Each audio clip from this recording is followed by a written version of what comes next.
I get it. I get it.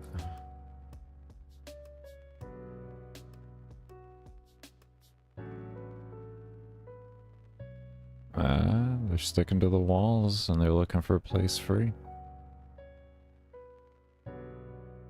Oh, they did go through. But that's because it goes anywhere on the map. So eventually it's going to go over.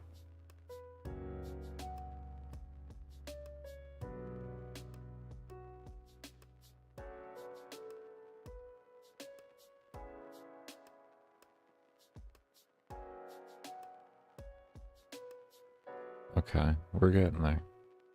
We are definitely getting there. Okay. One thing I do want to do, set speed to 0. We'll start with that.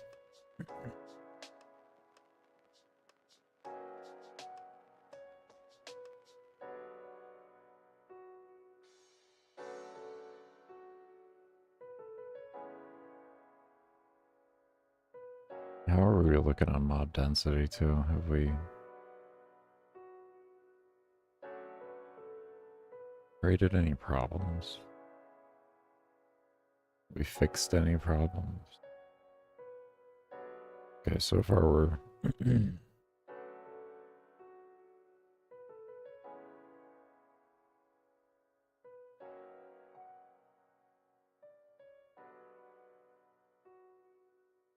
oh, this is going up.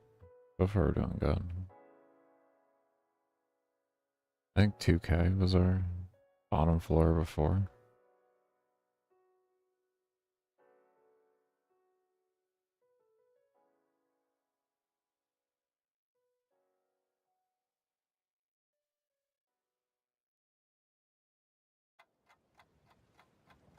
We don't have any train of mobs. We don't have anybody that we can visibly see as stacking. Oh man.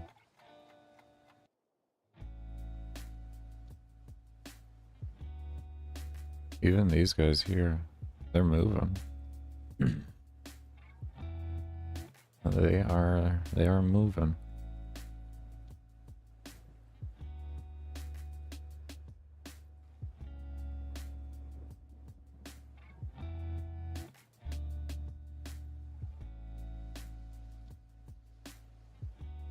Oh man, this is looking good so far.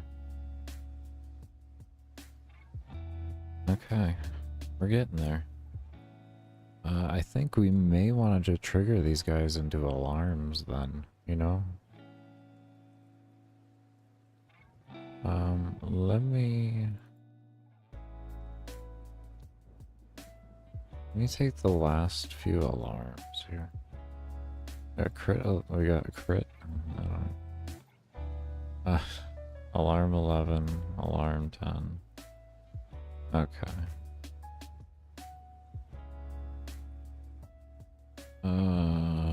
Get rid of alarm 1 here. Do that.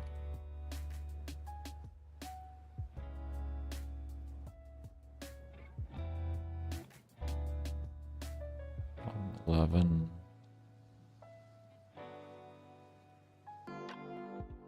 Okay, everybody, I am back. I do apologize for taking a little bit longer there.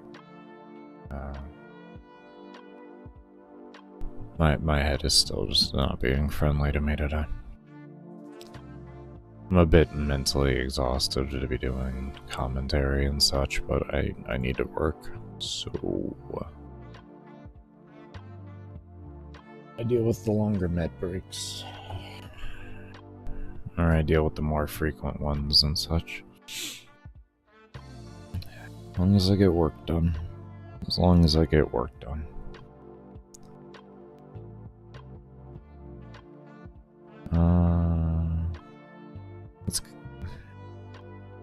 Let's just duplicate you. And we're gonna call this object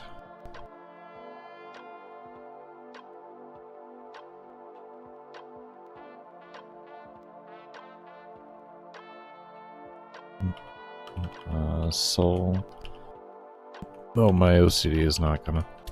No, no. There we go. Oh boy. Baker, is that why you capitalize everything with all of this? Even though it's actually better practice to not capitalize things as frequently? Yeah. Yeah, it's because of OCD. It will bother me otherwise. And it will bother me to the point to where it would become more inefficient for me, unfortunately. One moment.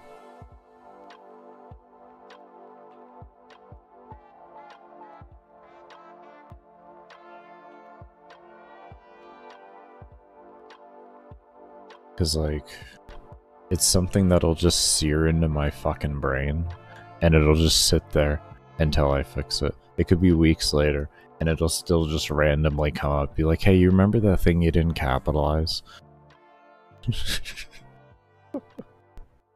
Yeah, I'm gonna be here all day reminding you about it. Like, oh, why? Why? Why are you doing that? Please don't.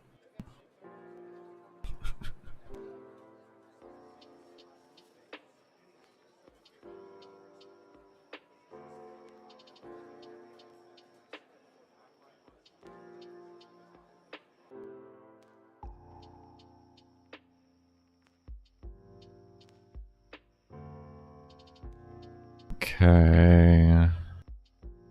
Should be an empty draw. And then I'm gonna call you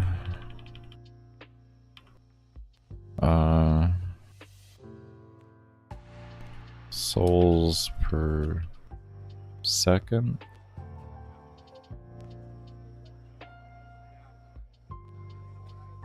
Maybe? Is that what I want to call you?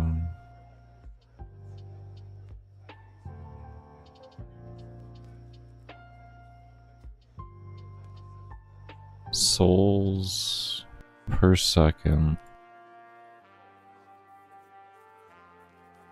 Why do we have a -10 on here? What do we do? Oh, we did middle and then we just... Why? Why didn't you just do top and bottom?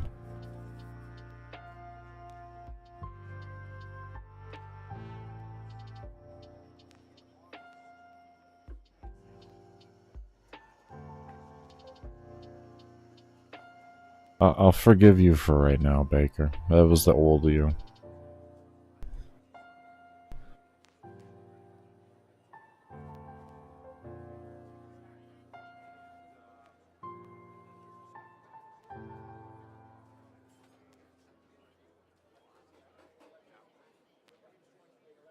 It's not a big deal. It's not a big deal. But it isn't something that I would do nowadays. Instead, I would have these done by top and bottom, and then they would sort themselves out like that. I wouldn't use Y-, and then just do a middle alignment. Essentially do a middle alignment, and then to offset it into the correct position, minus the direction that I choose to go into. Wouldn't usually do that. It would just be X, Y, and then these, which these are kind of weird. This would be a bottom alignment to have it come up on the top, and then it would be top alignment for the bottom end. Middle, of course, middle. So if you have something big enough to where you could have fit 3 of the values in there, you'd be able to do that. And then if you wanted to, you have these left and right center, all that for extra things. So if you have like a unique interface where you have like a bunch of different things, you have the ability to place essentially 6 different things, more or less. Yeah, something like that.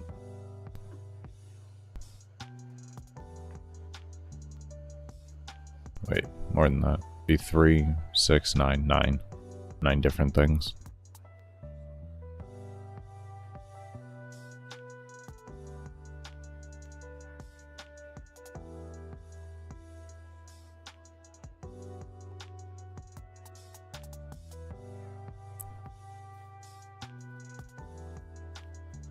Okay, let's see, we have soul counter here, and we want to call this like souls per second, and we're gonna go bottom with that, and then that, like that.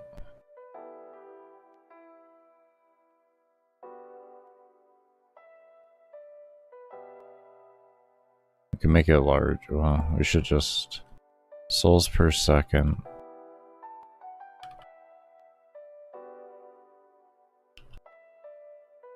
Or fast scaling. Kind of give me a base idea of what I'm looking at here.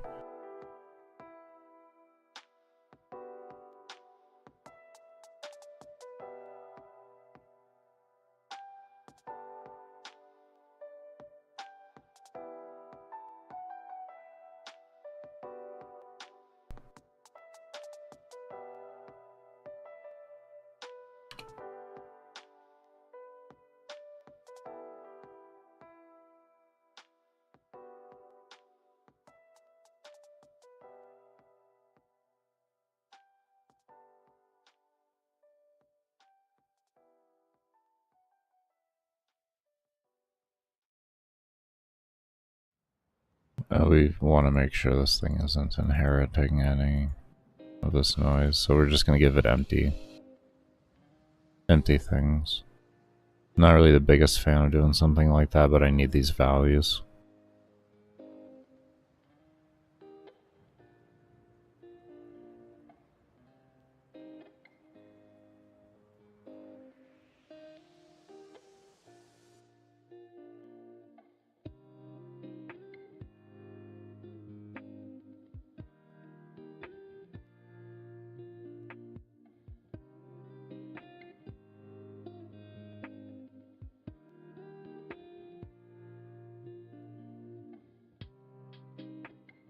Do we actually? Or could we just...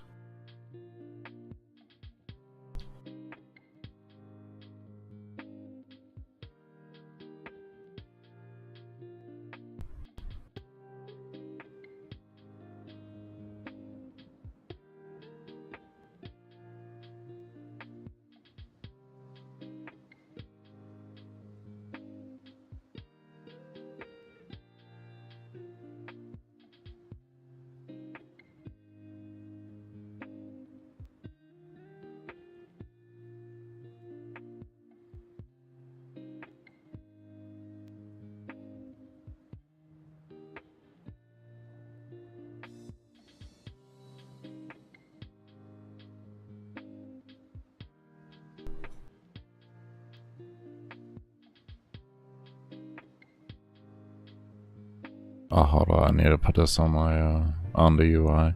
You know, it ain't gonna find it if it ain't there. We can't look at it. I don't know if y'all knew, but we can't look at something that isn't there. Shit is crazy. Unbelievable.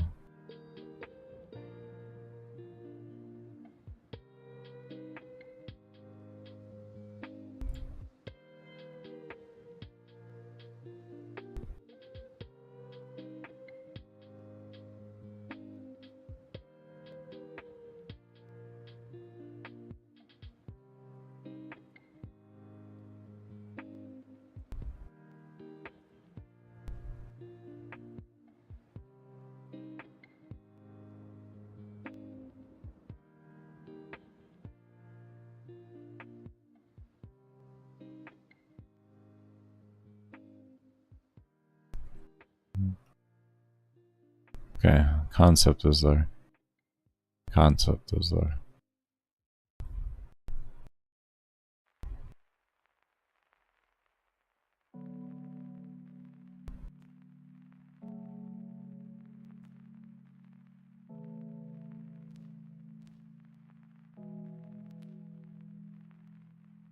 It will do a little bit here.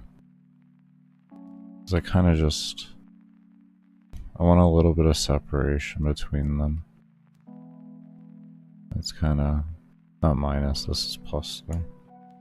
Stupid ass. This is minus 3. I want a little bit of spacing between them. The boxes aren't final assets, so I don't really care about that. It can look a little wonky in the box if it wants. I don't really care. Box ain't gonna be there. You'll see there's just a tiny bit more spacing to it. Tiny bit more. I was thinking 5 was gonna be good, but I was kind of hesitant.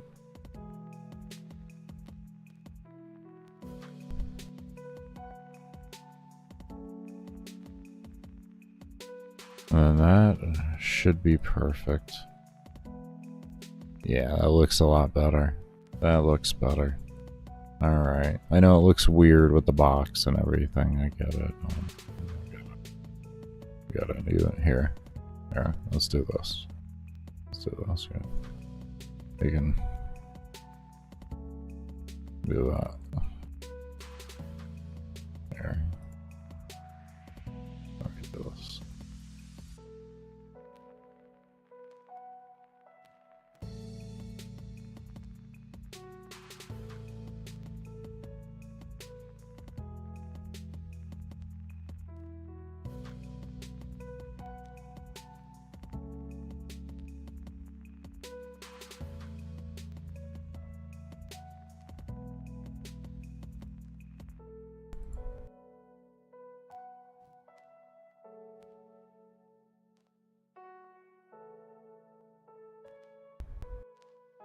Come on.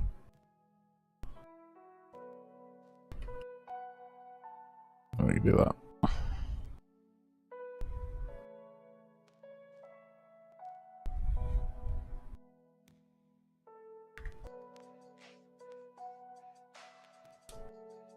There, see? Better. There we go. Look, see?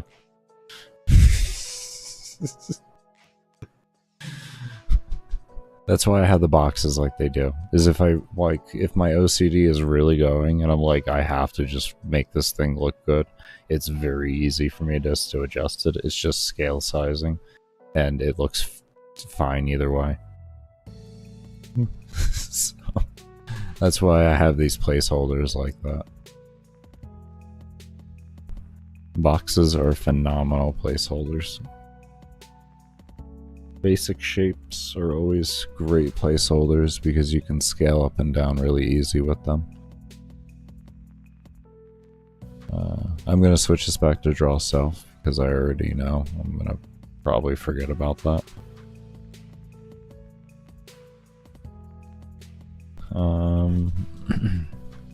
Okay.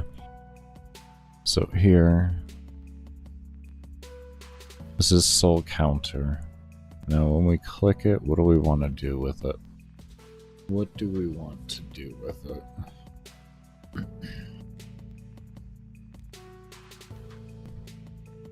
What is this thing? Soul counter is how many kills we need to get. So this is something that caps at 1. So it starts at 100. So we can give this 100 tiers if we so want to. And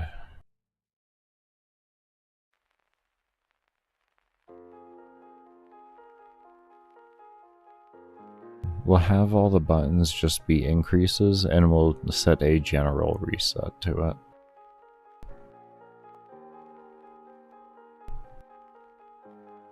I know we could do otherwise, but I feel like that's just going to kind of be the best way to handle it. I feel like the other stuff is like, it's usable, but I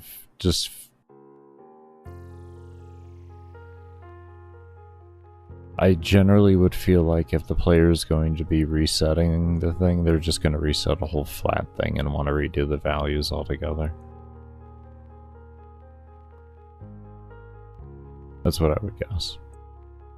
I mean, I could set individual resets, I guess, for each one.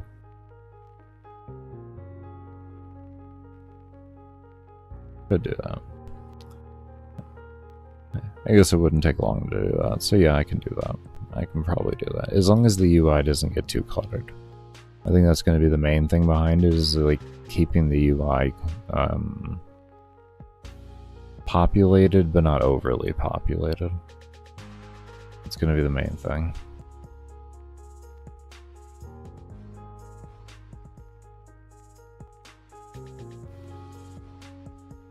Okay, so this one, we want to do if player level.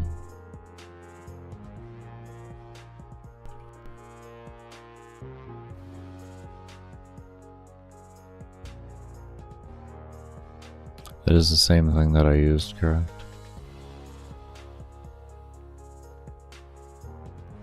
Totally not where I want to be right now.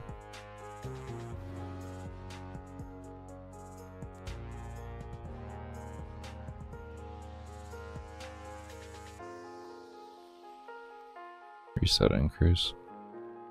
Do something like that. Pause level. See? This is why we have other code to look at real quick. Pause level. I knew it was something different. Not less than. This is going to be a greater too. Thank you. We'll say 100. Just to give us a test.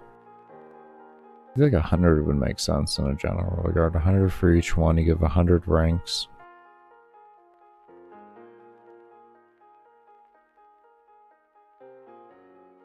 $10,000 levels. Right? I'm stupid. I'm stupid, but I'm gonna just double check because I'm stupid. Yeah, 10,000. Yeah, no, that's actually reasonable. I can go with that. Just flat 10,000, flat 100 for each one. And this way your first point into it. Yeah, yeah. We can do this 100 and then we can also do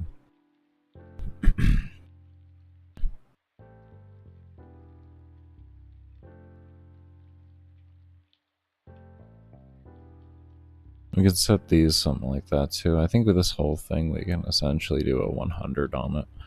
100 for each point. So you have like 10,000, 6,000.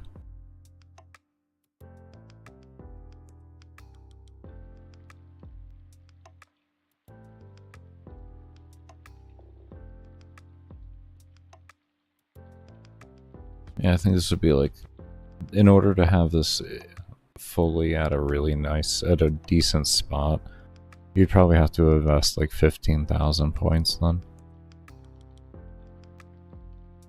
Or not 15, but 25,000. 25 to 30. Okay. These are all really late game things. A lot of these things aren't going to, like, these little systems that I've been adding, they're not going to be, like, absolutely mandatory to complete the baseline of the game, but when it comes to beating, like, hard modes and everything like that, these type of systems are going to be more required for you to get your levels that you need.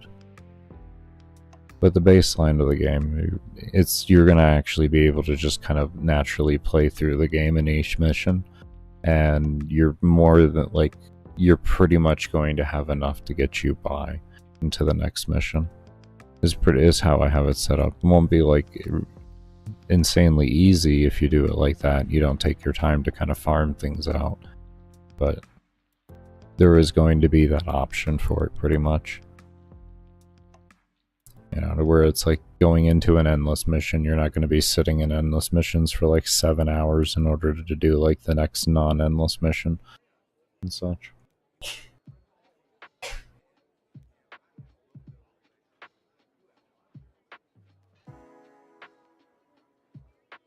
Probably didn't hear me there. Bless you if you hear me now. Anyways,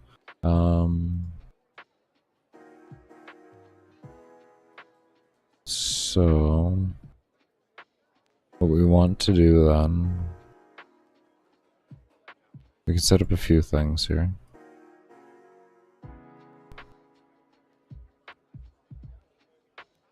Thank you.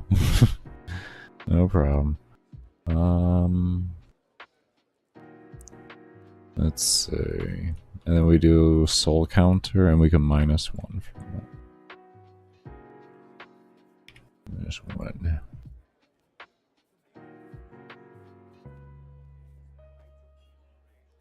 Hmm?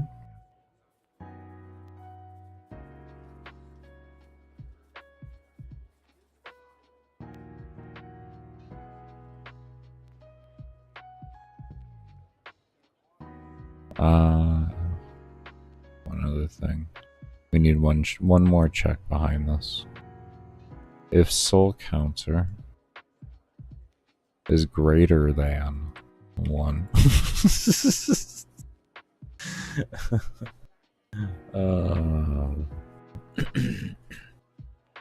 Actually, should we allow a player? I mean, essentially 1 is 0. Isn't it? Isn't 1 0 at the end of the day? Or do we let the player go to 0? Just, that bitch is just on. It's just on.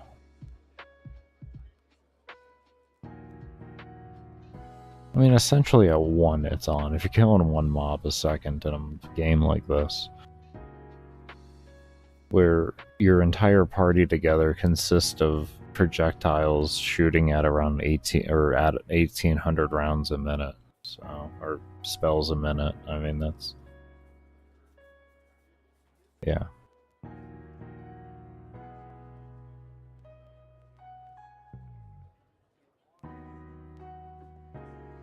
And then you have mobs spawning in at a 30th of a second, and there's 25 of them spawning at a time. Well, at least in this current map.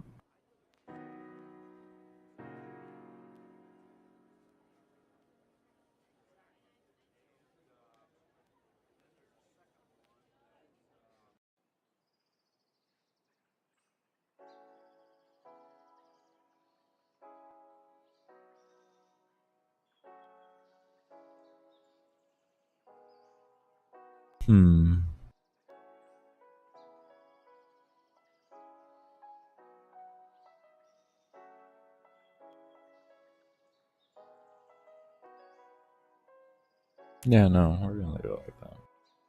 I know that was a lot of thought for something so simple, but you know, that's kind of how things are. You always want to make sure you really think of everything. As much as you can. Think as much as you can. Because there's no such thing as thinking of everything. Definitely, oh, you're always gonna miss something. But... okay, good. So we can't click that. That's what we wanted. Now we're gonna reset this over to 100. And we're gonna make sure we can drop points. But it's always important to think of as much as you can. And as you continue to keep thinking as much as you can, you'll broaden your ability to think of scenarios. There we go. Good. Now we don't have enough points. We got 40 left after. We're sitting good. Alright, awesome. So if we gave ourselves...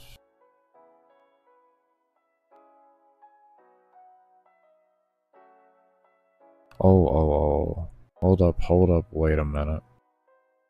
Hold up, wait a minute. That's not gonna save. I'm like 100. That's... I don't even gotta check. I'm 100%. That's not gonna save. Give me a moment here. Stupid.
It's important to make sure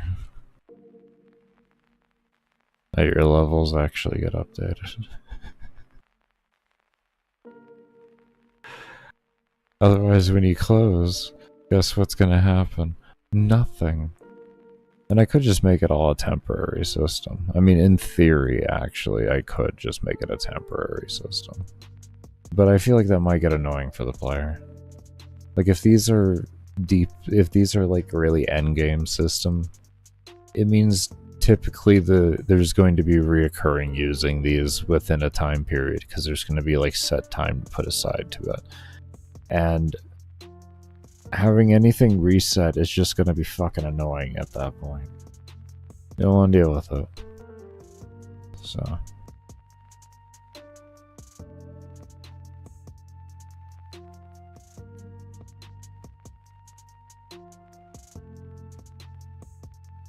Alright. Now.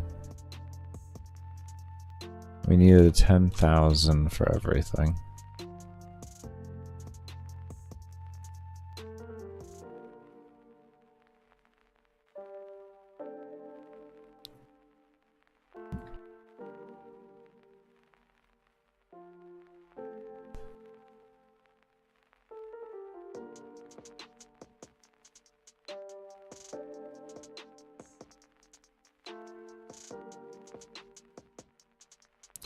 That feels annoying.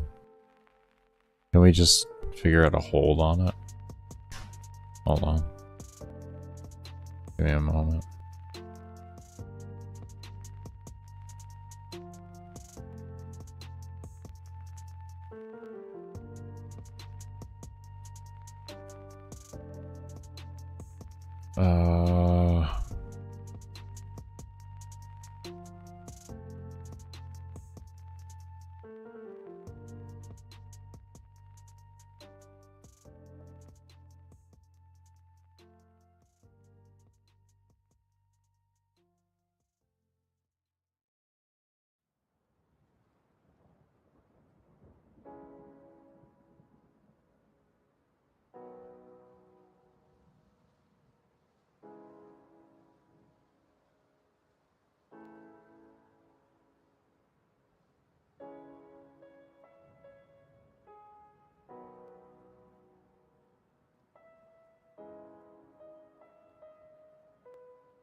Okay. Almost there.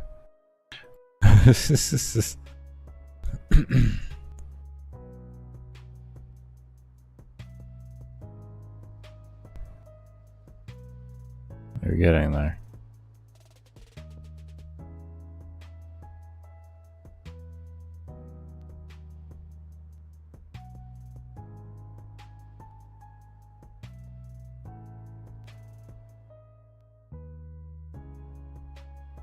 Okay.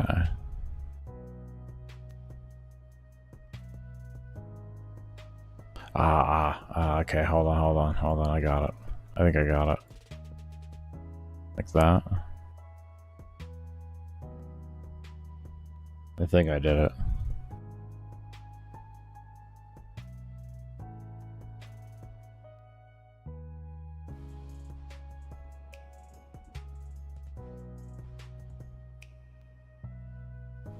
I don't think I need it. Hold on. I don't think we need this.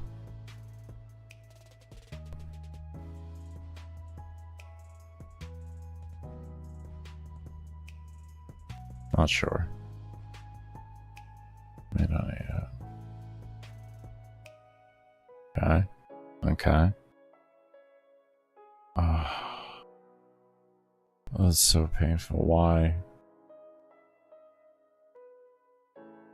Okay, we just enter in a value then. At that rate. We'll just enter in a value.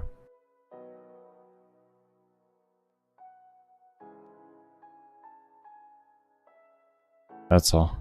We'll just use the same system we used for everything else there. We just enter in a value, I guess. That's gonna make more sense.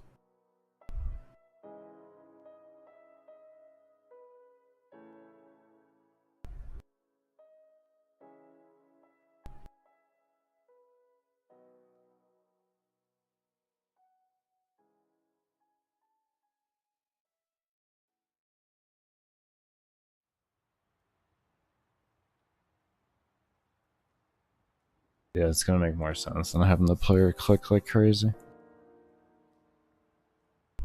Okay. Alright.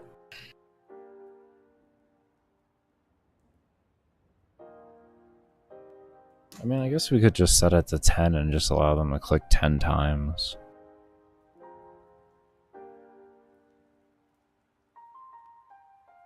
Right?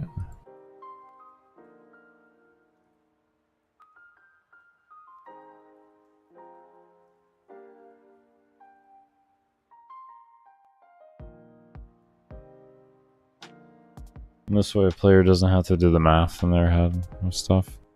They just click it. I want to be able to hold click though.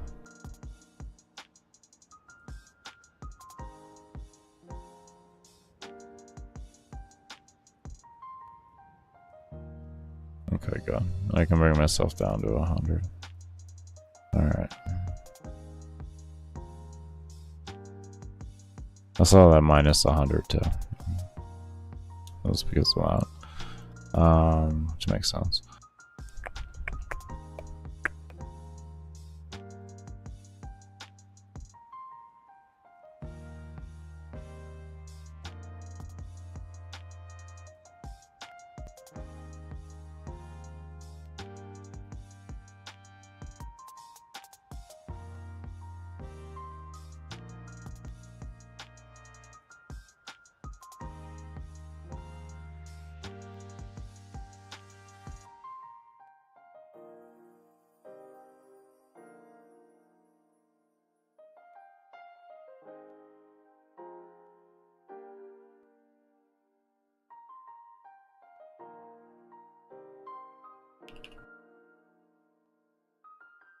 I don't know why I didn't think just had a loop.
No? Why?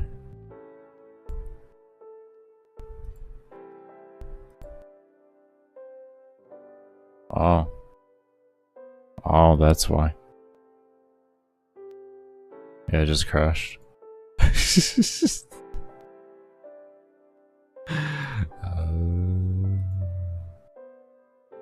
me see. Okay.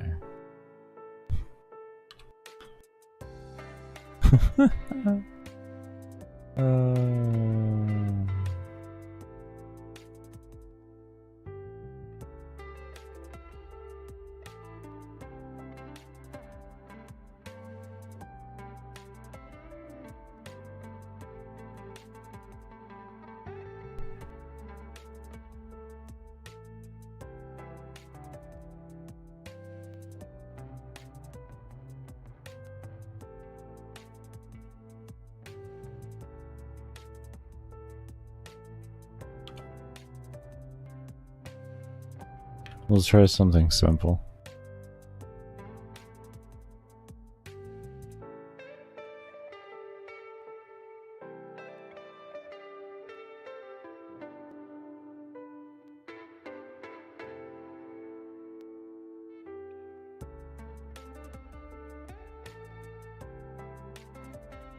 There.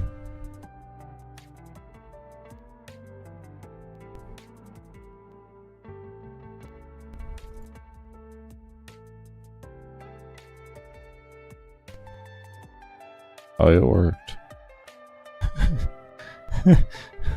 It worked. It worked in a sense. It crashed the game, but it worked mathematically. Like, it actually set it down to 1.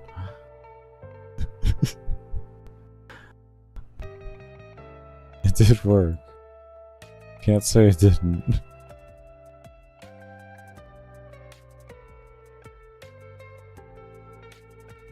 Oh, it's working too well again. Oh, we're there. Oh, we did it.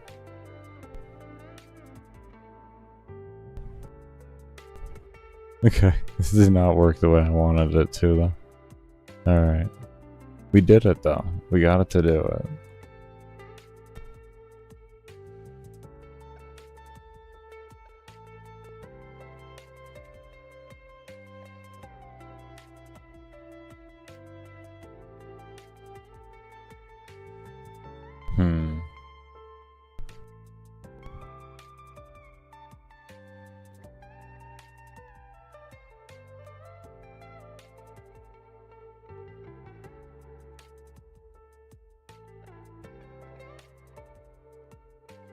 I really like it.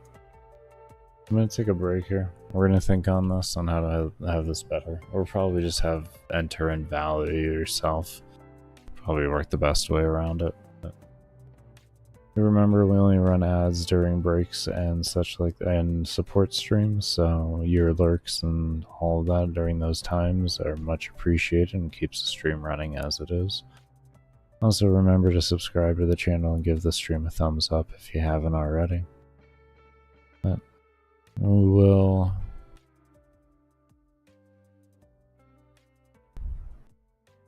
leave you all up with some gameplay.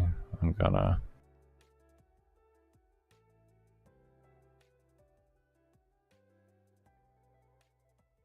adjust that. Okay.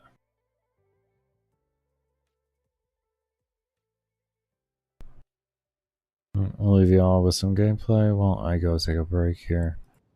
And like I said, when I come back, we're going to continue trying to figure this out. I'm actually going to...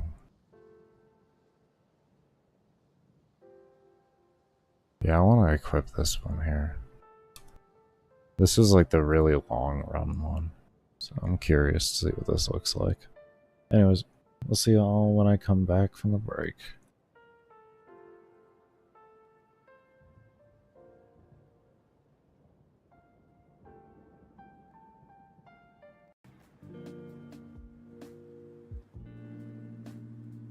Alright, let's go ahead and open up. Is it enemies? Yep.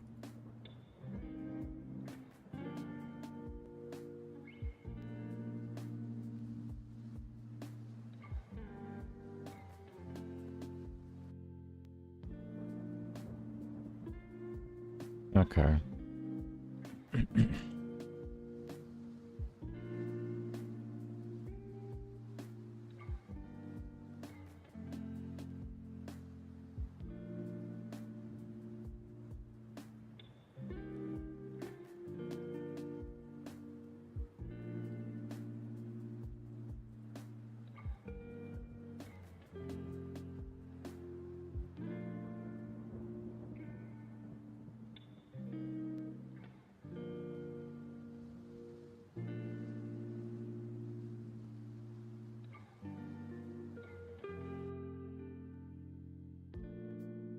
What if we just told it to move to its previous coordinates again? What if we just did that? I don't know what that's gonna do.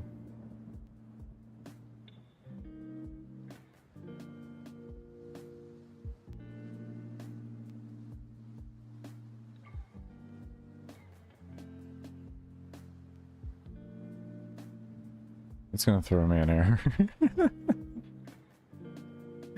Okay, so there's nothing there in the beginning then. Hey, at least we know. Then we'd have to make something there. I don't know what that would be though.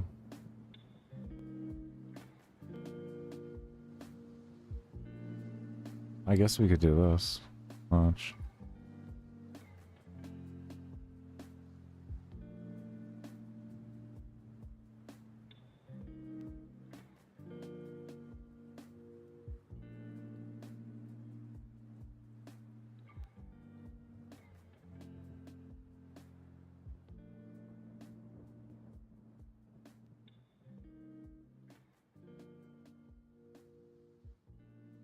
I'm not sure if this is gonna work. Couldn't we just do a jump too with this one? It would look weird. This is gonna look more fluid.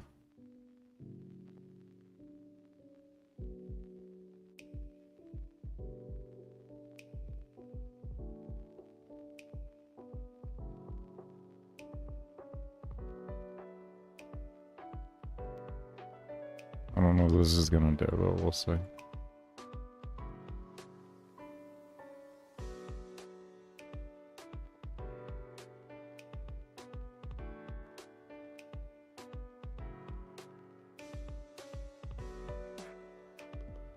Oh.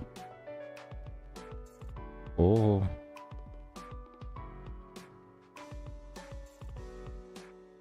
Oh. Oh, that one just came through. Damn. And that one's stuck inside. Okay. Alright.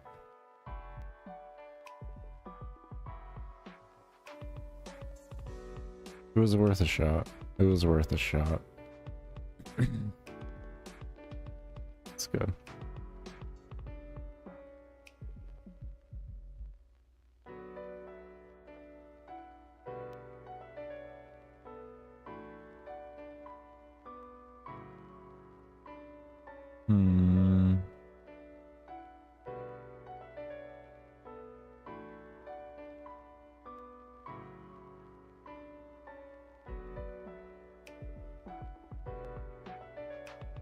I feel like this is gonna end up bugging.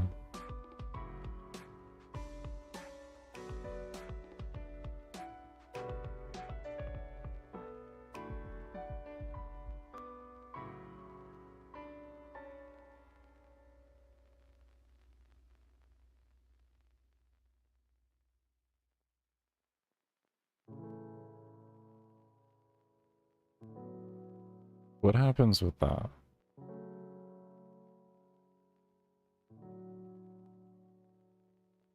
Sometimes the simplest of things can work the best.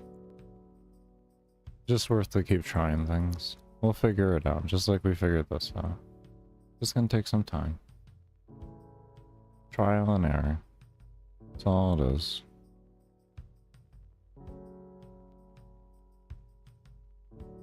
Damn. Okay.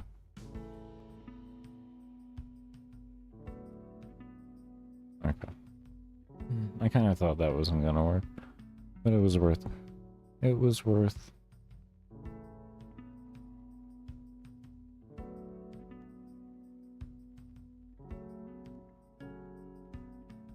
What if we just did something simple like that even? I would like them to swap places, would be really ideal. Like actually swap their XY coordinates. I'm not sure.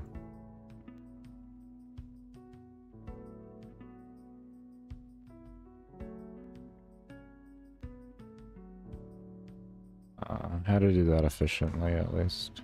Well, we'll give some testing with things. Okay, so they just start sticking there. I kind of thought.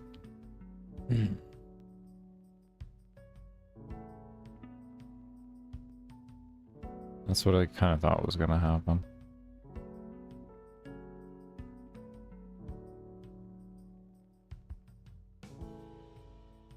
feel like this is just gonna make them occasionally go right through. I could be wrong.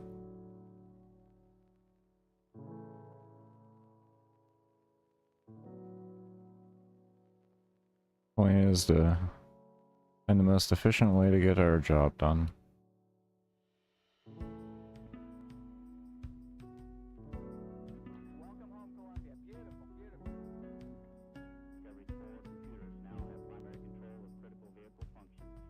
Uh-huh. Ah, you were so close.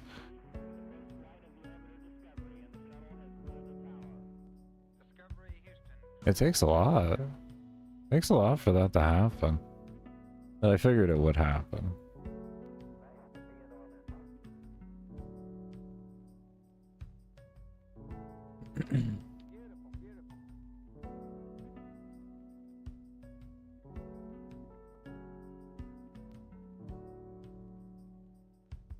What if we just snapped?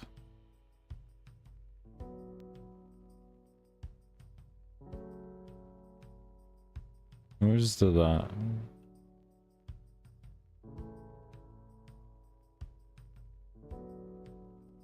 I don't know if it would be able to unsnap.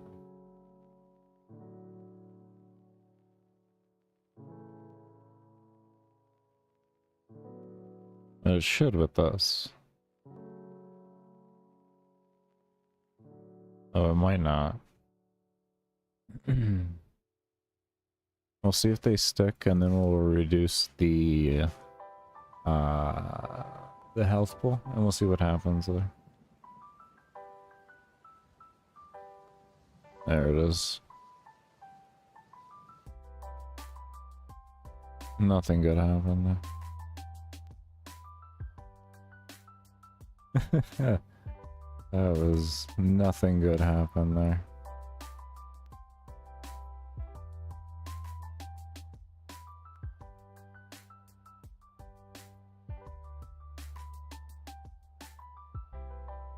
Intersect a point. Really, no.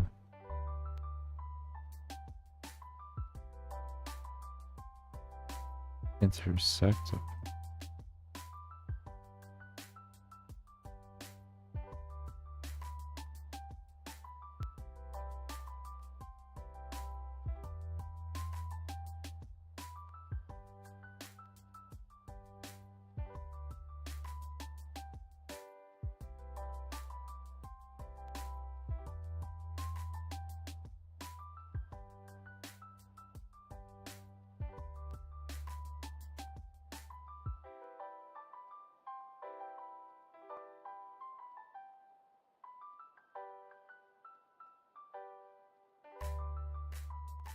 Hmm.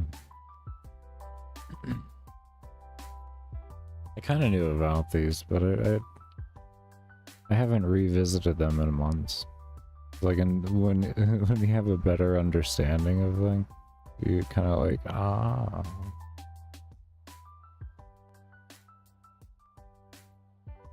One of those situations. Anyways. I feel like we could use this thing here. This.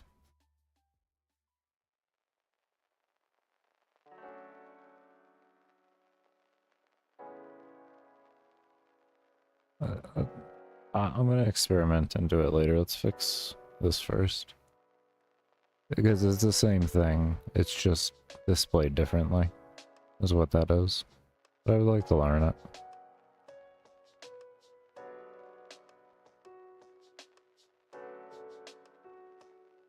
Okay, so what we want to do...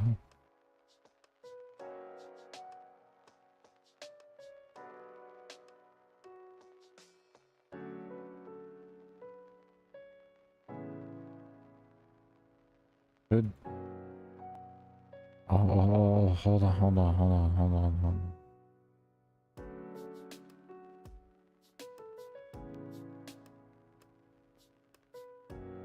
There's a moment here. I don't know if this is gonna work, but this actually could work. Very simple.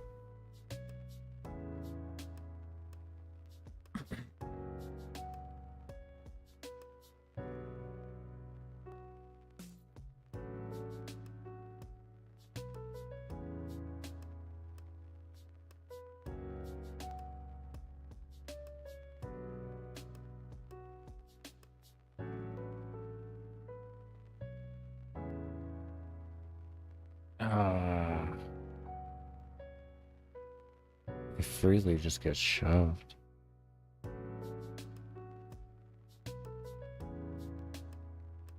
Interesting.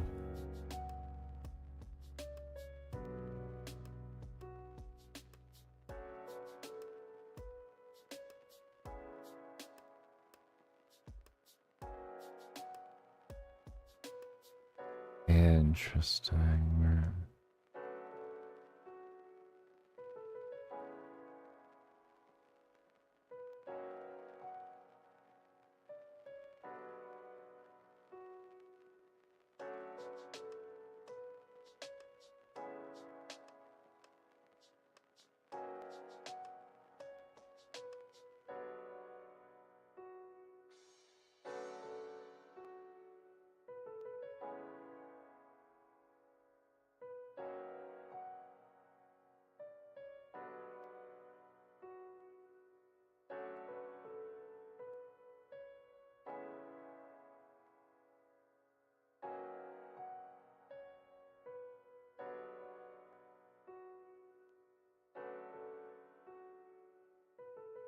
We need a way to set these but not touch them after.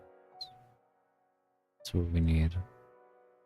But we need them on first contact of the situation.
How do I...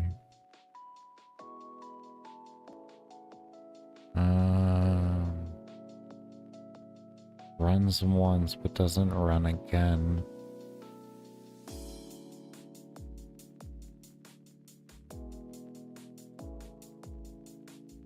An alarm? And then how does it know to reset the value? I guess when it equals false. It goes true.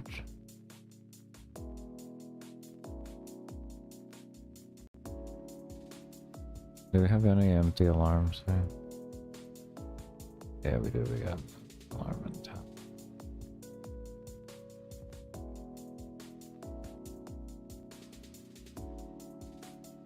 Okay.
Okay, so what we're gonna do here is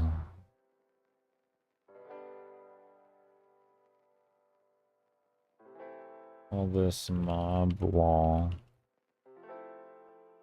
mob wall X and mob wall Y.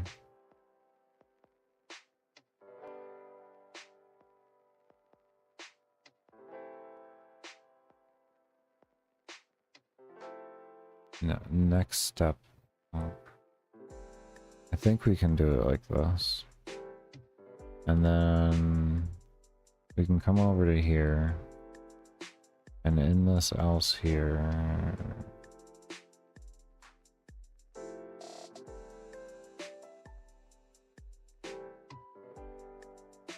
do that.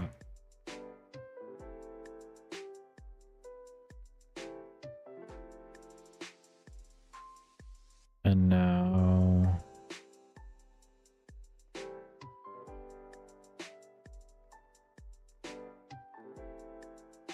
we can have, is that alarm 10? Yeah. Alarm 10.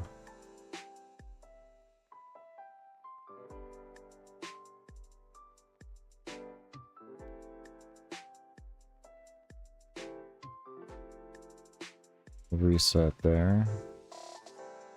We'll reset there.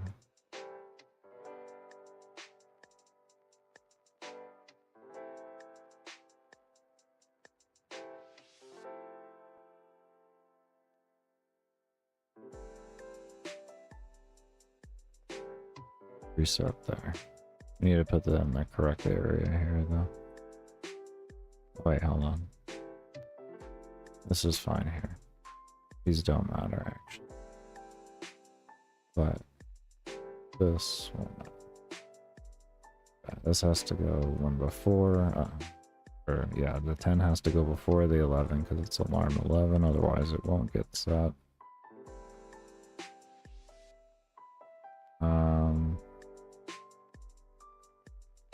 Yeah, we'll update that every 2 steps. And then the only time this doesn't get updated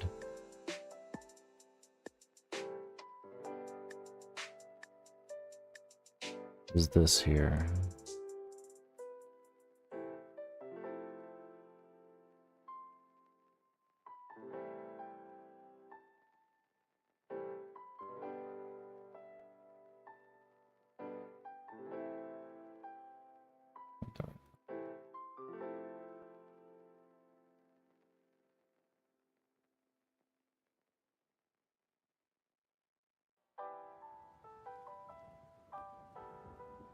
Okay, we're gonna see if we have to put it into here or not. I don't think we do.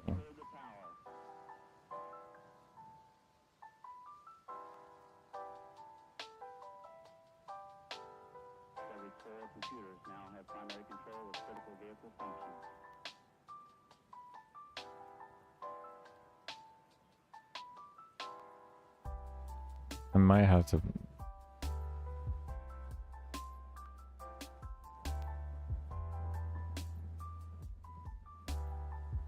wall move unknown. Okay, so I can't. I kind of thought I wasn't going to be able to.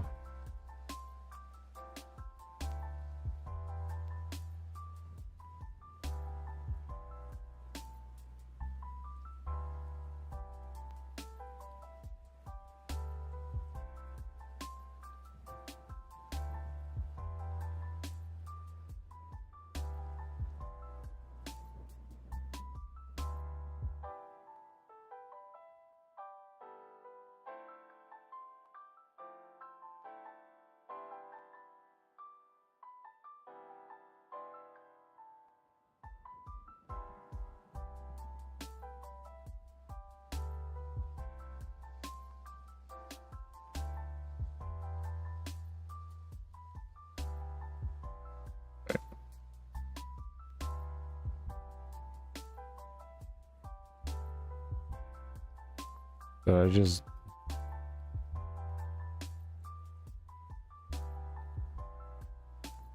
could have sworn. Okay. Where did I do that then? I guess I deleted the wrong ones there. Yeah, we've been going for almost 9 hours, so stream. That kind of makes sense.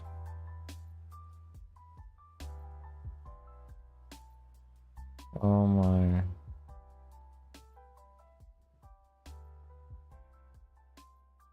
Okay, you need to...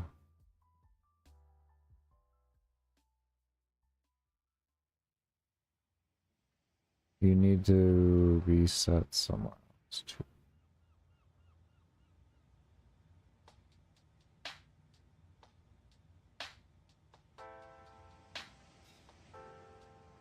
Maybe...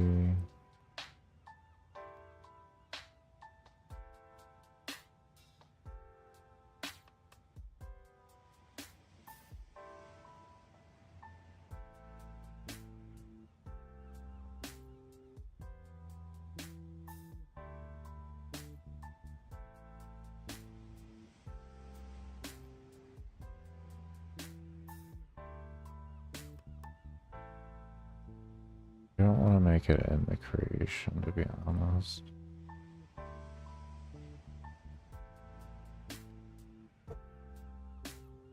But I feel like if we put it in here...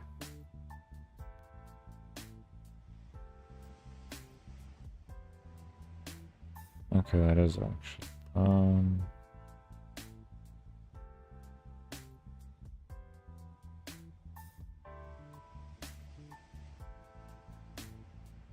Maybe we do on that here. Let's see what happens.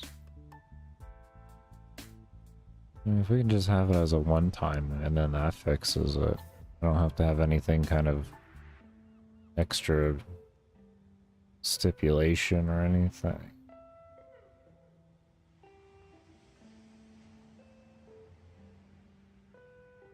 Mob wall Y. Okay, so is that in the alarm itself or step object? No. So they definitely want this in the create. Okay, fine. Here it is. It's here for you. Don't worry. Alright, let's see if that works. There we go. Okay, let's see how that works.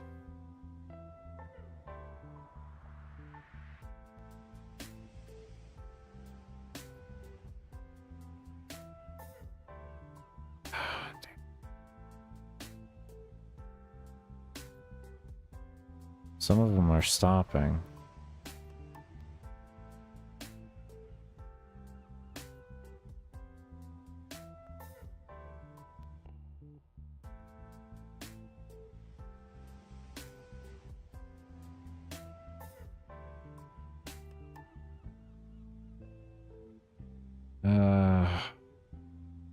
Okay, we're getting there.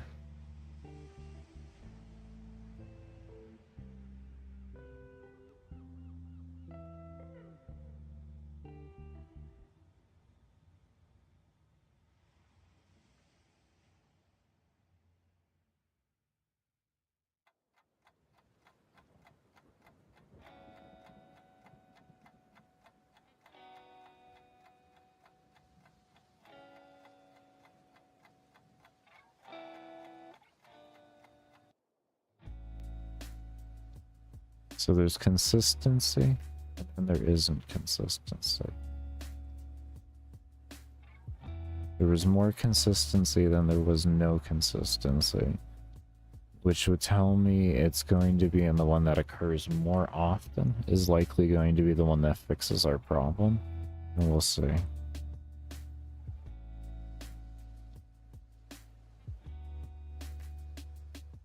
Completely wrong, but maybe it's getting updated weird.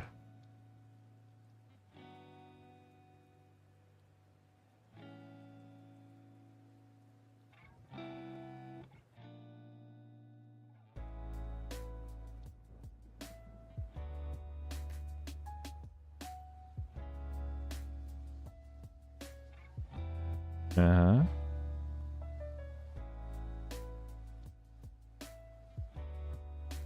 Yeah.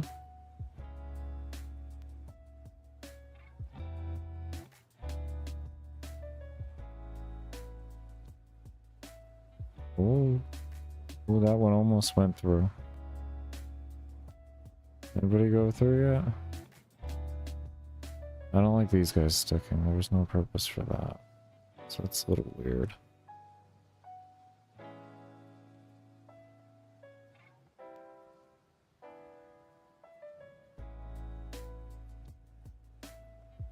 Okay, we're getting really close.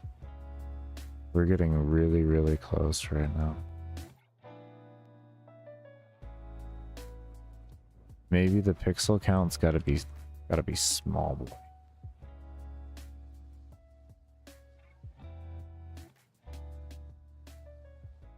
What if we literally just set it to 1? Let's try 5. We had 20, so let's reduce it by 4 times. Like we're getting there. We're really getting there.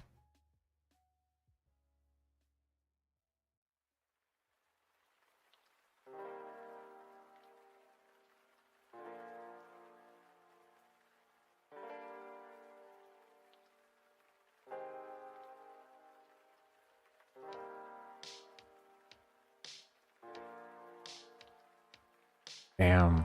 One went through.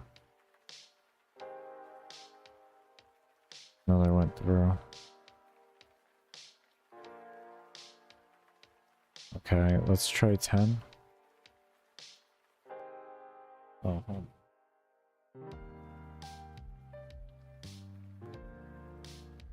Hopefully those fans aren't getting picked up.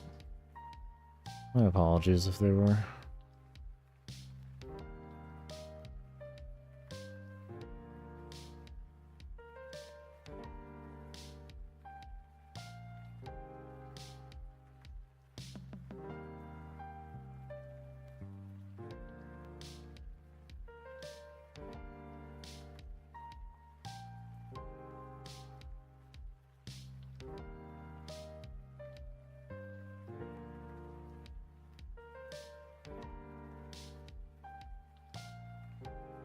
Why? Why did you do it? What was the situation?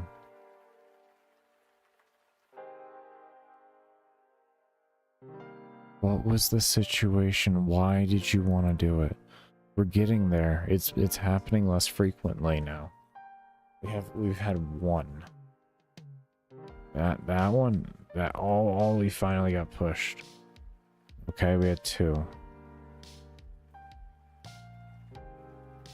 This guy wanted to do something else. What did he want to do? And he first brute forced him like that. Why were you capable?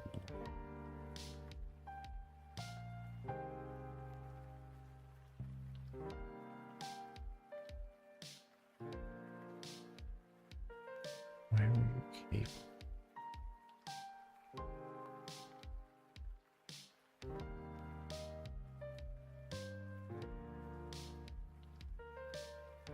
There's gonna be one thing we can do.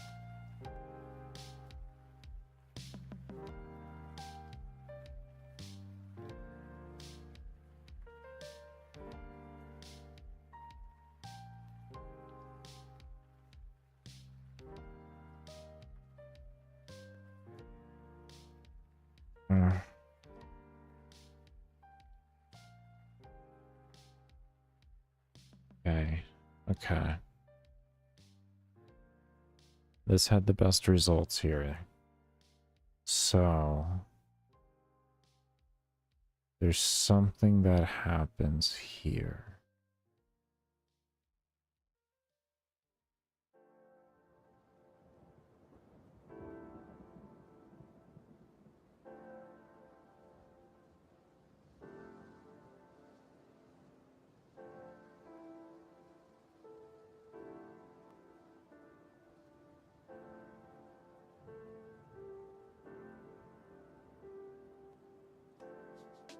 Is it something to do with this?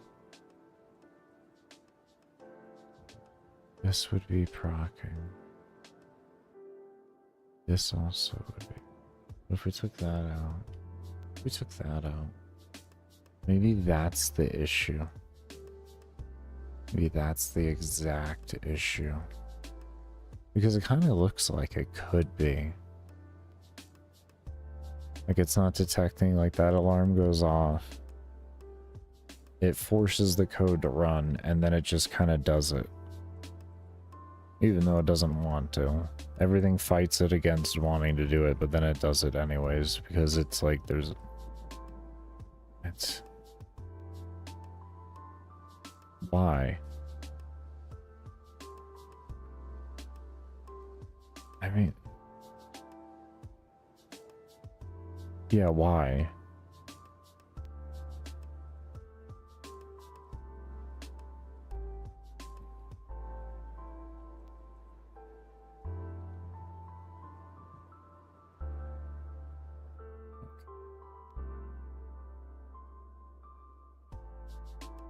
So when they're like this,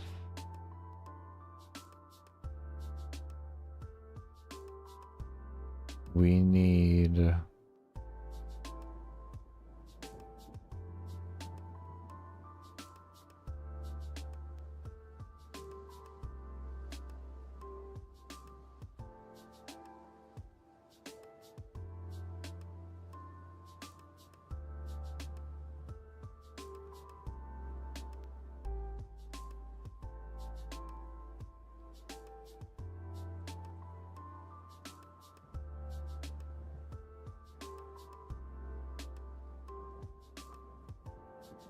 Oh, it was just there.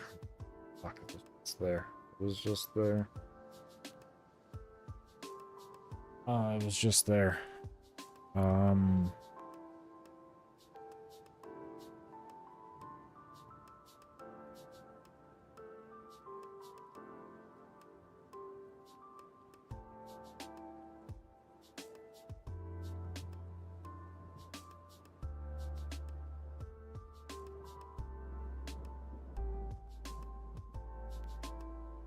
How's it going in the digital cave? Actually, pretty well.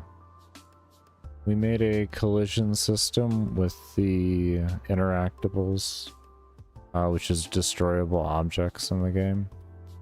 So efficient that it uses up a fraction of the resources, and now we're slowly kind of working a dual interaction with them to where, like, if the enemy is too close to a wall and too close to the enemy, it's doing a particular thing. That's what we're working on right now.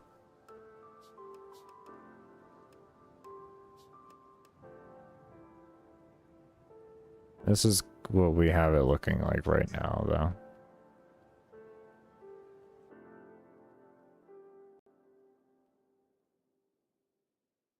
We got just a few mobs going through the wall. So we're just trying to figure out, make it a better consistency so none of them do.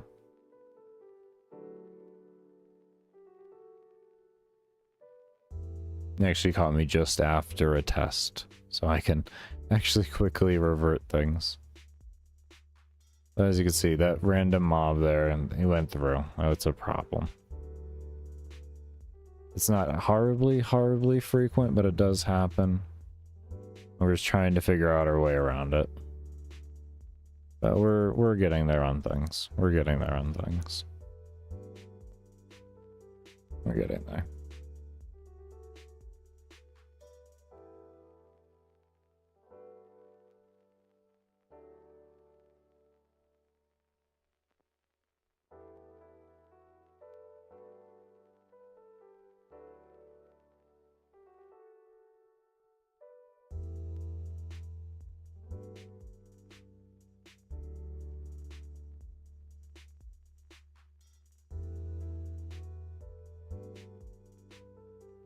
Oh yeah, definitely.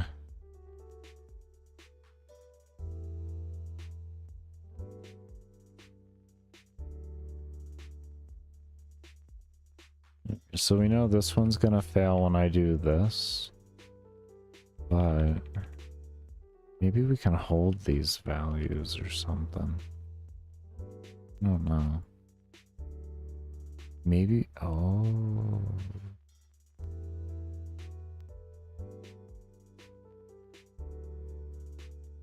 Hold on.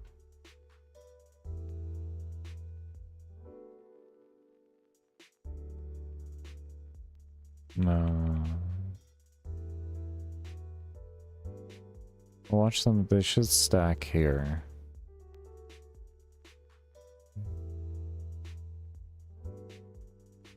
Oh no, man, no. I'll be making a full announcement and everything on that, though. There'll be an independent video and everything on that. But it'll be a public beta test. It'll all be public. Okay, yeah, that's what I thought. Yeah, they're just gonna stack on each other. Yeah. Okay, that's fine. Okay. Alright.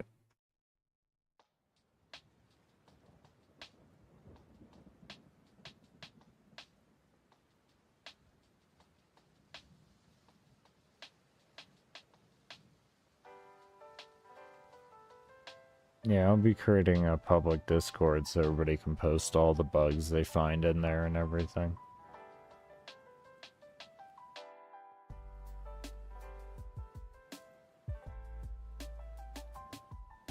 Yeah, it's gonna be... I was gonna do the library involved in it too, but with how much extra work I've been putting into the first mission here to make it actually something meaningful besides just a mindless killing field,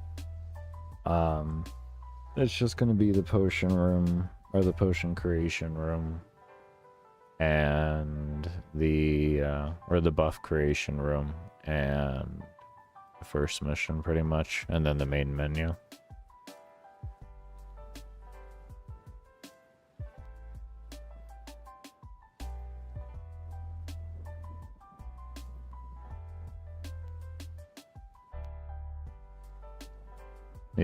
Yeah, take it one step at a time. One step at a time. I'll get the first 3 missions done that I want to get done, which is I'll get a boss mission done, one of the dungeons done, and then this endless done.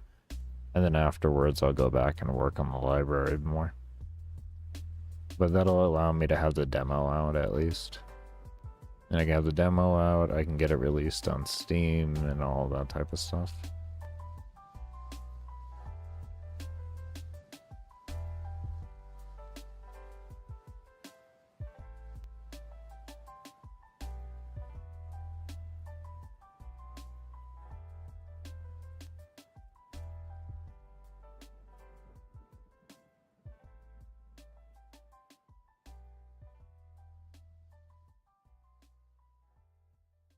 Sounds good, Sci-Fi. You take care, homie, and thank you for stopping by.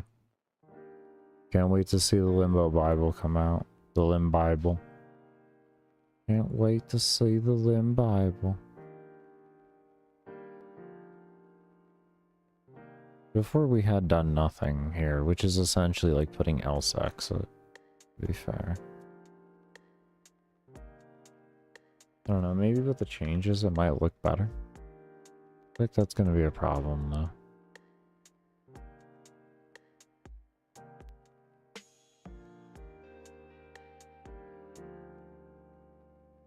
See what happens.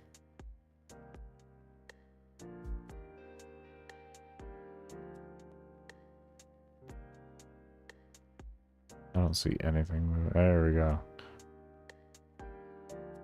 Okay. I don't know where you guys are going. Where are you going? Oh. Okay, that's a lot more frequent. Okay, so there's definitely something in here that we need.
Hmm.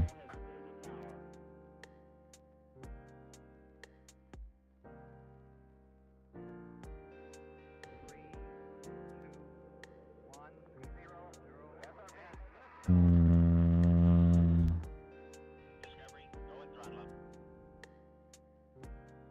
Discovery's 4 computers now have primary control of critical vehicle functions.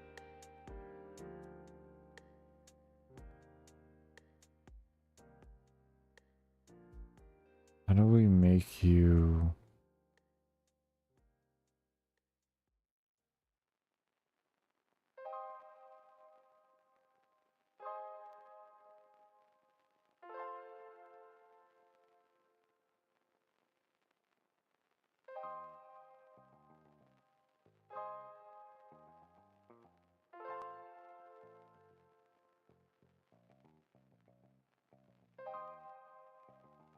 Hmm.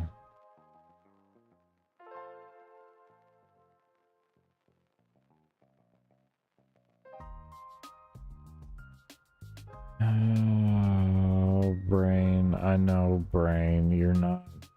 You're not. You're there, but you're not there with it. It's there, but it's not there. You know.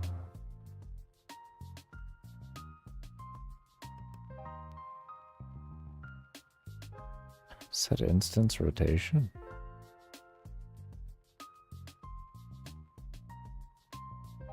I mean, this could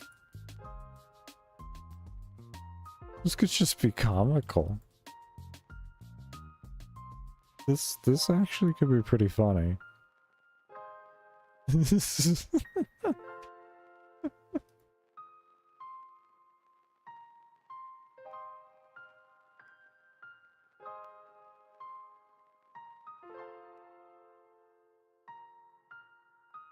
If that works as I think it will, I bet this might be kind of funny. Okay.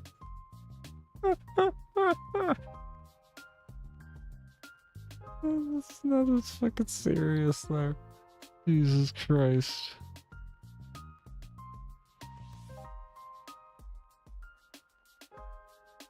I mean, like... just...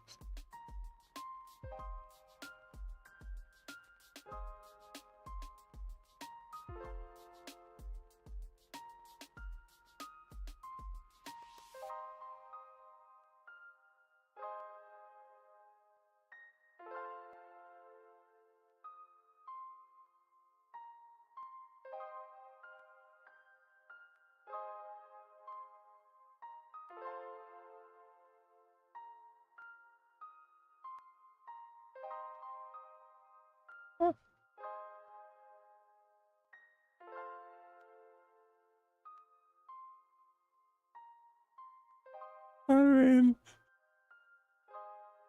mean, you know. Oh, shit.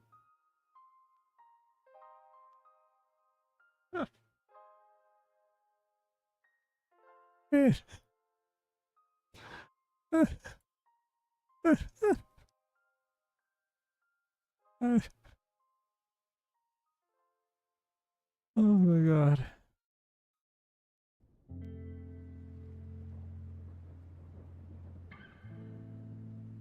Oh.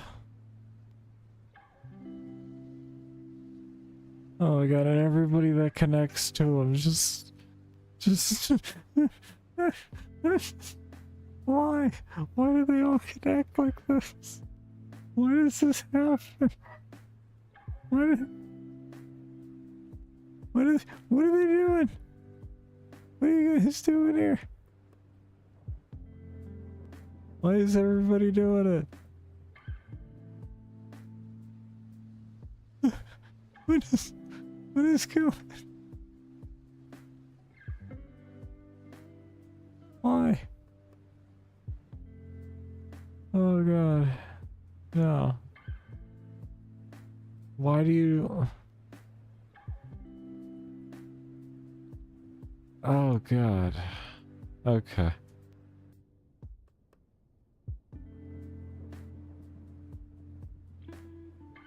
Alright.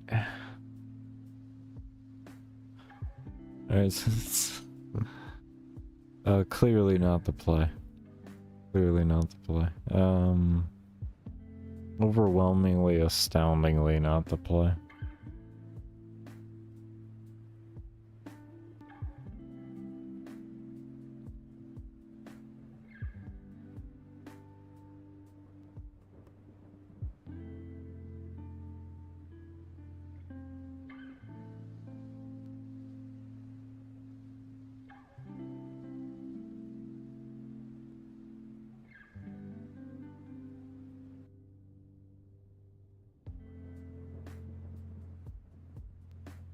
You know, we were getting really close with that other one. This one was really close. We did that with this, right? This one I felt like was our closest iteration. Which means we're on to something. I think we just gotta learn where we want to place everything. Like where the alarms belong. I think that's what we're really gonna have to figure out. Is where does this alarm belong?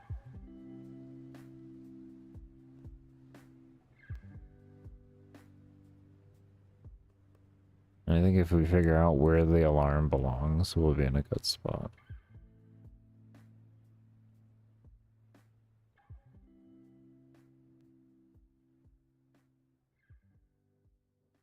Oh, he is stuck in there. This poor guy. I really want them swapping places. I would really want them swapping places at the wall. We're gonna slowly try and figure that out. Just that right there. That is what we need more than anything. Anyways, we're gonna go ahead and take a break here. When we come back, we are going to continue on with this craziness. And remember, the only time I run ads is during my breaks and when I do my support streams, and you're lurking during those times does keep the stream ad-free. And it is much appreciated as it does help support development of the game. But I do want to thank you all for coming around and chilling. And we'll see you all when I come back from the break.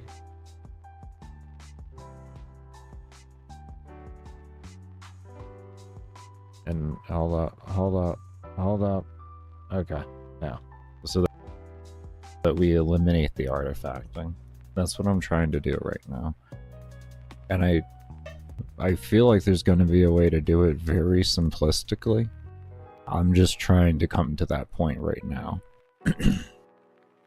Because there is convoluted code I can write for it, but I don't feel that's necessary. I feel like it can be solved with just a simple few variables or a few if statements that would be in code already.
We're gonna be sending if I do this.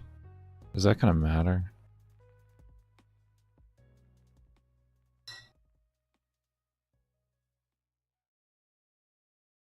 Is that gonna matter?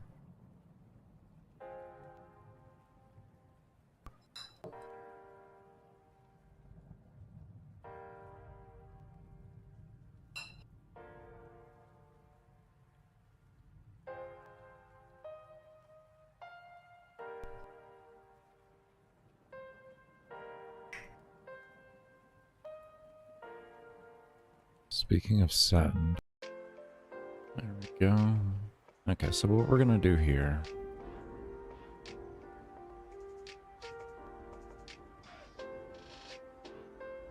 is we're gonna do a few different things here. One thing we're gonna do is we're gonna take this, like that, and we'll say less than or equal to. And we're gonna do another one that says greater than or equal to. This one we say 100, and then this one we say 0.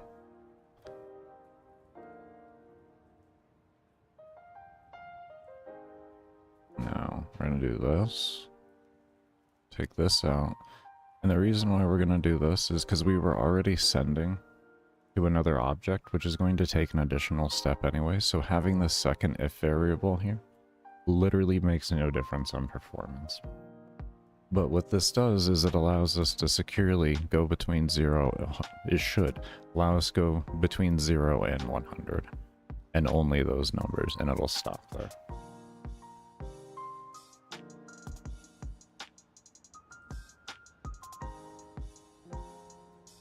I don't know if we want this expression first. I think we're gonna make it first.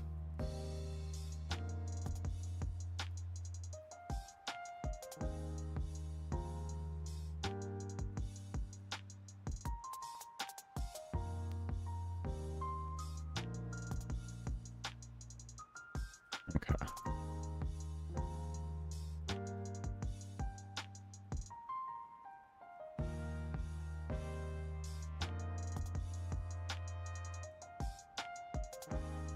We also could put an or in there, and maybe that'll help. Maybe that'll make it just a little more efficient. Okay, so we have a 1 over. Oh, it does not want to. Okay.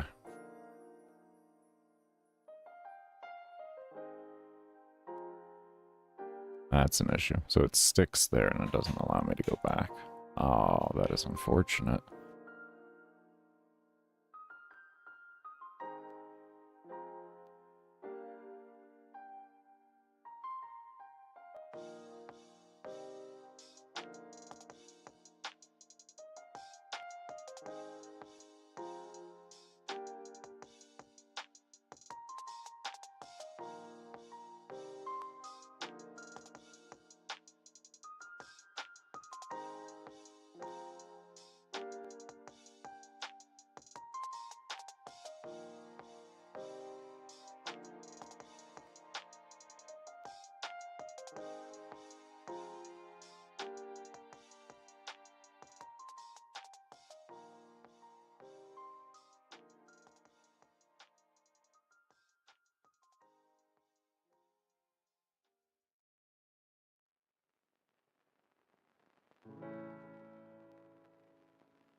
Hmm.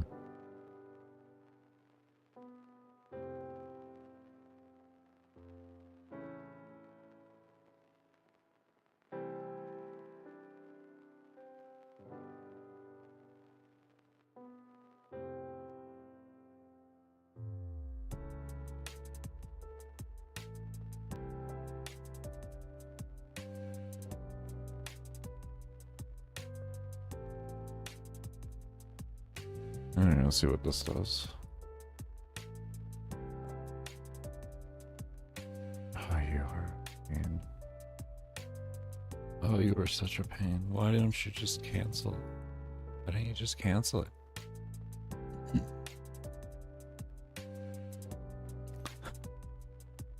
Why?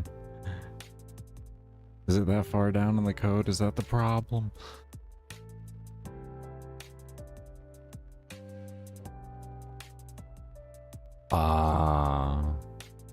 It's...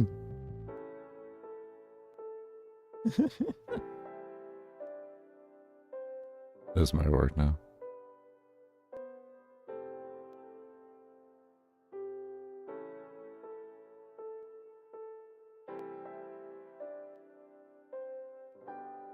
hate you.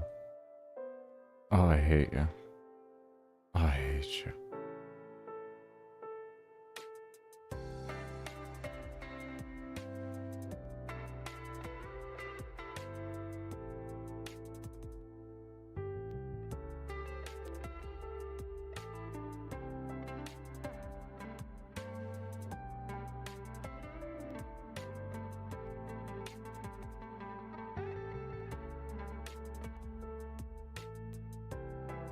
I was doing that wrong too anyways. It might be just be working fine, I just am stupid. Oh. No. Why? Why do you want to fight about this so hard? You want to fight about this so fucking hard. It's... Oh.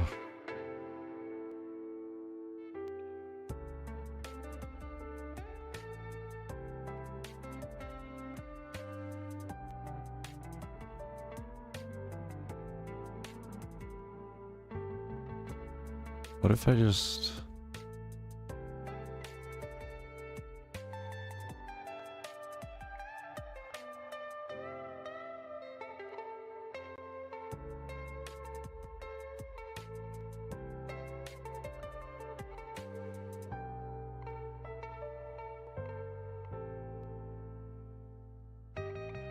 What if we tell it not to run first if it does that?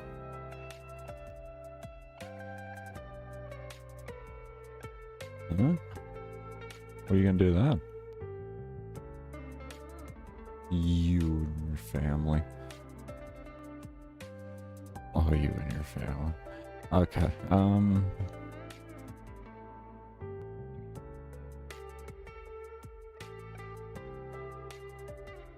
Okay, so we can tell it what to do here, though. And then have it exit, so it doesn't run anything else. Okay. Okay, we're getting somewhere. We're getting somewhere. Alright. Let me take a sip of some water here. Yeah, we're getting somewhere, though.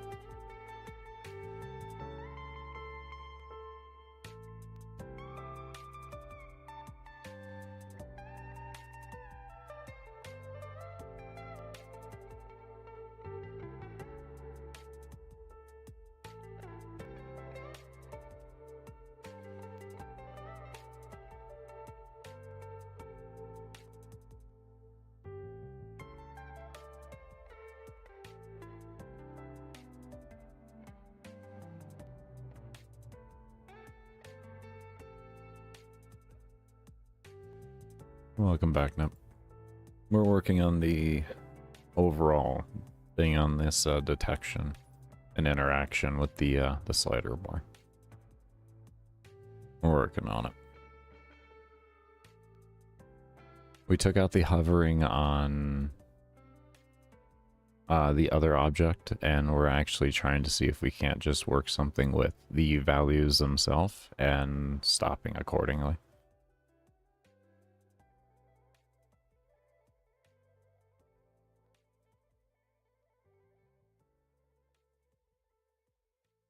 That's what we're trying to work on. Might be able to just set speed to 0.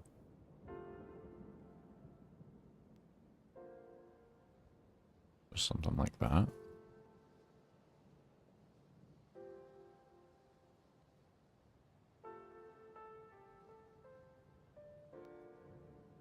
The exit wasn't no good. What if we told it that? Well, how are we gonna untell it to? How are we gonna untell it to, though? If it keeps reading into here, right? It keeps reading into here.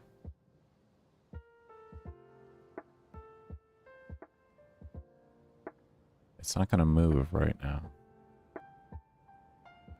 So then what we need to do afterwards is put one more thing on there and figure that out.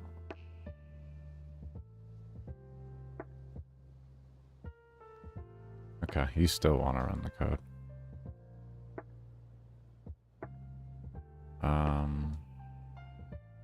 We're gonna need, so then we can maybe move it down and it'll stop running that then. Like that. Move that down to there.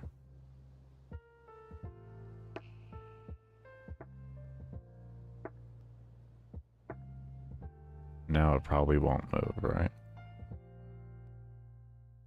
Of easy terrain generation. 3D is where I hear it suffers from, but Risk of Rain was made in it.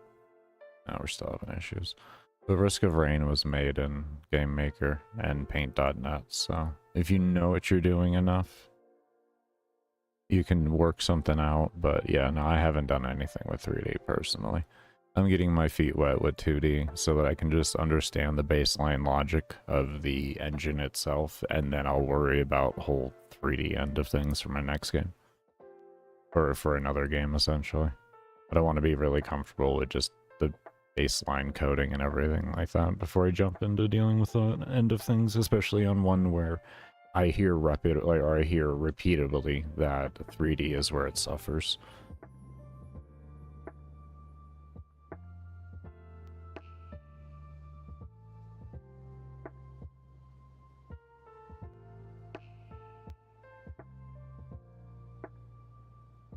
What we can do is this, then.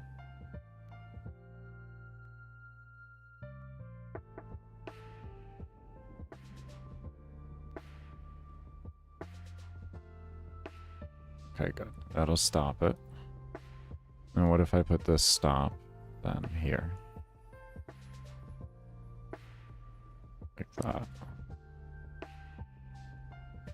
You still want to do your move first, all the way over?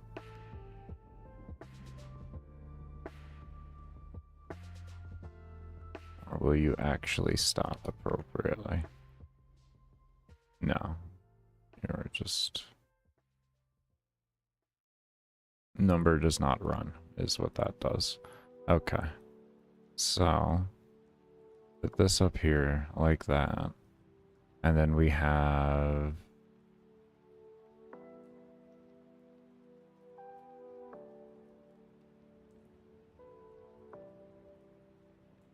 I feel like we're actually going to be using these as variables to follow in, and then having actions down like this.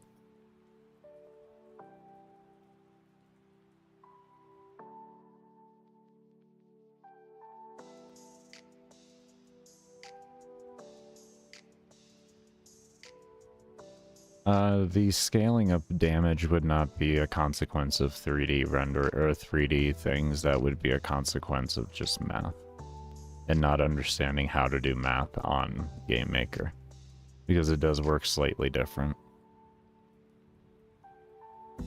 Well, at least with visual code, it works differently. If you just do normal written code, it's all really the same. That's nothing more than the developer. Or it has a lot of just generalized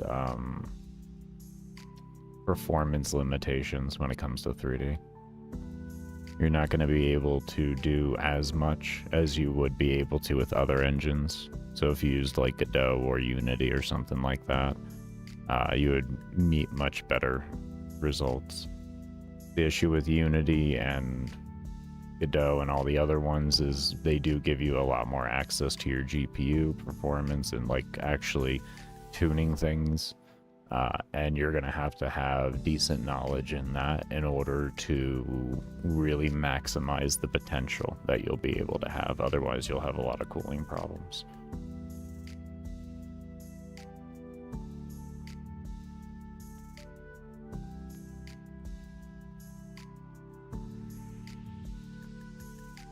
At least if you're going with a very high density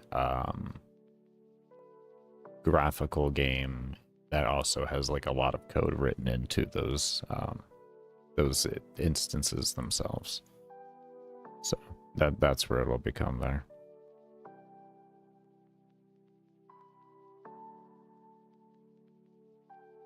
They're great engines for it, though. If you know what you're doing on them, you can do really, really well.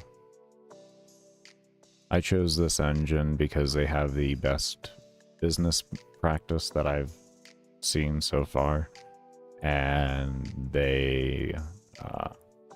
and because I do want to make tutorials, the engine is, because it uses its own custom language. It uses GML, which is Game Maker language. Their language and its format and presentation is much easier for a newer someone who's newer to coding and all that. So I figure if I can do decent stuff with this engine and present something well, I can then teach people how to do things on an engine where they're going to be most comfortable when they're novices. Because Unity and like Godot, like when you're using all of the other languages out there, especially with C#, C++, and such, they can be fairly convoluted for somebody who's just learning coding, and it can be very overwhelming. Yeah, having so many chain multipliers. Yeah. Like I said, that wouldn't be the limitation of the game itself. That would just be, that's what the developer wanted.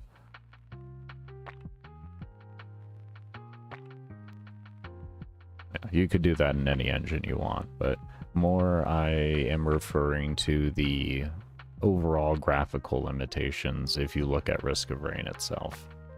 I don't know if that would be considered the upper echelon of potential, but I know it's our best example we have of a 3D game made with GameMaker. So I don't know if that's as good as you can get, or if that's just the best we've seen, is essentially what I'm getting at. I will be trying 3D on here and seeing how it goes, because like I said, I heard that it was bad to begin with. I want to make sure I'm very familiar with the code itself before I even deal with that, so that I don't have to deal with the limitations of learning the code on top of learning a bad engine at the same time for a 3D. They are getting better with it on 3D, it's taking them time. They've always focused on 2D, so I can't really sit there and fault them. For a 2D engine, though, I think this works phenomenal. I actually enjoy it.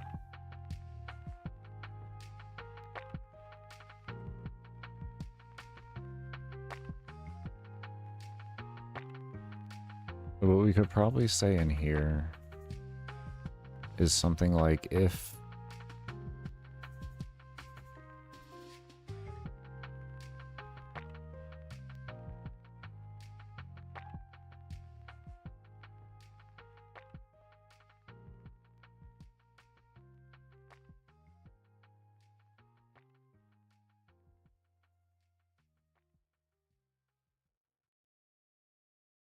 this isn't being used anywhere.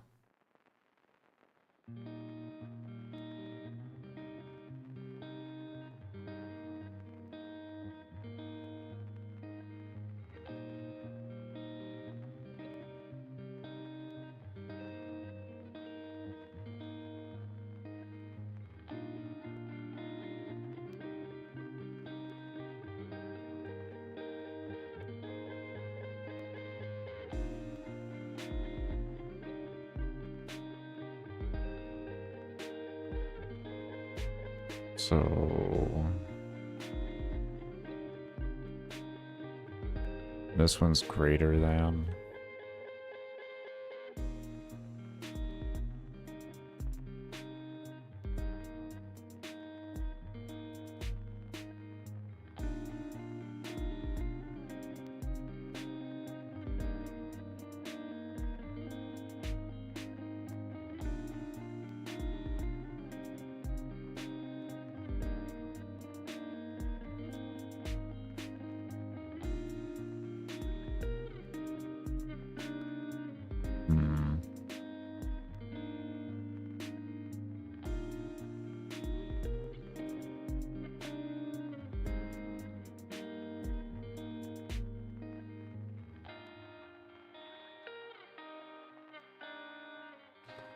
Say 992 minus 175, we say 817 is less than or equal, or is say less than or equal to.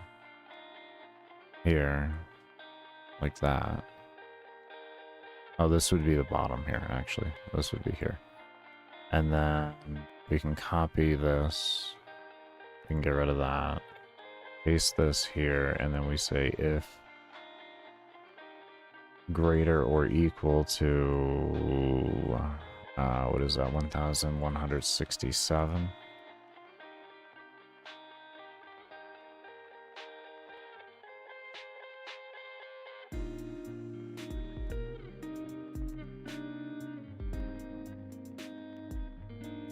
Alright, let's see if that works. Oh wait, this is the wrong thing. Shit.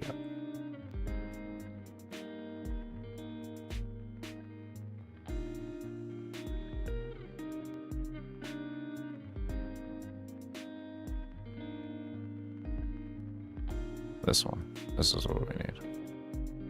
I need you here.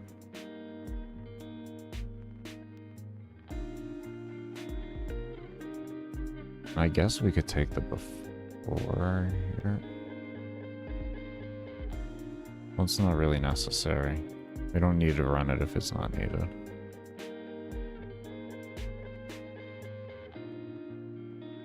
Okay.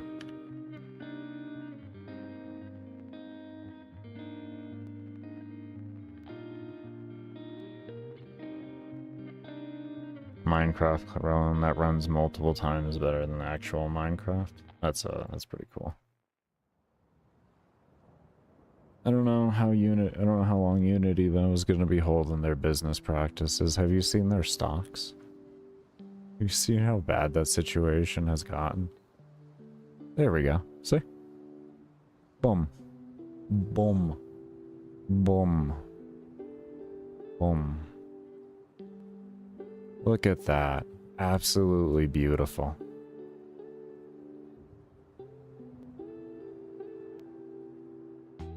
There we go. Nice and easy. Just like that. Okay, we're getting there. We are definitely getting there.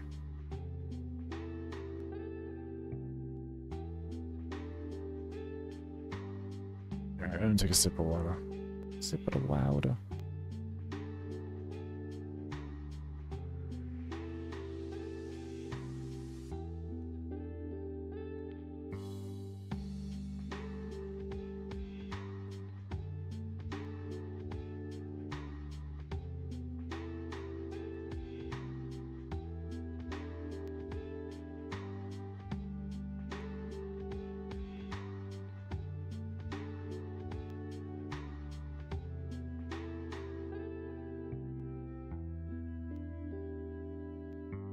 Okay, but yeah. So what we did was we have it read the mouse coordinates for the X on the GUI. And if it equals greater than the actual position for where 100 is, then we have it exit. If it is less, if it's at 0, and it's at the position where, and my mouse is less than where it is at 0, then it exits. If it isn't, then it'll continue running the code and doing as it's supposed to. So it'll stay within the confines that it needs to, which is beautiful.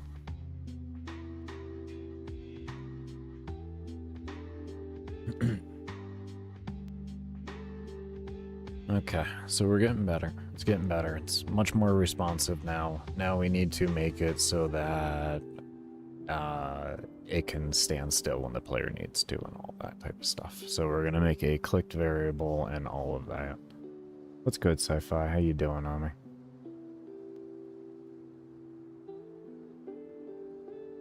Alright. So what we want to do now is we'll come over here to this, pause here.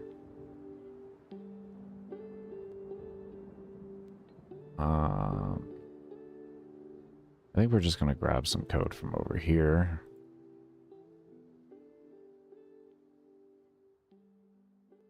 We're going to grab this.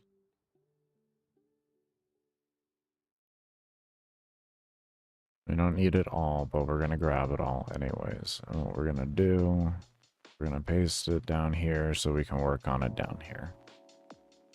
Okay, so we want a hovering and clicked.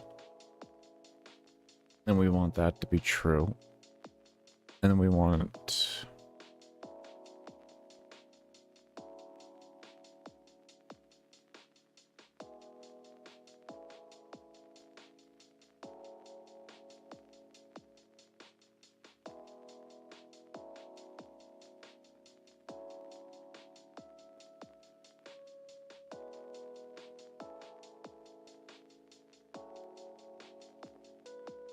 Listen to evade for a minute. Oh, very nice. Gonna get the video done. Very nice. Hope you get it done. All my best vibes to that, man.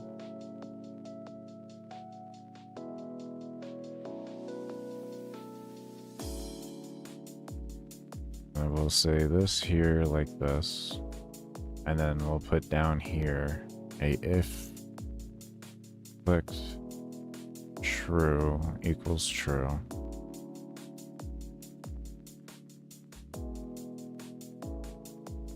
Then I want to copy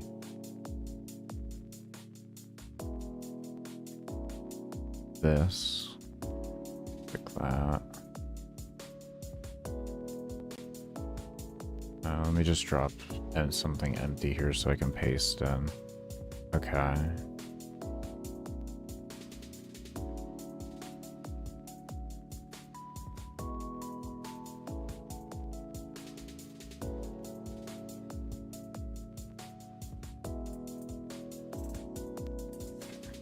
See. That was good.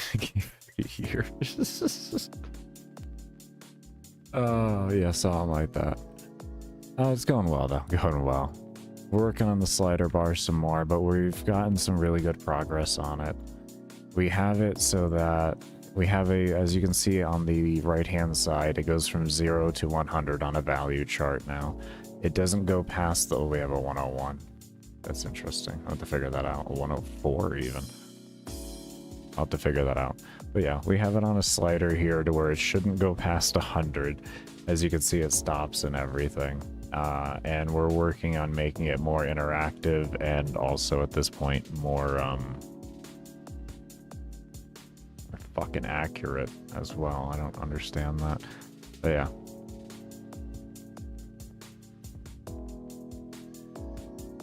And then we'll put over here if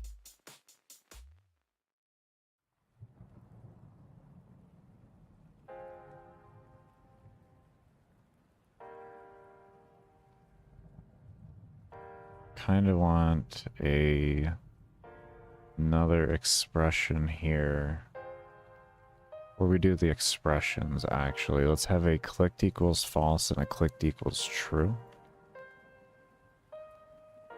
and then we'll put that into here, and then we'll put a else here, and then this way the player can re-click it and have it stay in place.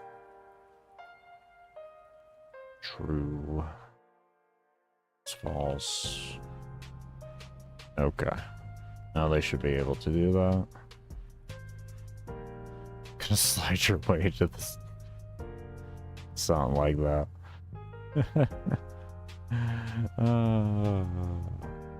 You take care of that, Sci-Fi. I hope your day at work goes by quickly, man.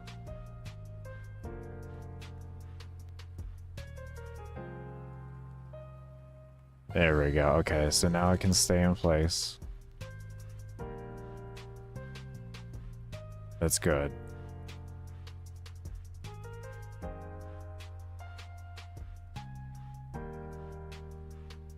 Oh, I bet you I know what I know. Why is it actually hard to do now? Hello? Hello? Why are you being a pain now? Don't occasionally bug on me, please. God, please don't occasionally bug on me.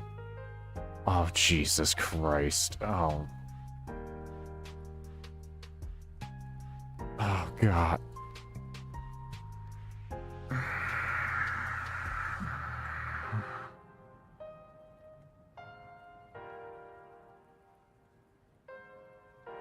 Why? No. Oh.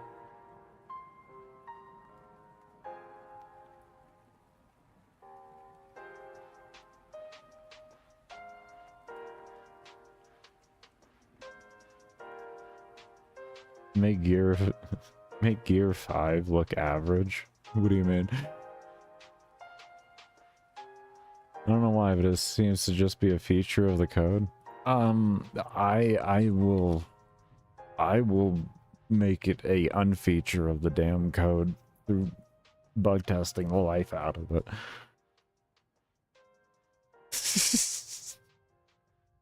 I will make sure of it.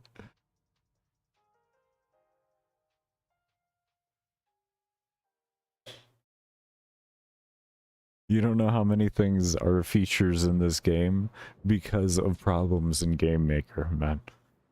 I will bug test and I will just go around and I will figure that shit out. It will work the way I intend. In fact, this right here, this little movement thing with the mobs that you see, part of that is because of how GameMaker works. Part of the reason for that is because of how GameMaker works. Now, you'll notice these guys kind of... You see how they stay together sometimes? And they do that? You see how they keep staying together? Now, if I don't have that code in to make them switch places, you want to know what happens?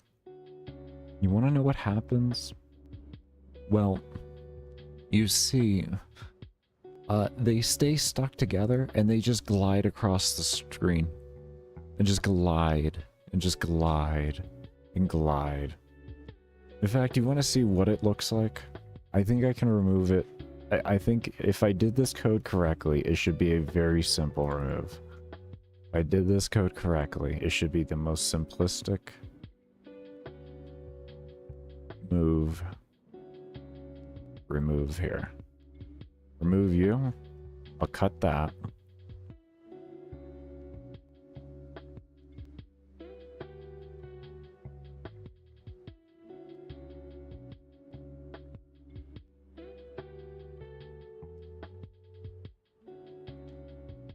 Let's see. Oh no, they're still moving outside? Don't do... No, don't keep doing it.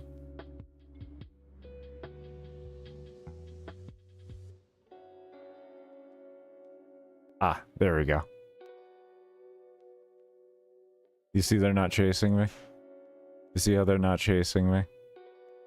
You see how they're not chasing me? You notice how nobody's chasing me, right?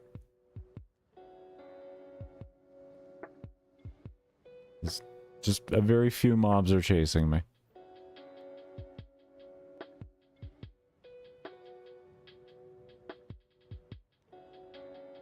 That's what that line of code is made for.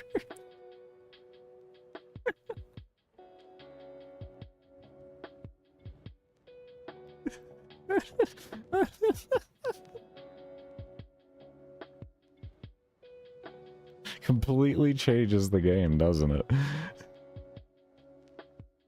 Yeah. Yeah. As you can see, nobody's getting stuck anymore.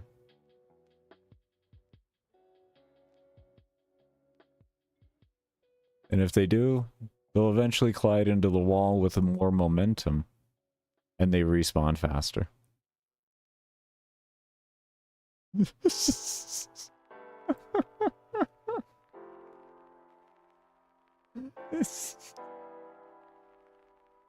Yeah. Now you all could understand why it took me so long to figure out enemy interaction, and like I kept making posts about I'm redoing how the mobs interact with each other. I redid it. I redid it. I redid it. I redid it. It's because I was trying to figure out a way around a lot of the bugs without being too performance demanding. So what I did is they have a move outside all command, and then I have this direction 1, which is just a random number generator. That's all it is. It's just a random number generator. It does between 1 and 360, and then they'll go in that direction. That's all it does. That's all it is. Now, this should be theoretically, actually. I don't know why I don't have it like this, but it should be like that. I think I did it. I think I was testing to make it more efficient, and I took that out to see if it would work or not, and it still ended up working well. So I was like, okay, well, at that rate, whatever. If I don't need the extra line, I don't need the extra line. But this is what it looks like with that extra line. As you can see, they can kind of get a little bit more jumbled, weird, and everything. It's not as good. It's not as good I don't like it because of the jittering, so I took it out.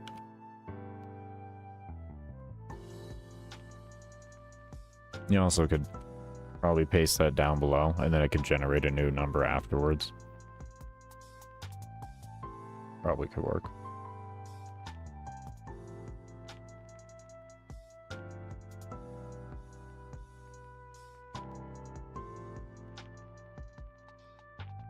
A little smoother. I still don't like it as much. But yeah. All different things you can do there. Could the wall be a respawn multiplier of enemies? I mean, you could set it up like that if you want, sure. Like the wall respawn bugs and add an extra enemy. I mean, yeah, of course. Of course. You would just... You could set up this collision here. And then when it does jump to point, you literally just have it create an instance as well. That's all. And if you wanted, like... You could just set up a random number generator on that. And then, depending on what number that assigns to, you can have that spawn that mob there. Then you just have it do the jump to coordinates with that. But it would just become more of a performance down bog if you do that. Because you would also have to make sure that the mobs aren't stacked on each other. And even if they are, I guess they do move. But then you're causing extra interactions and code to happen and everything that you'll have to account for if... You know, for just in your game in general. So your consistencies of your total performance will go down a bit more there, and you'll have to do longer form testing in order to have a better idea of what your consistent stability rate is and everything. Or in this case, it would be like CPU or FPS steps.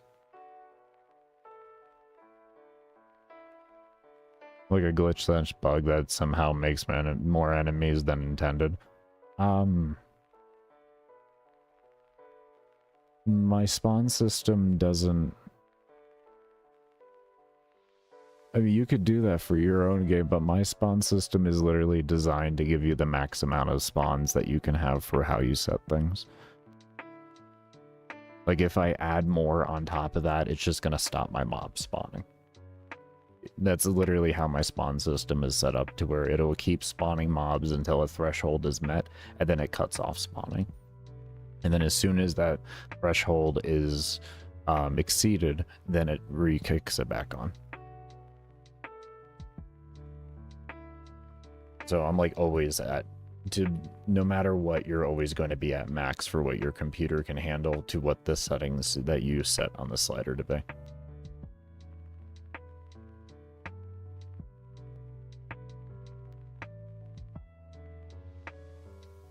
But for like maybe like dungeons and such, that can be a possible mechanic then, is what I would say. But yeah, a lot of the times, like, you'll find little things in games, and developers will use it to their advantage to create it as a mechanic, and that's only because of a engine. A lot of times it will be because of like an engine limitation and such.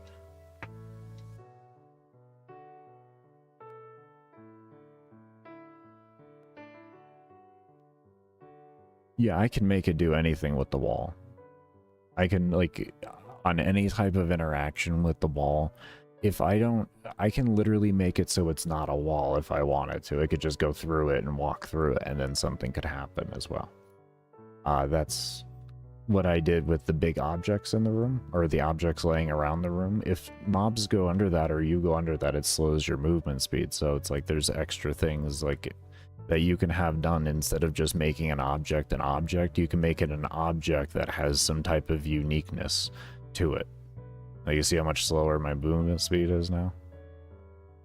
What it does is it puts you down to the actual movement speed reduction cap, which is like 0.3. Something like that. So like the faster you are going with your character and the faster these mobs are going, the more noticeable it will be for that and everything. Now, of course, with this particular map, it doesn't really so much matter, but it is just an example of things that you can do with the mechanics and everything. Well, with this one, it kind of does matter. If you play correctly, you can get mobs in a really nice kite. I have the room set up for that, to where you can kite mobs and everything. But yeah. You can make a wall really do anything you want. It doesn't have to just be a wall. It could just be anything. Like, you can use a wall to enable various amounts of triggers. Later on, when I start making my dungeons, I'll be using things like torches and stuff like that in order to trigger events to happen and everything. So, like, what I'll do is come down to something like this here, first map collision. We can say we have this sprite right here of this torch. So what we can do is we go over to its collision mask, we can do manual, and then we can set its collision mask way the hell down like this. We can make it as big as we want to do and everything like that. So then if the player interacts with anything within here, we can have it start triggering events and stuff like that. So we don't need anything else to trigger the events. We can use this to trigger the events.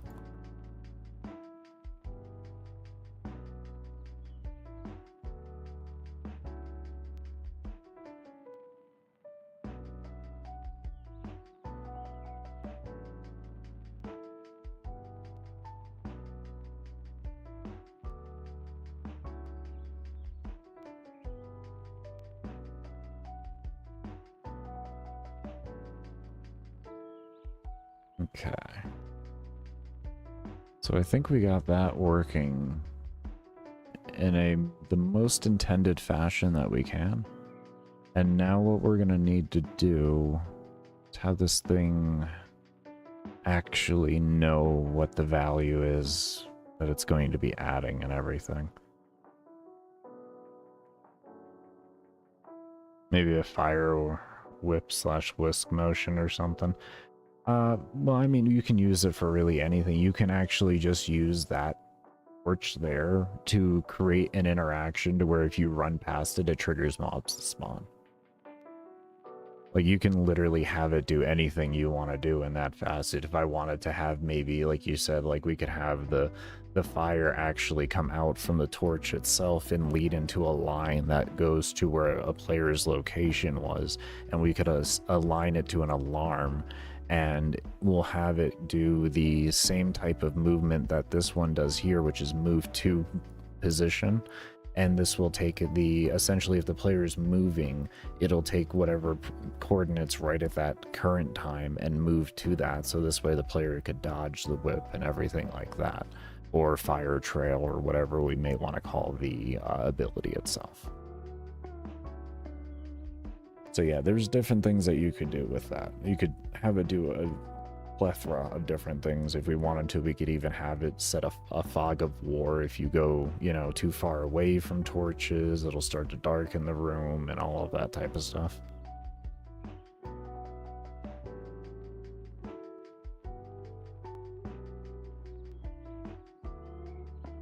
But we're gonna go ahead and get myself ready for a break now.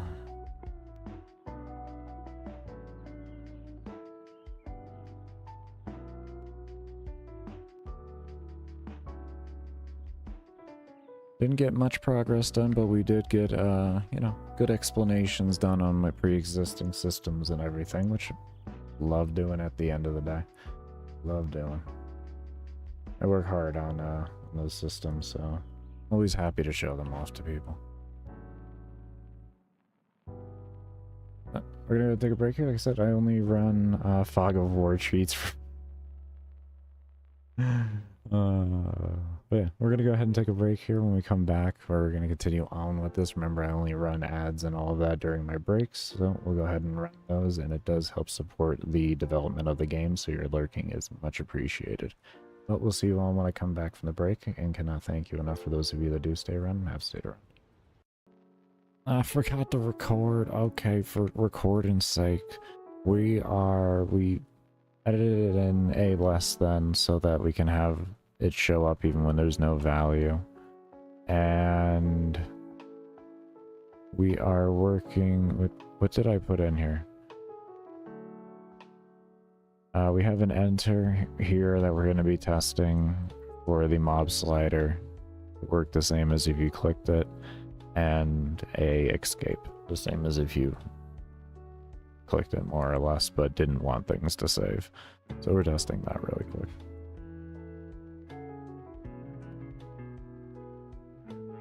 Just adding in other ways to do things.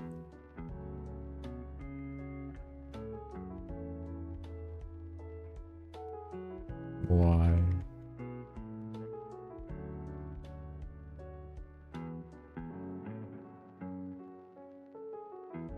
Oh, that's if... Oh, we need to add a, okay.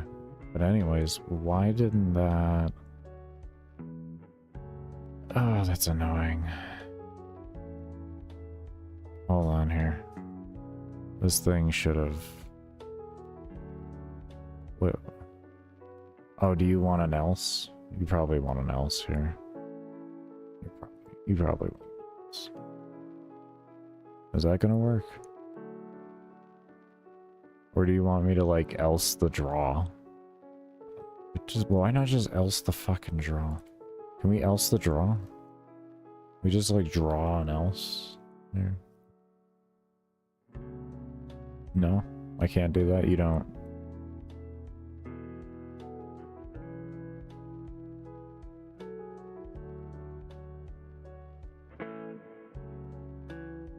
I think we actually could do that. I think I can do that. I know what I can do there.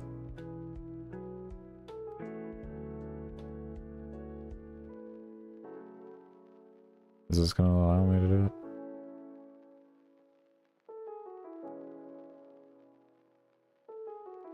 Yeah? Do you like this? I don't know if you like this. I don't know if you like it. We'll see if you like it. No.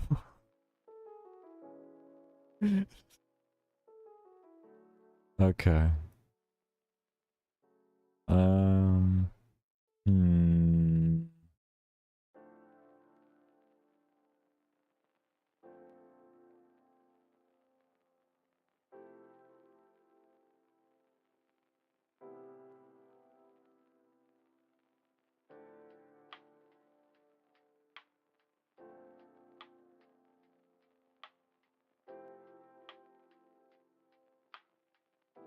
I think. No, because then if it... No. This is going to draw two things, though. I'm going to draw two things.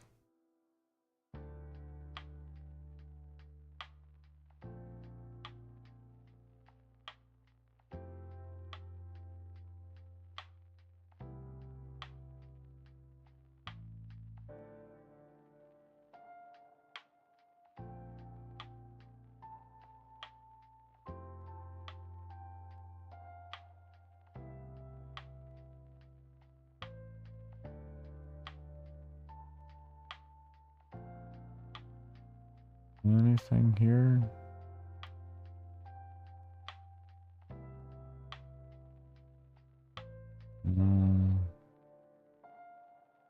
We're gonna be messing around with a lot of this here soonish. This will be more on my final optimization days when we start getting into a lot of these things to start increasing mob size by, or mob count by as much as humanly possible. It'll also include in going through and trying to make everything non-globals where we don't need it.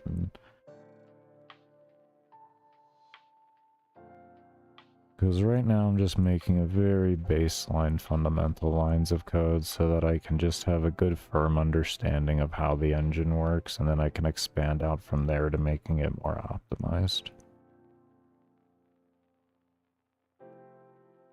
And that is why my code essentially looks sloppy. It's how I like to learn. I'm weird, I guess.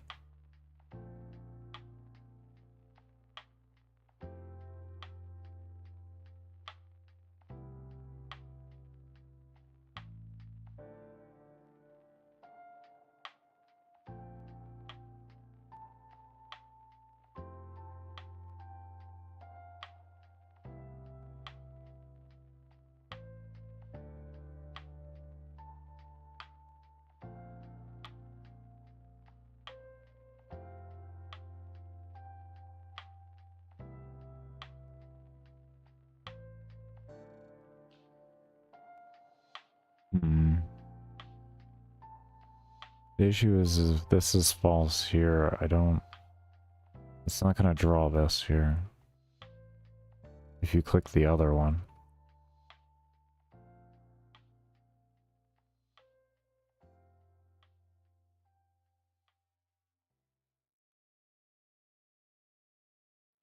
So I need a way.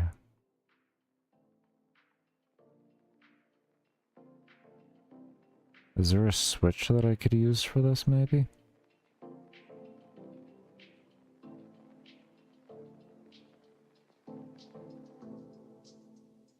I might be able to use a switch within it.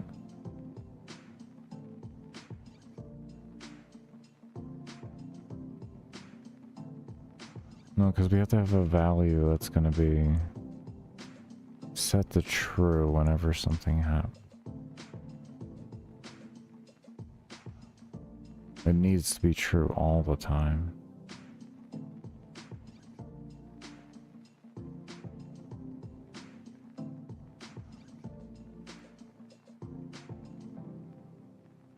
What could we do with that then?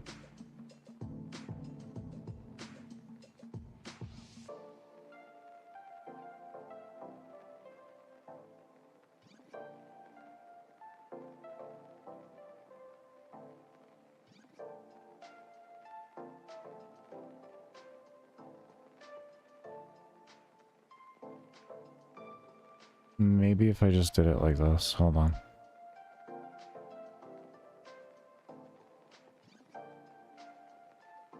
Maybe we have this run first, and then we have this run afterwards as a secondary check. So it won't make it that far. Unless it's there. I think that's actually going to work. I think that'll be fine. I think that'll be fine.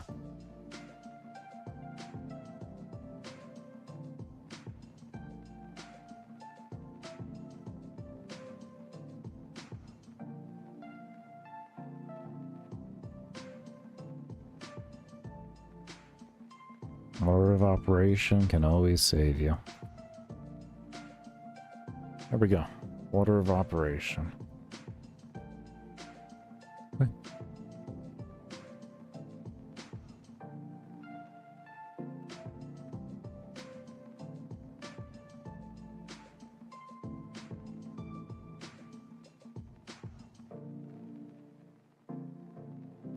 Got an error with that one there. Not 100% on what that was for. Mob slider step.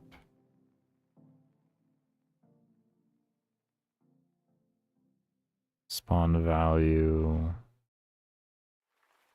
Oh, okay. Okay.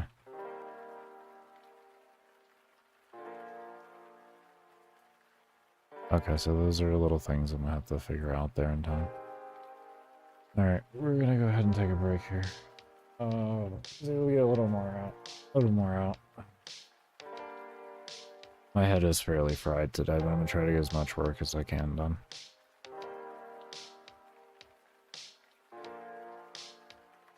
Get as much work as I can done.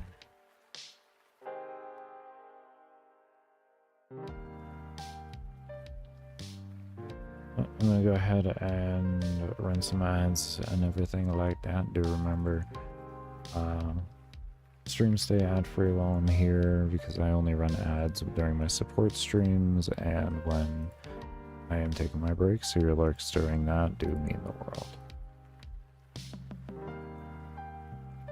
I'll go ahead and see you all when I come back from the break, and can thank you enough for those of you that do stay around and have stayed around. Okay, so the health isn't loading on reset, so we gotta figure out why the health isn't loading on reset.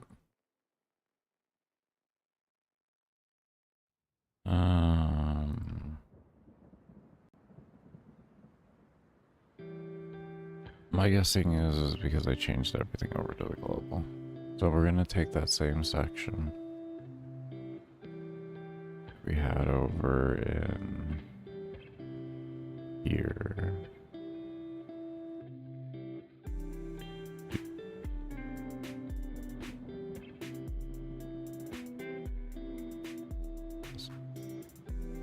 You can fit there. your script. I truly don't want to hear it. And what we're gonna do, just copy that along. I don't 100% know if I actually need to do this. I remember I had to for some particular reason. At the same time, I feel like I don't have to. I don't know. There's probably some other way around this if I sit here and work on it. I didn't care about going further because, like...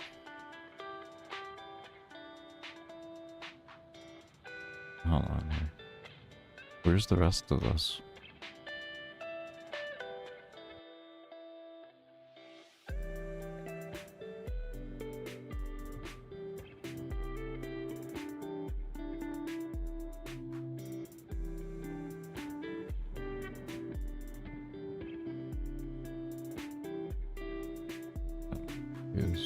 It's empty. That was it?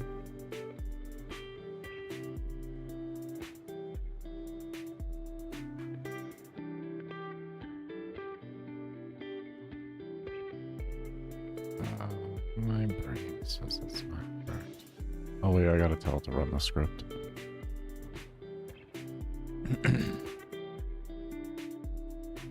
Lordy. I gotta tell it to run the script, that's why we needed it there. I'm mainly just trying to clean this up a bit more. It's a bit more inefficient in the sense of, it has to call the script, but it should be fun. It's only at the game load, and the game load is so fast anyways right now and in such a good state, I feel like you can afford the efficiency loss. Come on. You can do it.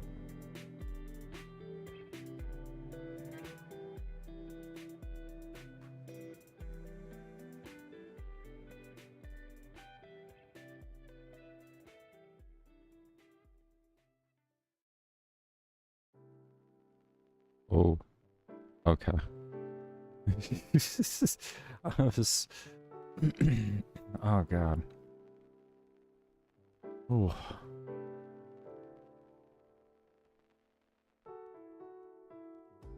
Ooh. Alright. Is that a stroke? Okay, we're gonna take a look at this now.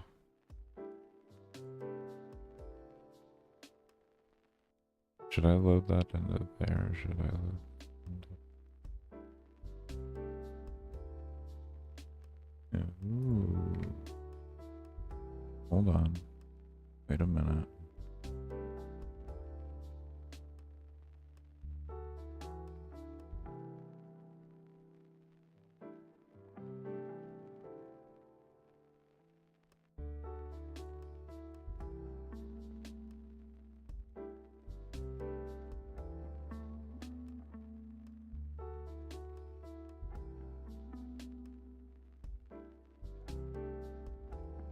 Okay, let's see what that does.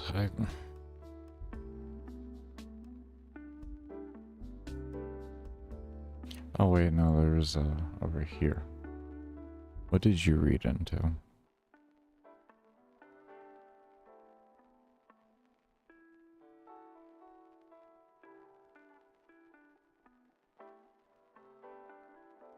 Where's health? I'm blind.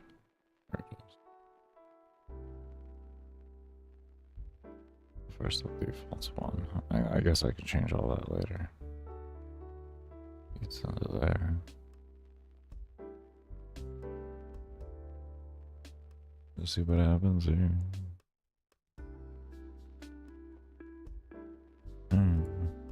My brain does not read that. That was correct, even though that's what's been there forever. I don't know.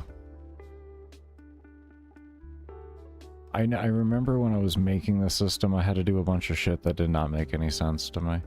So that's probably why I'm reading back on it, like, why? Why? Why? I kind of get it, but why? Why can't I just do this? I gotta keep telling myself, like, you did that already, bro. You did that. You actually did that. Like, my brain just says, like, set all values to 0, set them to the, like when I die, read all my values into the save. 1 second.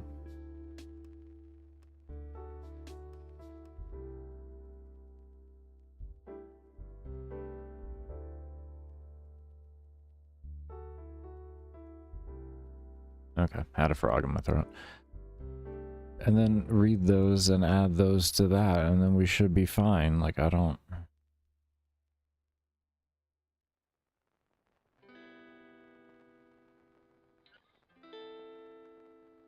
understand why I'm minusing and all that.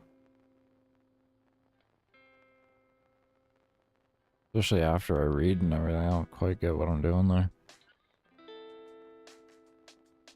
I know it worked.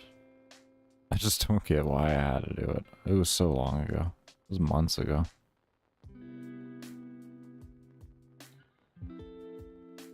Mainly, I just don't remember.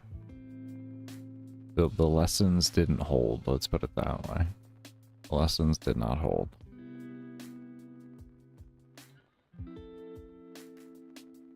I'm slowly wanting to turn over to things that I can use scripts for and use them just to clean up the code, make it easier. For viewing and for changing and everything like that. I can just do easy calls to it where, because most of the time the code doesn't really too much matter. Well, every time that I call a script, it's not going to affect mob spawning, so if I know it's going to affect mob spawning, I'll do everything I can to code it within the object itself that's going to be running it. Because I don't want it to have to call a script or anything like that. I want everything to be on the object there. It doesn't have to go looking for it, quote unquote, you know. That's essentially that's how I view calling a script or something like that, or calling an object or anything is, they're essentially going to look for it. And I want to minimize that as much as possible, and I just want them to have it in their pockets, if you will. Would be the best way to look at it. Like, it's in the object's pockets and the object has it on hand so it can immediately use what it needs when it needs it, instead of having to phone a friend or some, you know, regard like that, I guess you could say.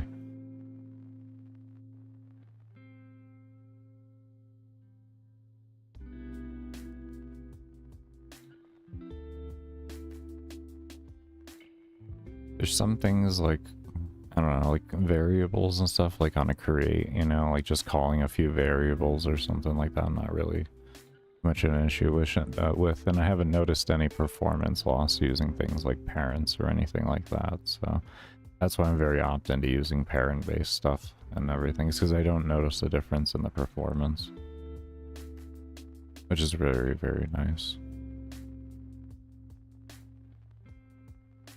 I always assume that there's going to be an issue with performance unless it's like directly being ran from where it's called from, and until I see differently, you know, I just, it's a safe practice type deal.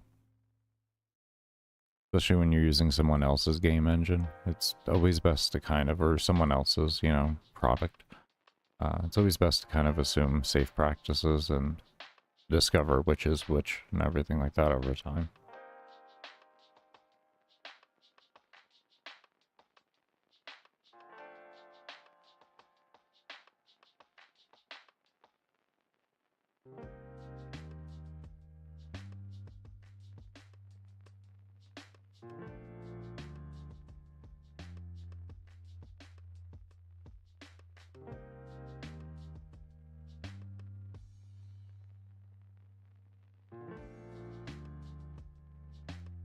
And thankfully they have a, I was drinking some water, but thankfully they have enough, like they have a good enough debugger for you to really be able to tell all of that kind of stuff and everything. Alright, good, we got our mob count here. Why isn't it dividing by 2?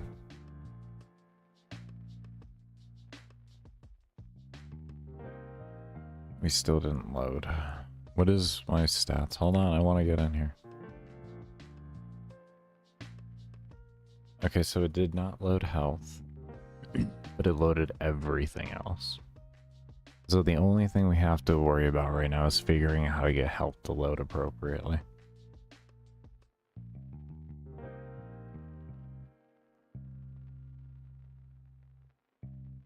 So somewhere that is going wrong.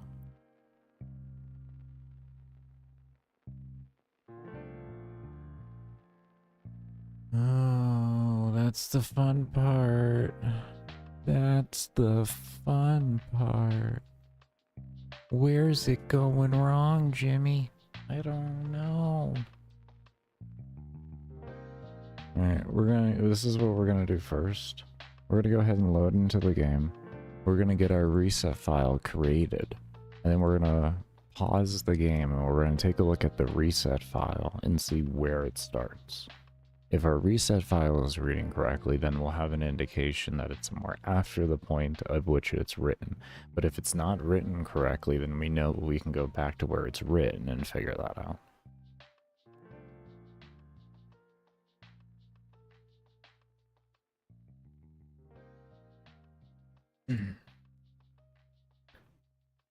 This is why I like having, if I can create little files and stuff like that, I'll always try and do that because it makes actually debugging and all that even easier. Sometimes it can be easy for you to even set it up like that, or if you want to, you set up yourself, like, you know, if you're having a particular thing not running, you can use debug messages. When I find everything is running and I can't find where something isn't loading correctly, and I've like searched everywhere for it and I just want to have an easy way to do it, I'll find the value that needs to be done and I'll just create like an init file for it and then see where the issue is actually coming along and have it like read and all that. It's a slight little bit change in the code, don't get me wrong, and it could end up making you understand where the problem was even in the process, but I would use it kind of as a last resort. That's why I said, like, once you've done like everything you can to really figure it out, because it does require you to change your code, which can change your outcome, which can be a whole problem within itself. So it's kind of one of those things where it's a toss-up in there, and I usually like to just try to integrate it within a system. Because like on a save and load and stuff like that, having a little file made that's just a text file, you know, 1 kilobyte isn't going to do anything. Oh, look at that, we got auto reset off. Oh no.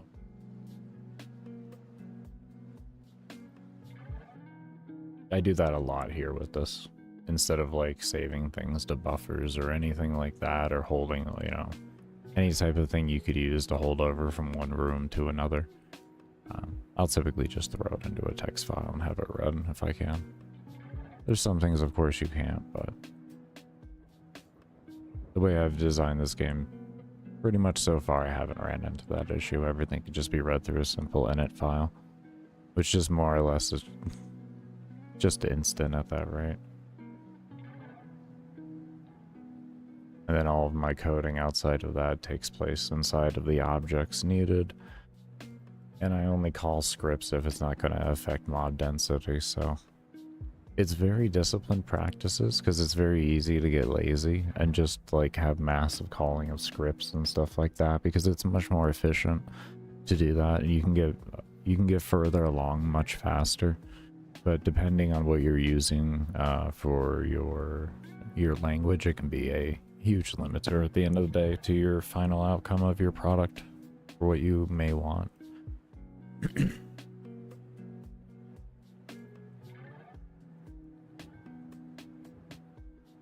It's also the same thing like coding everything in global variables too on here, where you can have them called from anywhere and all of that, but if you don't need it, it's better to not have it. I have a whole shit ton of global variables I don't need, and that is going to be part of, like, you know, my efficiency run of everything, but it's kind of one of the last things that I'm gonna really worry about at the end of the day, because even though I do know it does provide it'll give me better efficiency overall, I'm not really too worried about it. I have the game, and pretty much I ignored that because it was such an obvious thing and went to other things that were much more complex to try and figure out in order to make it make me be able to push myself harder to get the proper optimization done. You know, knowing it was like, okay, well, I got all this easy stuff later on. Let's focus on, you know, the harder things right now and figuring all that out. That's the main thing here, I would say, with this engine. Like, if you want mod density, it's going to be like any other engine, or any other language that you deal with, because this is its own custom language. You're going to want to have aggro radius.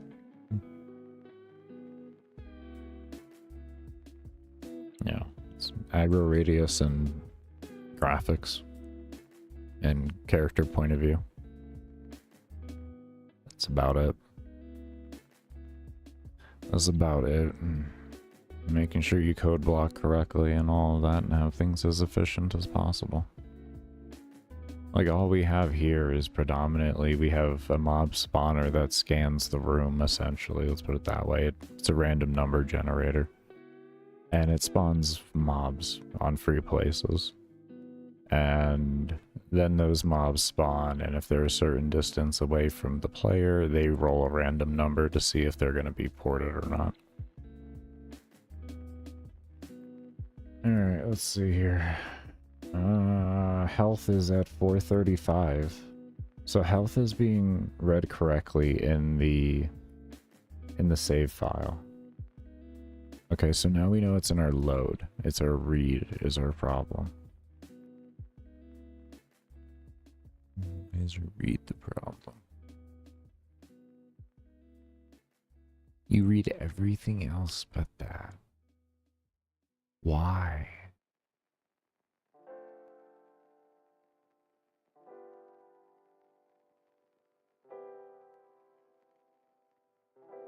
Ooh.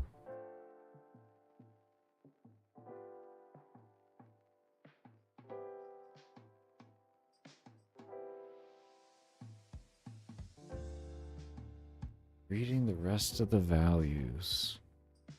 Oh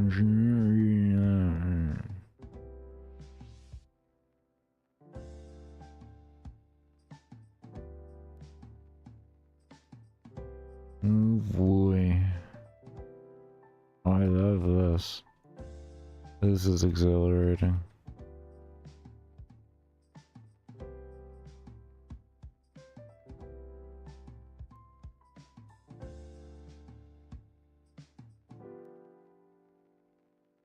Man, I am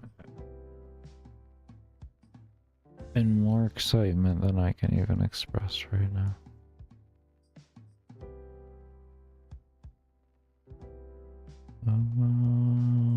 This is just the most wonderful thing I've ever experienced.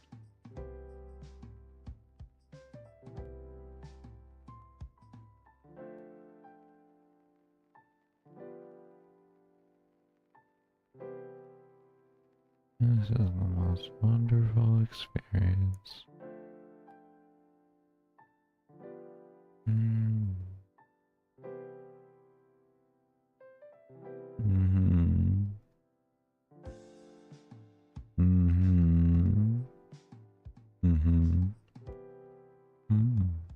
This is great. Why is it so great, Baker? Because I have no fucking clue why it's not working. Oh boy. What do we save you to then? What makes you happy? What makes you happy? Excuse me. Excuse me. Squeeze me. You need to know what makes you happy.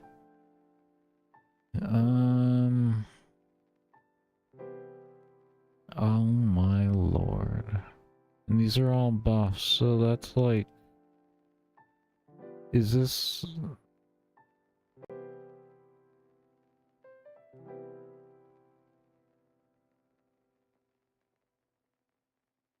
So it creates that, and then it adds the health. It reads these into here.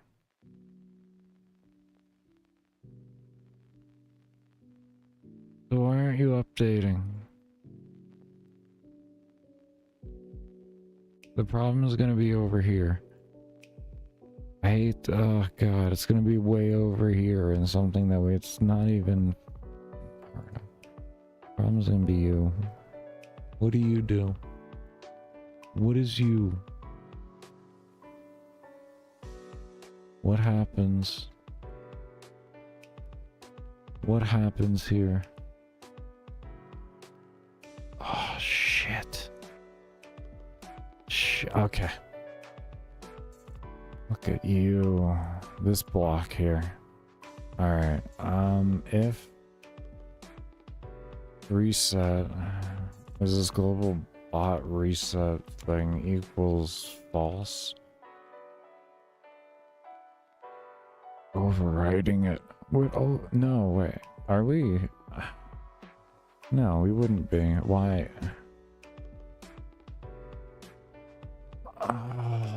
Okay, let's just say if it's doing everything else, why would that be the issue? Yeah, now we're getting it. Now it's shooting me an error because you. Oh, I hate you. God, I love you so much.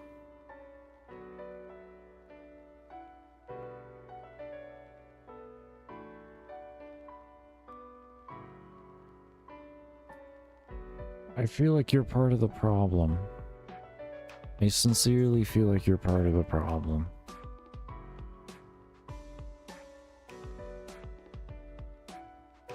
I sincerely feel like you are part of the problem. I don't know.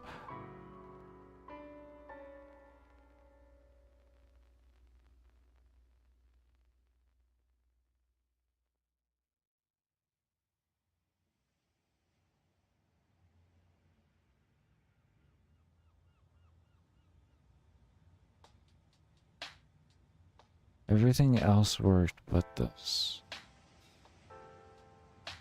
Everything else works but the health. And the health is connected to a unique system that reads a global into a regular to display a health value on the screen as a picture. This health display, I'm going to tell you, has been the bane of my existence since I came up with it. It has caused me more problems than I can even express to all of y'all. Like, oh my god. Every time I try to do something, I deal with a problem with this damn thing. How do we update you to update everything? Maybe we run a bunch of reads in the... I don't... That's a common... I mean, like... I guess it could work. I don't know. This is... Why don't you want to read here?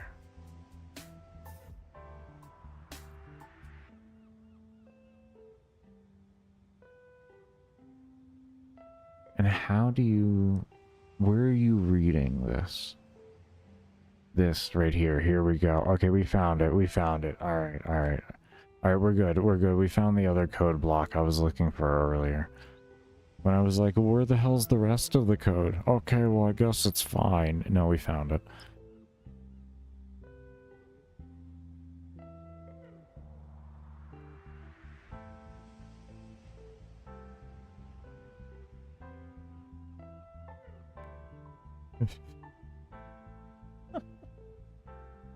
We found it. We found the code block.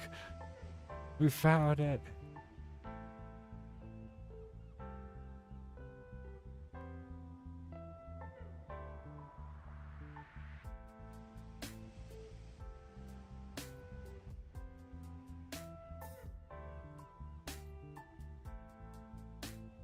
Oh, my God.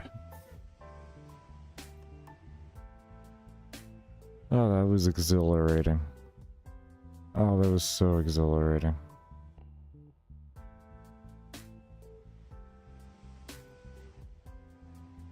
I feel like I need a nap after that. Oh, lordy. Ah. Okay. Alright. Alright. You should probably create something in there, Baker, that gives you a clear indicator of the separation between the two things.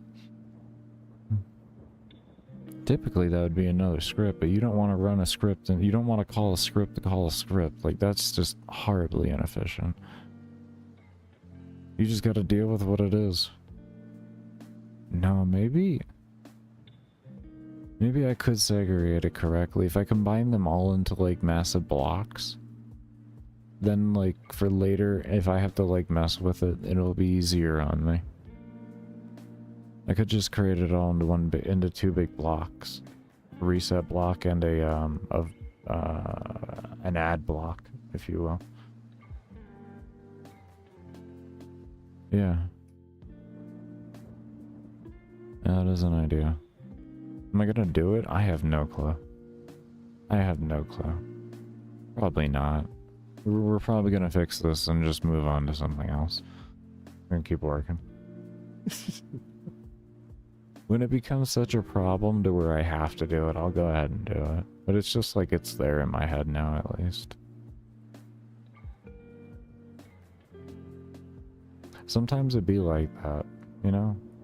Like, the code works. You got a lot of other things to work on. Like, are you gonna go back and just make it, like, more visually efficient for you? Or are you just gonna get better? Meaning, like, you should review your code better when you're trying to find errors, because that's really all that fundamentally came down to, was an error in reviewing code. Yeah. Yeah. And just separating them is putting a band-aid on the true problem, which is an error in reviewing. So you can use different practices to help, you know, make up for that, but the best thing you can do is learn to review your code better. That's the best thing you can do. That'll save you more time. You won't have to do stupid stuff, like extra little things to make sure you make up for your inefficiency or your inabilities to do something. So just work on being better at it.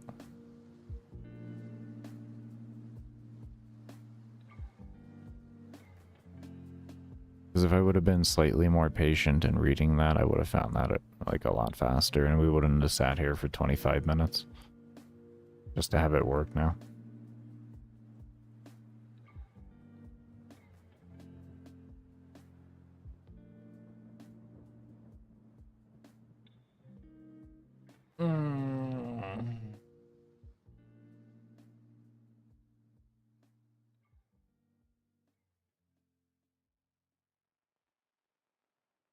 Like I said.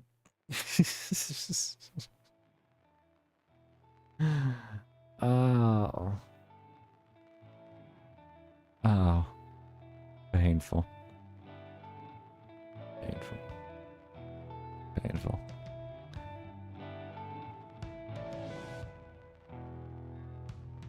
Now, how many was this to get 1 point? Okay, so it was 100 soul points per one. So we could start working on getting that, because getting this down then, that would be what, 10,000 to get it down to 1, but reasonably. I mean, if we don't focus on range, because range kind of is a bit more important, to be completely fair with you. Range far more important. Oh, we have 680 points, so we actually have enough now to get our 7th. So now we have 8 total buffs so that we can use. Refund that. Now we have 1,500 points. So I liked my damage, so that was 200, I think I did. Was it 2? No, it was 100. It was 201. Did 100 damage. We had our attack speed cap, which I do actually, I think I have to adjust the coding on that. Though I have been torn whether I just want it to be 120 for it. So our things would look more kind of like this right now. I need to make a menu for that, I need to make it. There's things you got to do. There's so much you got to do, Baker. You're like close to the alpha, but you're not even close at the same time. There's so many little quality of lives. The quality of life. Okay, anyways. Yeah, that's where I'm at today. We're gonna reset this down to 120 here. Attack speed. Was this needed to be reset anywhere else? I think of that. And then one of the code blocks.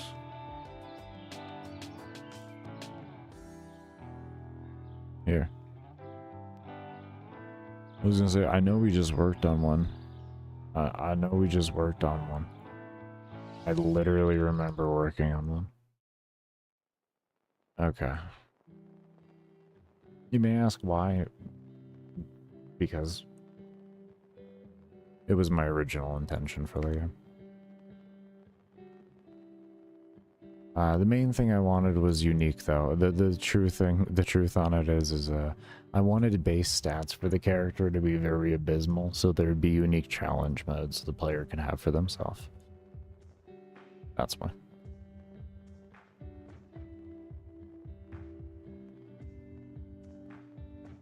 It's a game of enjoy the imagination. So now we're getting an error. Unable to convert to string if over. Yeah, you're supposed to just delete it. That's why. Can we talk about you and your face? This is why we're doing this. This is why we play from start in the game. Is we sit here and we mess around. We create bugs, create problems. We have to fix them. Let's open up another tab here because we have like 6,000 tabs right now. We have a lot of tabs. We're living that tab life right now.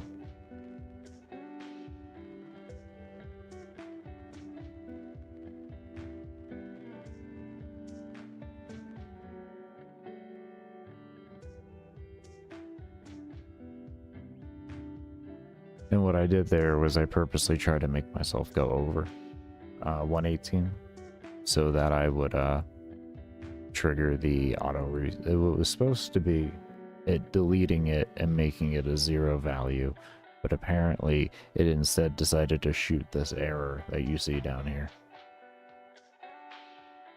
So this is kind of where we're at in existence right now. And I should have cleaned up my workspace a long time ago. I do understand that. And I am unfortunately making you all sit through the consequences of it. I should have kept it clean.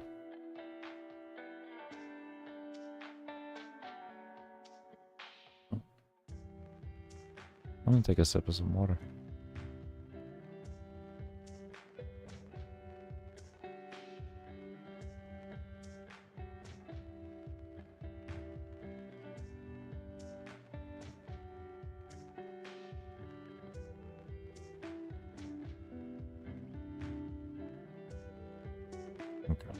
One day we'll get a better PC. One day we'll get something that can run one of the most basic game engines ever made. We'll do it. We'll do it.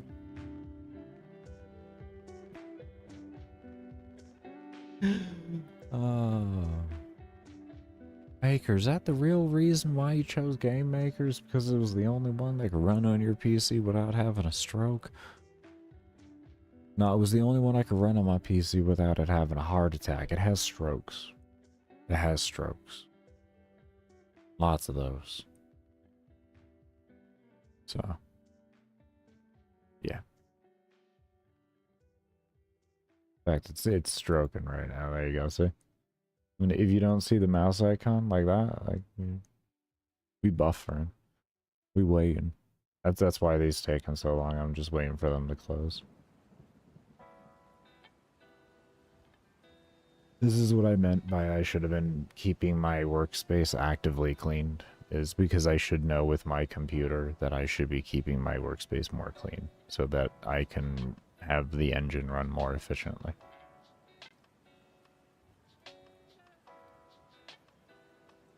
You don't want to see Unreal on this thing. You don't want to see it. Even Unity is pretty bad. I mean, Unity, I guess, isn't terrible. Unity's runnable. I just don't like Unity. They'll never get me back as a consumer. It doesn't take much for me to see what a company's intentions is. You know, Unity went public at the end of the day, so their main focus is making money, not making a good engine. I don't think GameMaker is, but they do belong to Opera. So I don't quite know where all that's going to go in that regard, but we'll see. GameMaker's been around forever, and they've never really fundamentally changed on their principles, so hopefully they stay the way they are. I do enjoy the engine.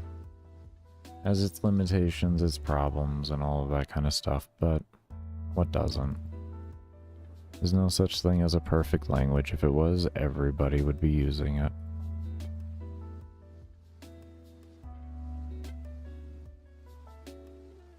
So, you use languages to do what you need. If the language doesn't do it, you find one that does.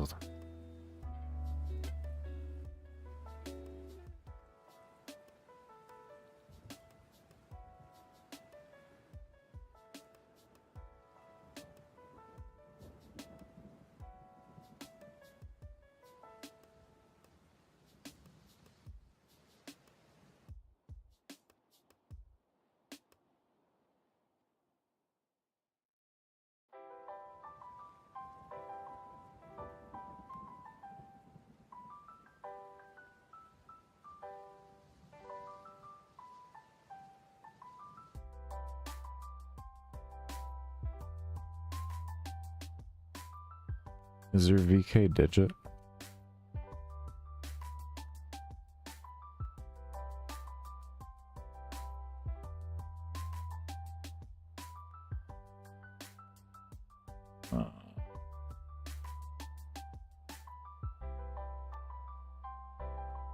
VK number or something like that? I know it's virtual, it stands for virtual keyboard, but they have like VK all and none and stuff like that. I was just like, well, maybe. I see what's shooting the error now. I just...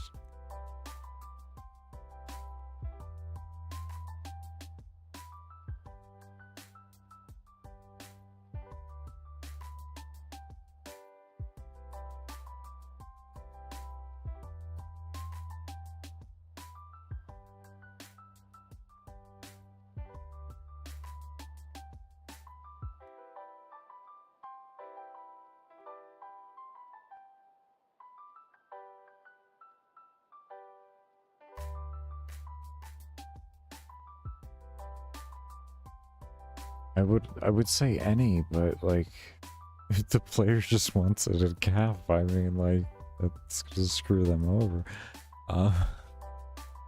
Lordy, lordy, lordy, lordy, lordy, lordy.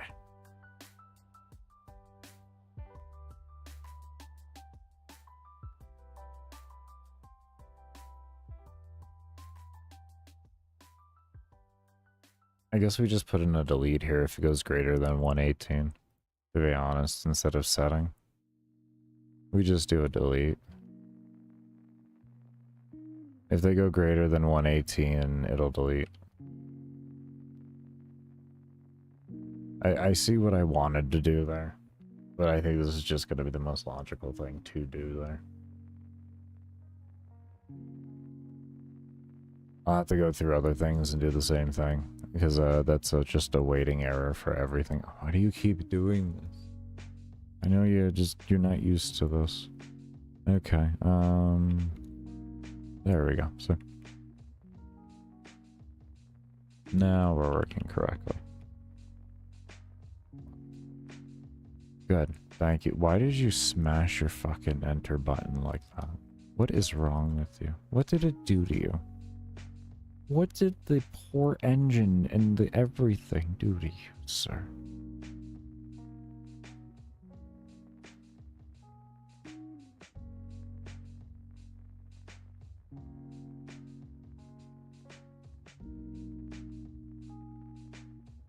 What did I need here? Was it 126? That's right, it was 126. So this was our big investor so far. That was a big investor for what it was, or what it is. This one was 21. This was 20. Okay, so we got 4 out of 8. Got plenty of room.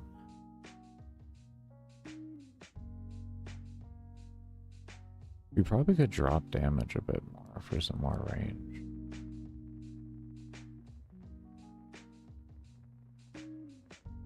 Bet you we could. I bet you we could.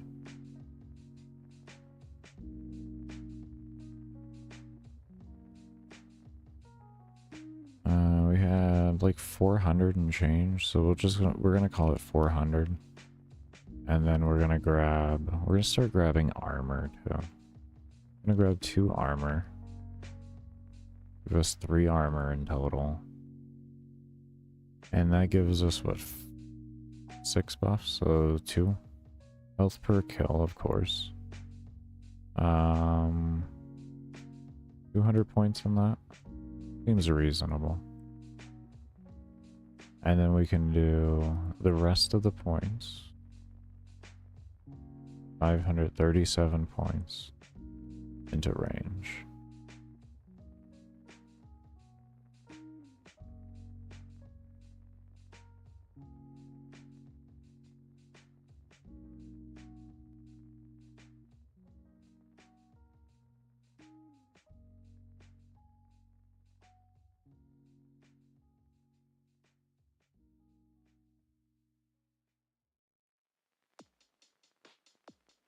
Yeah, that's a bit better on range. We're starting to see some range.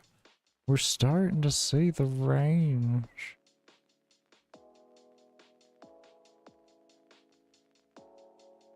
Yeah, I can definitely start feeling it now. Yeah, now I can start feeling everything. Just, we needed to get some range.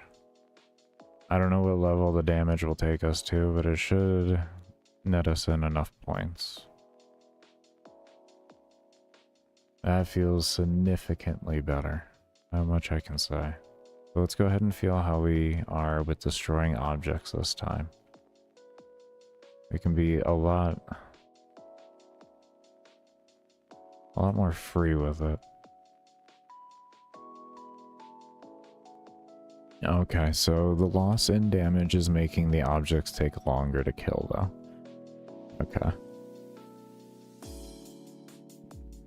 Definitely notable. Definitely notable. Okay. Definitely very notable. Okay, so I would say our main focus becomes experience, then, more than destroying objects. Because we got nice range to help our efficiency out, and to help the fact of, like, us just running around.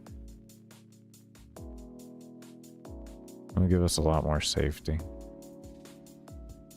We can go around, take advantage of as many enraged mobs at lower level as possible to get our levels scaled up as much as possible. And we can let them destroy the objects, because we're going to be aggroing them and forcing them to destroy everything, which will be important. So we can have lower level mobs now for the enraged for those objects.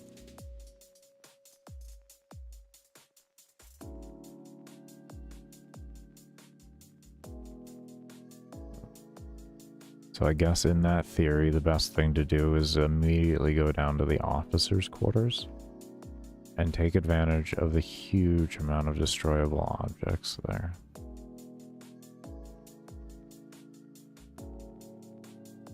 If I can. There's a lot of mobs here that are big. It is amazing. It is absolutely phenomenal. Yeah, look at all this.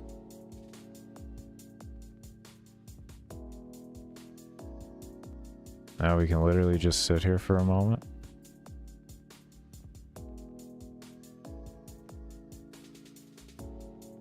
We'll let things spawn and come to us here. And destroy all of these objects. We'll make them do it. And then we'll take advantage of their boosted levels or experience while they're not doing any damage to us.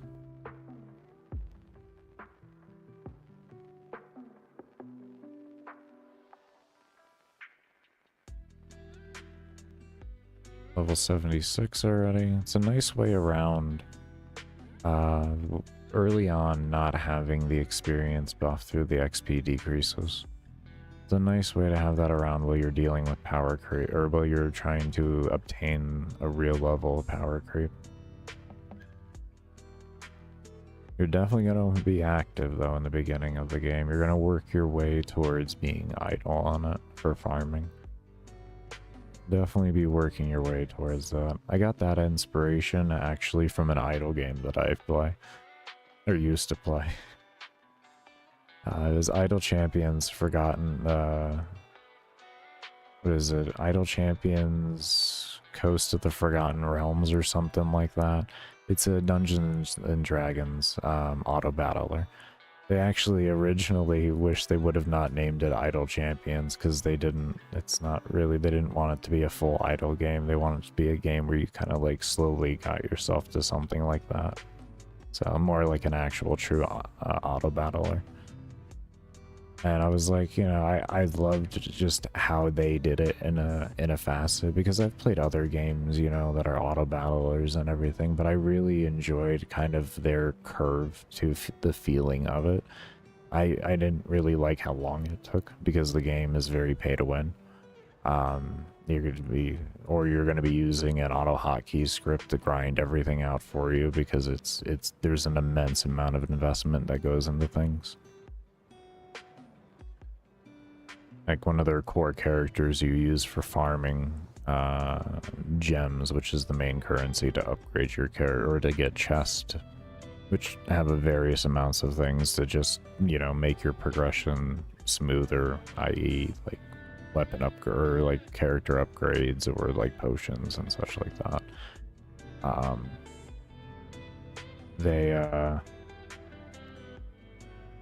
It takes like a solid year of playing the game, having it run pretty much all the time, to actually achieve like the character in a reasonable state for farming.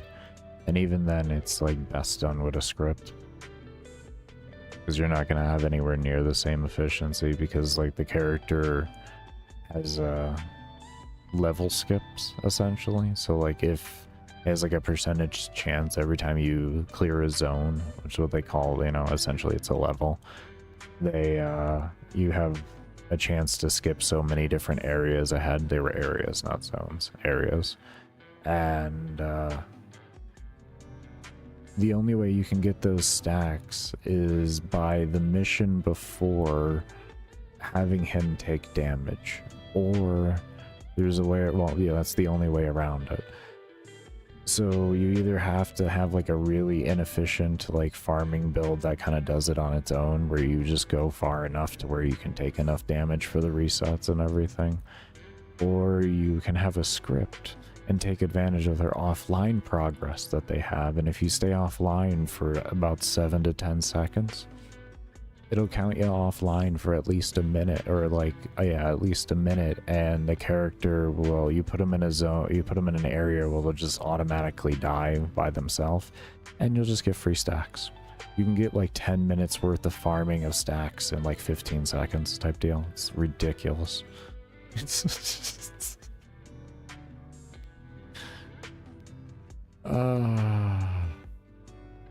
so real. It's so real. But yeah, like their overall core concept of like just slowly being able to hit a point of farming, but not actually being able to fully AFK farm the entirety of the game, is kind of where the concept came out of. Their game isn't completely endless. It ends at like area 2000, I think it was. And with that skip character, depending on how many skips you have, you can get just past that with those skips, like whatever that lands to. So if you have like a 5 skip, you can get to like, you know, what would that be? 206, I think is what it gives you.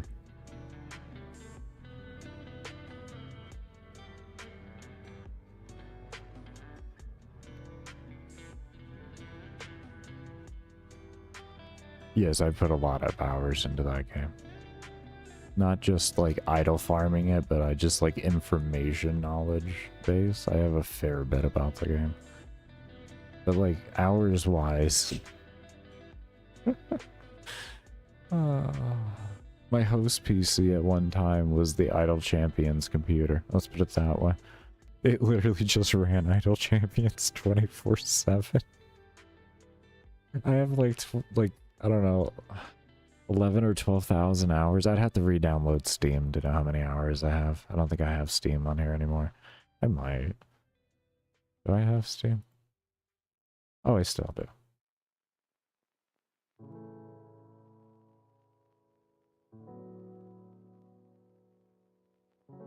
I can stay still for a moment, I know that much. Okay, we're updating Steam right now. Give me a moment. I haven't loaded Steam in a couple months.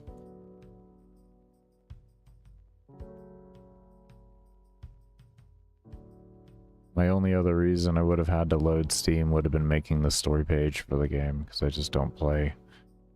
I don't play games anymore. I focus on making my game. If there's a game I'm curious in the way of like, oh, this looks interesting, I typically just watch streams and stuff like that nowadays for stuff.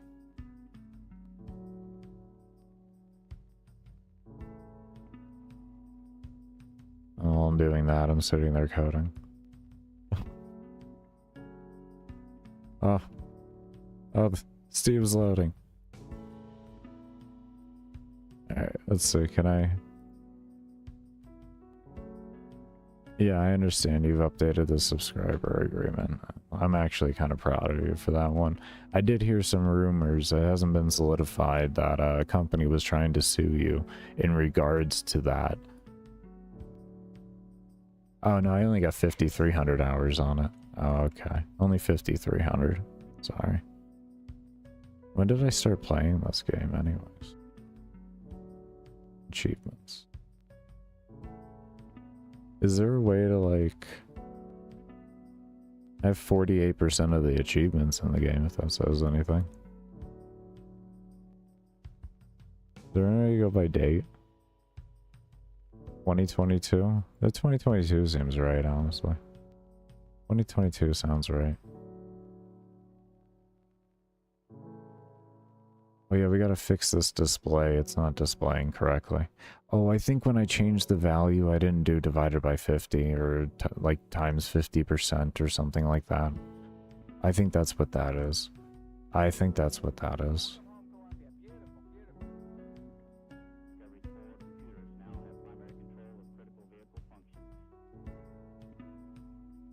Okay, that's fine. We're gonna run this out until we die. Just so we can get the experience from it, because we're having a good time with it. And we just gotta fix that visual part. And then, we're gonna invest another 100 and change points into range. More range. All the range. We need to cover our screen in range. The whole screen must be range. The more range we have, the easier this is.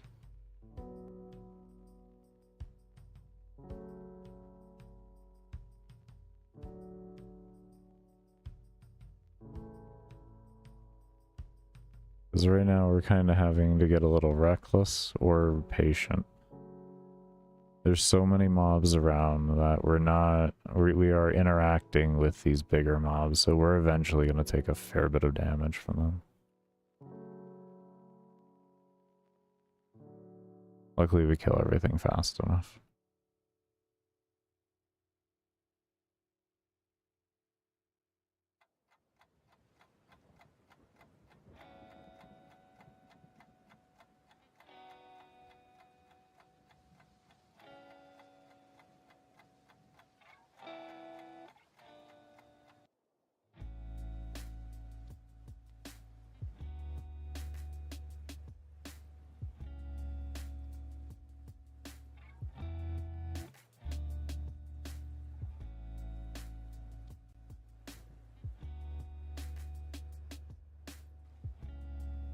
Oh, there, we gotta get that count down pretty low now to get past this enrage counter. What is that, like 1500 we gotta get those down to?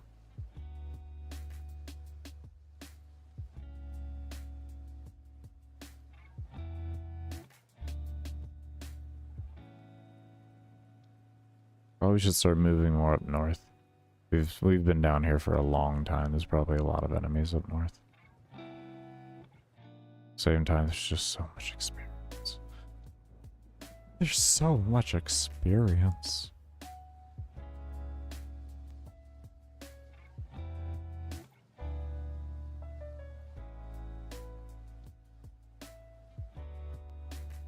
We may not want to decrease this enrage timer. I think it's not giving enough time for mob density.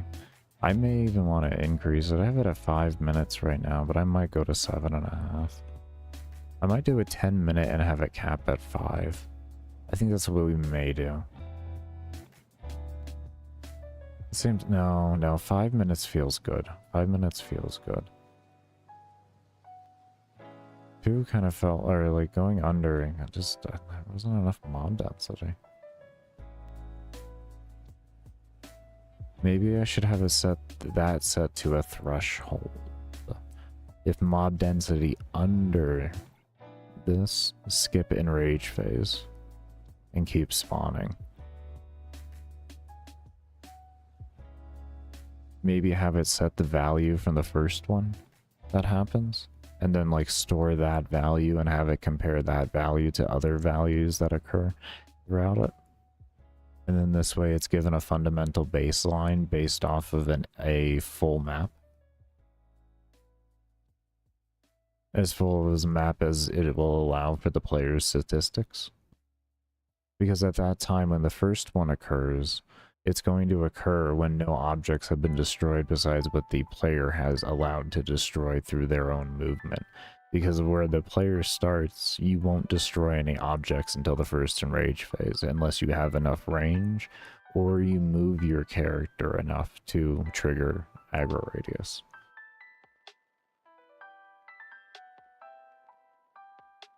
There we go, we got enough now. Now we're at 5,300. Look at this mob density just going to the moon. Okay, I guess this isn't bad. You gotta work a little hard on occasion with it if it doesn't happen, and then all of a sudden it all starts clearing up.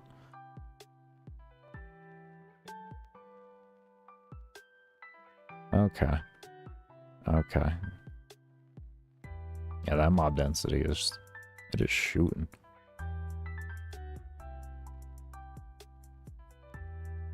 I'm not too objective to that, to be honest.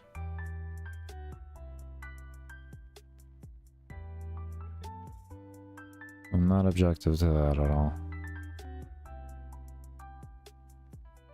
It's going to make the player, if they want to have an auto reset, they're either going to have enough, they're going to have enough stats to be able to handle the limitations of what can happen during the resets, or they're going to have to be active, or not be active, or they're going to have to plan their stats out exactly to make their auto reset, to make the most of their auto resets. No objections. No objections.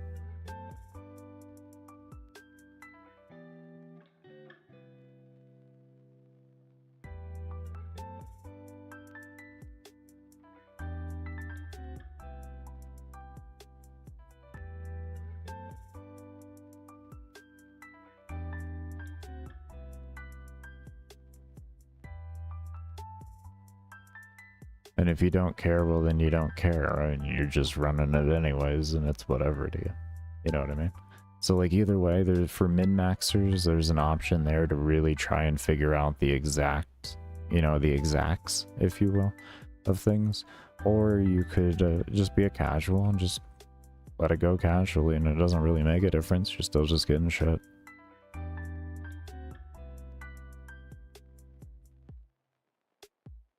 That's good. It's good. Reward either way, but gives you more reward for sitting down and really doing the thinking, which is what I want. That's the fundamental basis of this game, is anybody can do anything, but the ones who sit there and think get it done faster.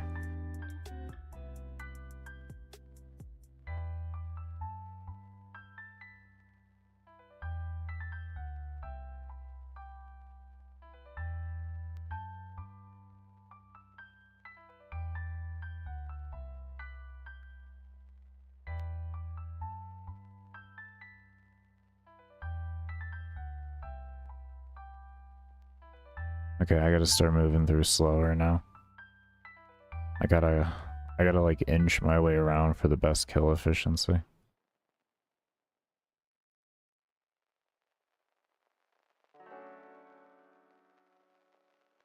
I'm starting to slow down on how fast I kill mobs.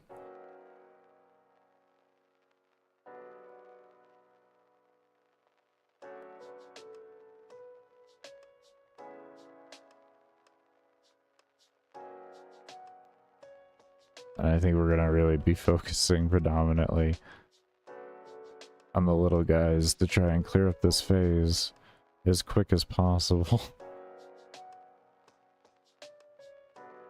But we'll take whatever.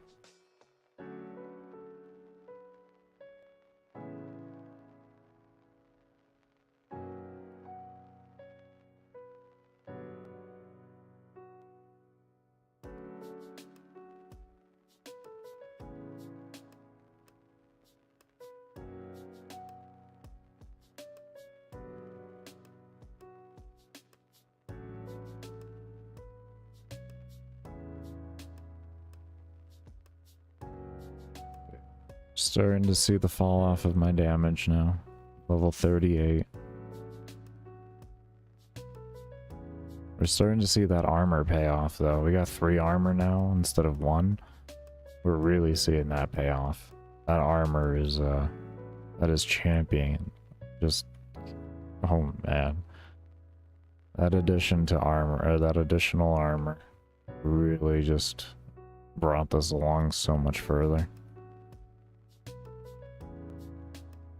Honestly, I think we're chilling a bit. I think we're chilling a bit. I think we're just chilling a bit. We did it. We chilling a bit. We just need more range. They're all just sitting there analyzing us, and we're only just taking just enough damage to survive. Or we're just getting just enough kills to stay alive. So like we're alive, but we're not getting anywhere.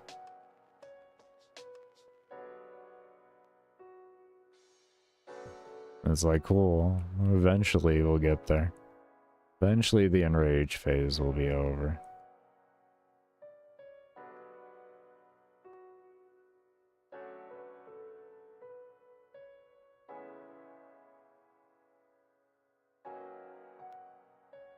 I mean, I wanted to play this out. I didn't realize it was going to be like this. I'm going to stop this enrage phase.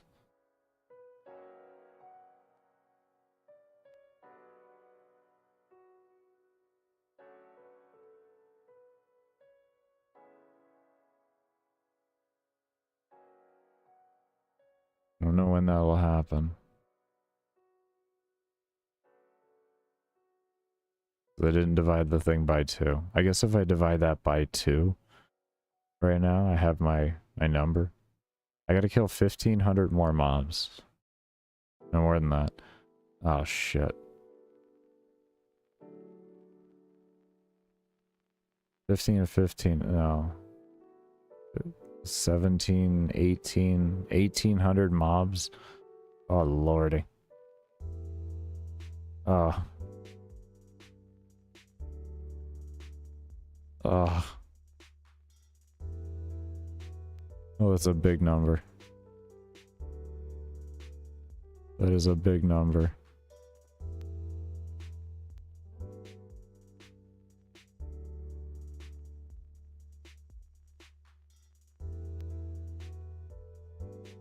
Oh man, we built ourselves wrong here. Oh, too much health. Too much survivability, not enough damage. Not enough damage.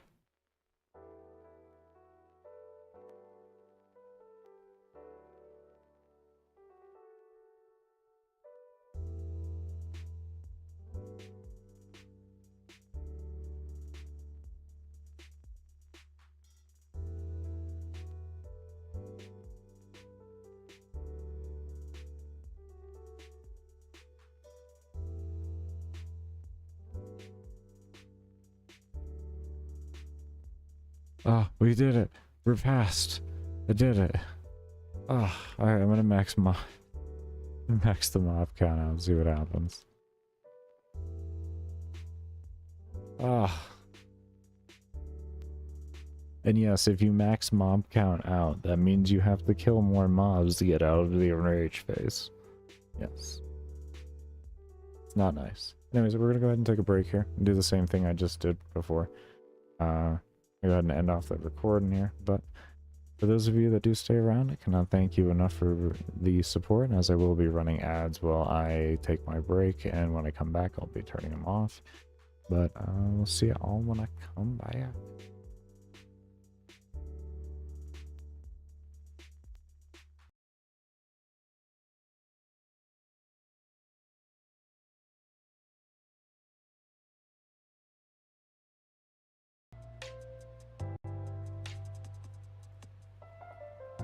Okay. Brick by Linux, need to install it back. That's unfortunate.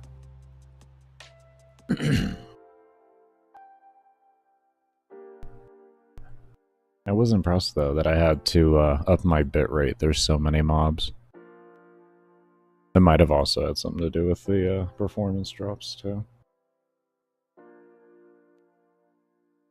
Oh, yeah, that actually had a lot to do with the performance drops. Was my upping my bitrate. I am using 30% of my 30 or 60% of my fucking GPU randomly. Why? Why are you using 60% of my fucking GPU?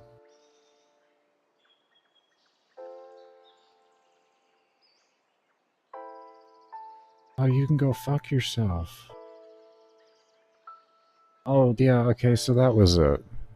Jesus Christ. I'm gonna have to stop using... I'm gonna have to switch back over to using OBS. I don't know what they did with their most recent update, but my god. This thing is running so hard on my computer. Completely unnecessary. I wonder why I'm having problems. It's not like I even have the game open. The game is not open. It's just the engine and fucking XSplit. XSplit is just eating everything.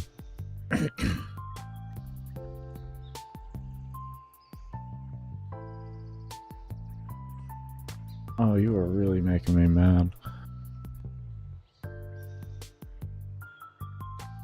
Alright. Well, we'll do our stream today, and then I know what I'm doing after, I guess. Stupid thing. Anyways.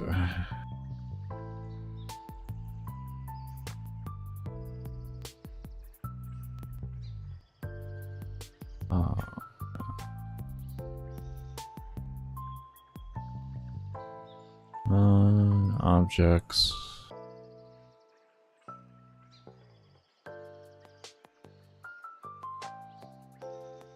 Mission 1. I want to see if I can throw all the code into here. I actually should be able to throw all the code into here.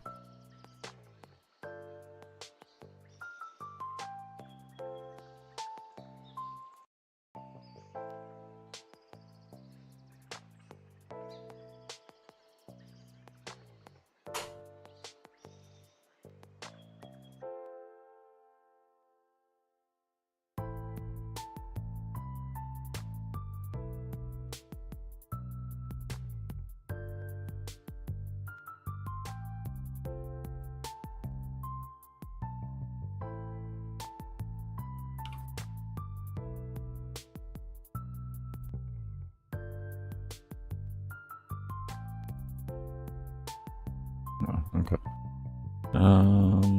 If...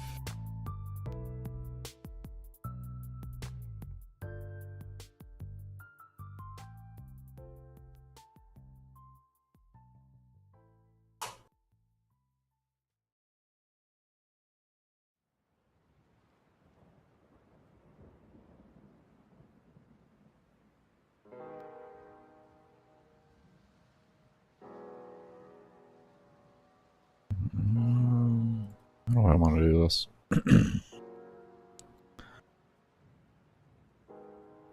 There's a variable I want here before this read. My brain's trying to figure out which it is.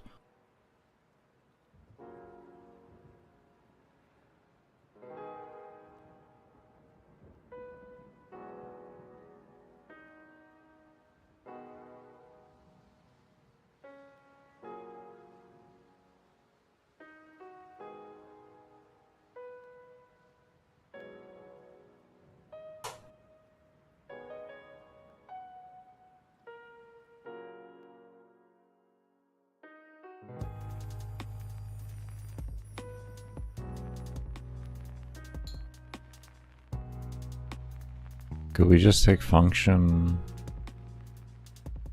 Oh, okay, never mind.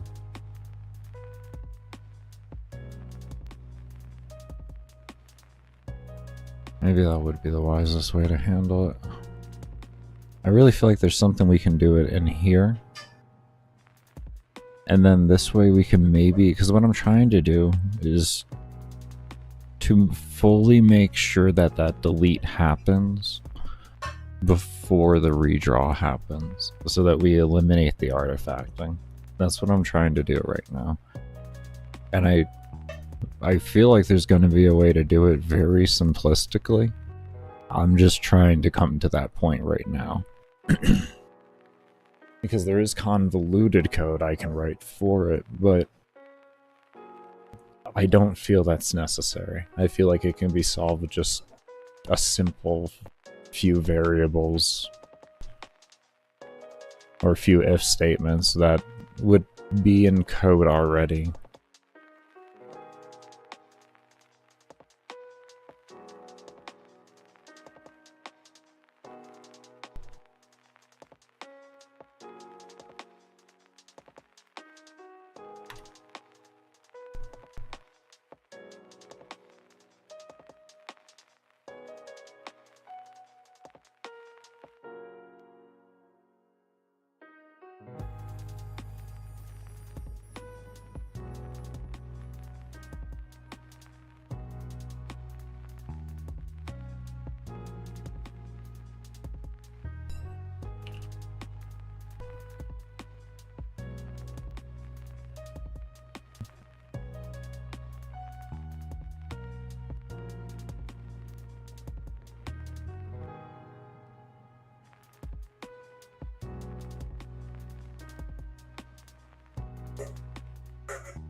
We're going to be sending if I do this. Is that going to matter?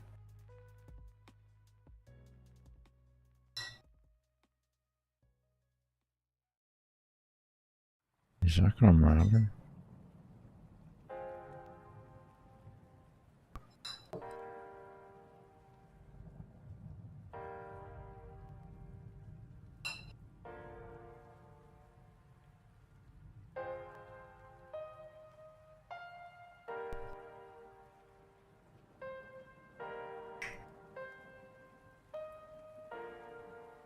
Speaking of send,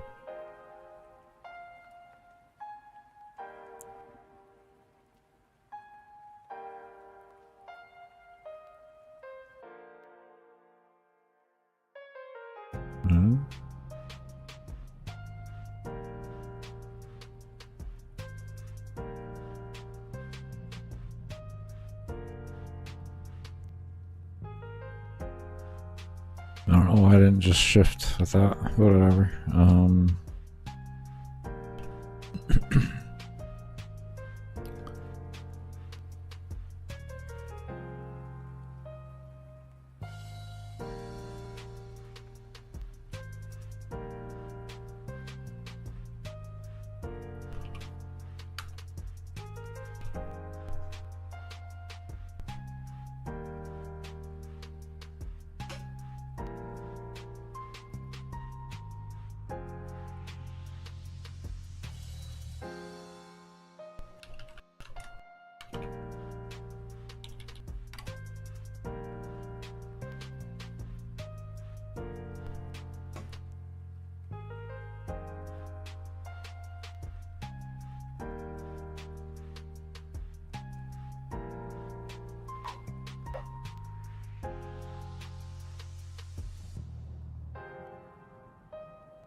I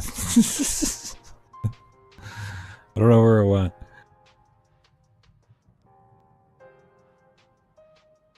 Okay. Alright. So that kind of worked. That kind of worked.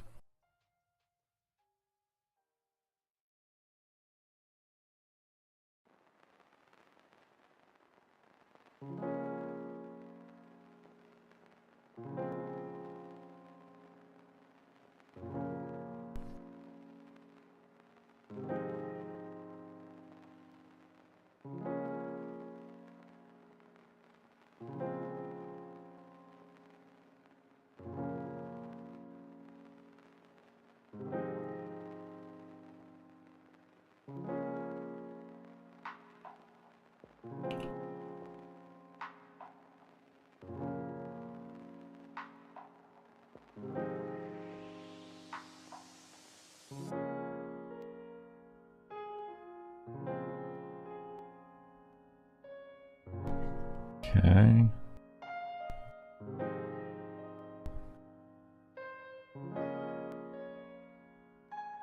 Just want to see.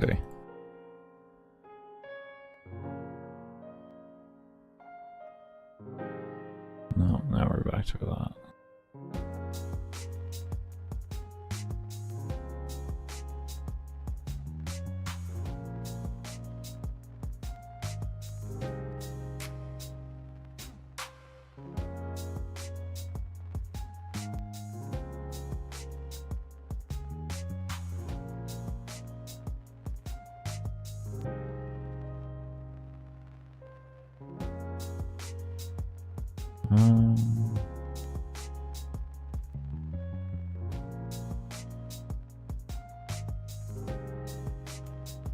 How would we...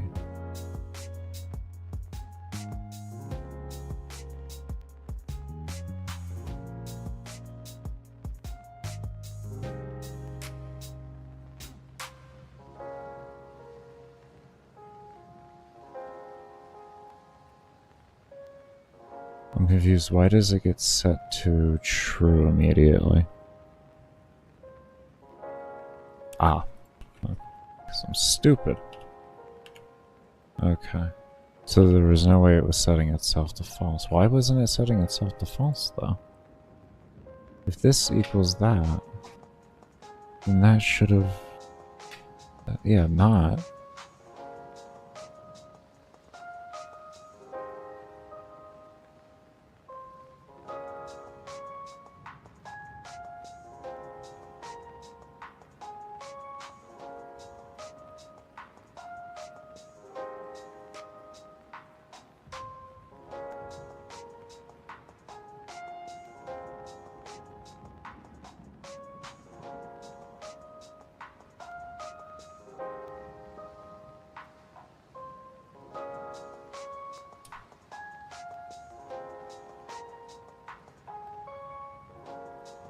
Still want to do it. I think that's just gonna be an FPS problem.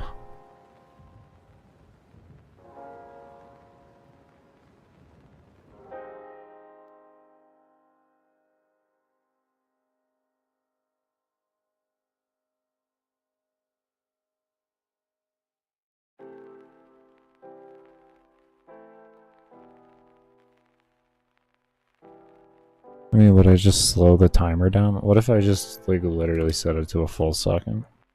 I don't know. Maybe there is at a Witcher point to where it doesn't do it. Maybe it's just a timing thing.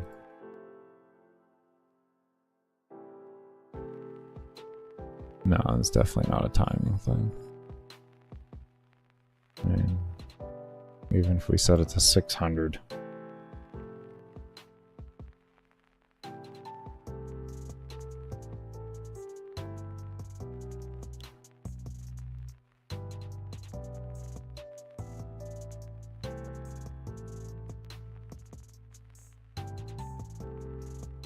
Yeah, it does the exact same thing.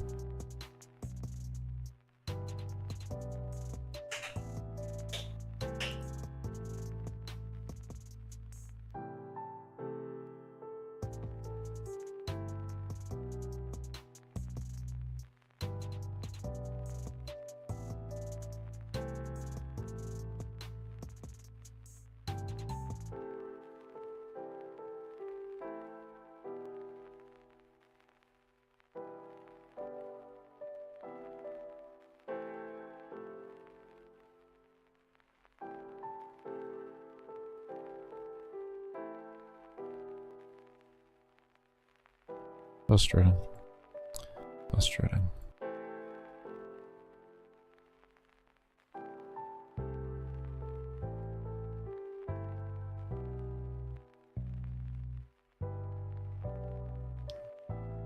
That is frustrating.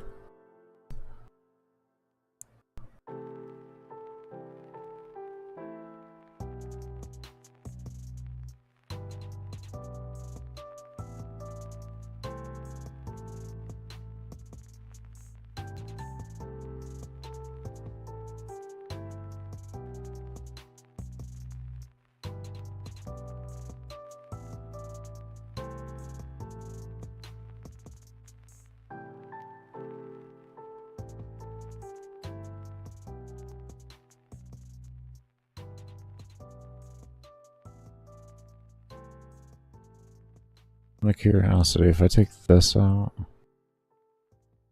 what happens?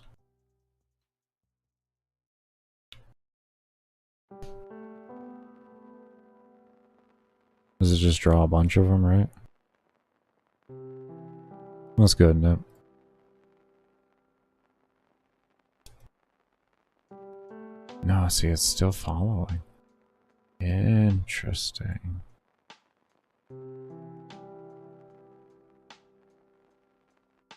Alright.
I guess maybe we use a move to then.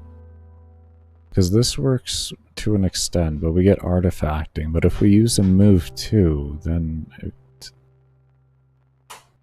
it works better.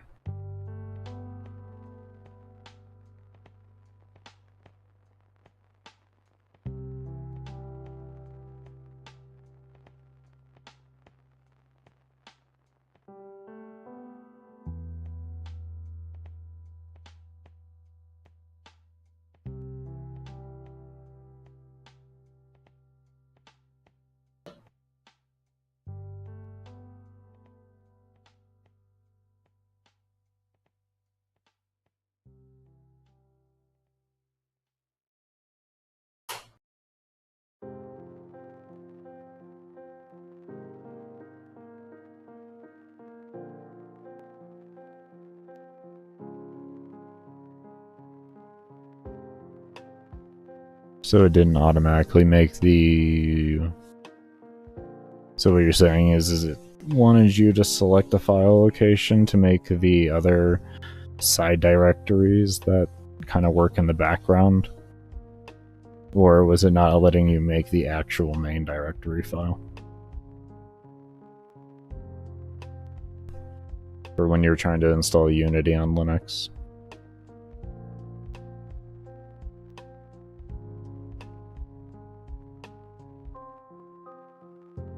I mean, kind of makes sense to me, to be fair. I didn't expect Unity to kind of work right out the box with it. I kind of expected some type of manual setup like that for file paths, especially if they're going to be ones for things like things from like the asset store and such like that.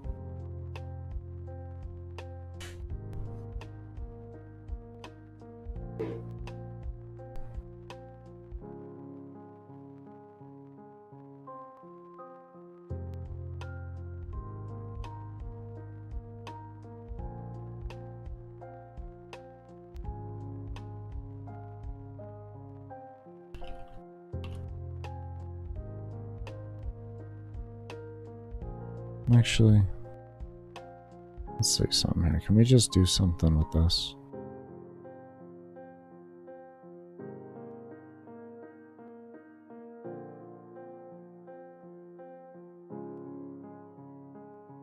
Well, no, it's going to move it no matter what. We needed to do a move too. Okay. Yeah.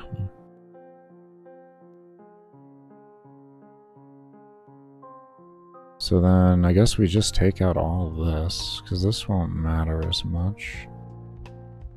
And we're going to need this over here then. Because we're going to set this up.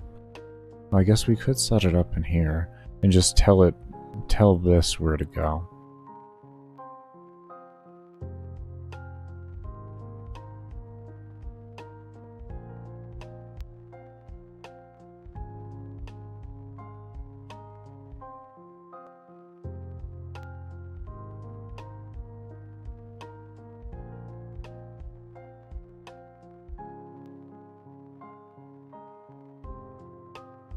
Right now, we'll do this.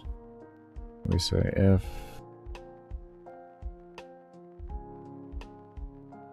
clicked equals true.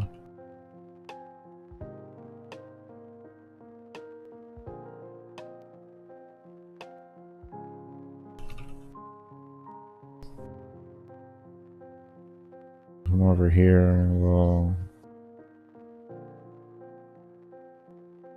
leave this like this so that will do that. Okay, let's start there.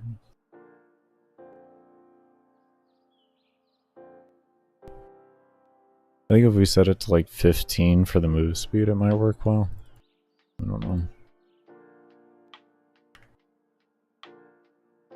Alright.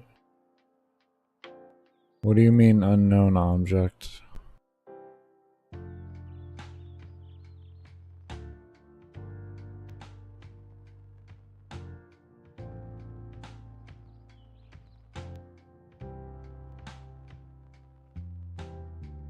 Draw event, variable unknown object clicked. Let's set before reading. If clicked equals... Oh. Yeah, no, that's fine. That is actually perfectly acceptable. I'm surprised you were working with the other damn code then.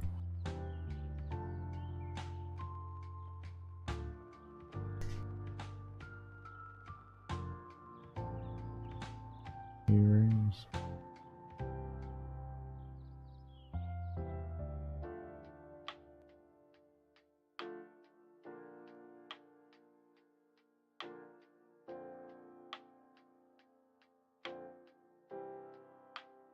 User share named keyrings? Keyrings?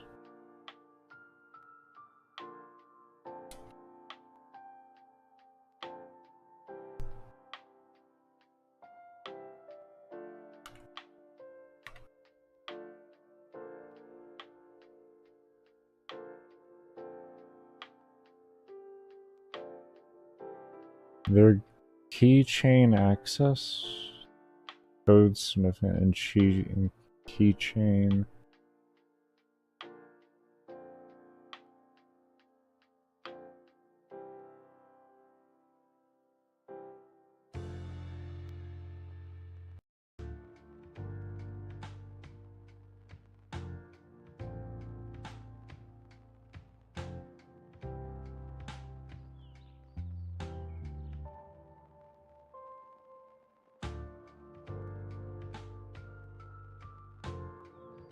Keyrings file Linux Unity game engine. Basically download the king, check the file, prepare the import the key, move the key, update repositories, install the hub. There's a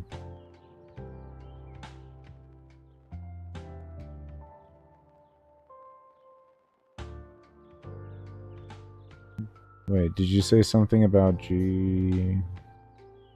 No, it was GUI, not GPG.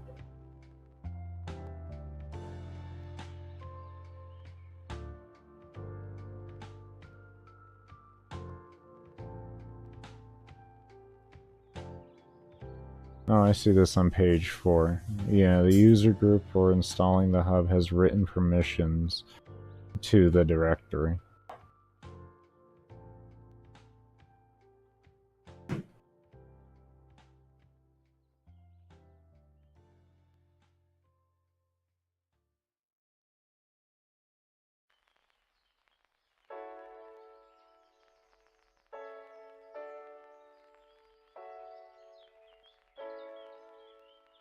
Oh, this is actually Windows related. I found with this one.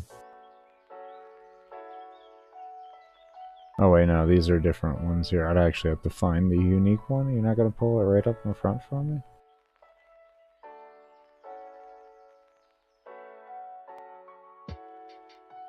What's going on here?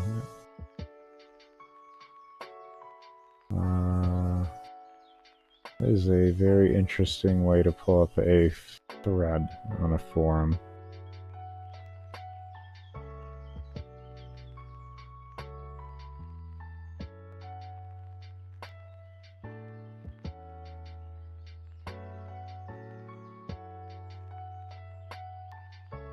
Yeah, you can, if you research like keyring file Unity or if keyring file Linux Unity game engine, you can find things on that.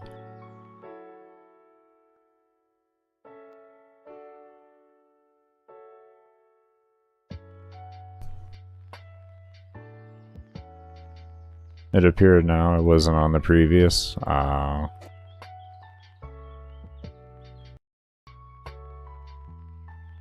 Okay, so we got that this one.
Then you copy it. You want to fight about it?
And this will be a third way to do it.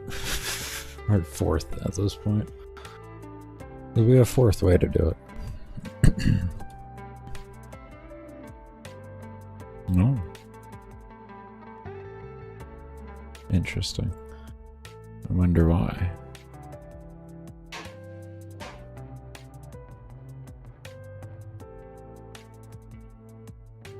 Is this doing something? Kind of annoying.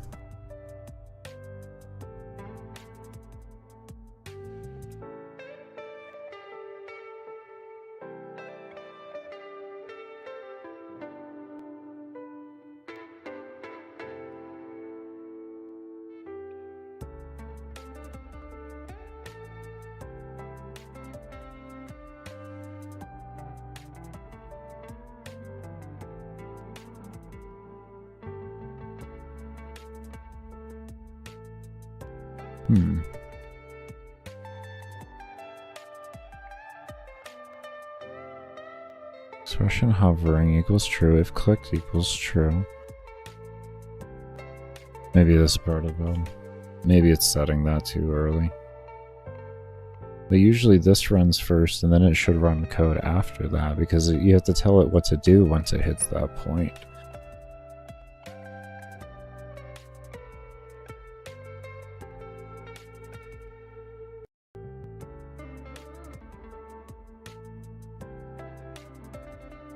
Interesting.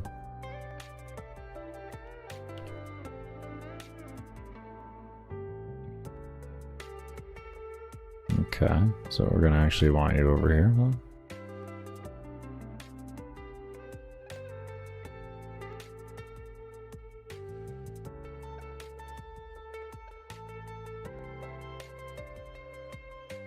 I wonder why it wouldn't work on ascent for it though.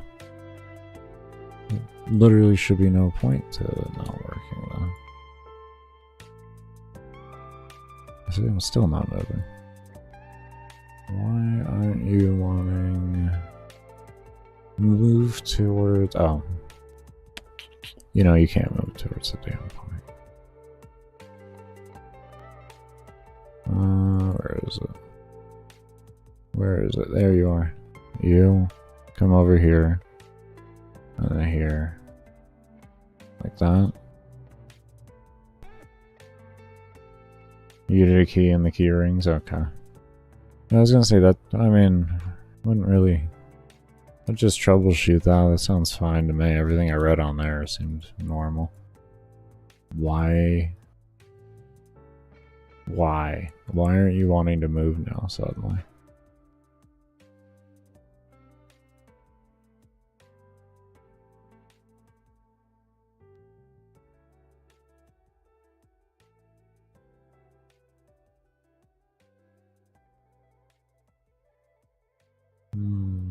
Did we set a speed here, or am I just stupid?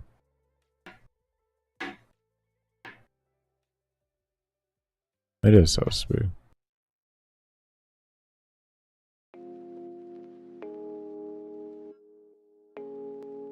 And that is the...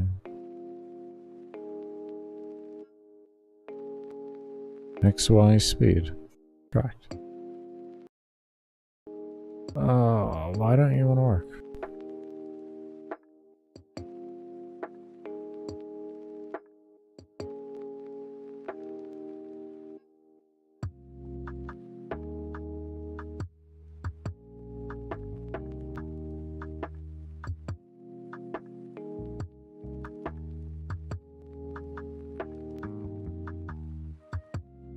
What?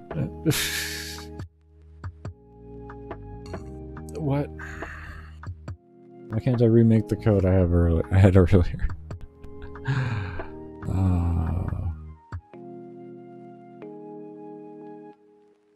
That has me confused now.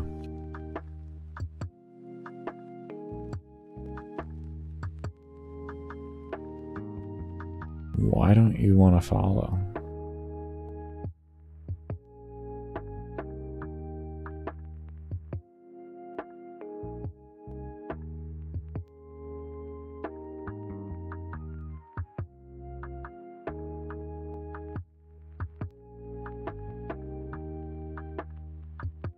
Yeah, okay, you have that. I am confused on why you don't want to do that.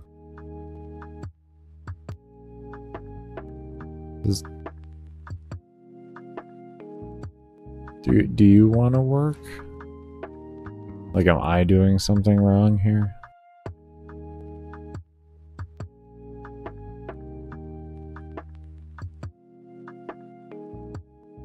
Am I doing something wrong, or what? Well, obviously I'm doing something wrong if it was working before. What am I doing wrong, though?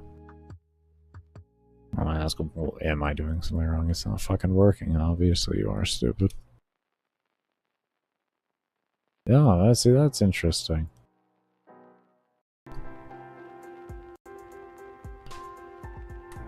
Okay, we should be back now.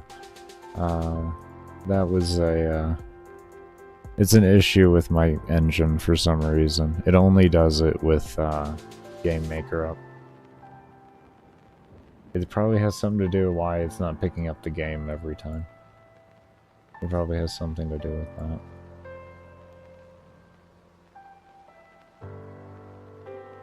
$33. Okay. Thank you.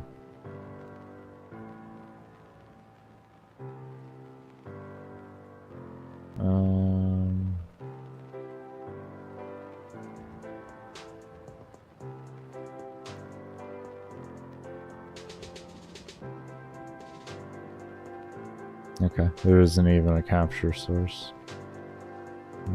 Created with GameMaker. There we go. There's a real.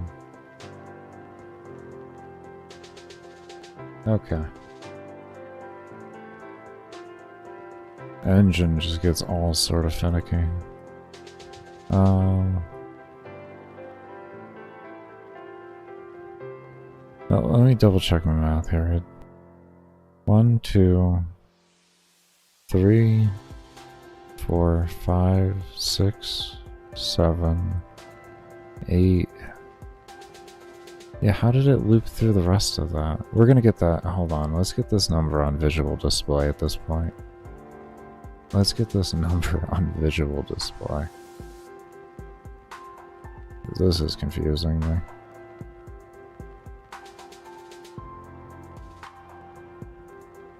I didn't. What did I do over here?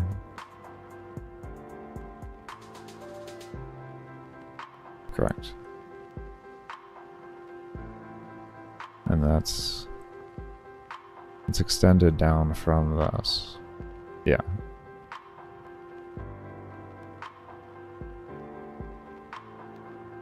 Okay.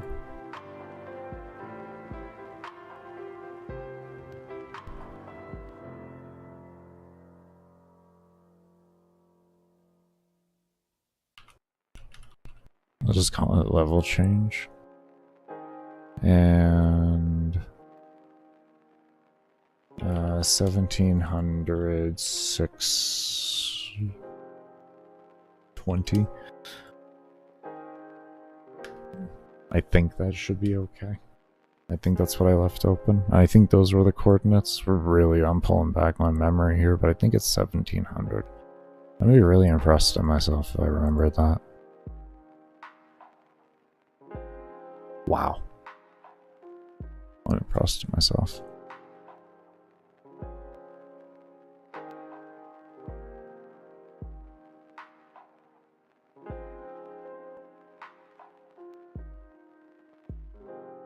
Huh? Why is that number going up? And the enemy level isn't like that. What is... Wait, why?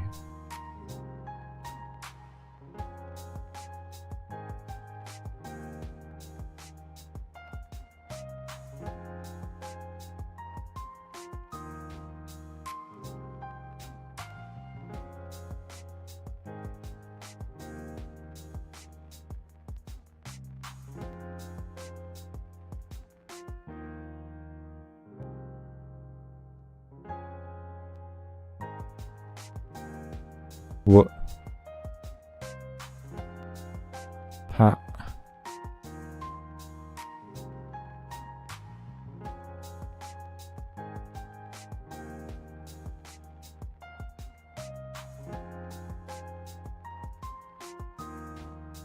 Ha.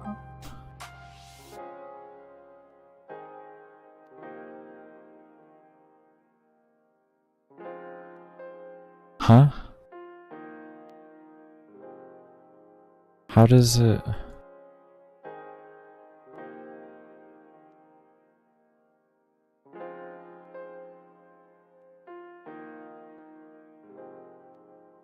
It doesn't... But it doesn't hit the...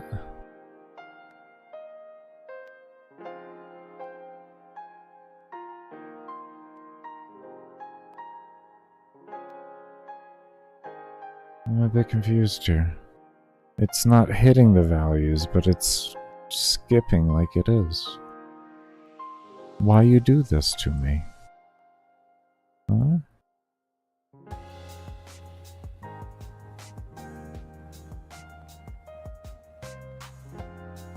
Yeah. Yeah. We only like we were like 280 and it switched. Why? Why?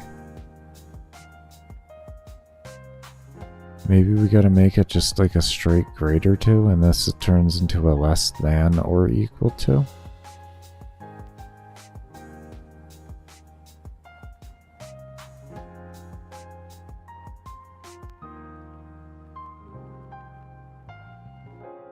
Oh shit. Shit. Never mind. Never mind. You saw that, everybody? I think everybody saw that. I think everybody saw that one. Oh my god. That said 50 still down there. That's why I just started going haywire. We didn't adjust all the values down here in every alarm.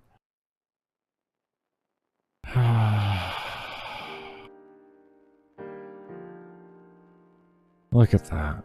Huh. Isn't that amazing? Like you put the code there and everything, and then you just don't even change every value that needs to be changed. So what happens? Like, it doesn't know what to do. It just starts going crazy. Oh yeah, around 280, it just switched. I don't know why. It's 250. 280. I mean, like, when you're trying to read it that fast, 250, 280, you're pretty damn close. Oh, Lord.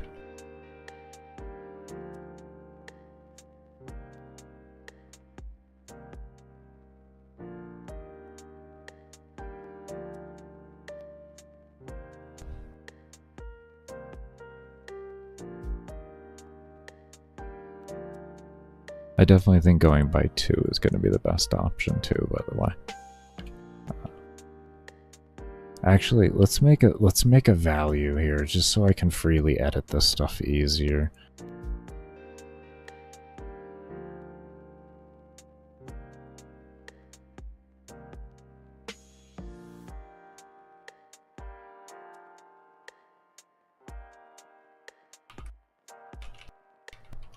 Let's do this. This way I can adjust this a lot easier.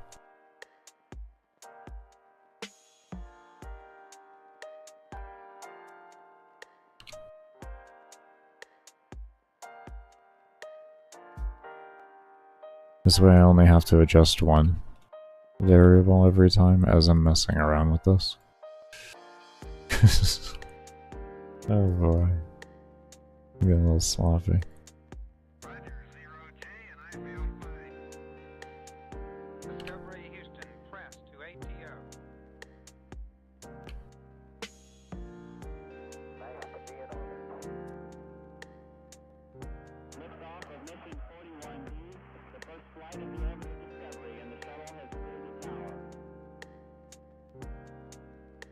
There we go. That's gonna work better for testing. This way I can change all the values that I need to change.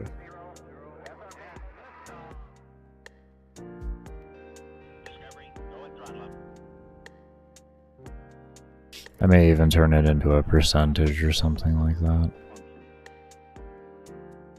Right now we're testing it. There we go.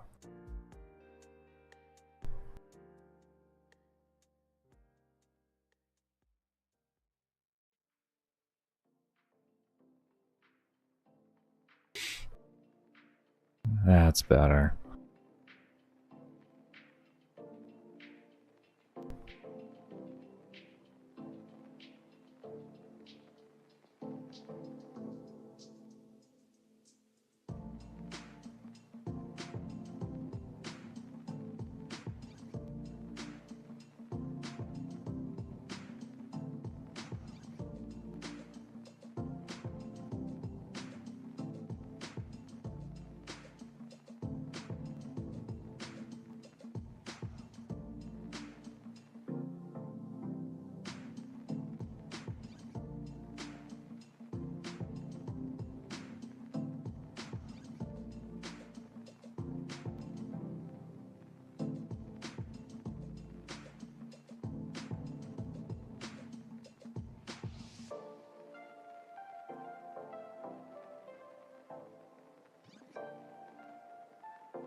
Yeah, let's reduce the number since it's working well now.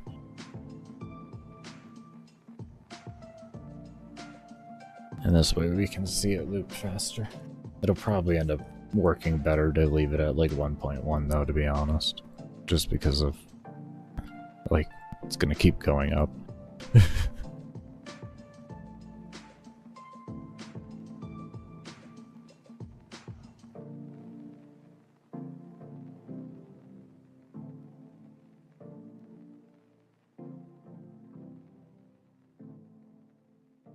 Actually, that looks really nice. Actually, they already looped at like level 500. That's pretty good.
What else was there? Was something else I wanted to do.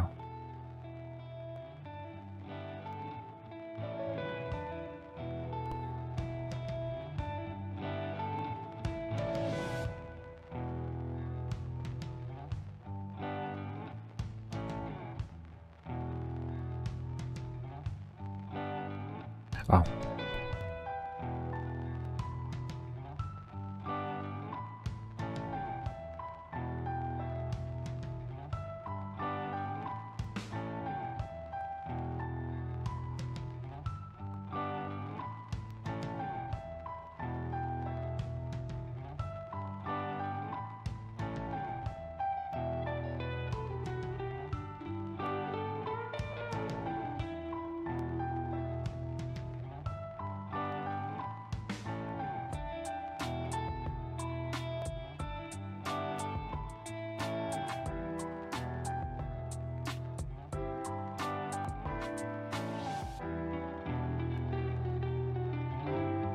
I'm going to do this defaultly, and then we will end up putting those back in.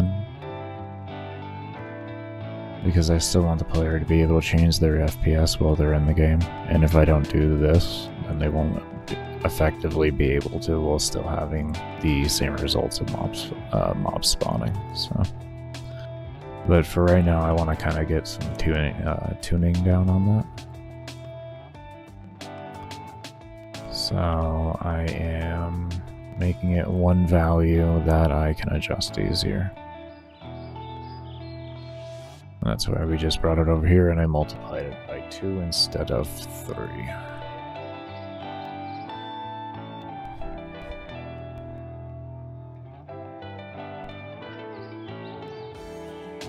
FPS real though, we need to update constantly and always be red. So we need to know what that is at all times.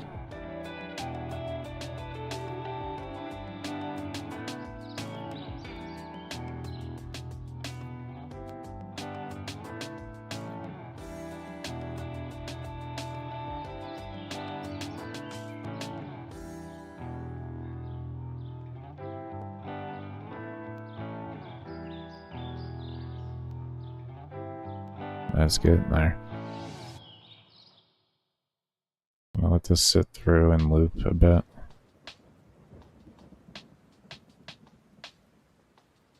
Yeah, we know the other one survives until like this one here will be fine with our stuff. Essentially, we're tuning to make sure we can get the most amount of mobs while still being able to be slightly above what our, or making sure we don't like crash our way below our target FPS is what we're doing right now. When it comes to the adjustments that I just did with the multiplier of the FPS for the additive spawns, or for the what we're gonna call it, the adaptive spawn system. As you can see with how many more mobs we have than the last time, it is a rather big improvement. But we're just slowly tuning it to make it work perfect.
It might be a little too low. Might be a little too low. 2 might be the very safe limit.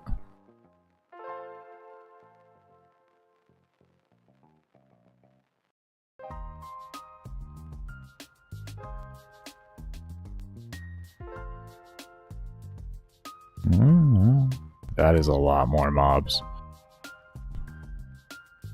That is nice. Damn, that's nice.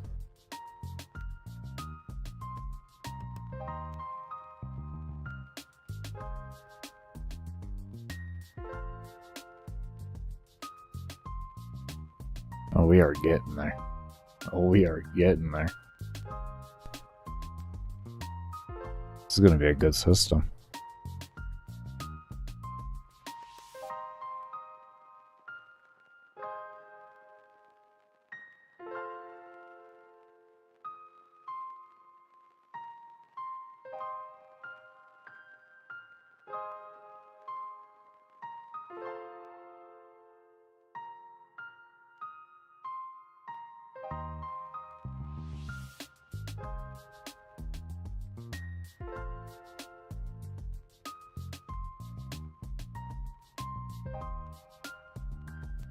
Let me move around.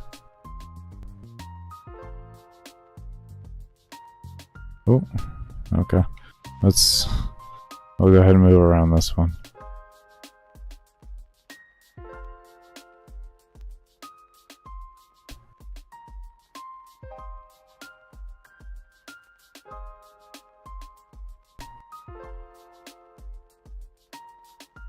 Look at that. Oh man, look at that. Look at that mob density.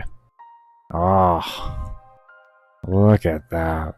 That is a work of art right there. Oh man. That's what I'm talking about right there. Alright, we're getting somewhere finally. We're getting somewhere. Alright, we're getting somewhere on mob count. Alright, I'm proud. Oh yeah. Oh yeah, we are probably gonna increase this map size. This is... I love it.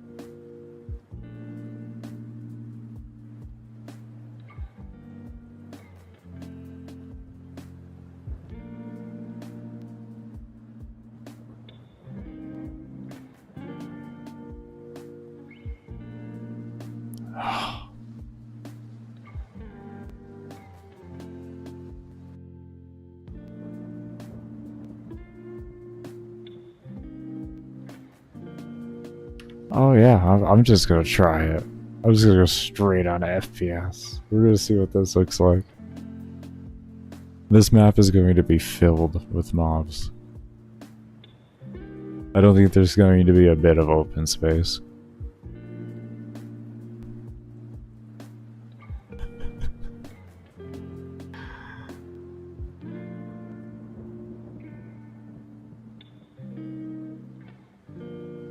Oh my god.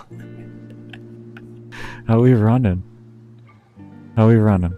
Actually smooth. We actually, oh my god, actually did it. Actually did it. Actually fucking did it. Actually fucking did it. Actually did it. Actually have that. That is actually the way it is. This is the result of me doing coding. Oh my god, it's been a minute. Oh, it feels good, finally. Finally back on, a little bit closer to back on track where I used to be. 15 years ago. We're getting there. We are definitely getting there. We are getting back on track to 15 years ago. Oh man, what's good, Thomas? Oh, this is a fucking oh, this is hot. God, that's hot. Ah. Just fucking bask in that. Look at that shit. That's adaptive mob spotting, by the way, Thomas. It will adjust to your PC and your FPS to keep yourself at your target FPS and spawn the most amount of mobs possible at the target FPS you set yourself to. That's what we do here.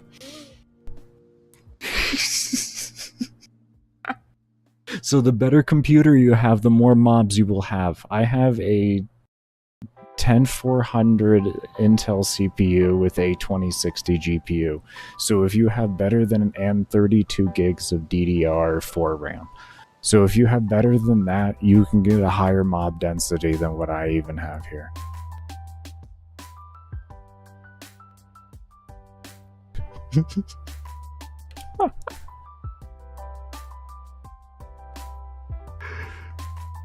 That is fucking majestic. You're fucking right, it is. You're fucking right. God damn, I'm proud of that. Holy shit.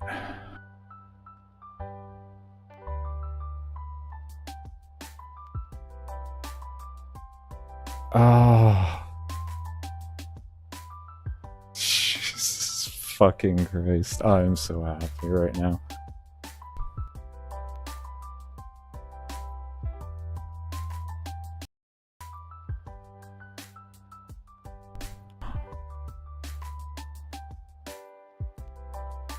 Oh. God damn. Alright. How you doing though, Thomas? I'm gonna be getting myself ready for a break, but it's because my brain's kind of fried from figuring all this out, but we did it.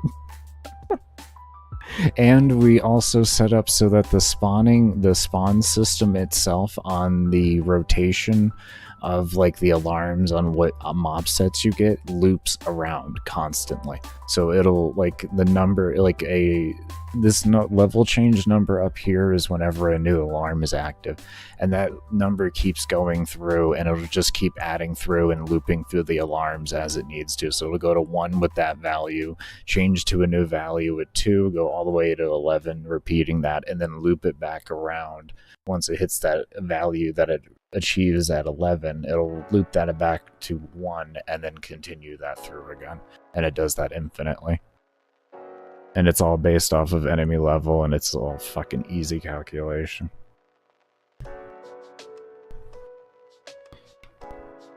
We don't have any movement speed in this one, so this is default movement speed to give you an idea of like actually how shit is just chilling.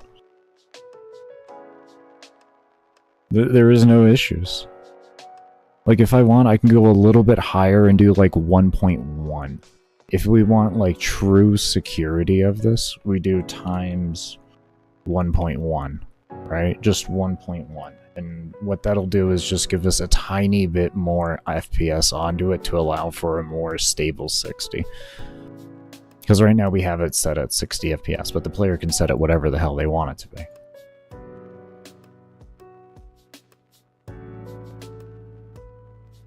Oh, we forgot about that bug. We're gonna be fixing that one. Trying to perfect a build in Soulstone Survivors. Soulstone Survivors, why is that familiar?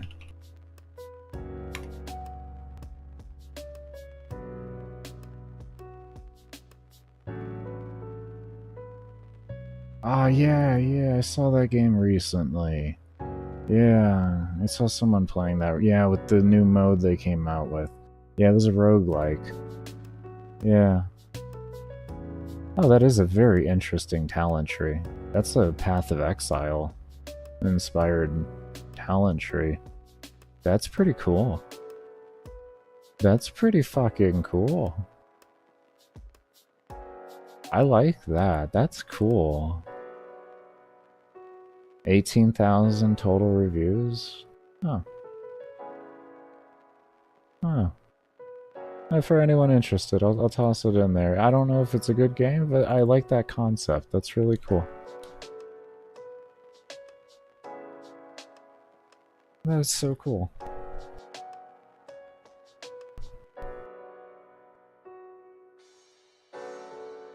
I could definitely see why your brain would be frying looking at that tree. With a limited amount of points, you really gotta sit there and think.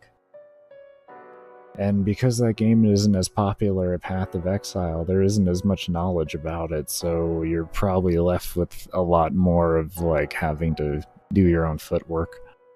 That's cool, though. I love that.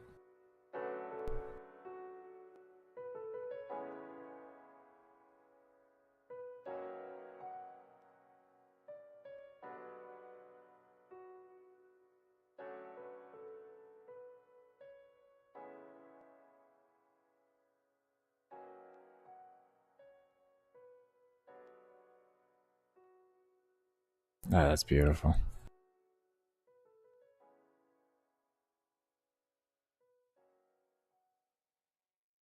God. Absolutely beautiful. What are my temperatures looking like?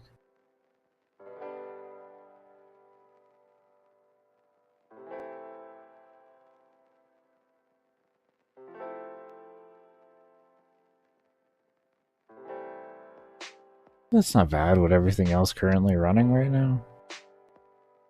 GPU is at 98 Fahrenheit. The CPU is high. It's like 140-ish. It floats between 135 and 140. But that's because I have, like, if I stop my streaming software, because I'm also recording and streaming at the same time, while I have like a bunch of windows open while the game engine is running, while the game is running. So, like, yeah. Where's my RAM usage? The last time I still don't see my fucking RAM usage whatsoever. I'm still using under 100 megs of RAM on the game. That is fucking beautiful. 8% of my CPU. I expected that increase there. That's about a 3% increase from where I had it previously. That's actually very acceptable for doubling, or actually tripling the mob count. So that's very acceptable. 3% increase for tripling the mob count. That's fucking good.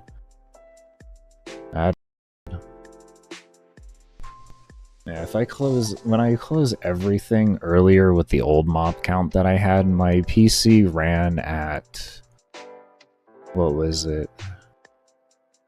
89 degrees Fahrenheit for the GPU and 94 degrees Fahrenheit for the CPU. So it's just my recording software is fucking a goddamn hog and a half. That's good though. Celsius, by the way, 37 Celsius for the GPU right now and 62 for the CPU. It's a bit high for the CPU, but it's the fucking streaming software. And the engine as well. The engine kind of... I mean, the engine literally crashed my streaming software earlier. Just gotta give you an idea here what's going on sometimes. we don't get that option. Yeah, that was actually... There was only a 10-degree difference there resetting my game there. That's fine. Yeah, that's fine. You can max out the entire tree. Oh, that's cool. Good. That's cool. I like games that do that. That's cool. Alright. Okay, so first thing we're gonna do is the game load here. Pull this up. Over into the yes. We're gonna fix that reset. We're gonna fix that. Fix that.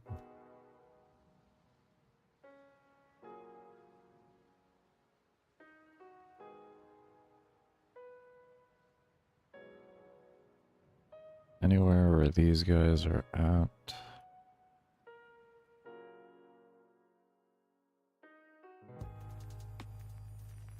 Yes, I know I could just make like a create variable and hold this in there and do that and yada yada. It would make changing easier.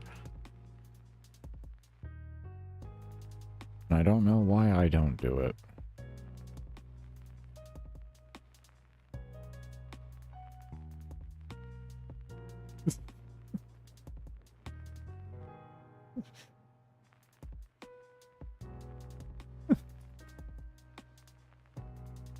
Because it's only ran once and it has no effect on mob spawning having one extra having a little variable there. It's slightly faster to always have like a direct input, but not really an issue.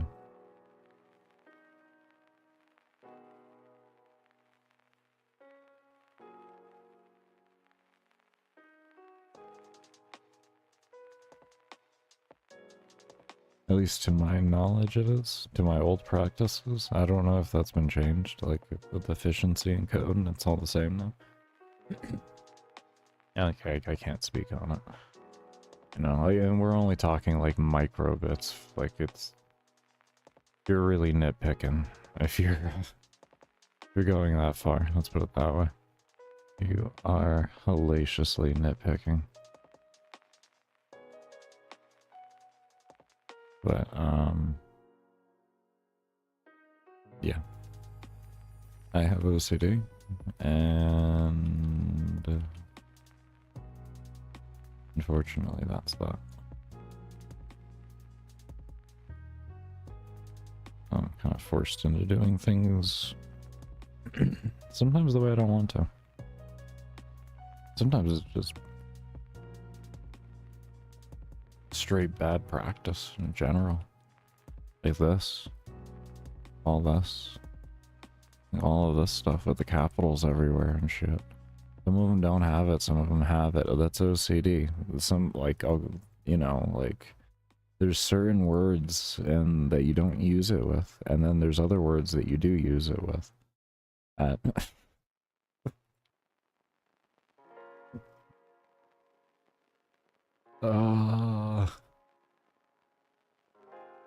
Why? Alright, so now if I need to change the variables up there.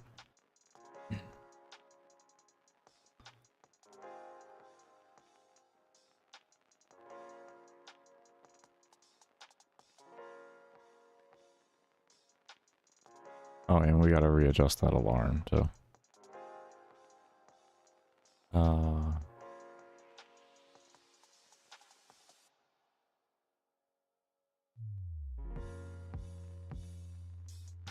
I think what I'll do is create value on the top, and then we'll have a fixed one, and then I can just copy and paste it through the rest of the code and like all the other objects and everything, because everybody's gonna have their own set one because of their own unique variables within themselves.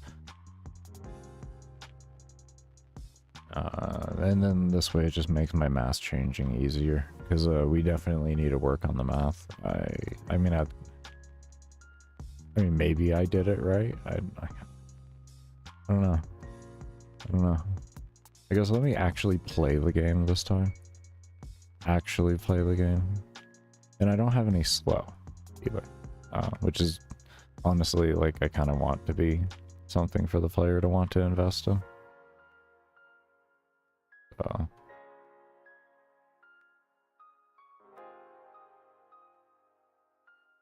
Oh my god, how much health do you have? You monstrosity.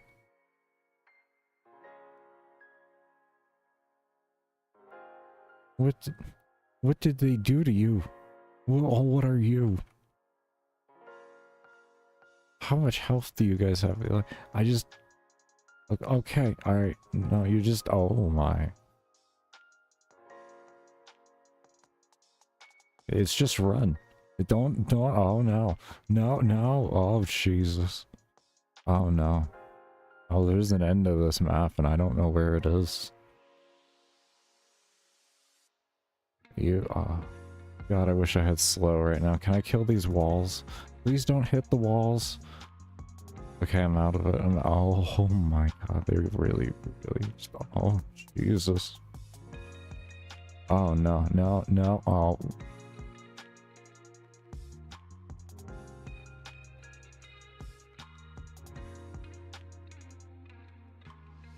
I mean...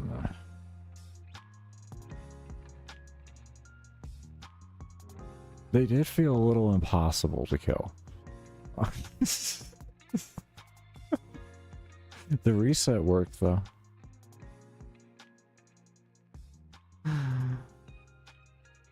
And I will say they did feel a little impossible to kill. I'll say that much.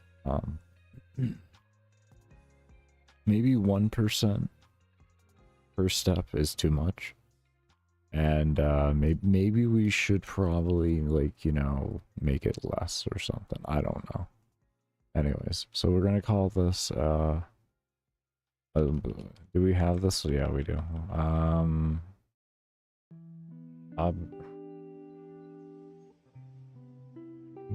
I guess we'll call it collision scaling. Yeah. If we spelled scaling correctly, that would probably work. Scaling. Okay, good. And so now what we do is we just boom that into here. We do that into here.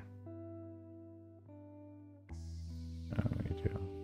Could we just do different numbers for each one? We just do different numbers for each one. Ooh.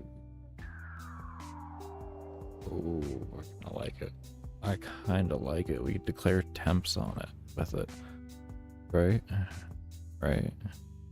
And we call this, how many do we need? We need 1, 2, 3, 4. Need 4? 5.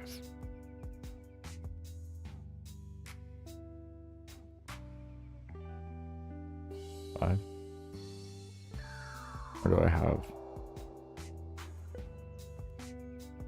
Okay, yeah. Okay, 5. Okay. And we'll call that, we'll say collision. Oh man, I know you can't spell today. Collision scale underscore, and then we can fit this in the way we need here. I'll call this HP damage, XP, just, you can't, you gotta speed, and then XP, and then finally scale. Why in that order, Baker? Listen. Let's just not talk about it. Okay. Why in that order, though, Baker, particularly? Because it just has to be, okay? It just has to be. Which one was that? Speed? So speed's down here. The speed's all the way down there, but that's because it's where it has to be for the code to be more efficient. Not that I want it to be. Sometimes those are the things that we really don't want to do, but we do. And then scale.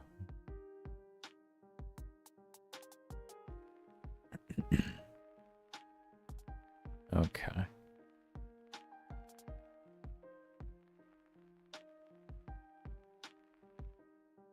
Alright, so we have that all set up as multiplication, or as set variables, so we can toy around with everything. Now,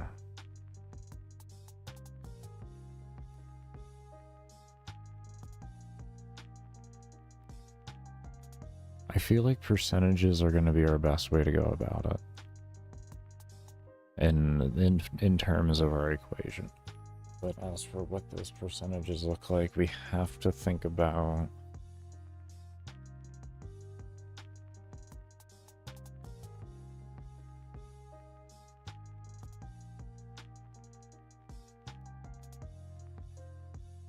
interaction in the game.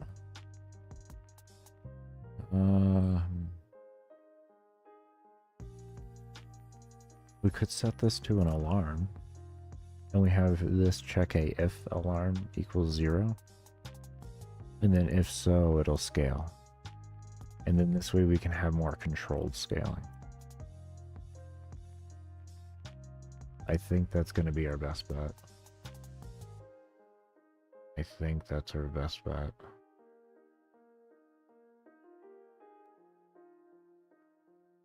I like that more. I like that more. Because this is already running an if in it, so it's not making a difference on that end. So we're going to come out of here with that.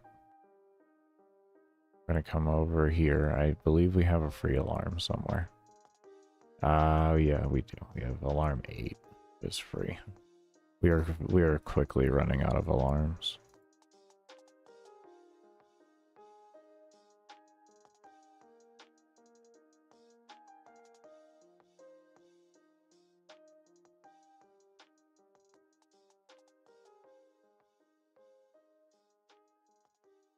Alright, so we have this in the alarm here. And what we can do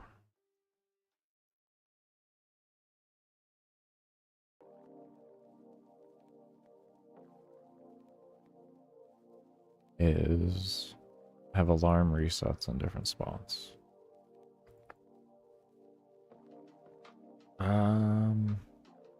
How often do we want this interaction to take place is the question. First off, we're going to need to pull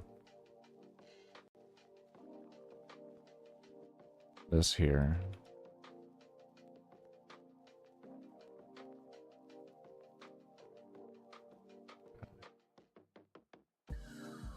Times that. Anyways, so how often do we want this interaction to occur? We could say half a second, once every half a second, but I feel like once every second is going to be the most ideal. I really feel like once a second is the most ideal. And then we can have much more controlled scaling. And then this way the player doesn't feel as overwhelmed as quickly. Because I just, my level cap there before I got killed was vastly different. We were usually getting to like 7,000 or 8,000-ish, somewhere around there, maybe like 5,000 or something, but there, that was much harder to do. I mean, with slow, I guess probably it would have felt different, but I'm looking for the player to have a bit more feeling of power creep.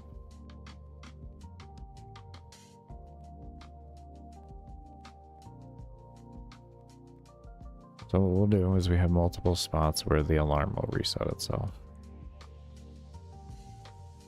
Actually, no. We do not do that. Bad. This runs independently and gets reset off of this here. Comes in here, and we say if alarm 8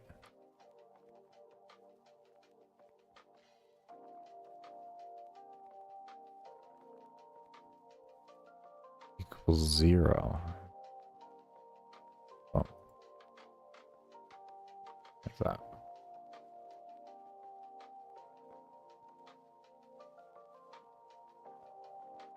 Oh, actually, yes.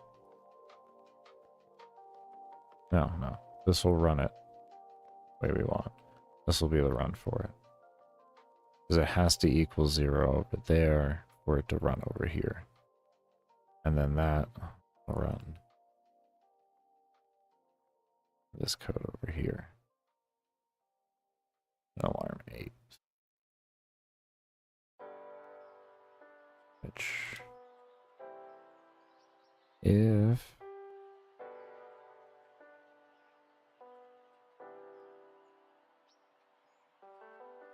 that is done correctly, this should be perfectly fine now.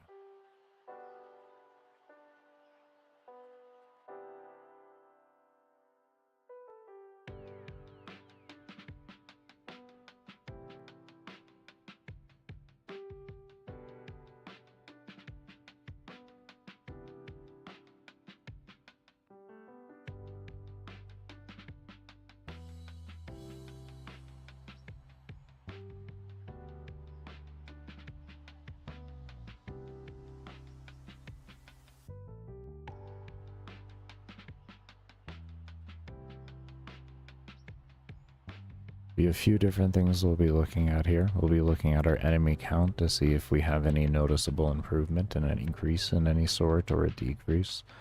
And the next thing we'll be looking at is how fast does the larger scale enemies actually appear. We do have a slight bit of an inconsistent variable in testing right now, and that's where our location is. So let's go ahead and just move up to the old location. I guess regardless, we'll have a good... We'll just...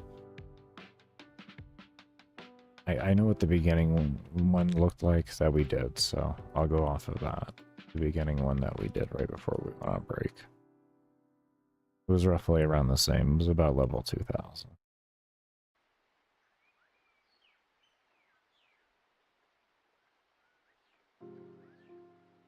We'll say 2,000 to 3,000, so I guess to be fair, let's say 2,700. Say that to be fair.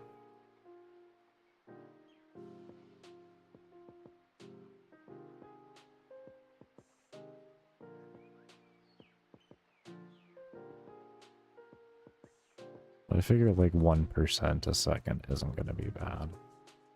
It's like 60% a minute at that rate then. I don't feel as bad. We are at 2,800, 29, and 37. Our old cap here. Oh no, we've gone up to 42. That's the highest I've had, but I had an empty room at that time, so I can't really count that. I don't have everything that can be, like, not everything here can be destroyed. We'll also be setting up a little system that increases the amount of damage. We'll try, at least, to set up something that increases the amount of damage based off of the mob's scale. I know I can, I just don't know if it's going to be inefficient. I feel like I'm going to have to do a send there to detect scale.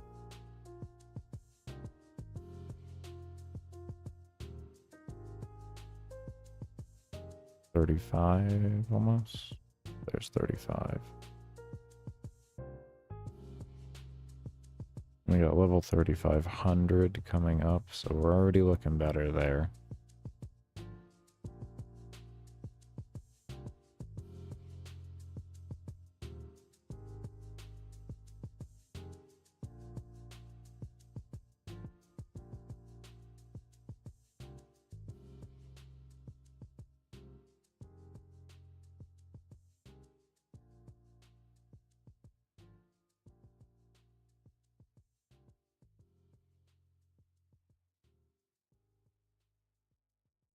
Okay, you're definitely looking significantly better. I think when we add in all the other objects that can be interacted with, and we make it so that the mobs can't go through the walls, we're gonna be in a good spot here. I wanted it to in its current place to feel like it pretty much didn't exist, because the mobs aren't actually stopping their movement right now.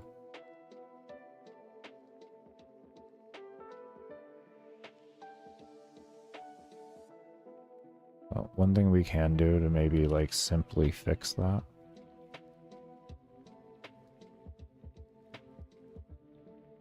is do this.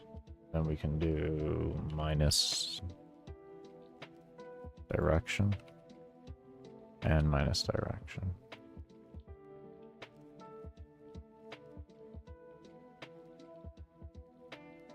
So we're going to take that out. We're going to bring that over here. And this get triggered first, and then check the alarm. What should happen is just a back and forth effect without having to add them into any detection system.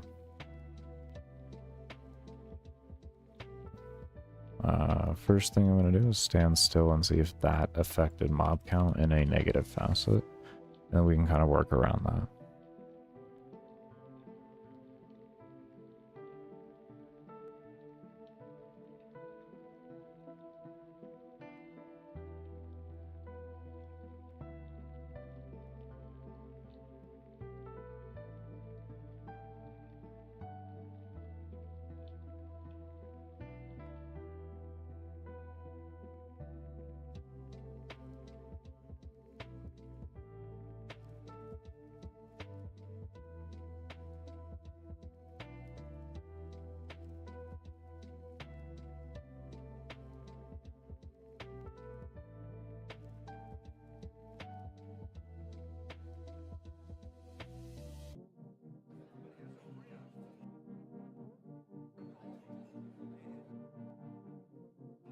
good so far.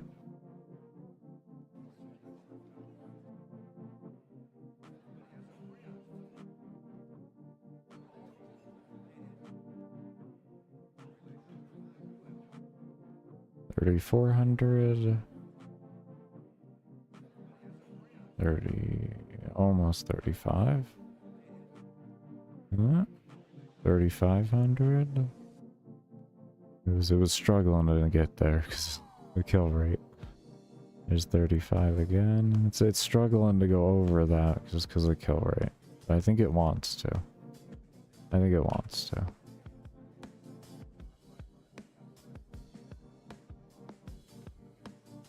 It's really trying.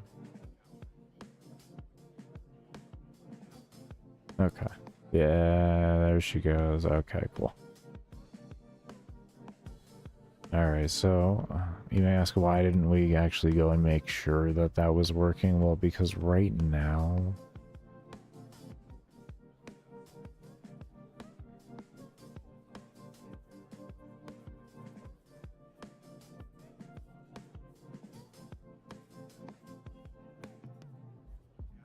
these need to destroy themselves on interaction. That.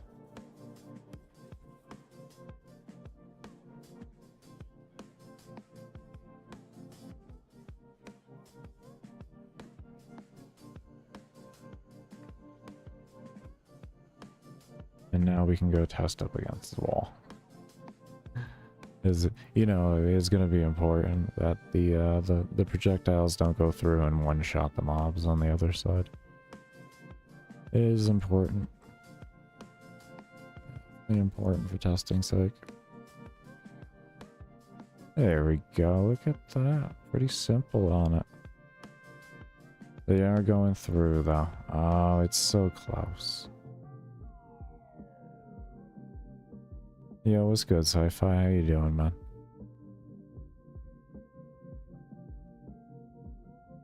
Yeah, today started back on the live streams. Doing well, doing well. Working on these systems overall here. We have a... In the beginning of the stream I went over everything, but we have a buff system for enemies now when they collide with objects, and you can actually destroy, you and the enemy can destroy objects and they'll respawn. We have mob density. I thought it was 3 times increased, but it's 5 times. We have a 5 times increase in mob density on a minimum. For the minimum amount of mobs, and then the maximum is a 3 times, almost a 4 times. So we have 2,200 mobs for a minimum, roughly, for the cap, somewhere around there, and max is around 3,500 on my PC. So if you get a better PC than my what is right now about a $400 or about a $600-ish PC if you were to buy it pre-built. If you have better than that and you run at 60 FPS, you'll have more mobs than I do. So I'm guessing if you're running on like a 4090 and like all the best shit, you could probably have a mob cap closer to like 10,000-ish.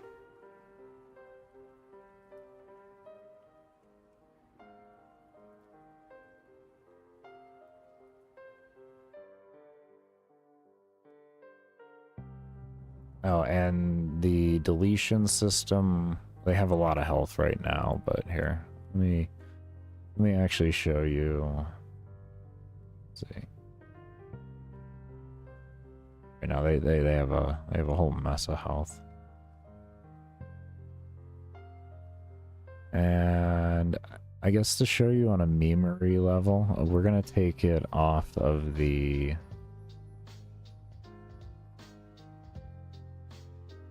just for the memes here to show you what I was showing everybody on break and everything. We'll take this code here. We're going to copy that. And then we're going to bring this into here. We're going to paste this. We're just going to take this out here. And then we can slap this down here like that, and that'll sit there. Okay, the code should run now. Alright, so this will run off of every step in the game for the interaction system.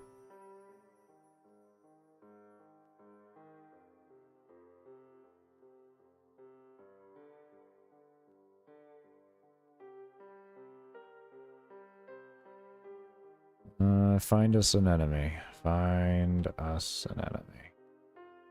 Oh, I took out the fucking thing there. Damn it. Hold up, wait a minute.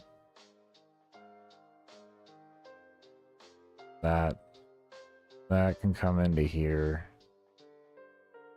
And like that. At least a little interaction will happen there. So what it's set to do is it'll increase the mob speed cap until it hits a threshold, increase the instance scale, which is just the size of the mob, increase the XP, damage, and HP by 1% as well. And we're going to have it set to actually per collision. So, yeah. Just to give you an idea of what the system's looking like. Sounds good, man. You take the care. You take the care. Yeah, you take care, man. But yeah, we're slowly working on it, getting it together.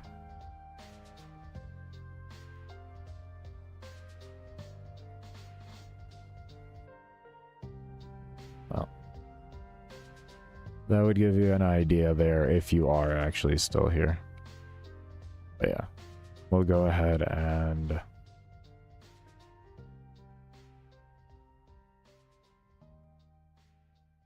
I got distracted. Baker, were you really just starting to play? Yes, I was. Leave me alone.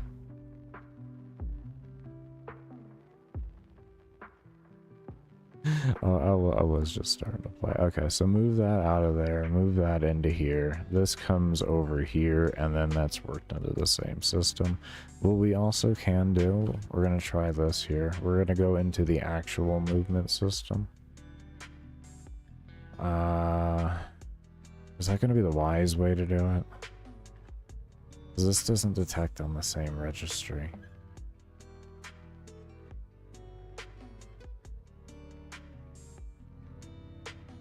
And then we have this over here. We would have to set up with a new variable that if it's not... Oh...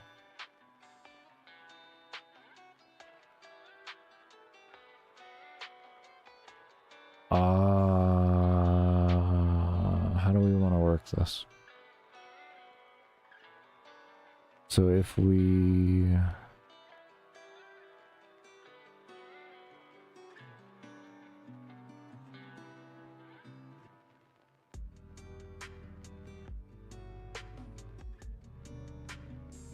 Can I pass an array through this MP potential stuff? And I could just stuff an array with things.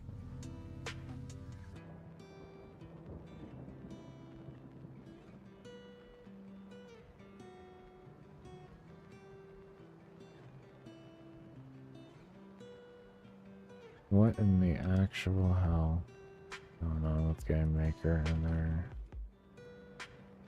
manual. Thank you. MP potential step object. I guess we could do step and then it's all, or is there an all for the object? We could set all for the object. I think we could set all for the object, correct? Is that... Am I thinking correctly? Object, keyword all. Yes, oh. Ah.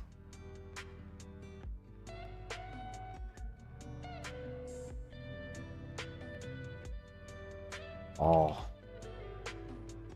You want it capitalized?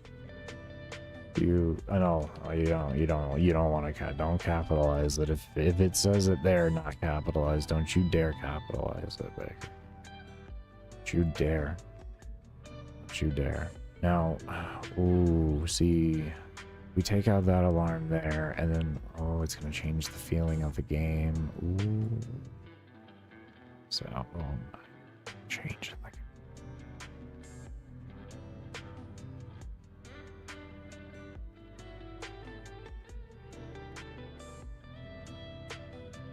Oh, I guess it doesn't matter. If they're going 8, they're going just 8 into a wall anyways, so what does it matter, right? I don't know what you... God, you're stupid.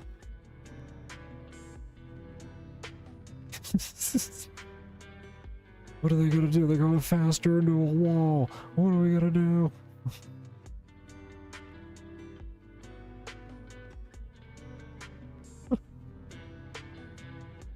Oh, God. Oh, God.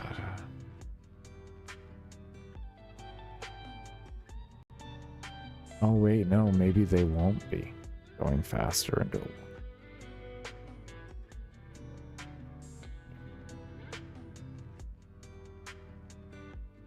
Well, no, this is running no matter what, so that isn't run. Wait. What's... Ooh. Oh, see, we're... Oh, see, I made some errors in my code here. These are running at awkward times here. We're not... These aren't dictating when to... Oh, oh, see. Okay. Okay. Alright, now everything's getting figured out. This is gonna be worked. This will be worked out. We worked out. Okay, one thing at a time, though. And do one thing at a time. That's got more work to do, and it's got more work to do after that work too, because we're going to be setting up a system to where it loads a number. It's essentially a random number generator that tells the mob whether to run its code or not to run its code to make things more efficient, and to spread out exactly when things are running so that all the mobs aren't running at 10, like every 10 steps, and it'll increase our mob density more. Heavily inspired off of that video on about Unity and doing the quadrant, just like detection and all of that. Like I've been working on for the past 6 months or so, trying to create that system in GameMaker. And I've been coming insanely close to it, insanely close. That's why my mob density keeps getting higher and higher as I'm like slowly figuring out how to make that system more and more of a reality.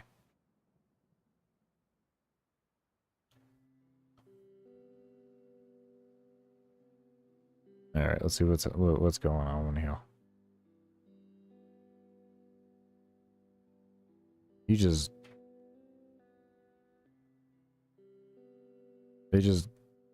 They don't even.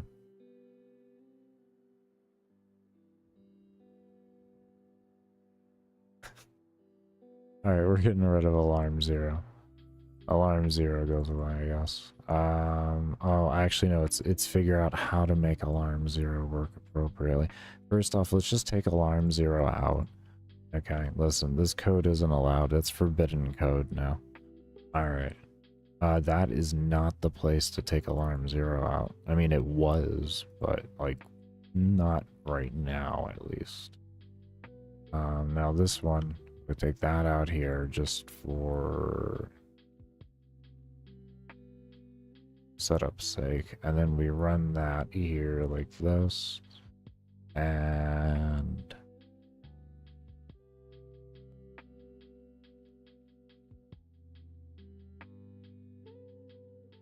spawn. I keep seeing average souls. I don't know why. It's really bothering me though.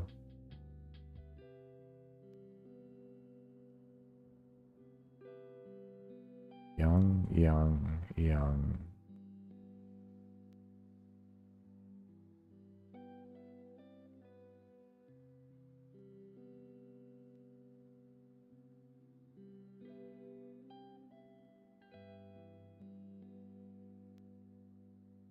So, so.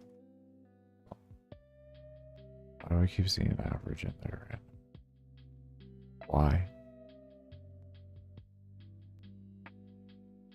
It is hellaciously confusing right now. Alarm witch. Do we... That's why.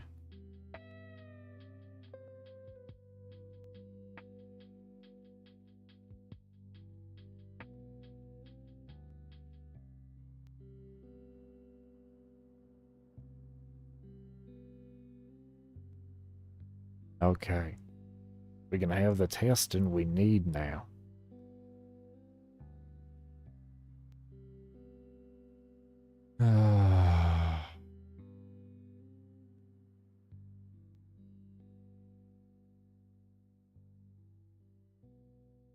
Give me a wall. Oh my god, why?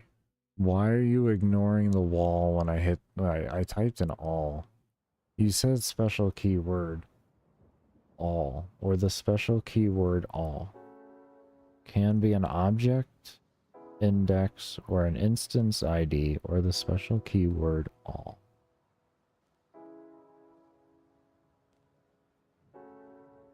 Okay, fine. You know what? I'm doing this then. Screw you.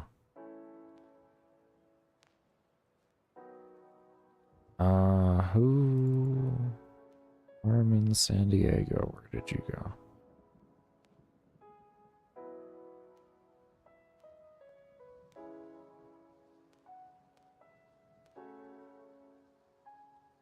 How do we do this? How on earth? Do we just pass through an array here? Can I use an array? Are you gonna... MP, can I pass an array through this? This function computes a path for an, that is not, I need step, here we go. Take a step towards a particular position defined by an XY goal, all while trying to avoid obstacles.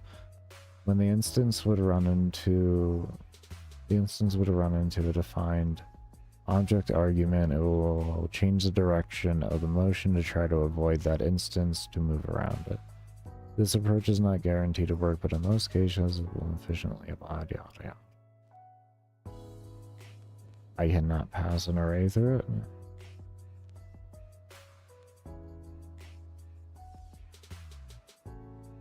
Okay, how do I do this efficiently? Okay, we're gonna make a parent, and we're going to figure out where other parents end, and then assign those end parents to that parent, and that parent will be the object we check for. A lot of parenting. Okay, parent me up. Okay, we're gonna call you parent. Not parent collision, parent enemy collision is what we're gonna call you. And you, let's see, you didn't have a parent, so you can be a child in here. Alright, so we want that one. We want the walls. So we assign parent collision into here as well. And then we can leave that just for right now, right? We can do that just for right now. And now we head on into you. And because it didn't want the keyword all, apparently, I don't know. I'm not here to give a reason for it or anything like that. I'm just here to follow my orders and the orders of the engine presented before me. And then maybe it'll work. I don't know.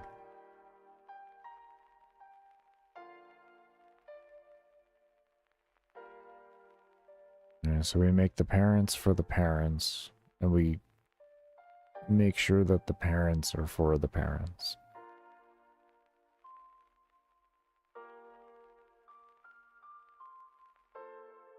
Okay. Okay. Listen. Are you...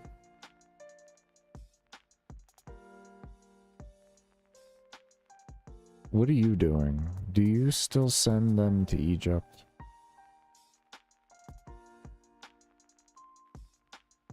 You don't set a point direction anymore, so why are we having these issues? Oh my lord. Are you really gonna need to be running in every step then?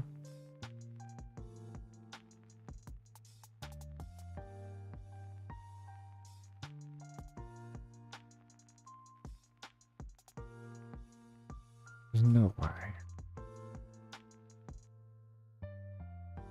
Is this gonna screw it all up and make me have to do something stupid like that? No way. You see, I refuse. But it'll be good to know, because then I can work around how you interact with the object. And I will force you to do things without having to deal with that. Oh, that is really frustrating if this works. It would make sense. I hate to say it, but it won't. It would make sense. It would make sense. Okay, and then the move around thing makes them... Okay. Yep, it would make sense. It would make sense. Okay, I'm stuck.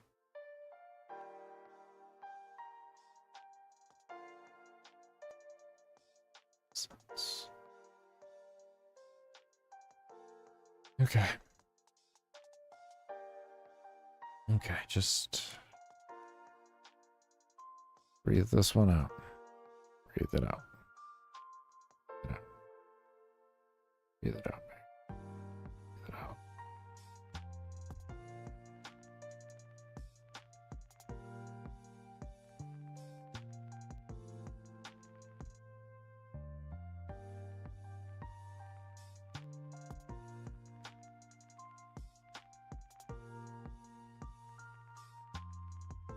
Okay.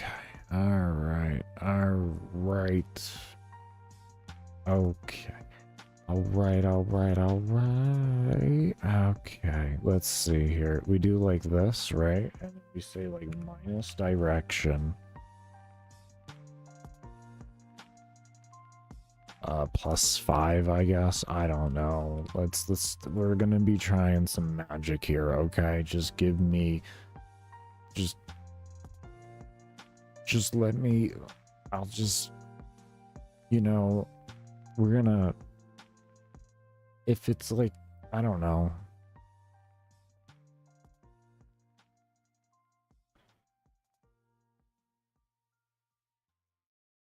Oh, Lord.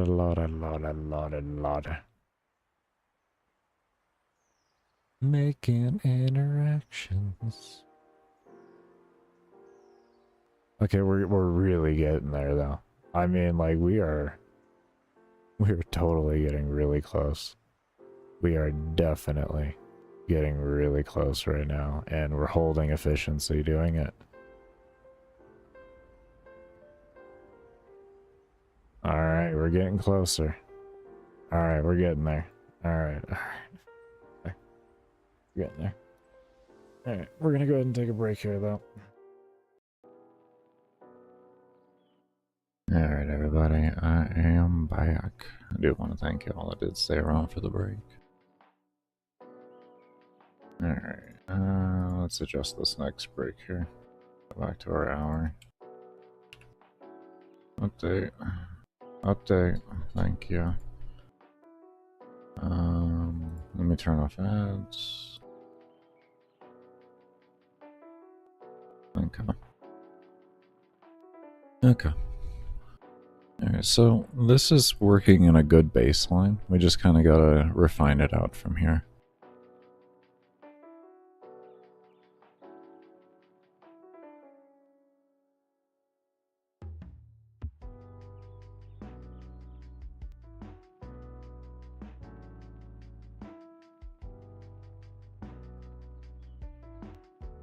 I think what we want to do here as well is we'll go ahead and do this.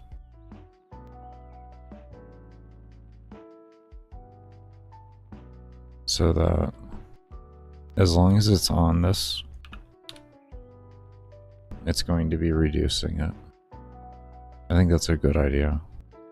So no matter what, it's reducing it if it's on. It's not only when it levels. So hopefully it'll be a little more consistent for the player.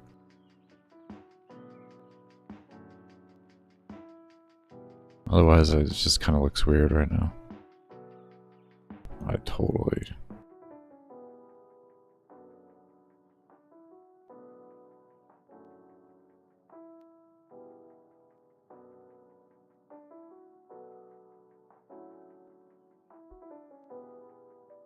There we go.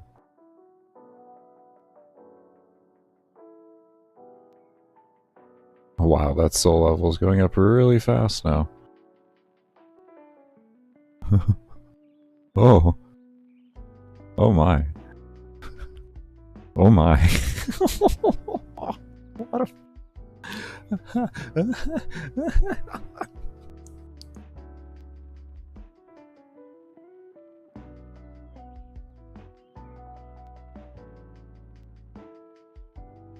I think the loop is breaking it. Oh, shit.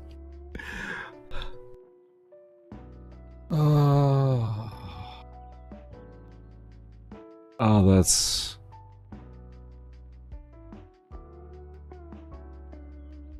Oh my god.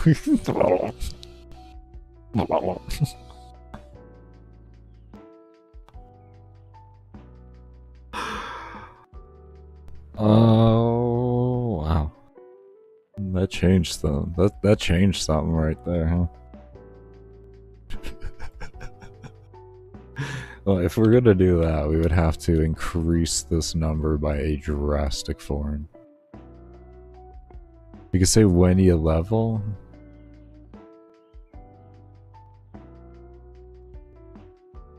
Say 100 there, and then when you level, let's say half of that at 50.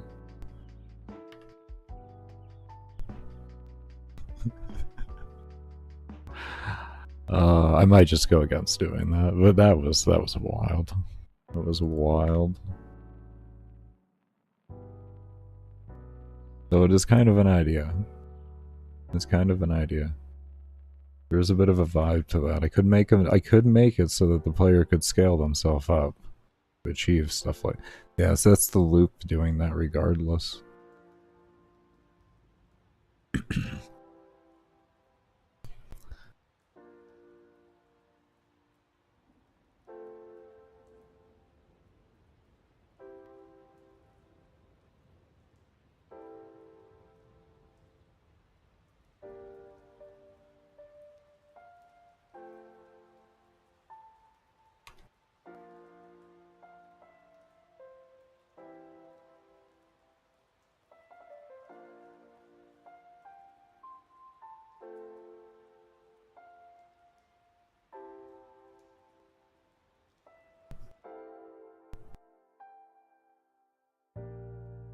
Say something here.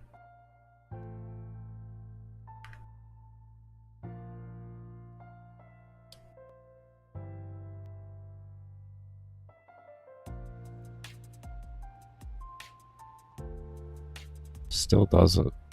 It's not the loop. Look at that. So it just triggers so many times that regardless, it just drops itself back down. Interesting. Interesting.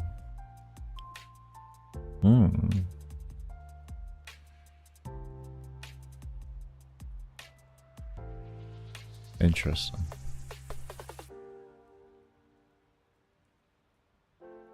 That's because of this. So that would be purely because of this right here.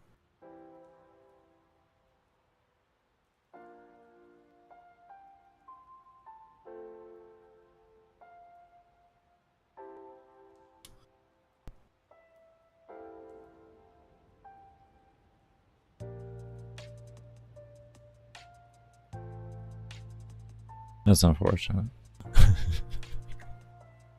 That That changed the dynamic of things.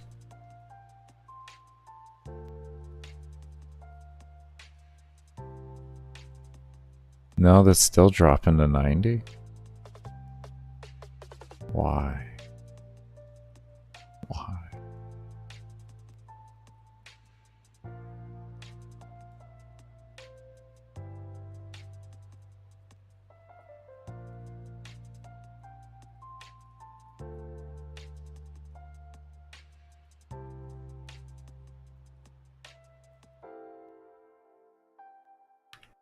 Let me see if it triggers that fast without that.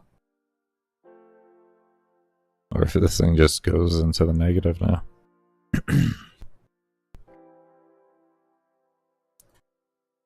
If so, we'll just have to figure out a better cap, which is fine with me.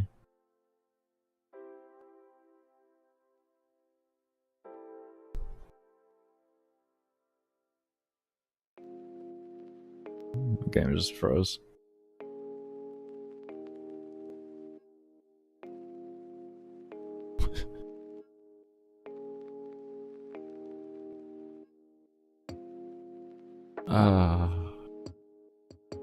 Okay.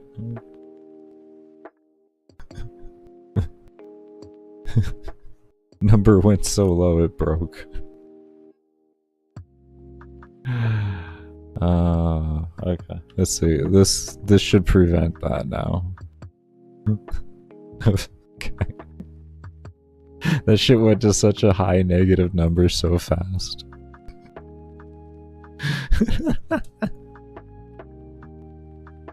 That's literally what happened. Oh, that's quite literally what happened. That shit just said bloop. Oh my. Okay, so what we can do is we're just gonna call this an actual... We're gonna make this just a set value. And what we can do...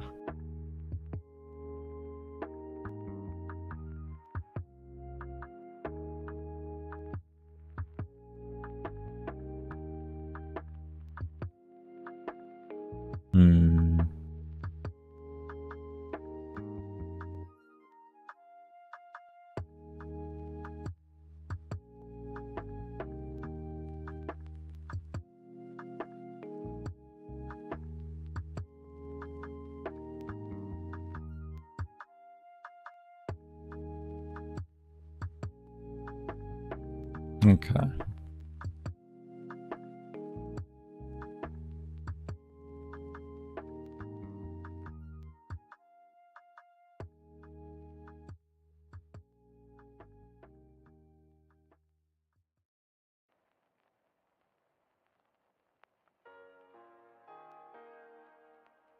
I think it would just be in here.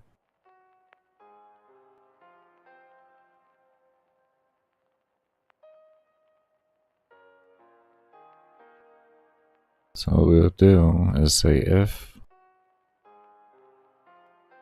our XP to level is greater than or equal to, right? And then we'll have whatever value we want to set this to. Let's just throw 10,000 in here for right now, right? And then we do else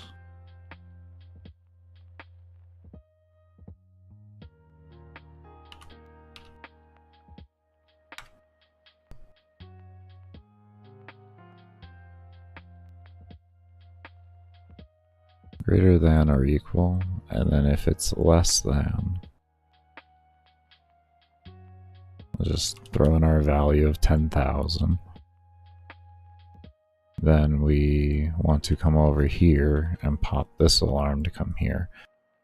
Now, the reason why we're going to do this is if this here, which we're just going to literally say 10,000.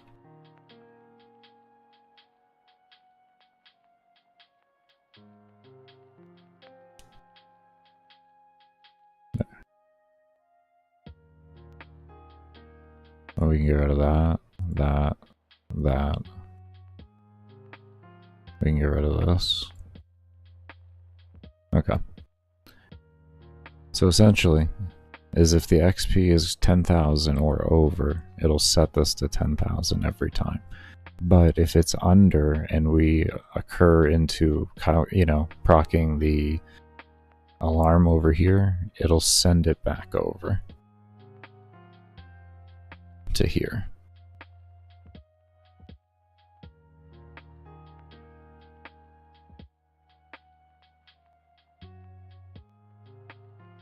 We may need to set up another variable, and what we can do is just call it true or false, and the variable simply just, it checks to see if it's greater than this number here, and then we have that check for that, which then checks over here to see if that's false, and then reads through the code here and then resets it to true, just to like secure that this thing will actually run this code. Because right now the issue we may run into is if we constantly keep going over 50.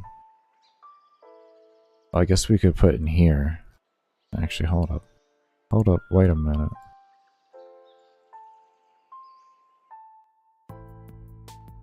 No, I think if I did less than, then this would only run less than. I don't want to do that.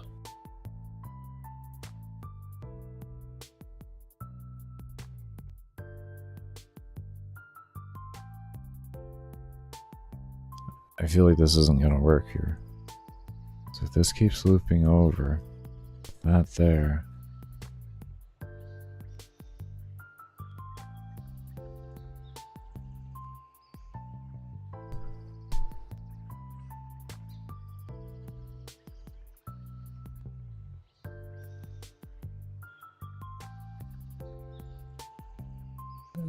This should not work. Okay, we're just gonna get that out of the way and remember that right now this will probably not work, but we're just gonna see what it does. But it's pretty much guaranteed to not work right now. It'll look like it's working for a little bit. When this thing breaks, it'll break.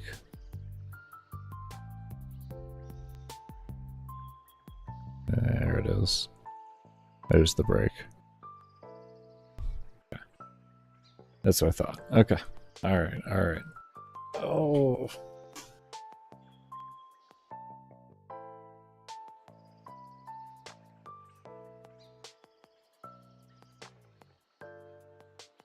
Oh.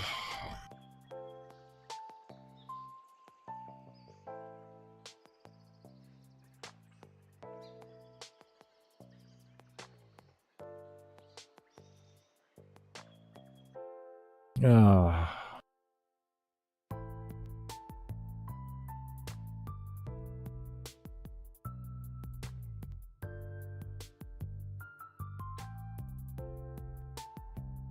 Is it bad? I already want to go take another break.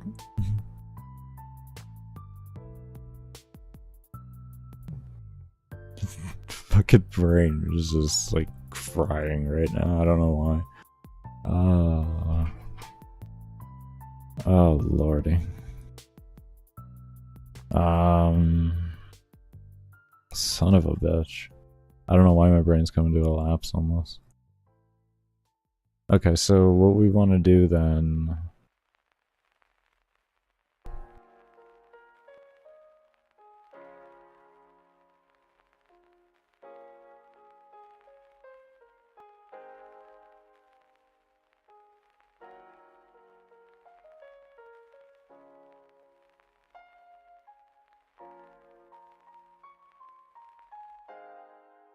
Give me a moment here. Something...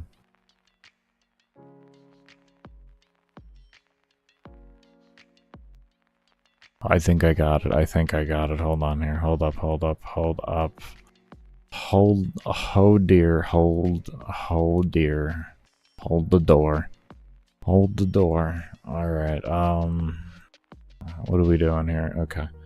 So, we have this into here, but where we can put the check...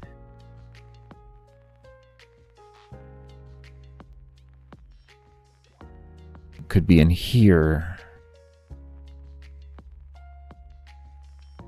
Right? No. Where can we put this stupid fucking check?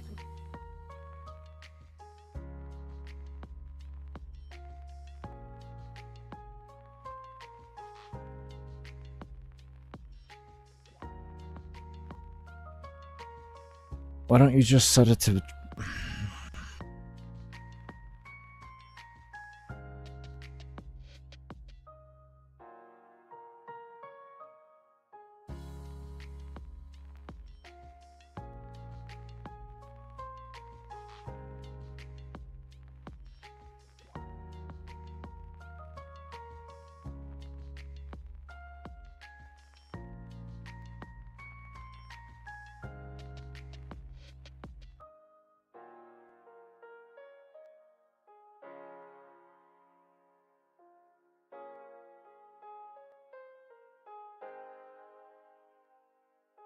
Okay, to make this work better then.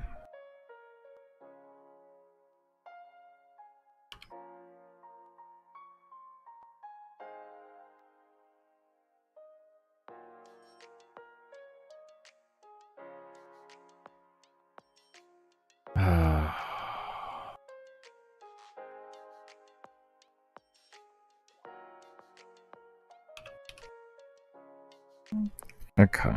Okay. Just give me a moment here. Just give me an hour. Give me a year. Oh, I need a millennia. Need a fucking century. Give me the time. Oh. This is frustrating. Why is my brain not working? It sees what I need to do, but my brain says, like, go fuck yourself.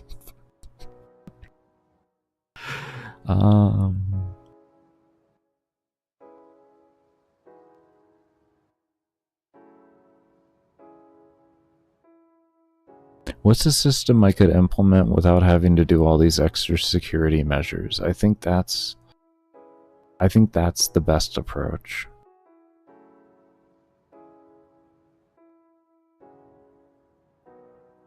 Right?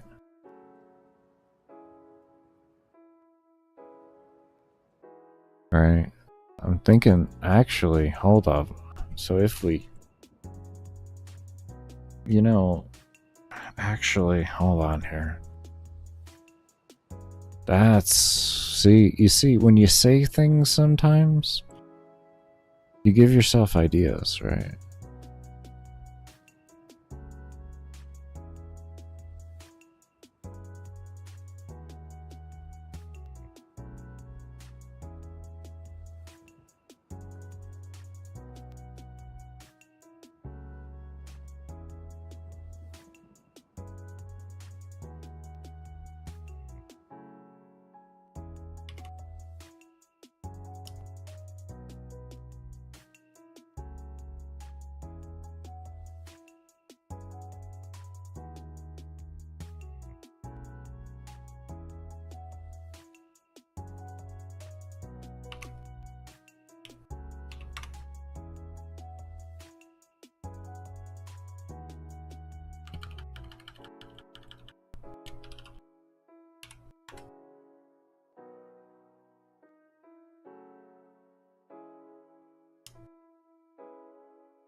Okay, alright, we're getting there.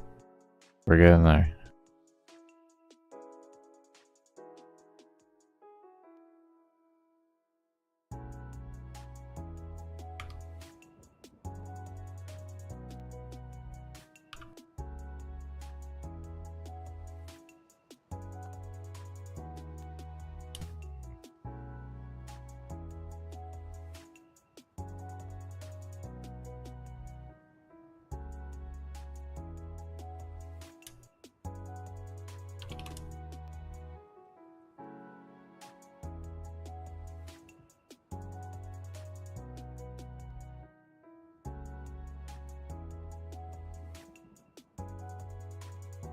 Okay, so what we're gonna do is we're gonna forget about having all these like all this stupid shit here, right? And what we're going to do is we're just going to simply have an alarm that runs through, and if your criteria meets the certain amount of souls per second required, which will be a scalable thing for the player to invest into, then you will every second receive a percentage off of your actual current amount of level of XP to level.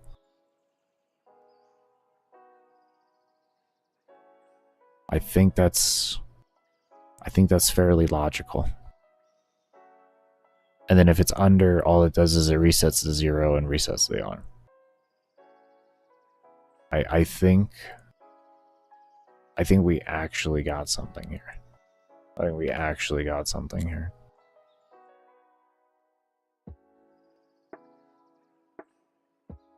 Oh. Let me just double check this alarm here. Okay. Okay.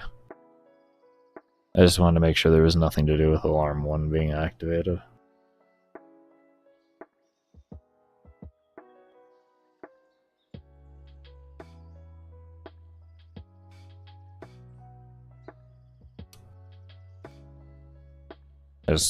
We get a baseline to figure this out to see if that works.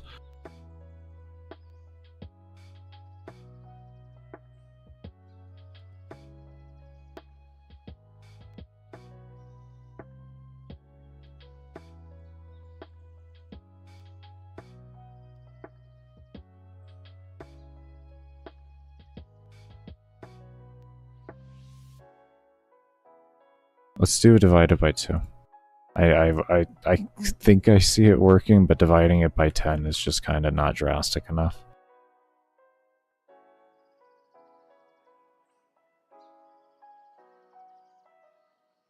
I mean, I guess we could just set it to 0.2 too, but I'd rather kind of do a relative, just because it's probably going to be a little bit more secure.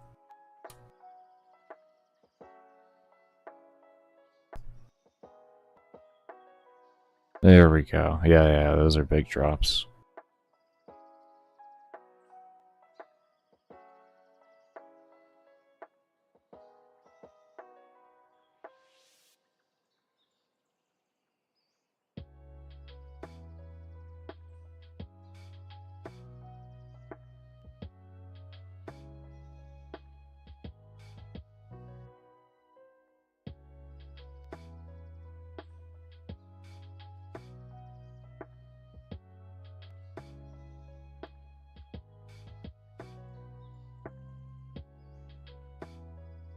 Actually, I kind of like this.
Like I said, we can have this as a number that the player will be able to scale themselves.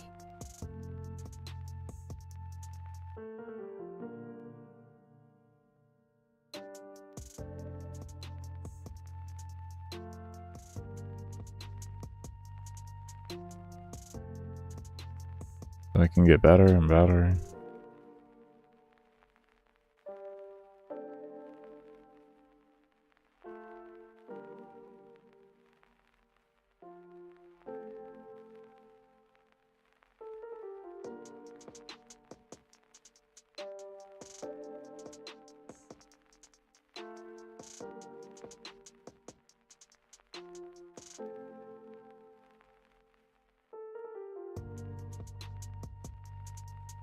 It's significantly faster on the scaling.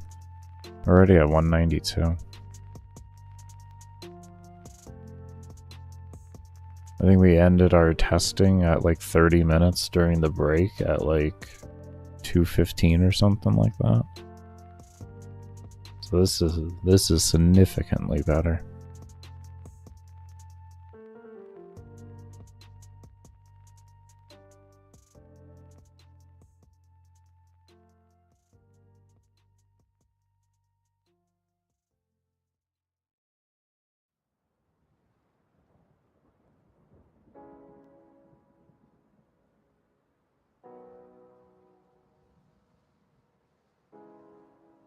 Yeah, this has got good potential.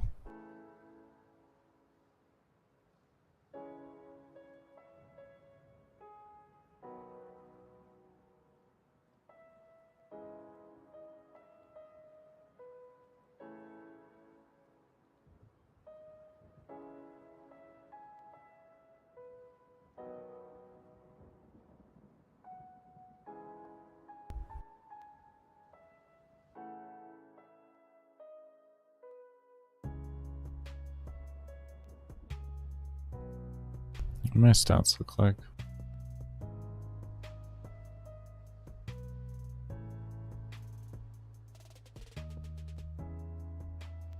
This is level 100,000.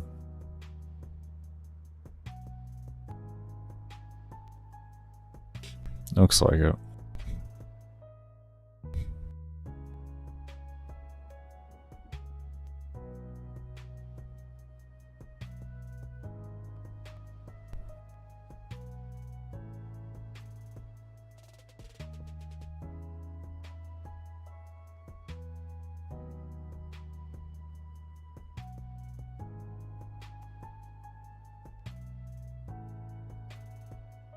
Yeah, that is working really well.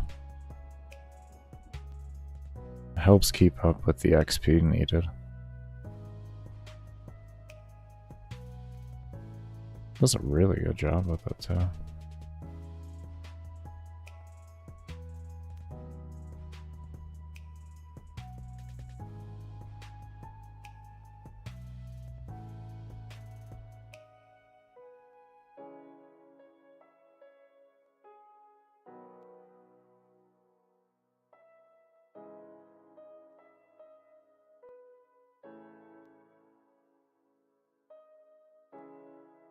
Already at 229. Okay.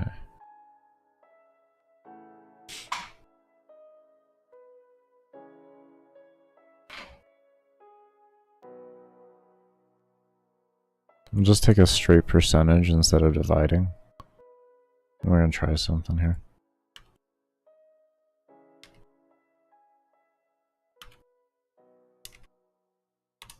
That would be 50%. With this one, I want to try doing 75%. Now let's give them some really fast leveling.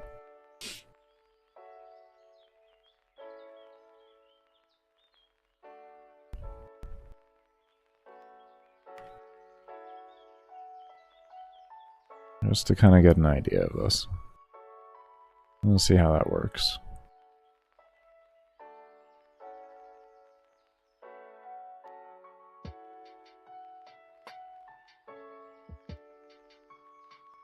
Oh yeah, look at that scaling there.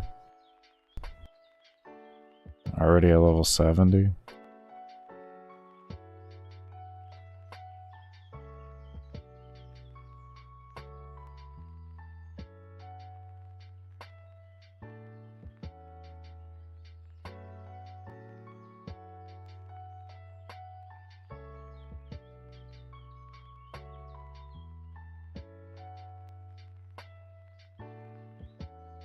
We can make these two separate values for the player to have to scale into as well.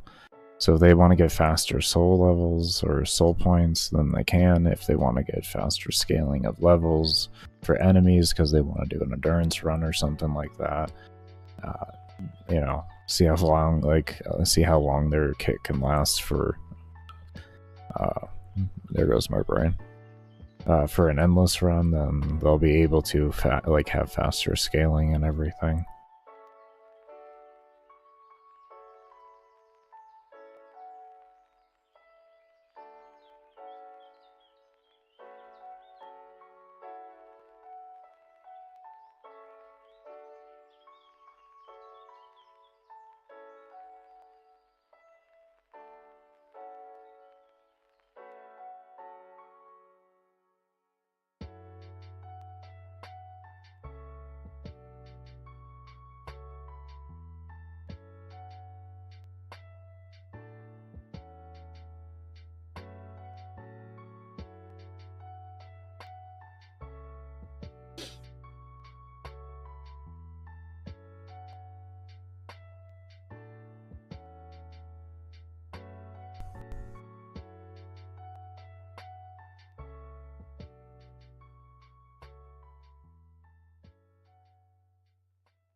Alright, we're gonna go ahead and take a break here, everybody. I know it's a little early for me. I'm not gonna run ads while I take a break here. I'll just run one initial ad and that's gonna be it.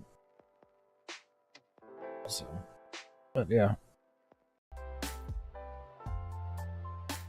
Playing. There we go. Okay, so we did find a guide. I'll go ahead and link it to y'all here in chat. I'm gonna be using its base concept. We're probably gonna follow it pretty much identical in the beginning, and then once we have that done, we see it works, we're going to look around and see how we can shorten the code.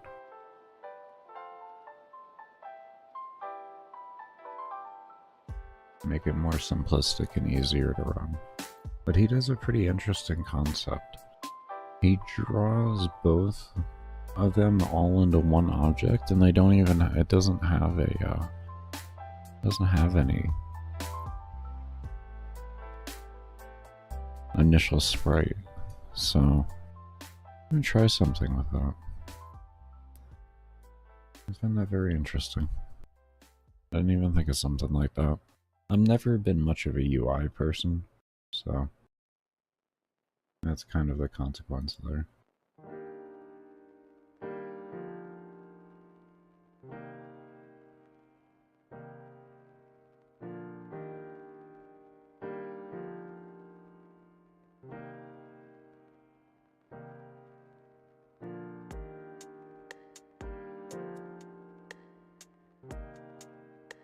So what he has is a create, a step, and a draw.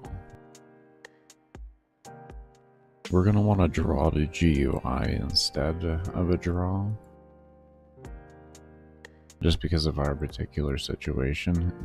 His project was the exact same size, and if you don't have the exact same size and your menu is being drawn somewhere else than what's actually those coordinates on the map, because it's just appearing wherever the player is, because the map is larger than the player's actual perspective, then you're going to want to do draw GUI instead. You do an empty draw value, this way it doesn't draw it on the map, and you do everything within that you would want to do in draw, you do it in draw GUI.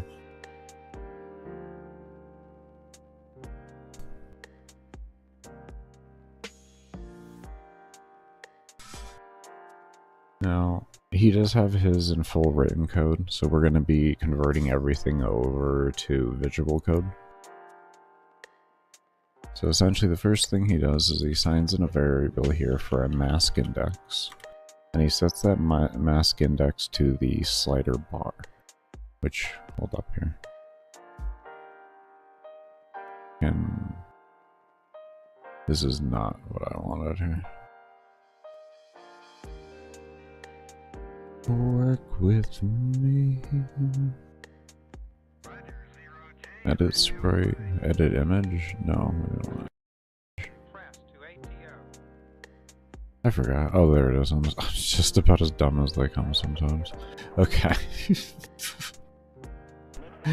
Anyways, so he sets it like that, and then we set the image to what the initial sprite was, which was in Gear Interactive. Where did I, was it in pause? Yeah, here we go. This right here. We set that to that, and then we set the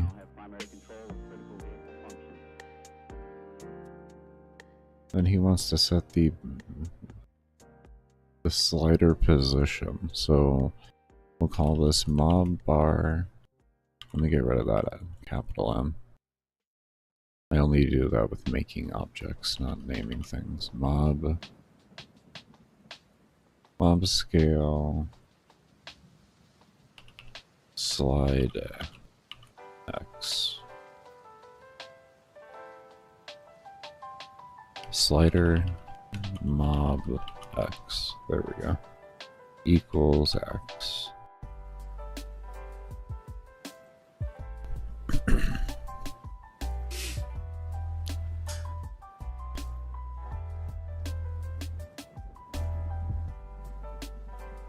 I know, I did the X variable. I know.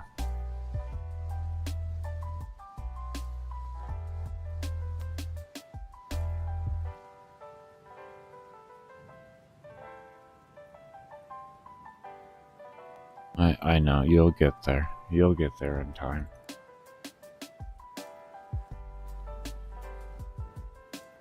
You'll get there in time. Oh, I didn't switch that from top chat to live chat. I hate when I forget that.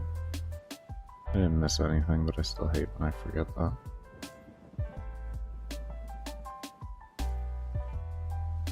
We are waiting for the X to clear because I have a really slow computer. There we go. Okay. Alright. So now this guy wants us to set two different sprite variables. Is there something I can do with this sprite thing? Let's see.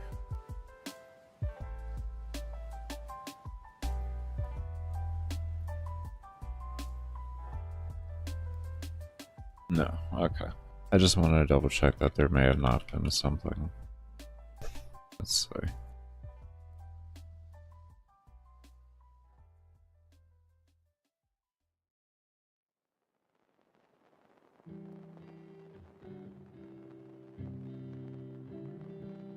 Well, that's interesting. Oh, I could do multiple damage numbers with that.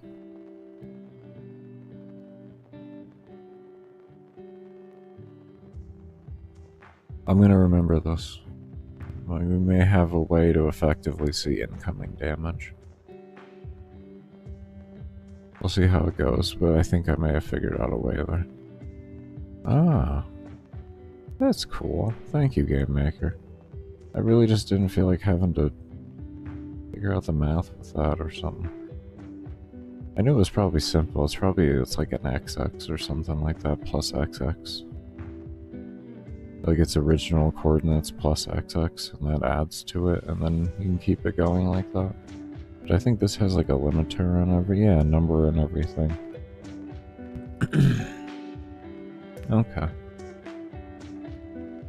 Makes it so you don't have to set up as many variables with it and everything. That's cool.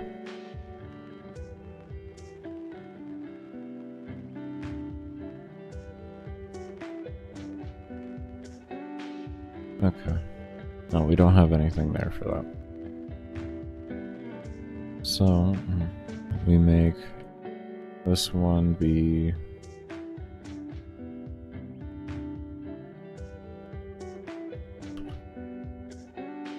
Oh, we don't want to call it sprite. We don't want to call it sprite. That's gonna...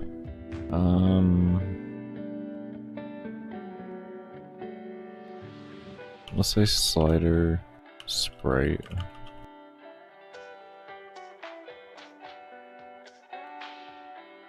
And then we'll grab another one here and we'll call it slider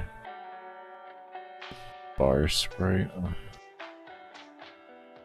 And go ahead and set these to these.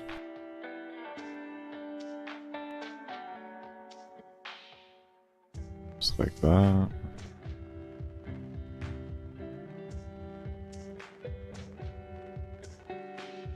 And I already have a false click thing and all that, so that's fine. Oh, actually, didn't he have he had a step with me?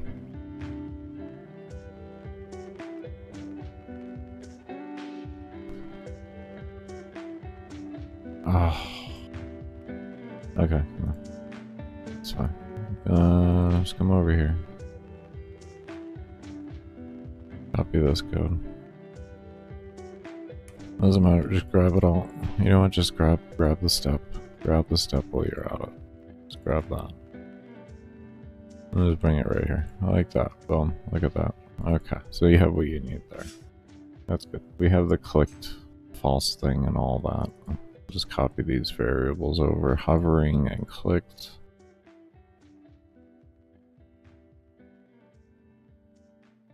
Okay, so we have that little section set up there. We already had that, so that's good. And what's the width?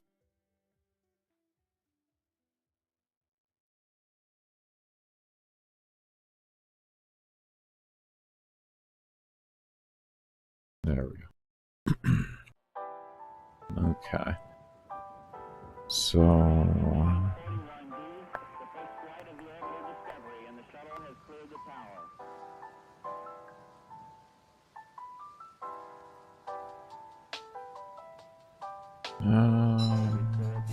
this feels fairly convoluted, but we'll follow it through, like I said, and we'll make sure it's working, and then we're gonna figure out what we can remove and such like that. This feels fairly convoluted.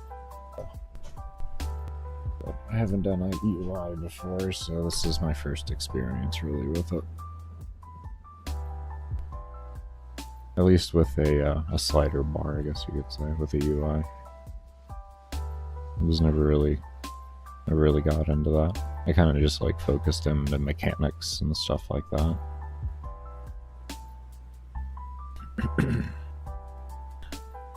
Regardless, we'll get it done. Slider bar width. I spelled width correctly? Am I stupid? No, I spelled it correctly. My brain just doesn't want to see it. Spray. Get width.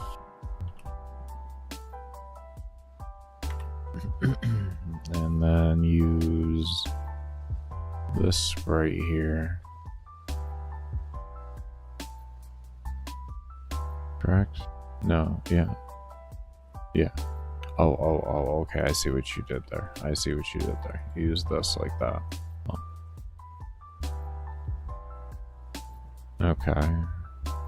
Do you need to do that? Why can't I just, like, have it? Let's go with it, but why would I need to do that, though? Come on, big boy. Why do we need to do that?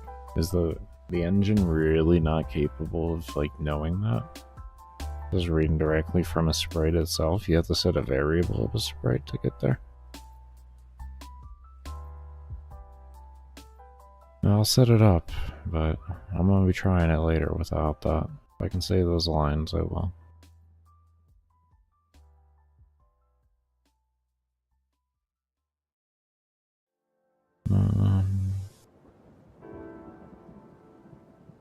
And then we have slider bar X.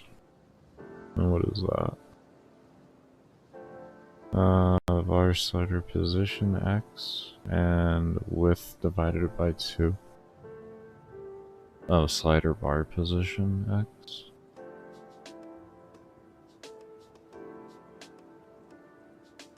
Slider bar position, slider bar X. Okay.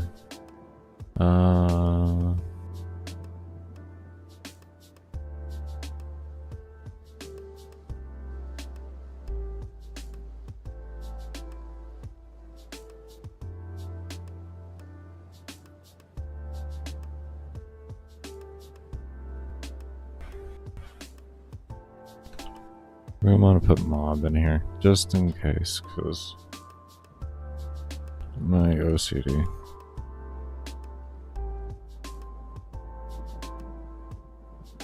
Even though these aren't global, so they won't be read within other objects, I still just, if I can help it, I'll name things really specific so that I can, it's just easier for teaching wise, because I do plan to make guides on everything. So the easier I can make it for teaching, like in the future, the better. The better.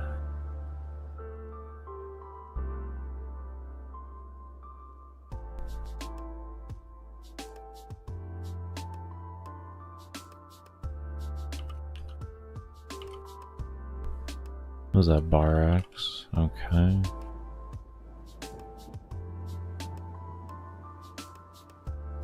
Yeah, hold on. Wait, I used that, didn't I? Oh no, that's position X. And then he has a bar X. So he uses two different ones. Okay. Okay, we'll find out why. We'll find out why as I keep going through this.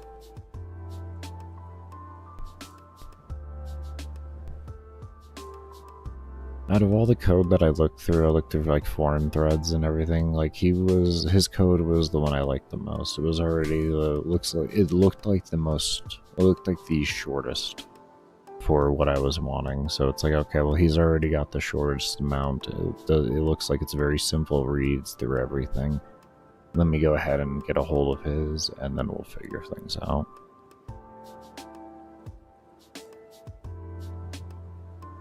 I've never used someone's directly, but I've always at least started with theirs as a baseline directly. This would be a very rare thing if I actually used someone's code, just I couldn't improve it in any sort of way.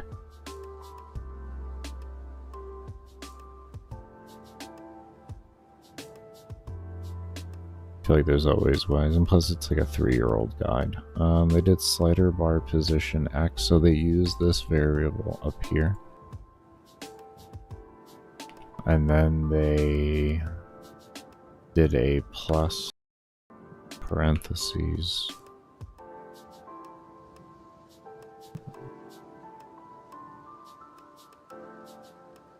here divided by 2. Okay, so that's probably why he does that there, just to make it a little easier. And then he has a percentage because which does make sense, so we're gonna have slider percentage, slider mob percent. Okay, and that would be his create. It's not too bad, I guess. I don't know. I don't really like it.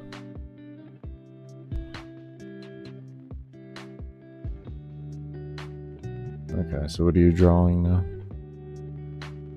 You're not drawing self anymore. That's quite obvious. Draw.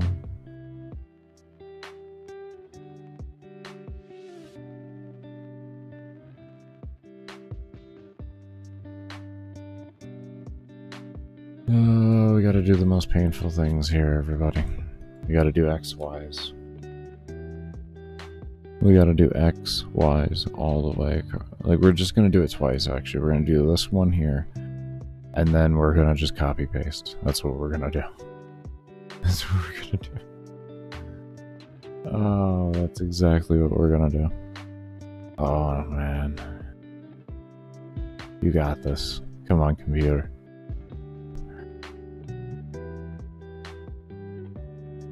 Today will be the day.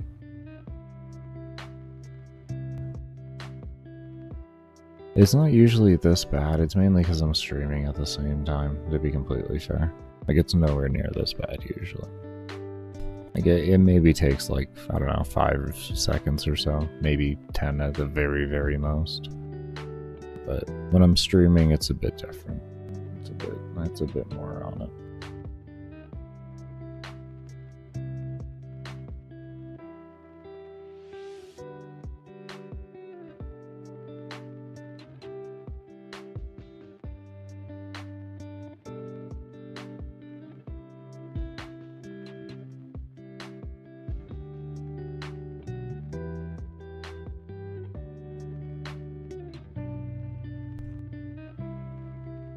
I wish I was fully comfortable enough with the engine to not need that drop down. But I'm gonna be completely honest, I am not. I wish I was though.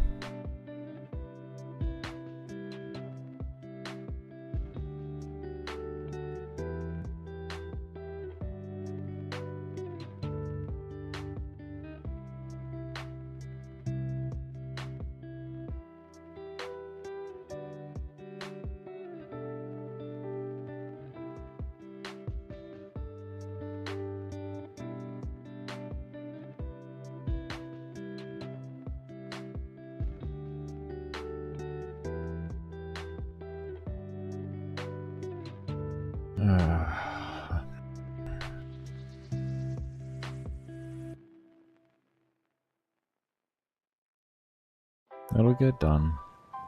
It'll get done.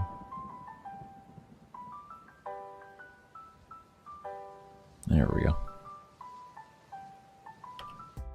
Okay. Copy that, paste that. Awesome. Cool. Okay, so the way he draws, his draw order was bar slider, right? I would assume.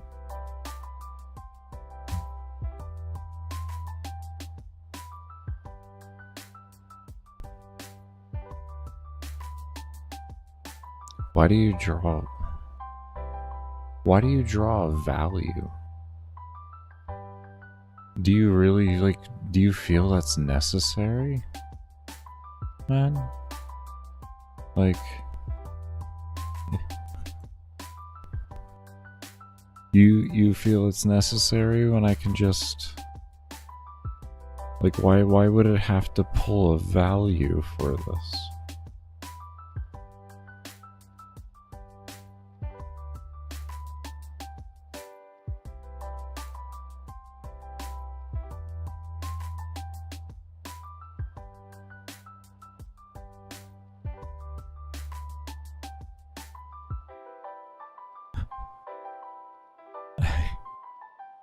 Hey,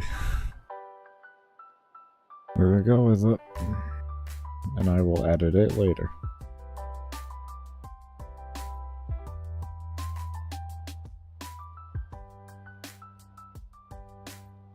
Okay, so he actually did one thing different here with the draw sprite in here. The bar position was the X position. Slider X, this one? Correct. Correct?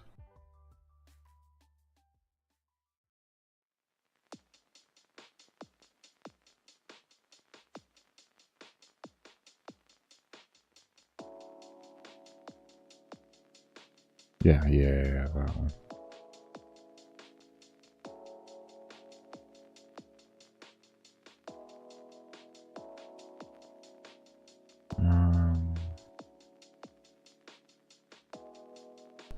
That goes like that.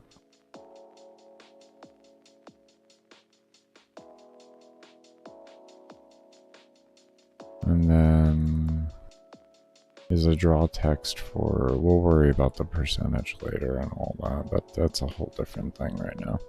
I don't care about that.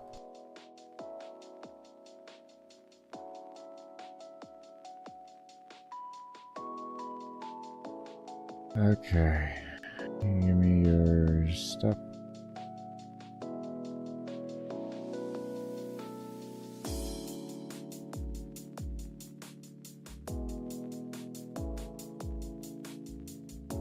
Yes, I got all that.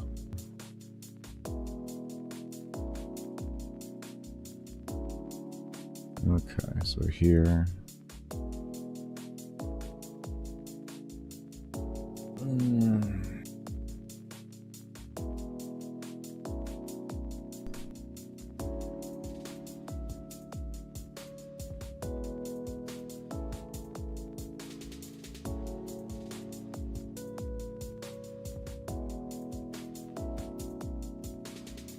Used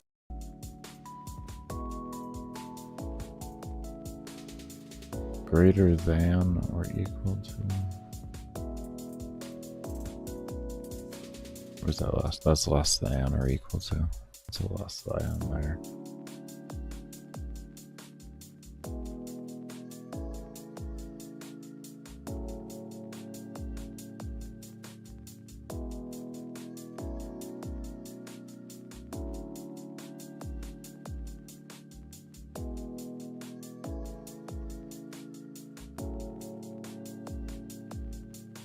Var box X.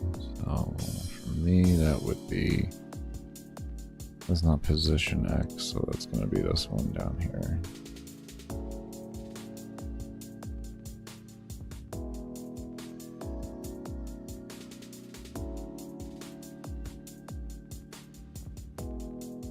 That's the correct one.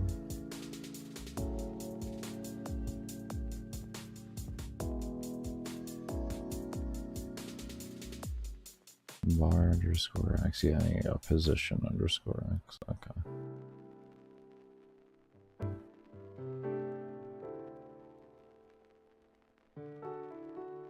Okay, so that's going to be this one here.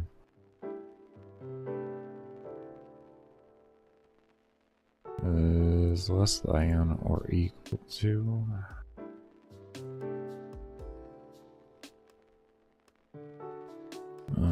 We need this one up here. And okay. So you better let me. And oh, this is. There we go. I can actually read now.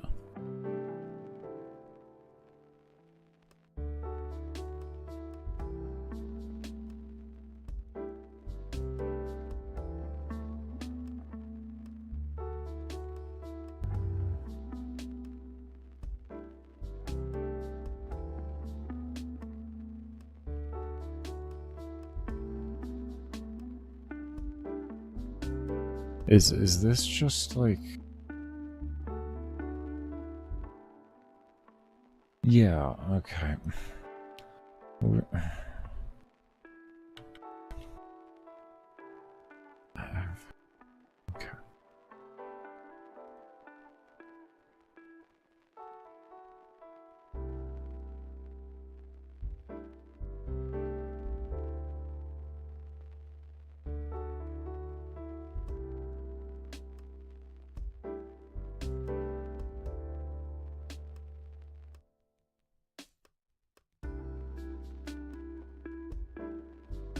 Man.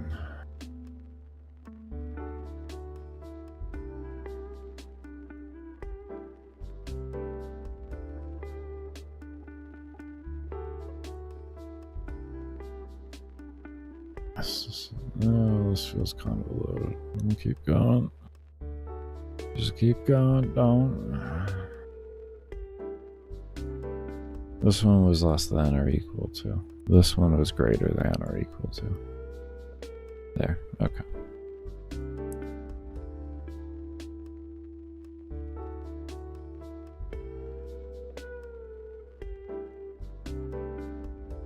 To bar position X.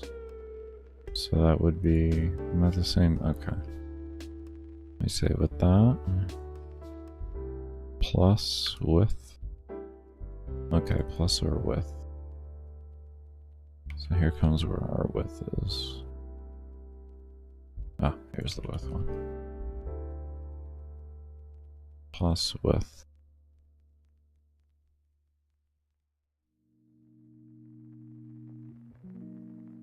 Then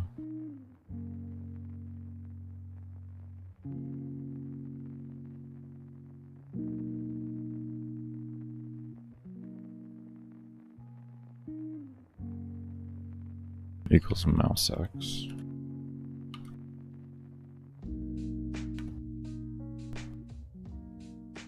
Okay. And then he wanted a if.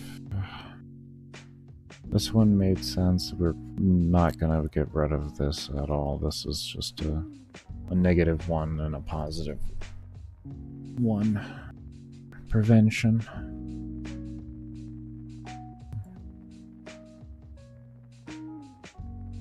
Or I highly doubt we'll be able to shorten this up, because this is a very simple check.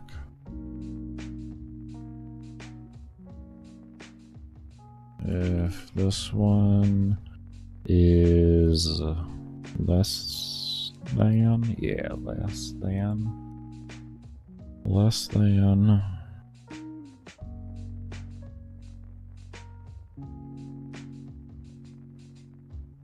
right?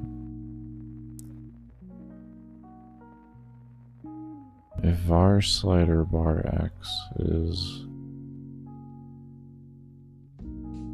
the slider bar position x, this one to this, okay.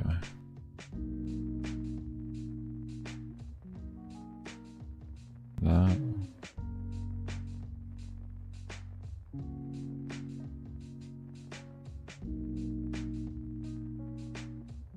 We do.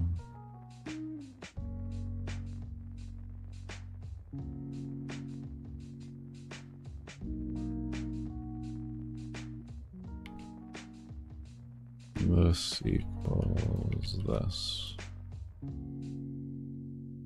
And this is just a double if check, I guess. If, and then we did greater than.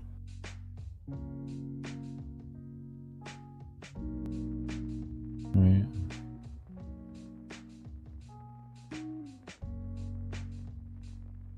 If greater than, wouldn't we just be able to put an else in here?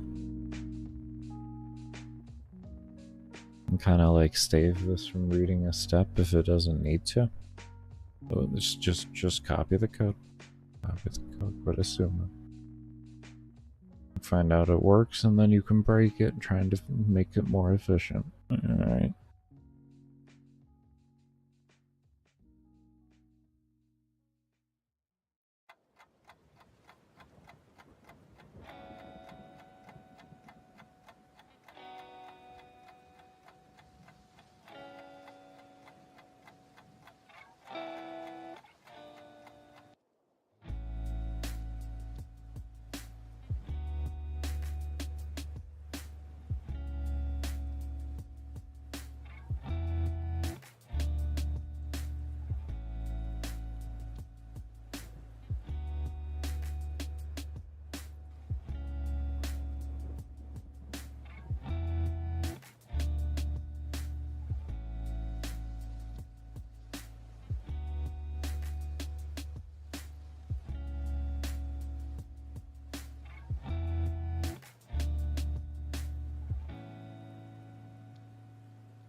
Okay. And very last thing we do, and this is just at the end of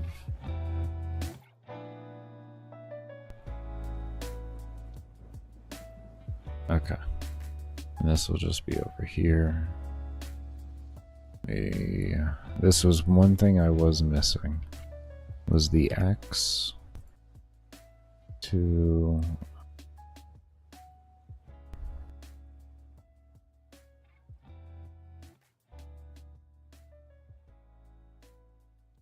this is one thing I was missing in figuring out how to make it move. This is a really big key one right here, is how to bound the X appropriately. And we'll be able, if this works and we see it work, we should be able to shorten up that code a fair bit. Because I will have the logic figured out then.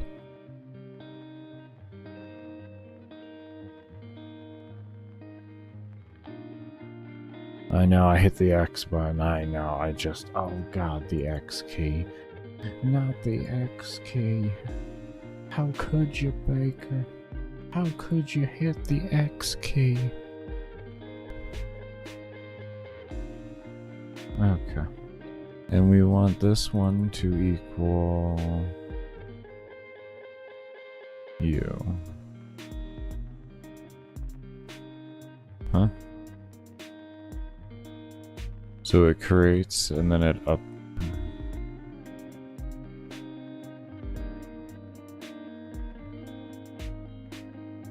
Interesting. Okay. So now he's resizing from there. Okay.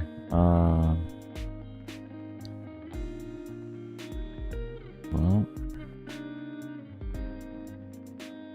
I don't.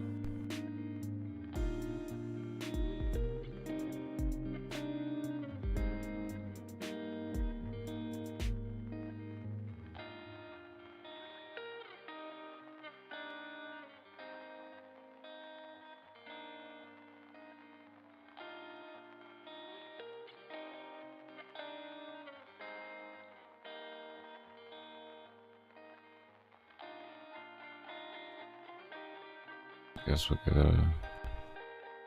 we'll give it a tiltable. I don't know. We'll see what happens right now. It's probably gonna break right now. I feel like this is not the play right here. Is the create instance. But we'll see.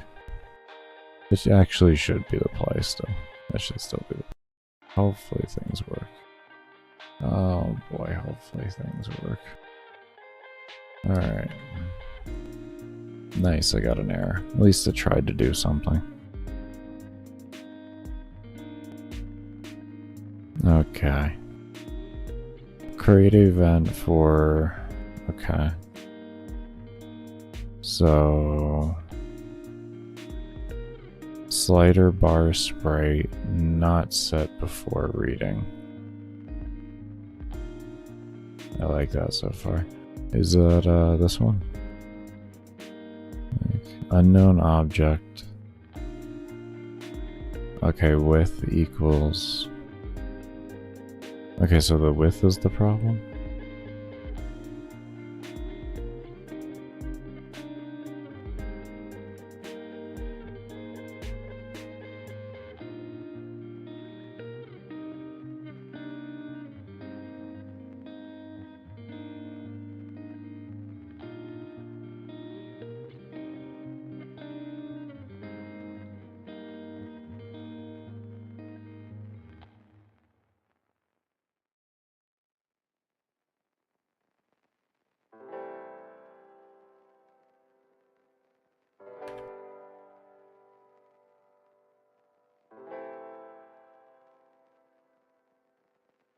Remember earlier when I said the whole thing about the sprite thing?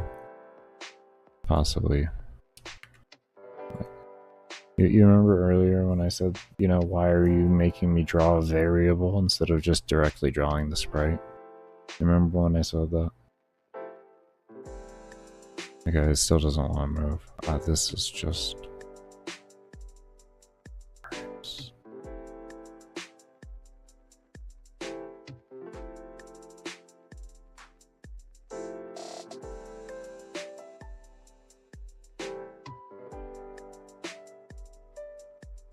Old ass code. Old ass code. I was just hoping it would work. Oh, that felt good. Correct my wrist.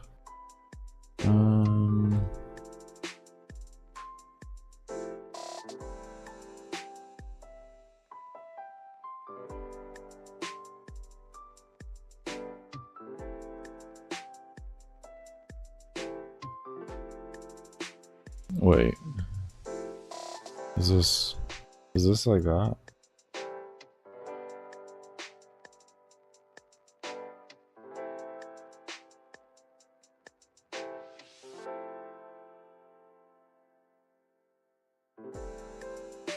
Doesn't look like it, but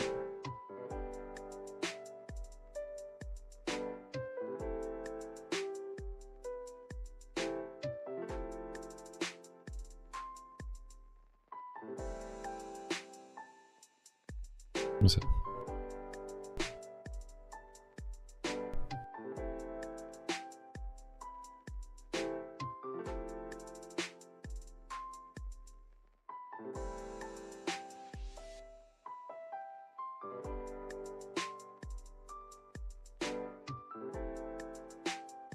Nope. Oh, why such a headache? Why such a headache?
I wonder.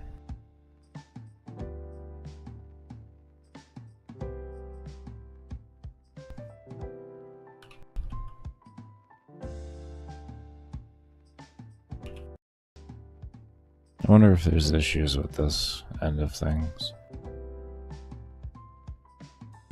Let me take that out.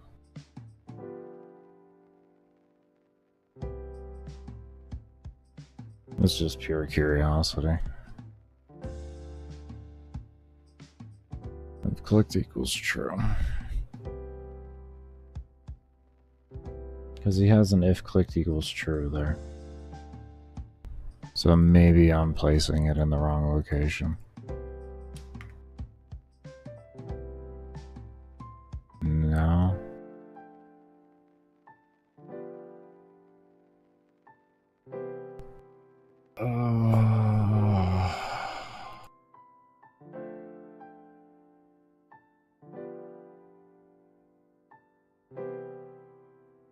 Am I not converting it correctly? Is his guide out of date? Lord, if I know. There's really not enough resources online. For GameMaker at the end of the day. Alright, you know what that means? That's back to screwing around.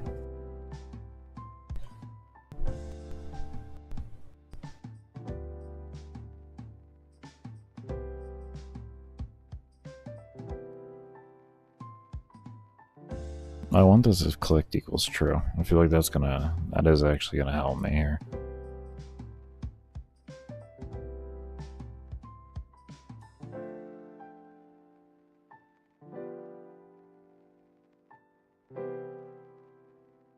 Alright, any of these values I want.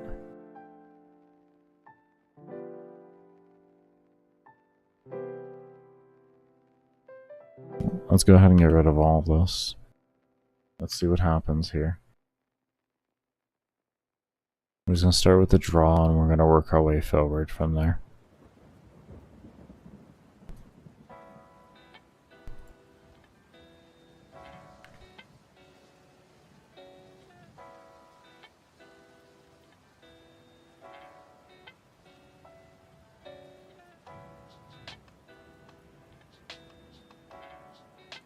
Okay, where was that error? Draw event. slider mob X. Okay. That makes sense.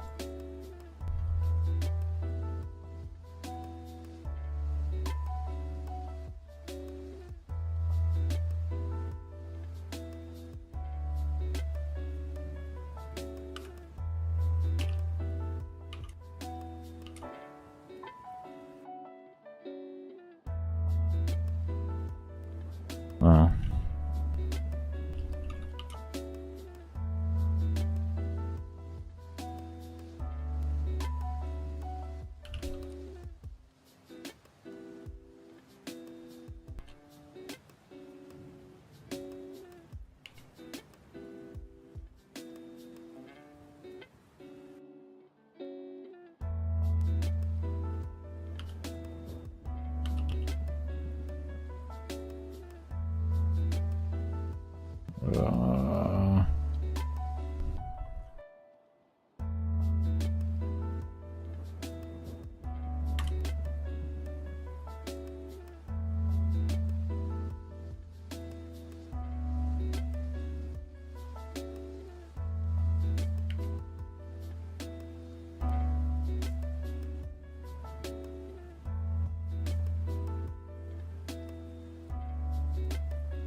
I don't know if that's gonna work in that regard.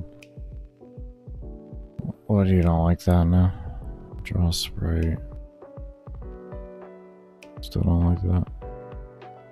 Wait. What are you complaining about over here? Slider sprite. Oh, it's because they're stupid. I took those things out. Okay.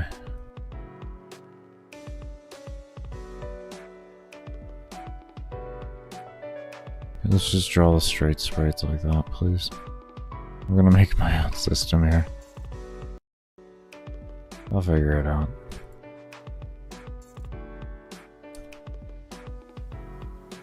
Okay. One error at a time here, I'm working through. What do you want here? Mob bar X? You still don't like that, do you? You really don't like that, huh?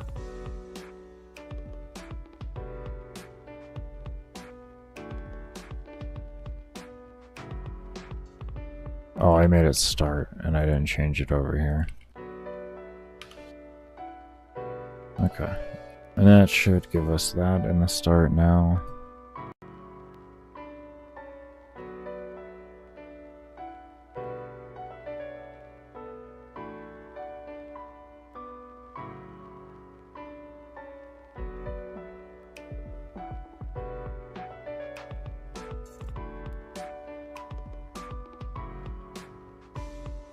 Mixed them up. Mixed them up.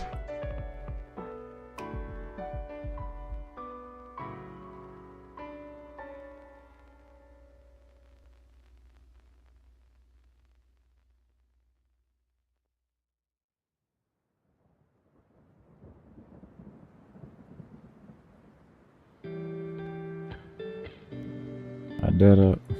Hit the button. I hit the X.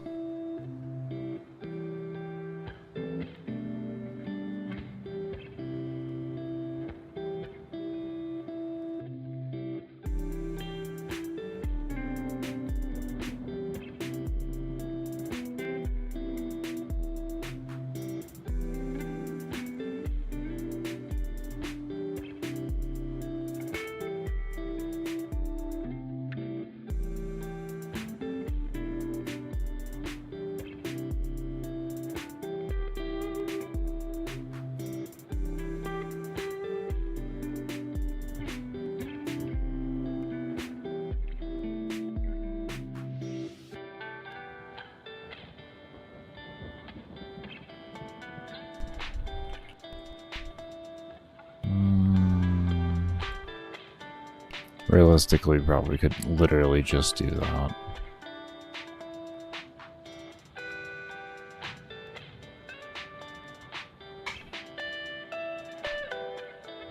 I really don't need the variable. The engine isn't stupid. You can kind of run that, but I think it would probably be a little more efficient. Okay, alright, we're getting somewhere now.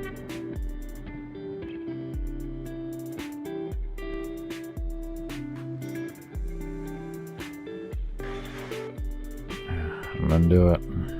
Actually, you know what? I'm not gonna do it. I'm gonna do this instead. I'm just gonna do this instead. Yeah. I will copy and paste. We'll have a value in here that actually reads to everything eventually, so that it knows where to pick up. Okay. Alright.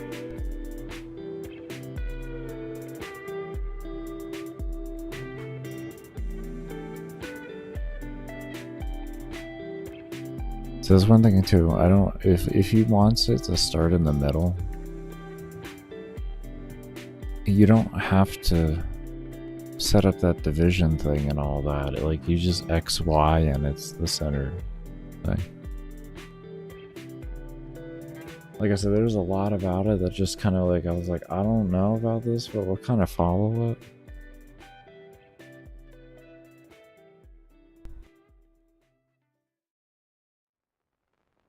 I didn't really like it.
If click true. And then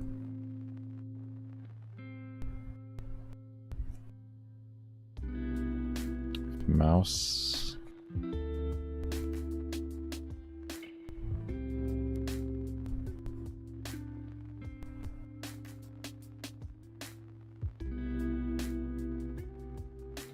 Probably run something with a mouse position check into. I still think we can do something with the detecting on the left and the right side. From what I was seeing, even with his, it looked like it's remotely possible, and it would be very short code. But for right now, let me just see if I can't get it to.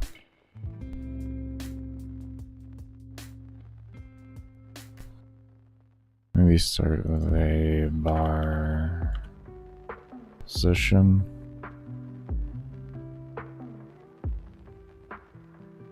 Maybe we call it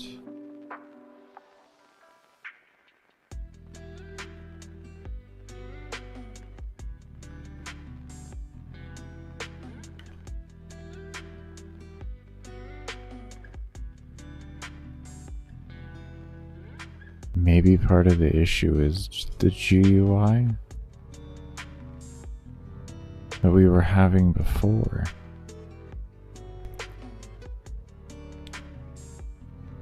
Because it was reading positional coordinates of a GUI, but if we read the positional coordinates of the mouse itself, maybe it'll have what it needs to move to. I just thought, I don't know why the hell I didn't think about that earlier. Oh, shit.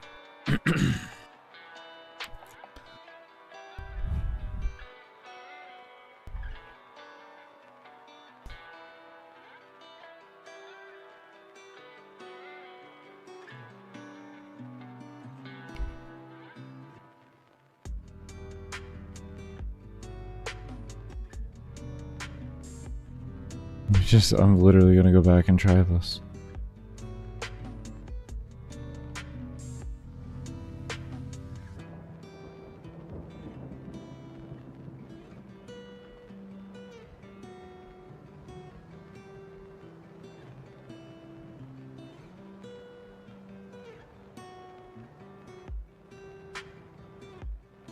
Oh god, I gotta do it. I gotta do it.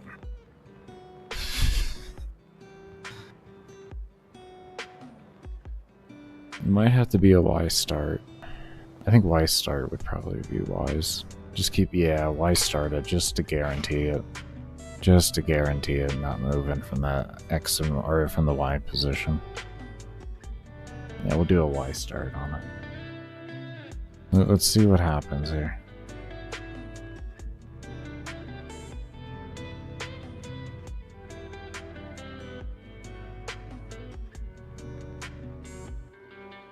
Oh, besides waiting.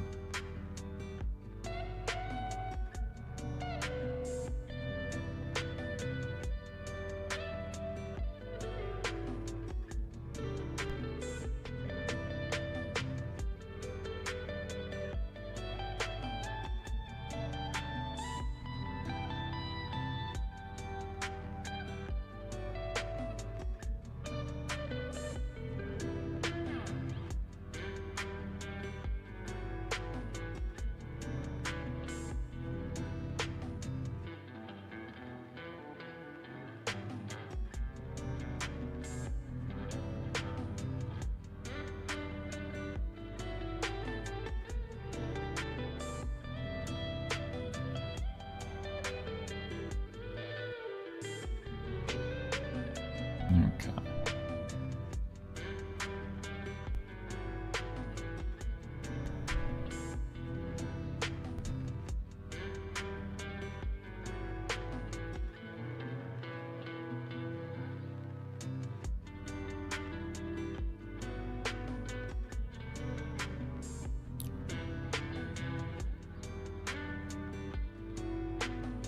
No? Oh, I could have sworn that would have worked.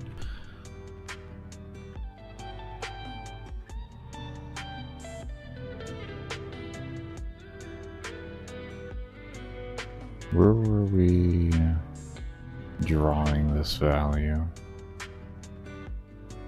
Hold on.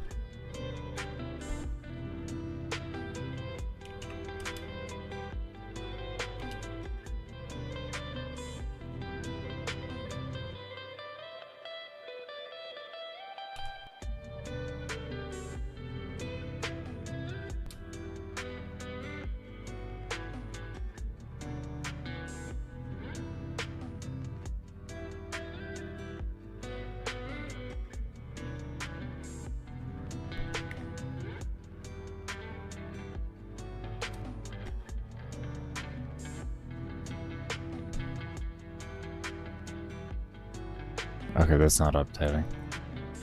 Okay. Alright.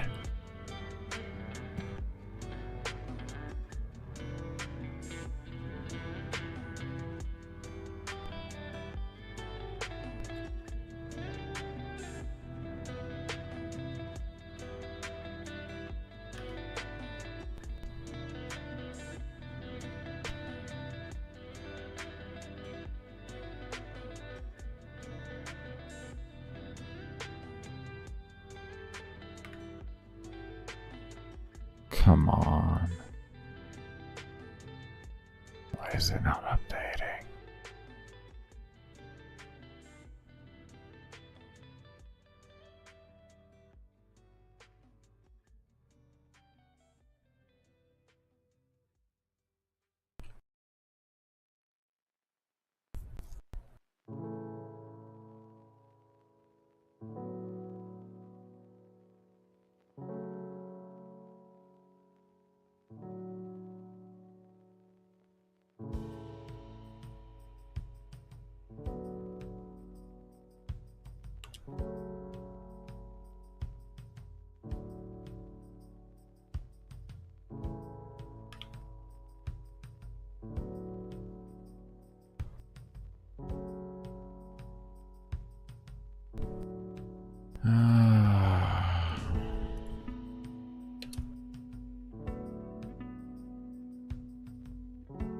But you're just...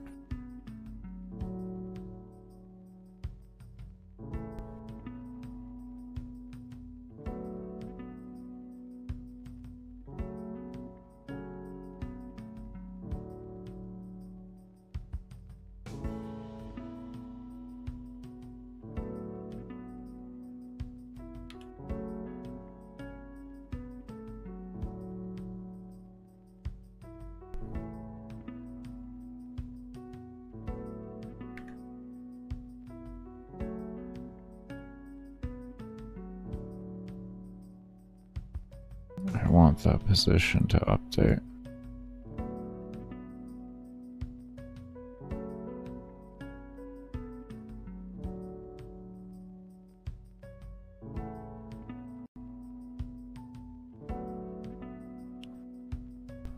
Maybe throw it up there, so it's always updating.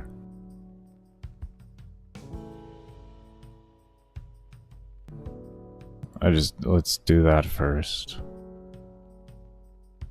Okay. Okay. First thing is good there now. Now we say if clicked equals true.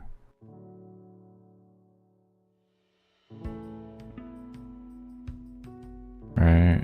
Welcome home, Columbia. Beautiful, beautiful. Discovery's 4 computers now have primary control of critical vehicle functions.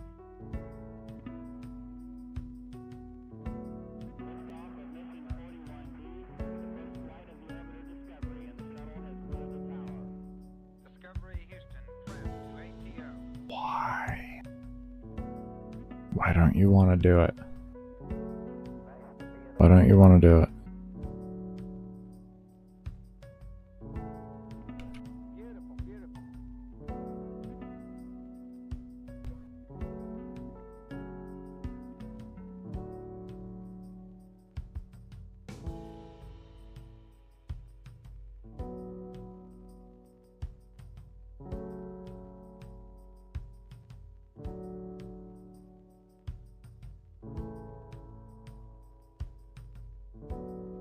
Let me just... let's do the obvious thing first. Let's make sure it, like, this is just working and the fuck up is in the variables. Let's do that first.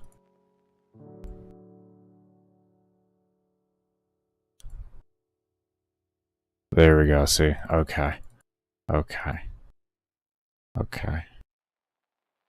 Okay.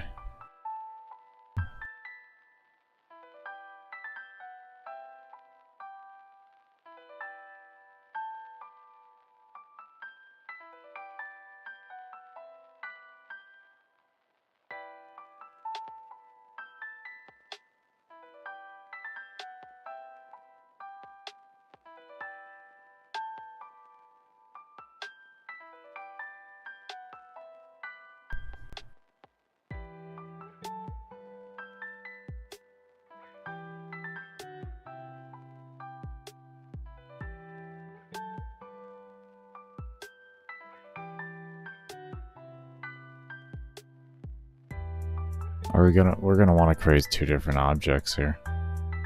We're gonna want to create two different objects here for how I want to do this. This is the only logical way to do this.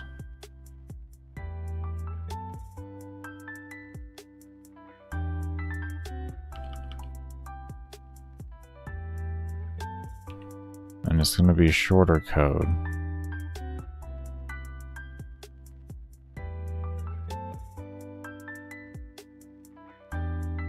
Okay.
Who was that from?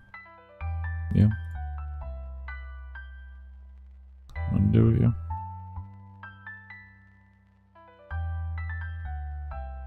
No.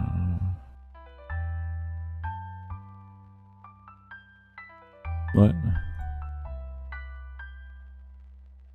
What are you going?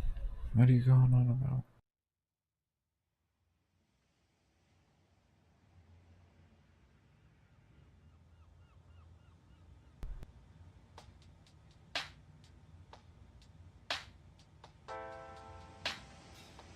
Draw event.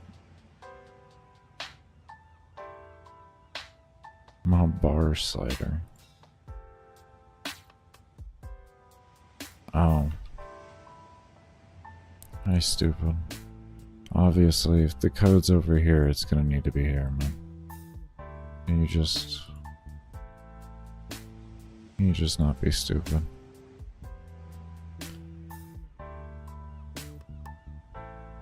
We're probably gonna get ready for a break here right after. Actually, yeah, we are. Right after we test this one, just a little bit here.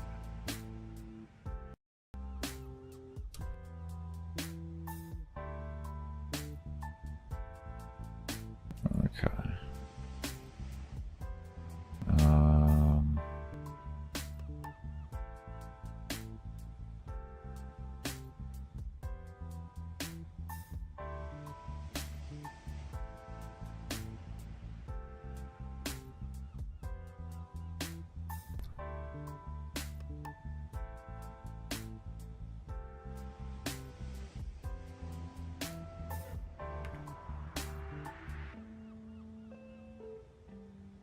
Okay. Why won't it move?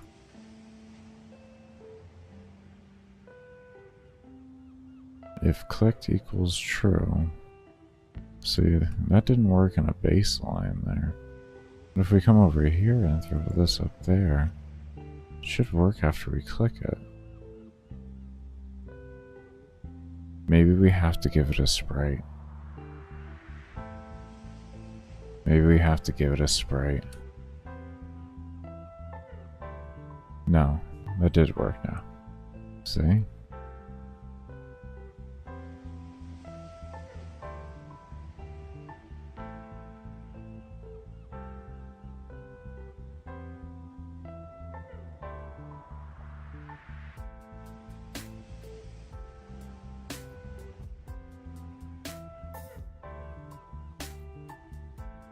See, now it's not working. What if I did this?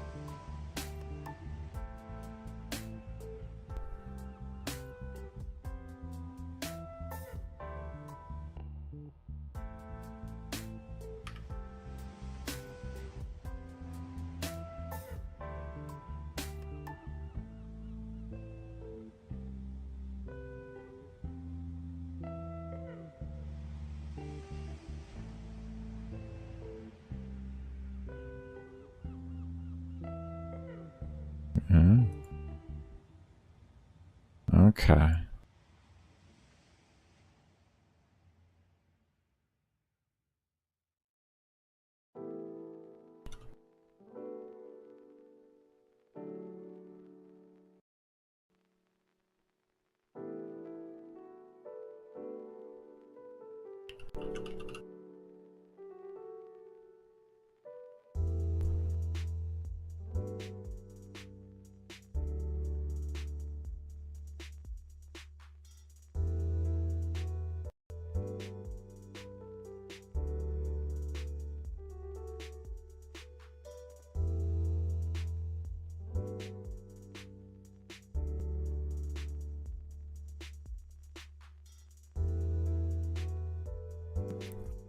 Not entirely what we wanted.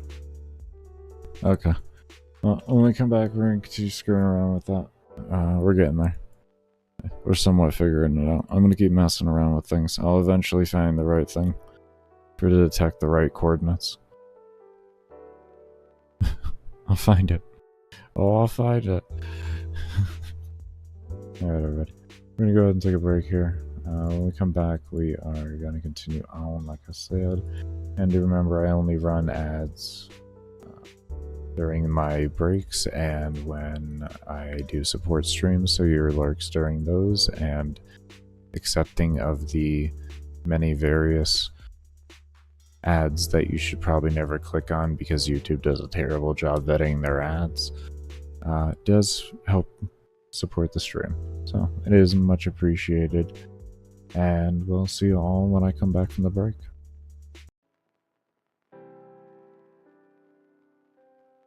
So what we're going to go ahead and start working on, we're going to clean up our workspaces first off, as always. We got our spawn system figured out. We got that finished. We got the NPC interaction finished, so that's phenomenal. What we can do now is get this NPC interactions transferred out throughout all the other NPCs.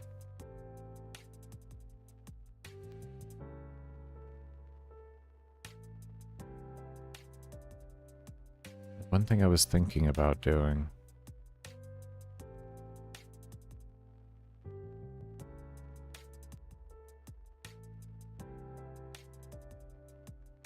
there's a few things I was thinking of doing. I was thinking of moving a lot of the variables out from this create and then having them, it wouldn't be as efficient, it would just be easier on me. I'm not gonna do it. I was gonna move all of these into here as into one centralized location and then have that be on the create, but it's not as efficient. There's going to be more things created and held within it and all that. So unless I can figure out a way for that to become for that to become more efficient with it, which the only way I could think of that would be integrating everything all into one here,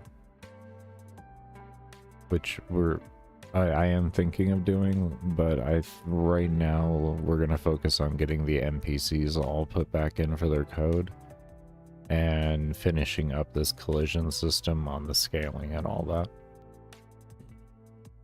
After that, we're gonna come back and we're going to clean up a lot of the variables that are globals and everything, and we're gonna figure out what doesn't need to be made a global in the game and what does need to be. And we're going to get them all turned off of globals and do as much as we can to optimize the game and its code. Unfortunately, there isn't much optimization that can be done with the engine. That's one of its limitations, is the ability to optimize your games. But there's still a lot you can do if you are lazy on your coding in the beginning, or if you're taking it in the direction in your coding that you literally have no clue what you're doing and you're going to learn step by step. And that's kind of how when I go into a new language I go in. I don't go in assuming all my information that I knew before to like of other languages and implementing it in. I kind of go in on a more of a blind way and learn my way kind of through that. I slowly start to adopt what I know as I start to understand things, but my first usual month on an engine, 2 months, or on a language, I like to approach it as if I don't really understand anything. And it helps you learn just like the basic fundamentals, if you can afford the time to do that, of course.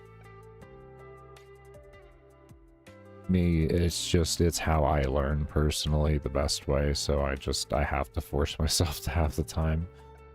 It's how I generally learn things. Anyways, let's go ahead and get this code copied over before I get distracted again.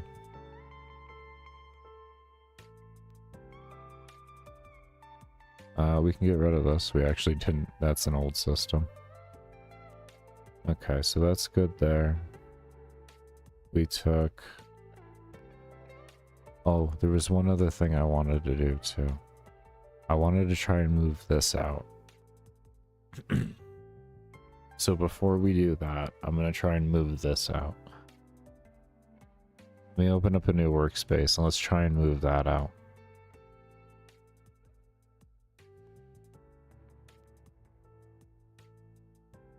Yeah, that's fine.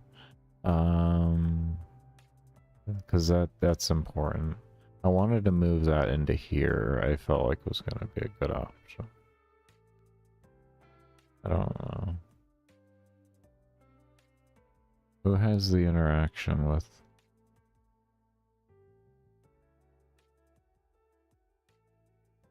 You do.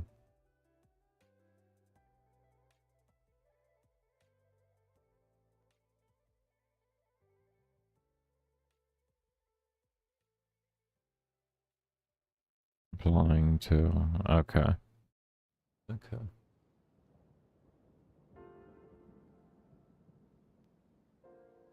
Yeah, we just wanted to try it for you for right now. So we'll go into you, and then we're going to come out, we're coming into this, and we're going to say, we're going to cut that out, completely take that out. All of it's gone. No more steps on that. Everything is alarms and triggers, which is what you want. You, like, that should be your most, like, highest of priorities. Highest of priorities. And what we're gonna do is we're gonna slap it down here like this. Right? And then we're gonna feed this to other. Feed this to other.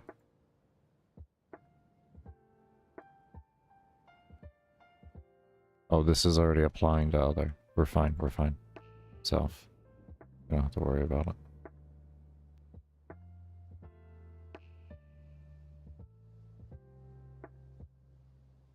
Okay. Let's see what happens.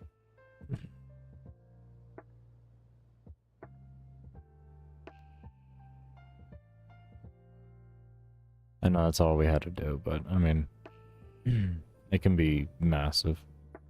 This could be massive.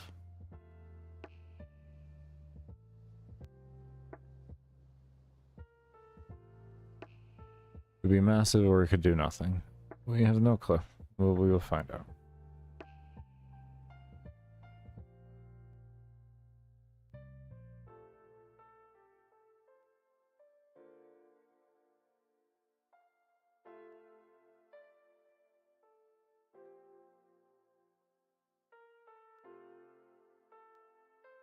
This was the highest process step that was being taken at the time.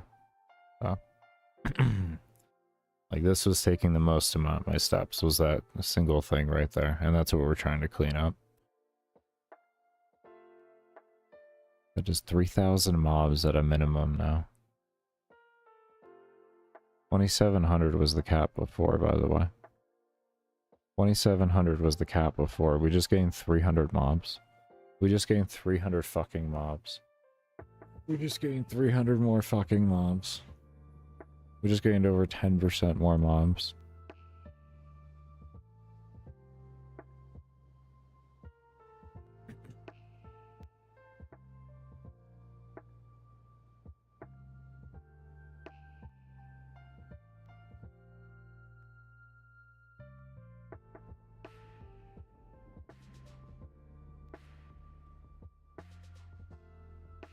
67 was the cap before. Let's see where we're at.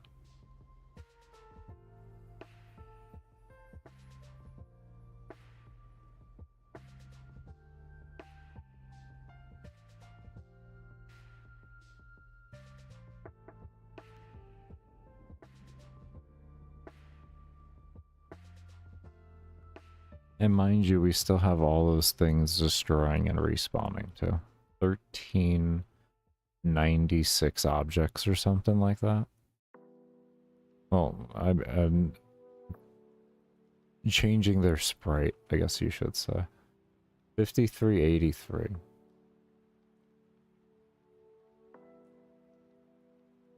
And why would that be less?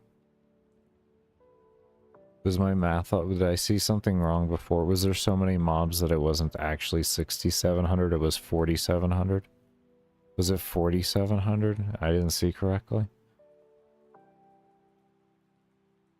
I feel like this should be more efficient. Because, like, the low end was... Yeah, as you can see, things... coming back in.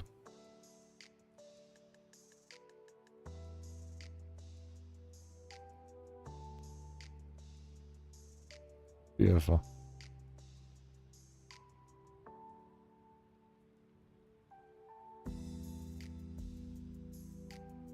Huh. Was I moving during that? Was I moving during the 6,700? I think I was all the way in a corner. Was I all the way in a corner for the 6,700? Was that why?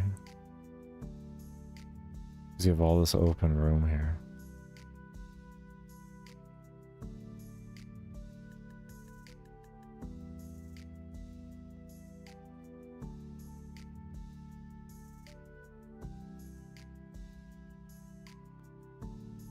I swear I read wrong then. I had to have read wrong with 67. It was 4,700. Had to have been 47. I don't know. I'd have to look back in the VOD as whole, I guess.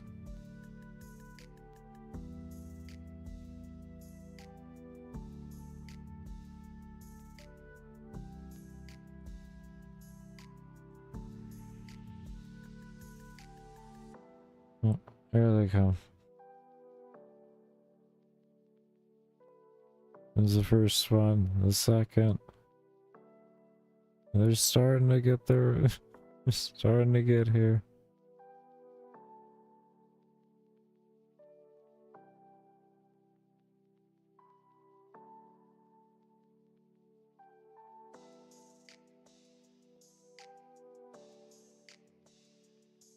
Oh, they're flooding in nicely. Well, no performance dips or anything like that. That's good. Oh, there's the mob count going up. It's going up now. Okay.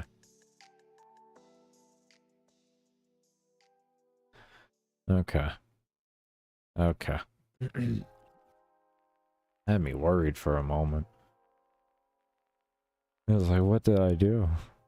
Did I see it wrong? I had to have.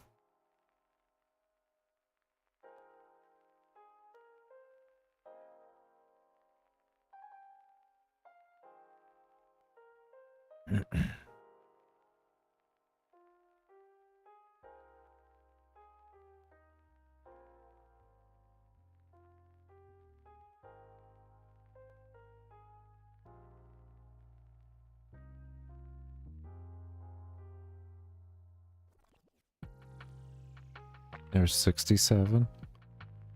Come on, keep it going. Keep going. Keep going. Keep going. 68. Come on.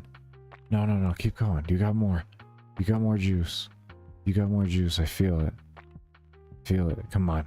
Come on. You got more juice than that. You got 7 in you at least. Come on. You got at least 7 in you. Come on. Come on. You got some juice in you. Wow. Okay, well, where are we going? We'll go downwards now. We'll go over here. Oh, we got 24, 29. We got him. We got it. We got a 31. We're doing it. We're doing it. We're doing it. Come on.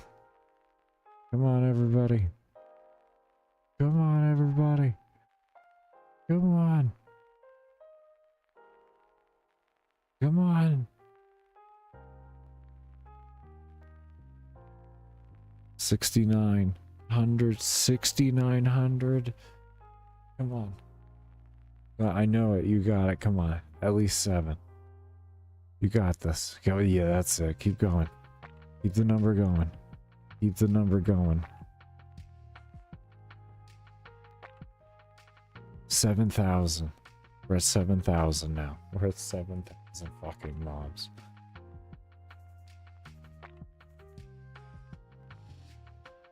$7,100. Holy shit.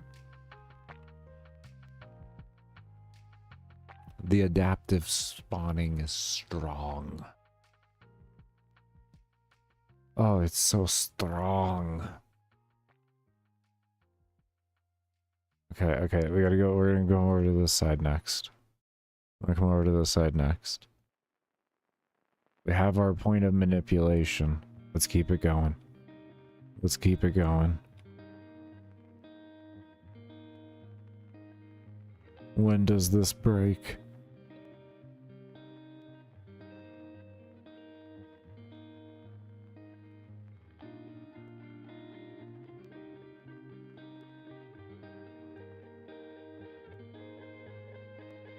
This is so beautiful.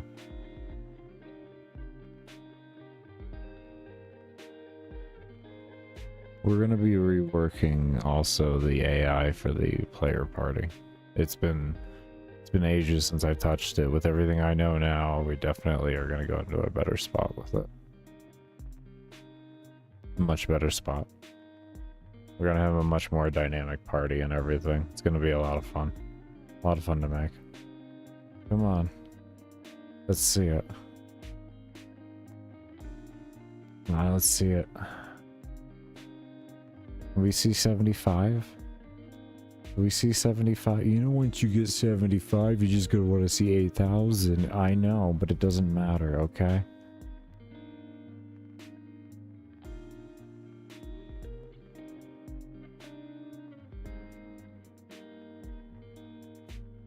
This is great for 100 pixel items. Oh yeah. Well, I guess they're 72 by 72 is what they are.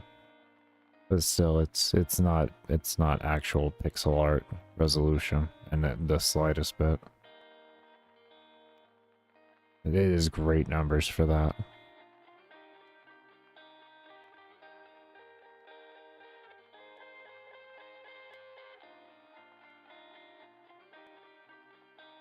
Okay, that looks like that is our hard cap.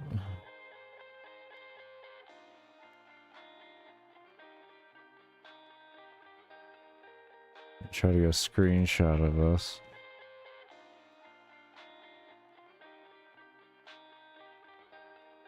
I'm pretty proud of that.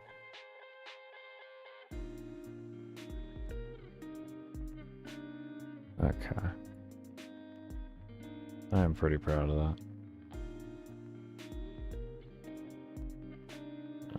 Do a new layer. There we go.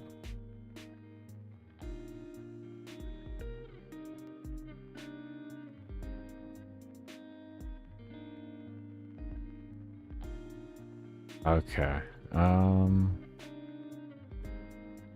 Let's take a look at a debugger and see what we can find. Why not, right? Find out what we can do to make the game more efficient. Let's take a quick look. Take a quick look. Baker, didn't you say you were gonna work on the other thing? Listen. Listen.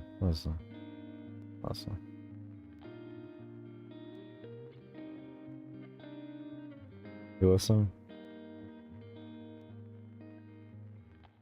You are? Yeah.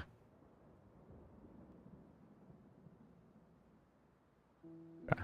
Well, since you're listening, let's go ahead and see what's going on here.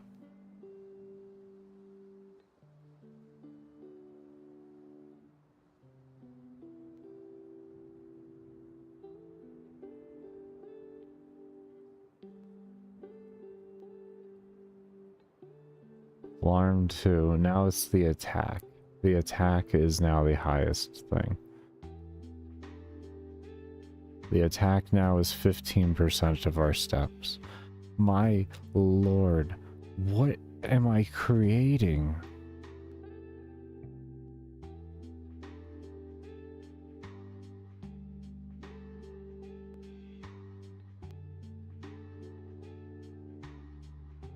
These things are hardly fucking calling. This is beautiful.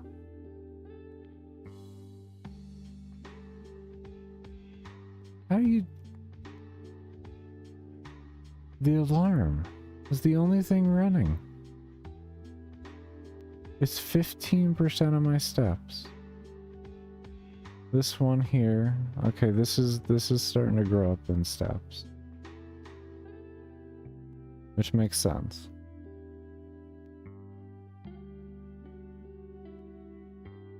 I think there's a way we can shorten this. I think there's a way we can shorten this one here. This one is starting to override the steps, but I think I don't know what we can do for this. I don't know what we can do for this. This is calling a lot. You know what? Hold on. I think I know what we can do for it. That is calling a lot, though. I don't like how much that's calling. Let's fix that. Why is that calling? Is that because of their attack speed? It's just calling so much? Is that why?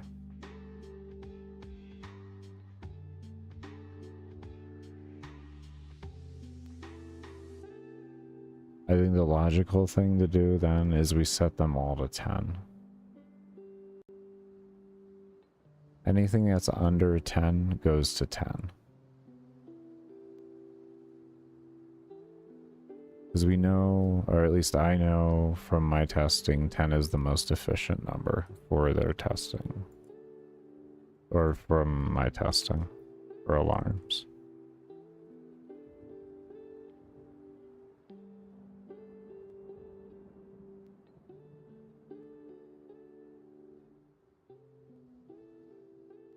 We may have to come back in here and just make this code more efficient somehow as well.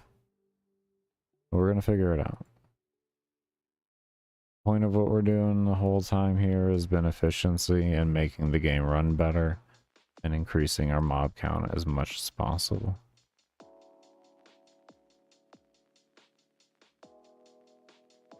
And also implementing in a couple extra things here and there. But the main thing is optimizing this game as much as possible so when y'all get your hands on it, you have as good of a functioning game as I can give you.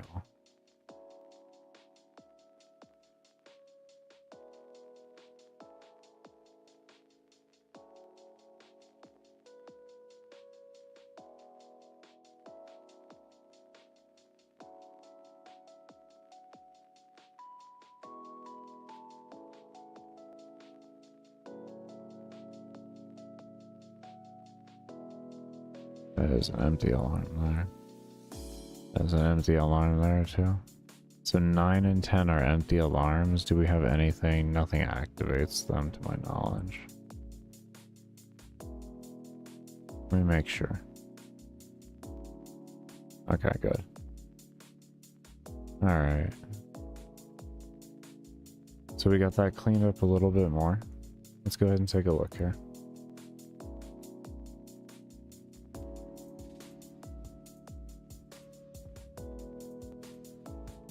Does this come up correctly for y'all? Yeah.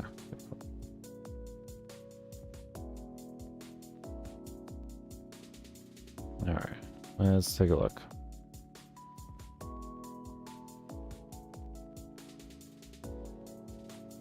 Now we got the spawn alarm, the highest currently.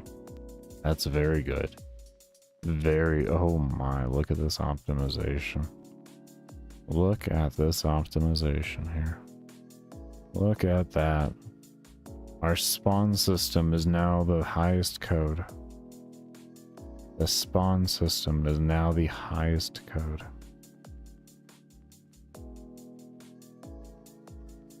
Look at that efficiency gain. And the collision will come up now. Look at that. Mob count is stuck at 2638 though. It's not 2700. Kind of confusing.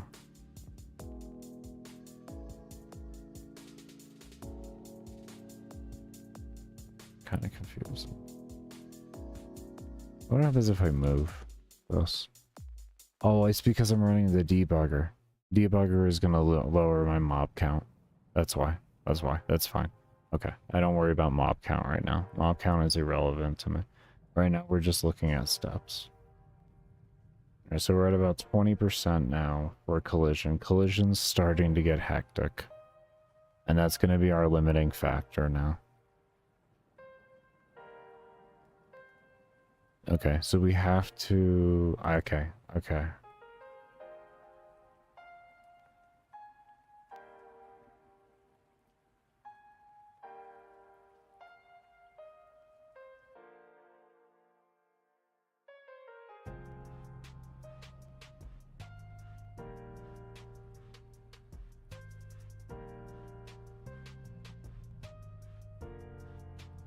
After speed gets set to 0, we say if x... I wonder if I can do x comma y with this. X and y. Can I do an x and y here?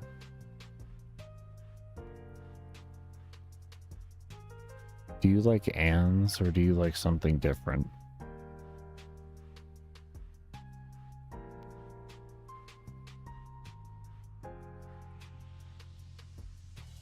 Are you, what's the other one for and? Bracket, is it? 0 results found for bracket too. Let's do and game and command gamemaker studio. For that expressions. Here we go. Here's some expressions.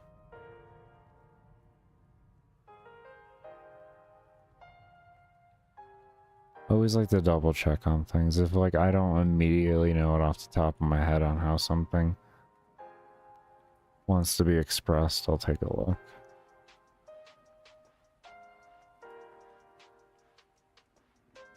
Because GML is its own custom language, so like when I don't know some and there's an and there.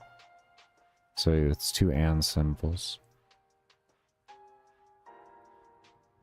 Combining, here we go.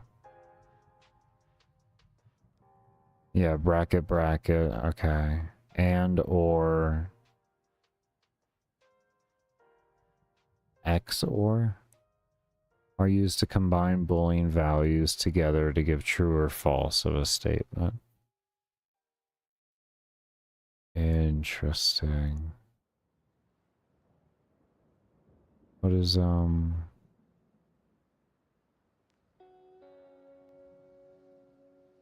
what does XOR mean? Why is my brain not processing XOR?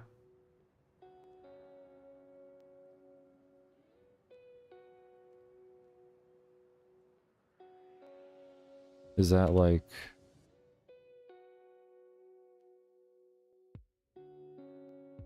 Is exclusive or... Basically means if neither is true, it returns false. If both are true, it also returns false. It only returns true if one and only one of the inputs is true. Oh, okay. Okay. Okay. Exclusive or okay. Okay. Okay. Oh, that's good to know, actually. Okay, that's good to know. I can use that for other things.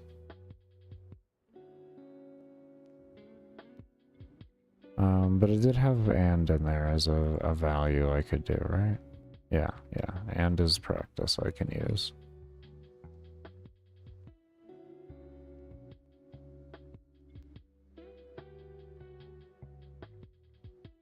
I might be able to do this.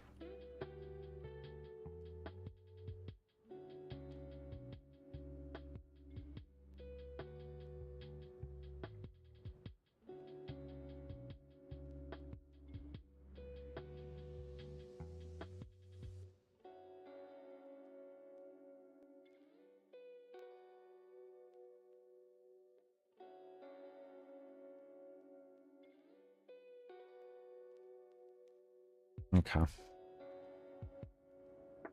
What I'm trying to do is have the code just cut off early. If x and y equal the same as the previous x, y, then the code should cut off early and make it more efficient.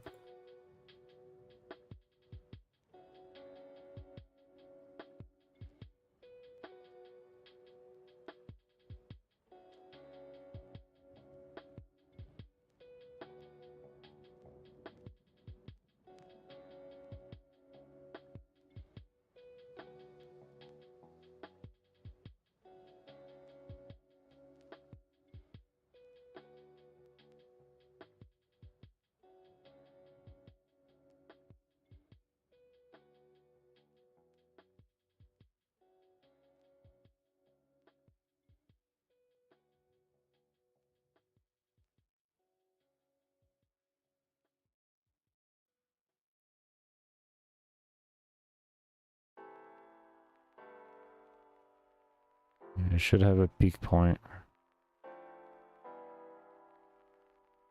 Shouldn't get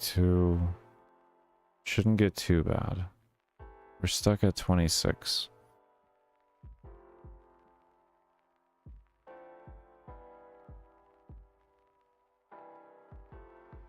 And 9.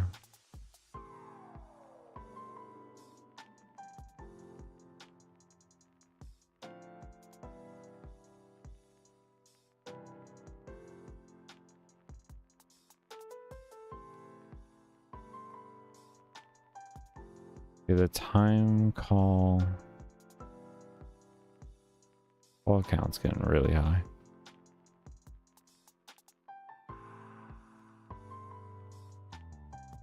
What is it doing here?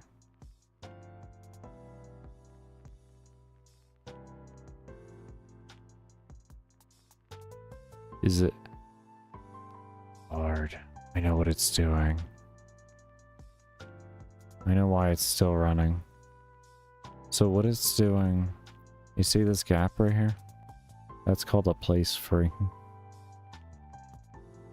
It's called a place free. But I can't fit there. It can't fit there.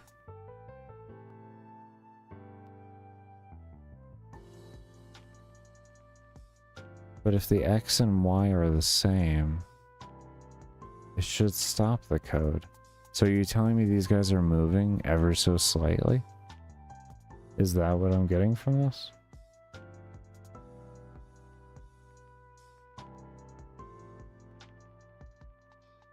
Right now, place empty. Yeah, because place empty is constantly being ran. So this is not the correct code to stop it. Okay. Maybe it's just not registering correctly. Maybe I'm doing something wrong. You know what I mean?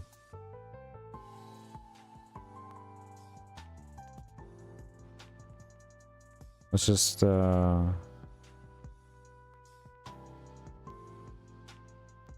maybe the value can only be one value. Maybe that's part of the problem.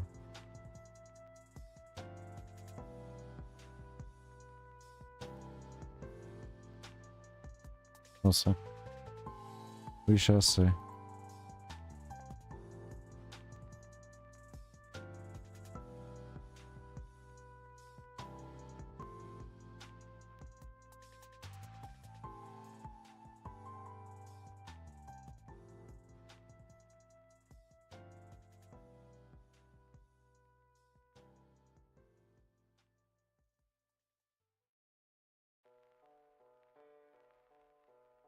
Was it F4 or is this F6? F6 for the debugger.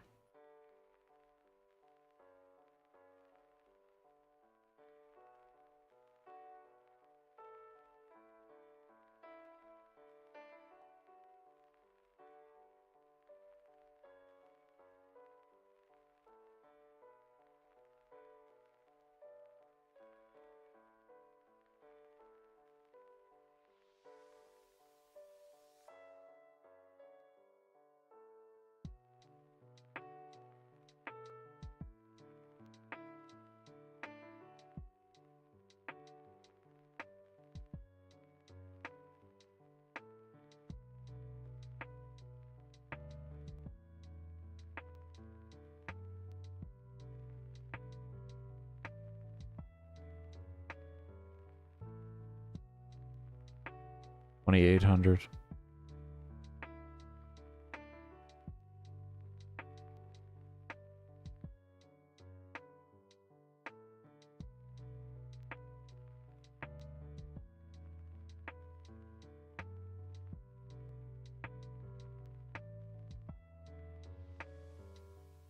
$2,891.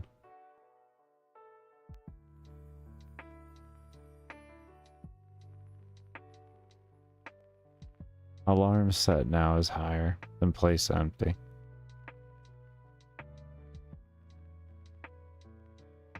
Good. Good. Okay. All right.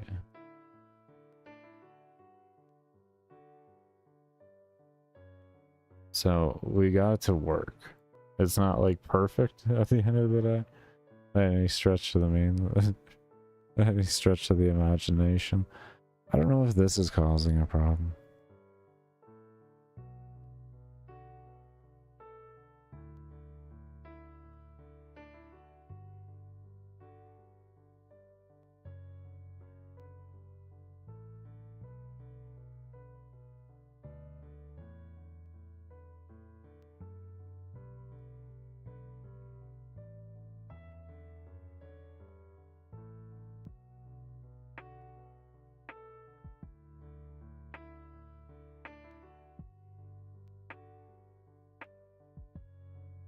I found it weird that the exit, I feel like that exit is creating issues, but we're going to try this first. Because right now we're having a bit of a mob interaction problem. They're not re-picking up themselves and trying to target me even though there's clear room in front of them. So we're working on getting that to come back.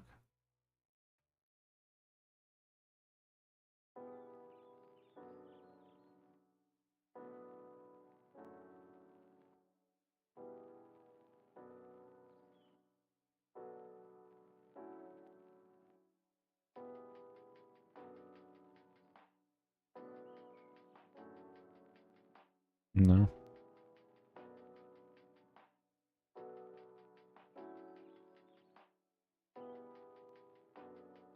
Okay. So we're doing this incorrectly then. It's there, but we're just doing it incorrectly. We're going to take this out first.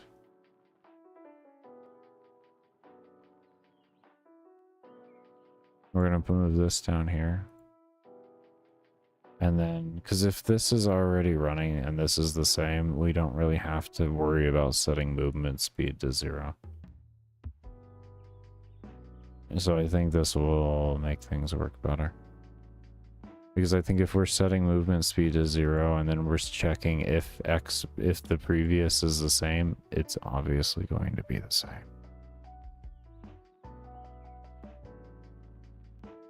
Ah, shit. Okay, well, we got different interactions going here. That's not... Ooh. Because it takes too long.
Um,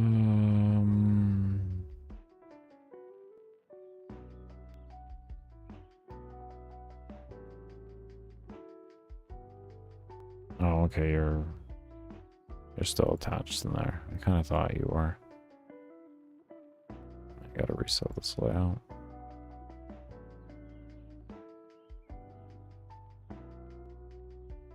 Oh. Okay.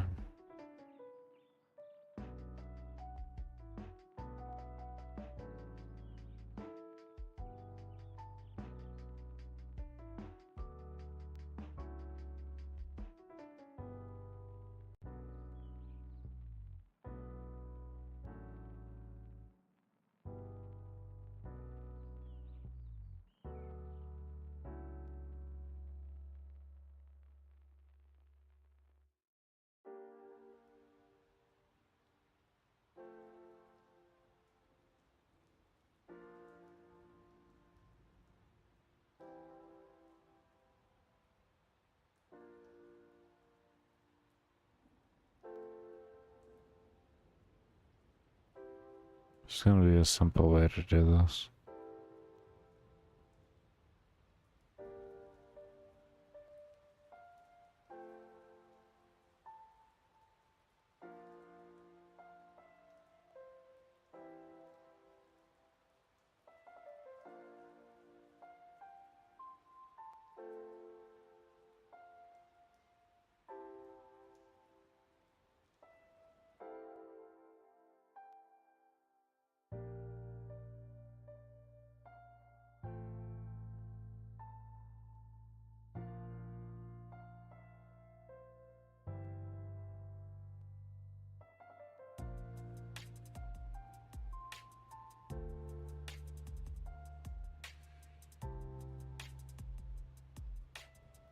Oh god. I hate having to constantly reset layout.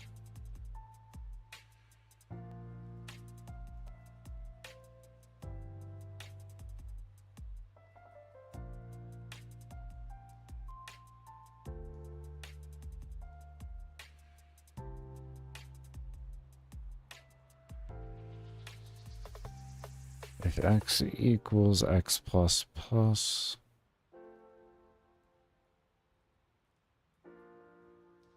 See what happens. I'm just trying to figure out what is the detection that I'm going to use for that to occur so we can have it stop running. Because that's the important thing, is that we figure out how to make it stop running.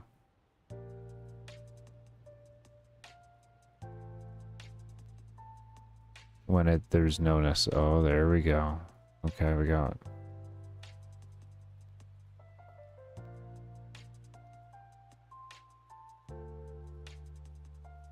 Okay, we got a bit of a different. Oh.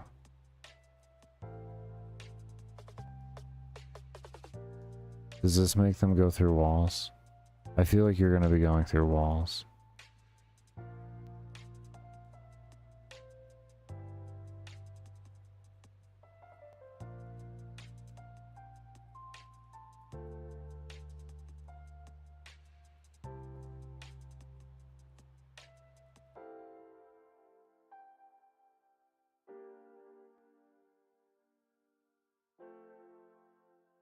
$3,300. Jesus.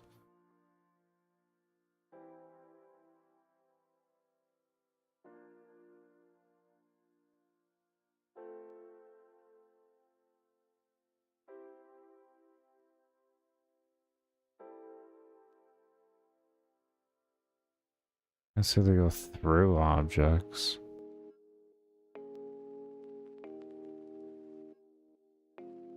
$3,300 minimum cap now. Doing that. That is wild.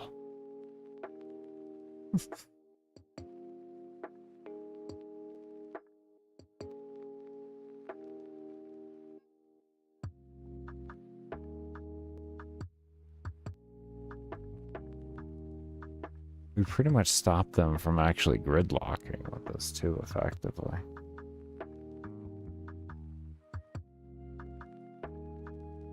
And then this one still will automatically stop their movement speed.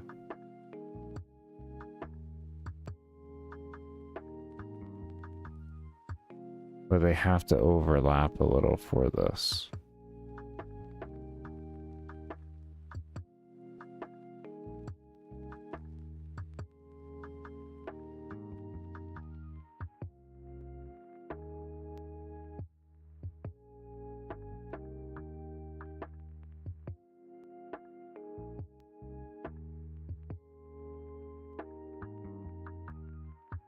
What if we use the circle radius thing that we used in the spawn?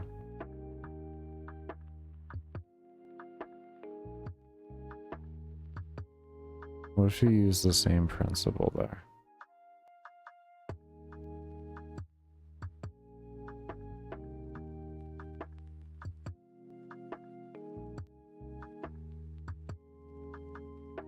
No. It's like, I don't know what I was thinking.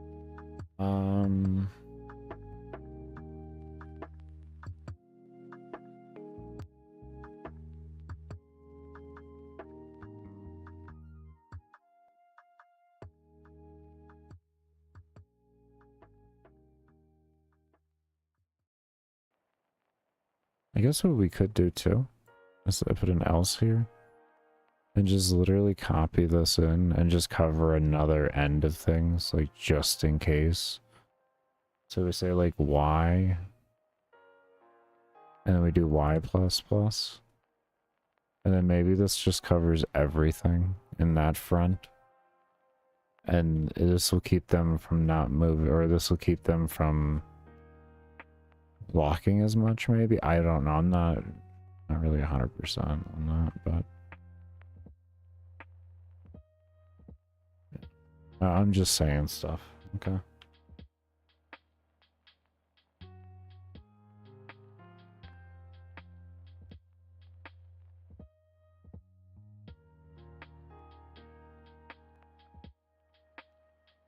Maybe we can set up this security here, the else here, down here. So it's like, let's do one thing at a time. One thing at a damn time, Baker. What the hell is wrong with you? Trying to change like 7 different things at one time. You will have no clue what the hell's working and what isn't.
I'd rather have 3 if statements there to check through than all that other code, if I'm to be completely honest.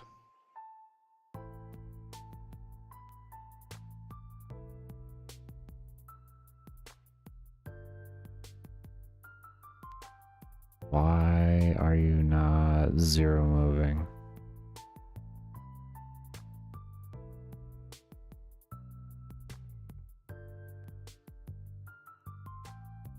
is very interesting. Am I doing something wrong here?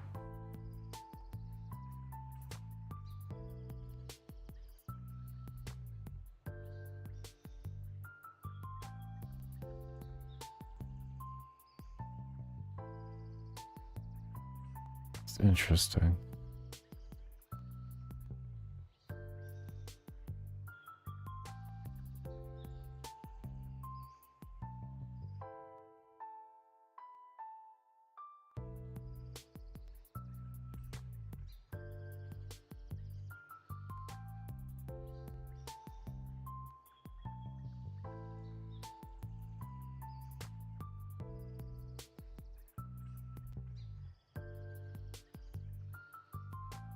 Okay, so we need that movement speed to stop in the beginning so that the enemy can, or yeah, so the enemy has time to figure out what to do. That much is a requirement.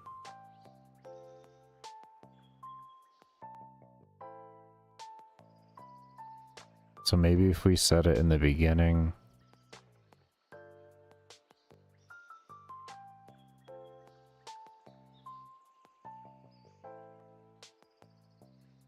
No. No.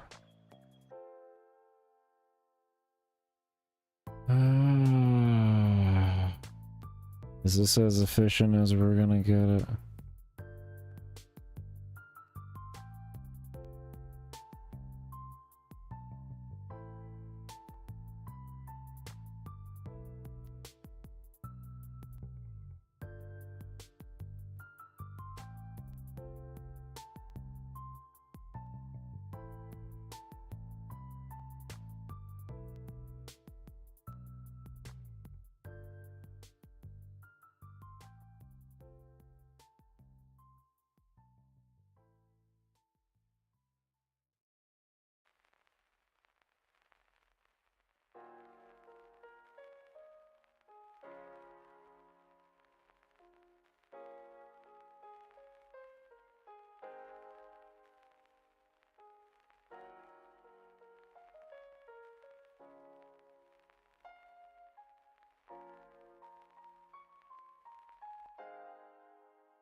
There. Back to the old. Alright. Let's look at the debugger again. Look what the next one was. What's the next thing on the list? We're going to consider that optimized. There clearly isn't much I can do with that. There probably is one thing I can figure out, but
the attack is still there.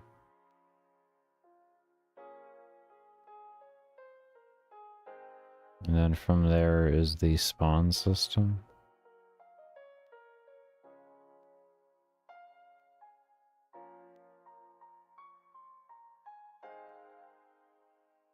$26.66.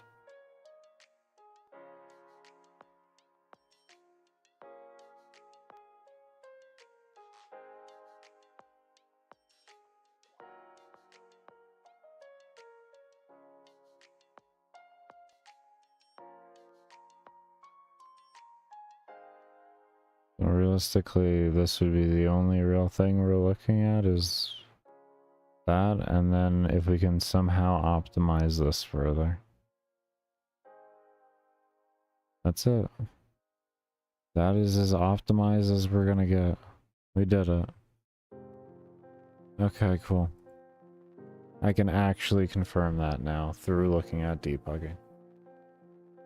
Alright, we're gonna go ahead and take a break here. When we come back, we're gonna spread out the code and get all these other mobs and get everything back going with the timers and all of that and having this work correctly, and we're gonna start feeling things out on how everything feels. We need to work on, well, actually, when we come back, we're going to work on the scaling system for the object collision for the enemy, and we'll go from there. Once that's figured out, we can go ahead and go through here and add all of this code into these guys, change our spawn around to actually run through its timers correctly, and change all of the code and all of those alarms for the parent spawn, and then we will be in a spot to where we can give some good testing after that. But do remember, I only run ads during my breaks and when I run support streams, so your lurks during that do help fund the development of the game and are much appreciated. But we will see you all when I come back from the break. I'll leave some VODs up in the meantime, and I do hope you all take care. For those of you that won't be here when I get back, and for those of you that will, I will see you all in a bit.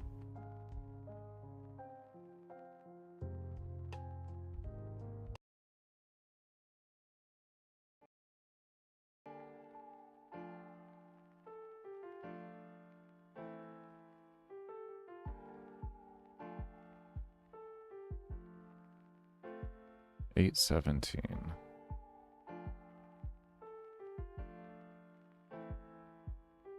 14,102. Okay, that's definitely not even.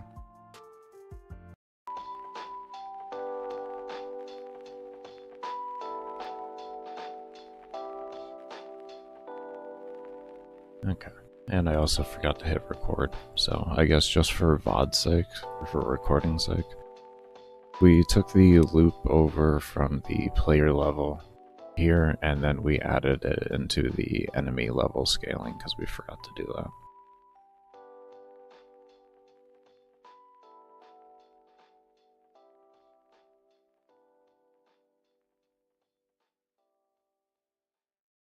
Okay. Let's see what that looks like now.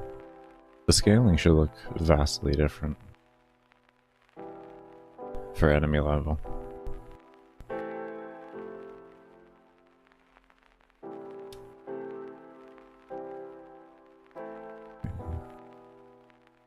That loop is very important.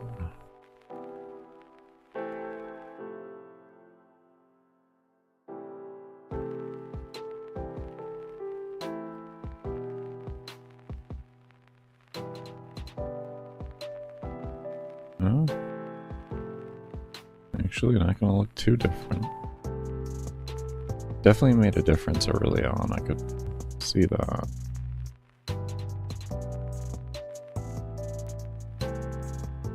Oh, that's it, that is faster scaling. That is faster. Not significantly, but it definitely does go a lot quicker.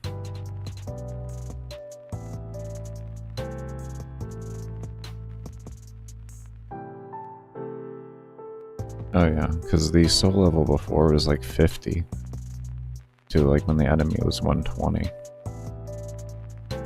So yeah, no, that's a big difference.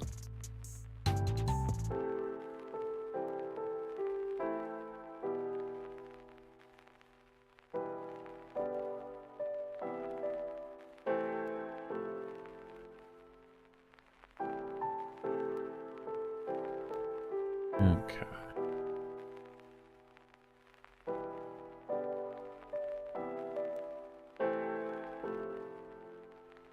Alright.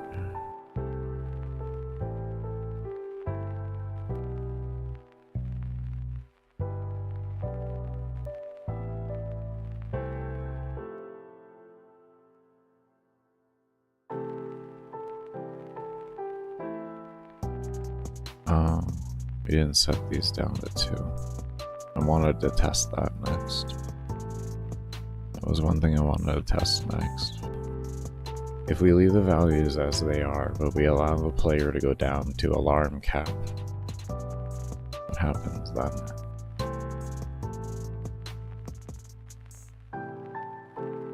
Which would be 0.03 seconds. What happens then?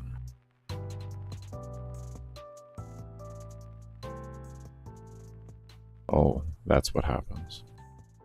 That number do be, okay. Alright, so now we know. We're gonna have to make another alarm. Let's use one of these empty alarms here, why don't we, right? We don't need those. Let's get rid of that. No, we don't need you. Okay. Alright. Okay, so that's its own system there.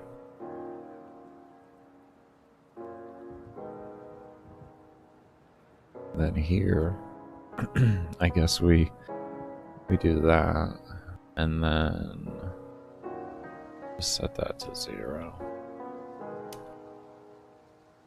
60, alarm 1. This checks that, that checks that. Okay. Okay. And then this allows me to actually keep it at 100 and not worry about how fast the ticker is going for this. So we set an alarm for that. And we're gonna need to create.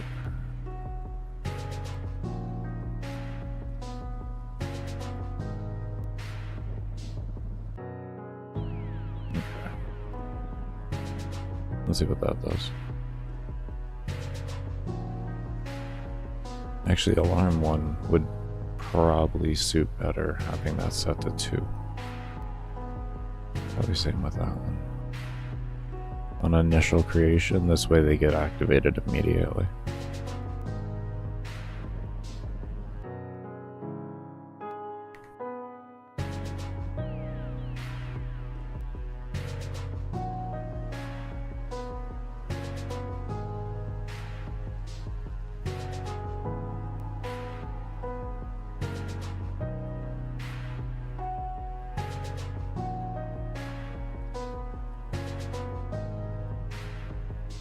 Okay. Oh. I forgot to turn down the volume. My bad. There we go. Yeah. I usually turn down the audio there. That is my bad. Okay.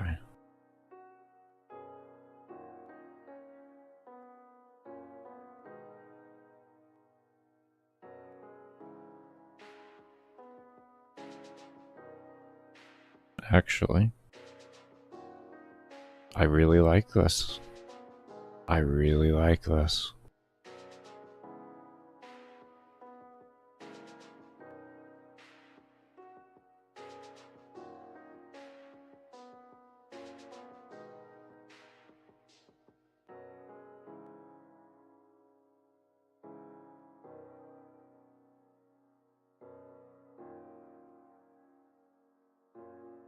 I like this so far. This is coming around here. This is becoming a system. This is becoming a system here. Already at 400. That's beautiful.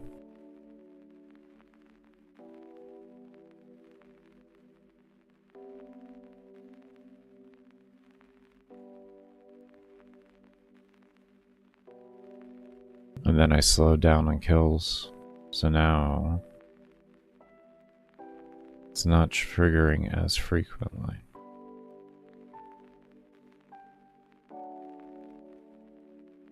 See? Ah, yeah.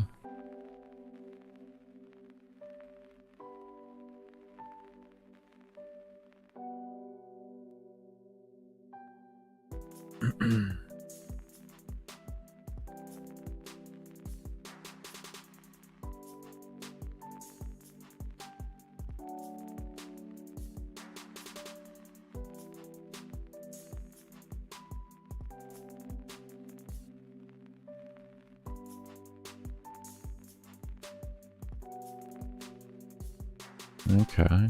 And then if we were a player who happened to scale it all the way down to 1, always active.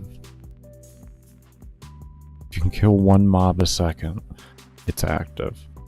What happens?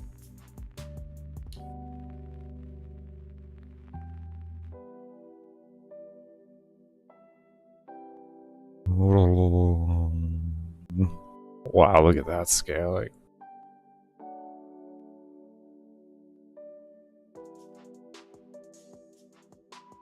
Let's see what this feels like.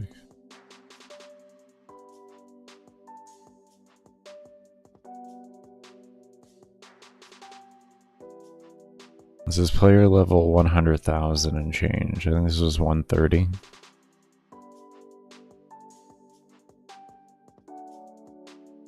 Already starting to take damage.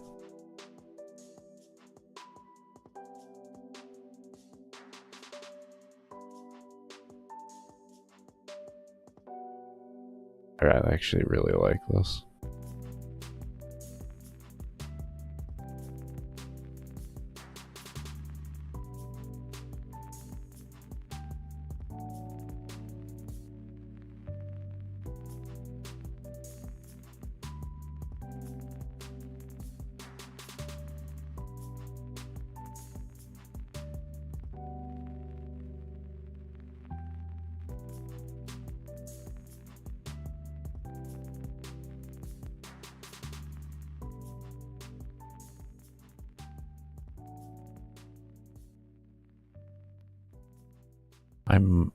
There we go.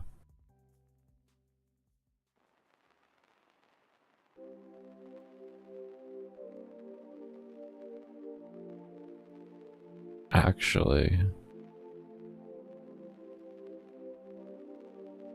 really not bad at all. I actually like this.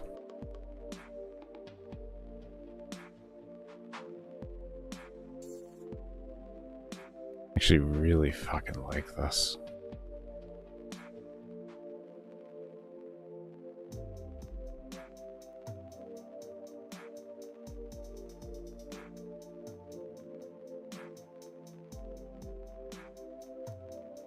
So the next thing we'll do after this is we have to adjust how attack speed gets calculated in the game. We have to figure out what the player's base stats are going to look like before anything.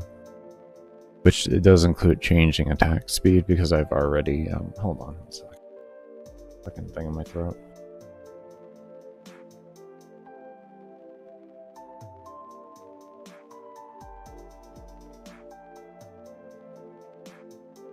Okay, that should be a little better for right now. Because we're going to be increasing all the base stats and everything, so there may be having to recalculate some things, but attack speed, due to where the base or the cap is at, we're going to have to adjust where cap is placed at with everything else. Because I'm already increasing the base attack speed. 1 second.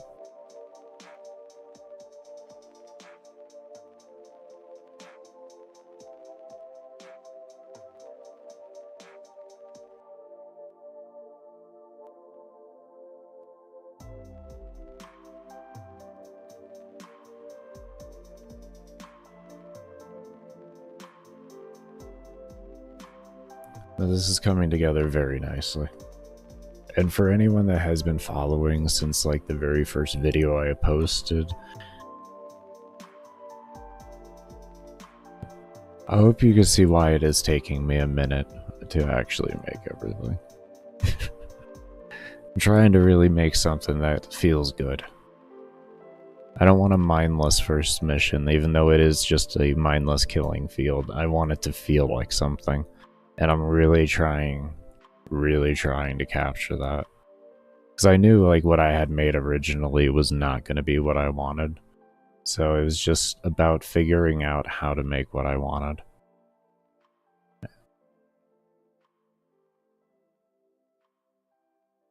Sometimes it just takes making let's call it incorrect. Yeah, let's call it incorrect. Making incorrect systems until you come to the point of making the one you want. Just messing around and screwing around with it and just, fucking around and finding out. And eventually you'll figure out exactly what you want.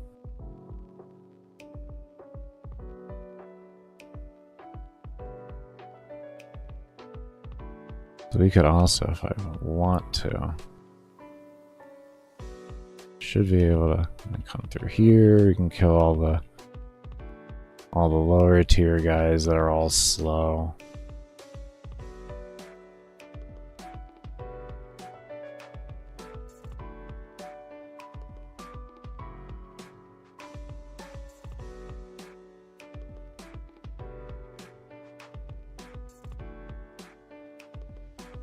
Oh, you can actually... Good. I was hoping that if you did attack speed, or that my cap was going to allow the player to actually do some kiting if they wanted to. As you can see, if you want to kite and actually take a little bit less damage, you do have that luxury if you're good enough at positioning. You can get a good old kite going. You're gonna take damage, but you'll take far less damage overall. Good. That was something I wanted for the player. It's a small map, but it's still just big enough to kite in. And this would potentially probably be the best way to run if you wanted to go as far. Oh my. Yeah, definitely. That would be the best way to play. I died really fast going into that center. Good. This is starting to feel really fucking good. This is starting to really feel good.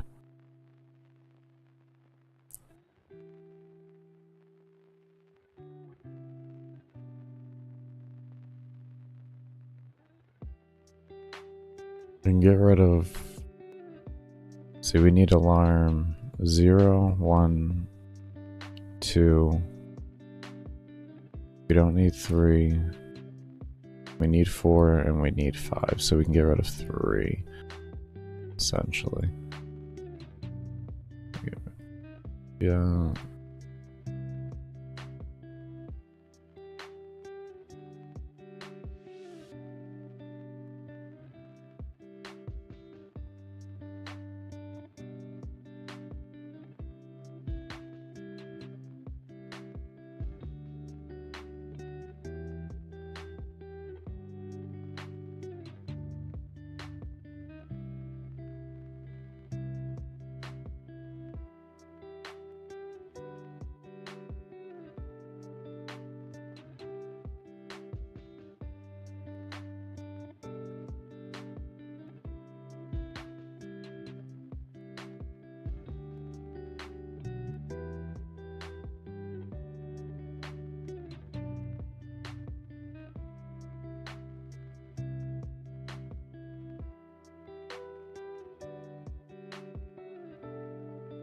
If you're wondering what I'm doing, I'm moving the alarms because alarm order does matter for the order at which things do occur.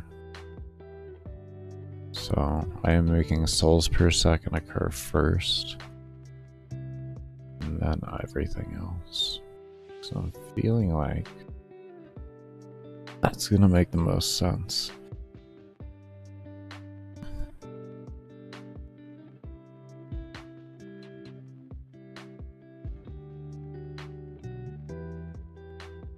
Or should we have this? This actually should calculate second.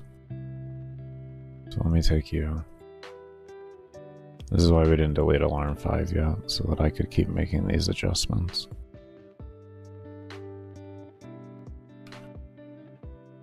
And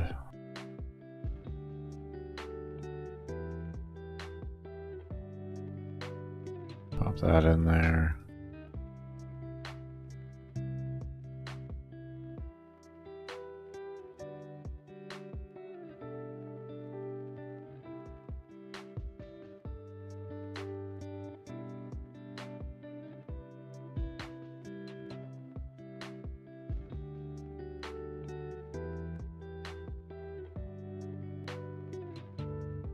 I like it.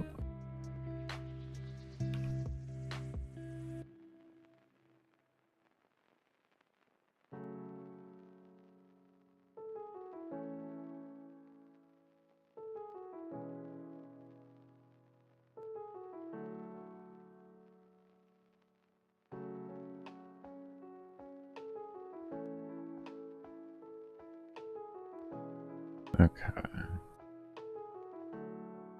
We still gotta program that, but that can come later. That's gonna be in here. And it's whenever player level equals to this, it's gonna activate this alarm and do this. It's not really a big deal though right now.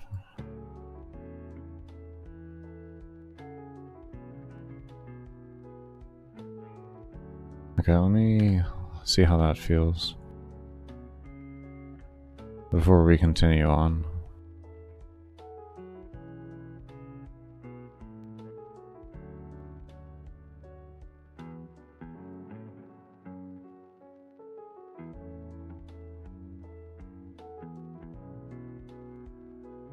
Oh. Oh. Oh. Oh, you're stupid, that's why. Hold on. Hold on. I didn't adjust the alarms in the alarms, so they're activating alarms that aren't the alarms.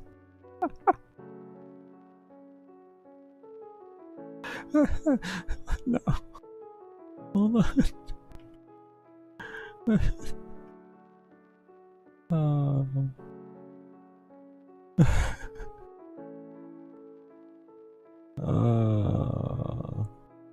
I.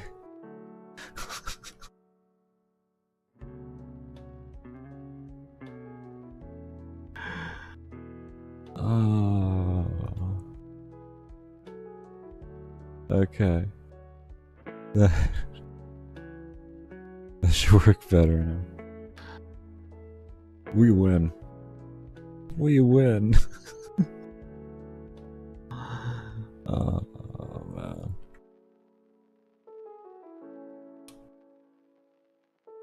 No, that didn't do it either. What did I do? What did I do? What did I? Did I adjust the wrong values or something? Why? 0, 1, 2, 3. Why did me? I did tell you the order was important, didn't I?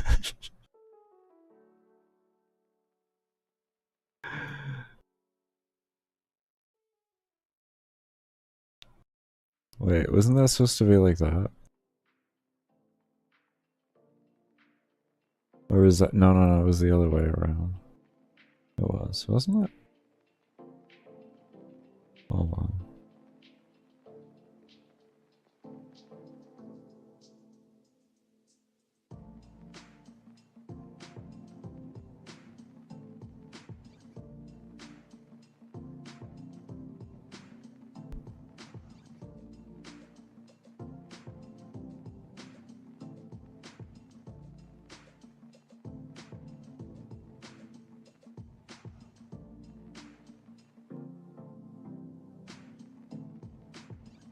Huh? Yeah. That shit is.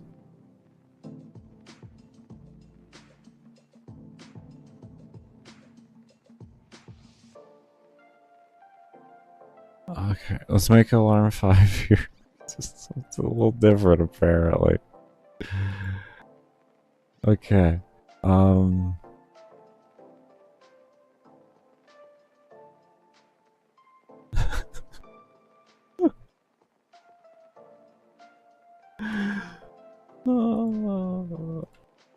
I love it actually.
I hope this works, otherwise I am gonna swap the brake. I don't know why that would matter right now, though. It was working fine.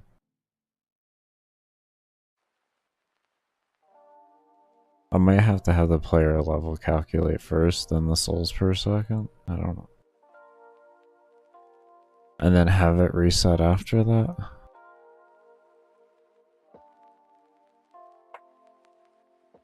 Okay.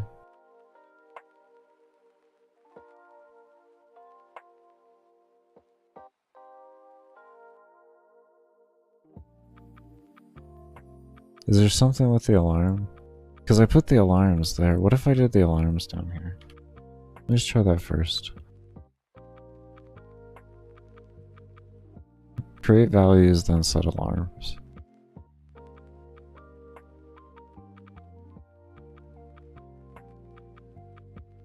No? Okay. Well, that was worth it.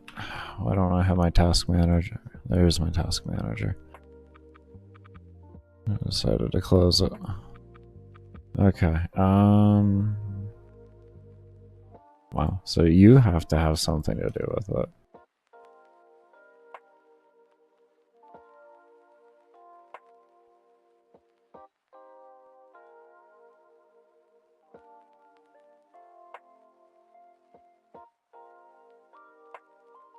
Guess we'll go back to the old setup. That was the load order, apparently.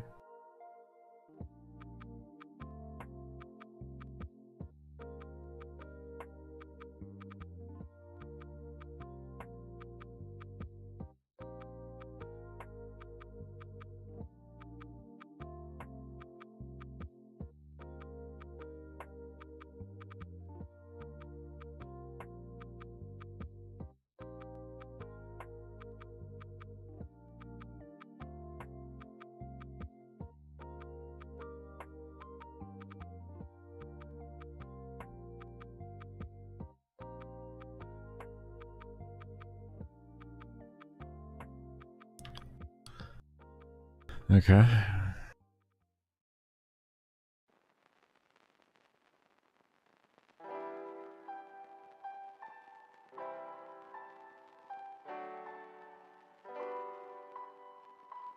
Zero, 1, 2, 3, 0, 1, 2, 3.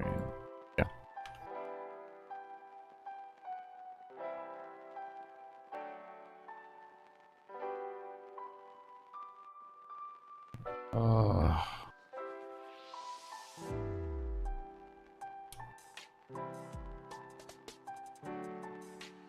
Why? Why are you doing this?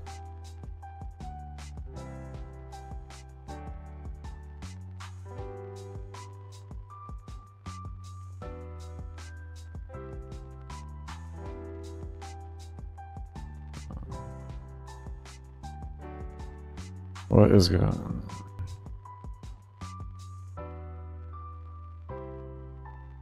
Okay.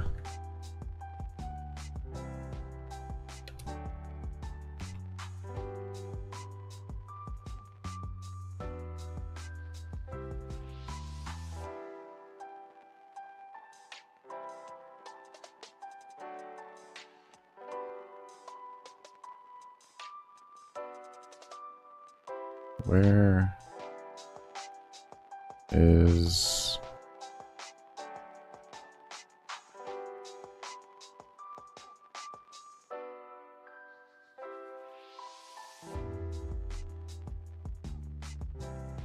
start profiling? Okay, that's what I want.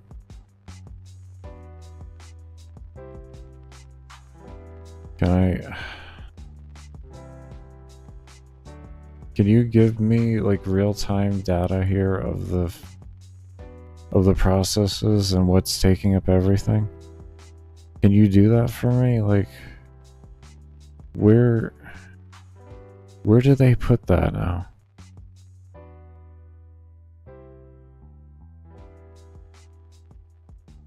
Usually it's this profiling. I don't know if you're looking. Yeah. That's what I'm trying to find right now. I purposely crashed this to check it.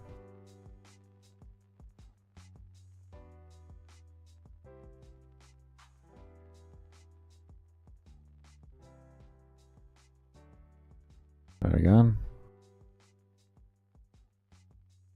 I start profiling in the beginning. Now we're getting a white. Okay.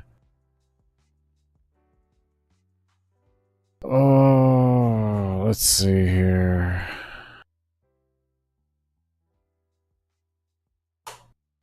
Okay, it's working. It is now working. So let's see what let's see what happens here. We'll figure out what is killing everything.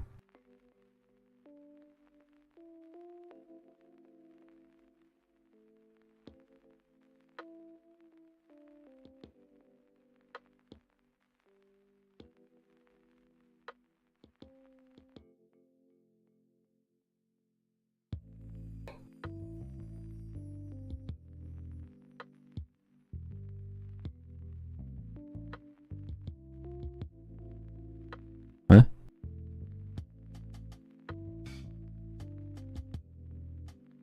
That's weird. Huh?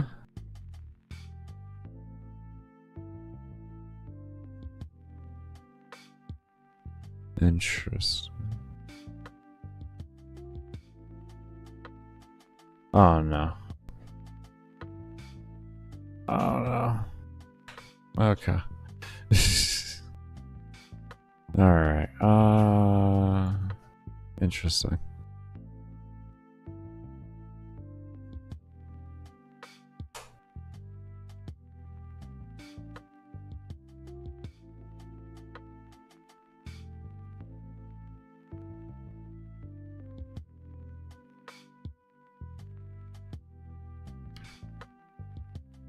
I wonder if that'll help.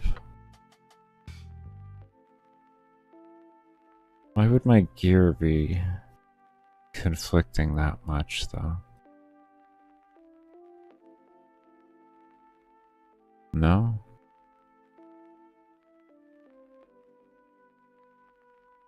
Ooh. Okay, give me one moment here.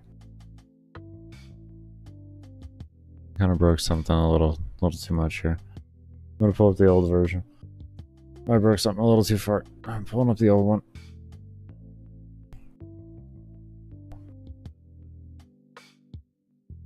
And then we're gonna look at it. And since we know what this looks like, we're gonna compare them and we're gonna try and understand why it's not working.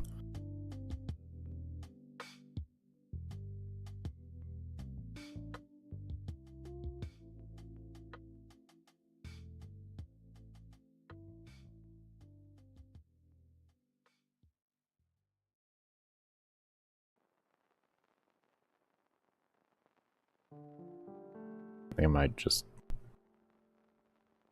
I don't know.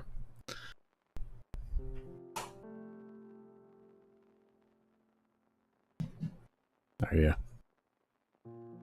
This is why I always make a backup version. That's why I always make a backup version.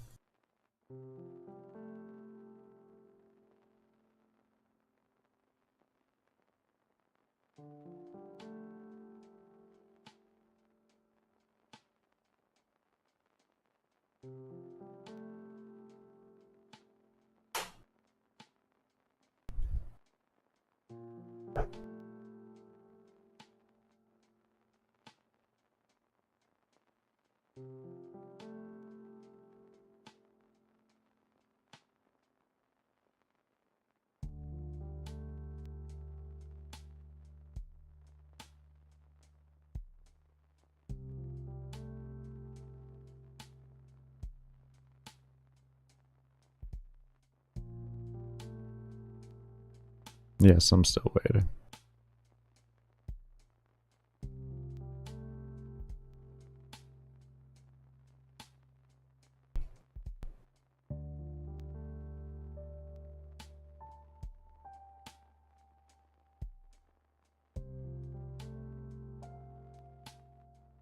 How long have I been streaming for? hours. You know what? Since this is taking forever here, I am going to go ahead and start up a support stream and end off for right now. And I'm gonna go get food. I'm gonna take care of some self-care and all that, and then see how I feel with coming back. More than likely, though. I didn't get to do self-care this morning because I spent the whole morning trying to get my anti-seizure medication because just a bunch of bullshit that really could have been avoided if people would just not have to have such a reason in order to do something. That'd be the easiest way to put that.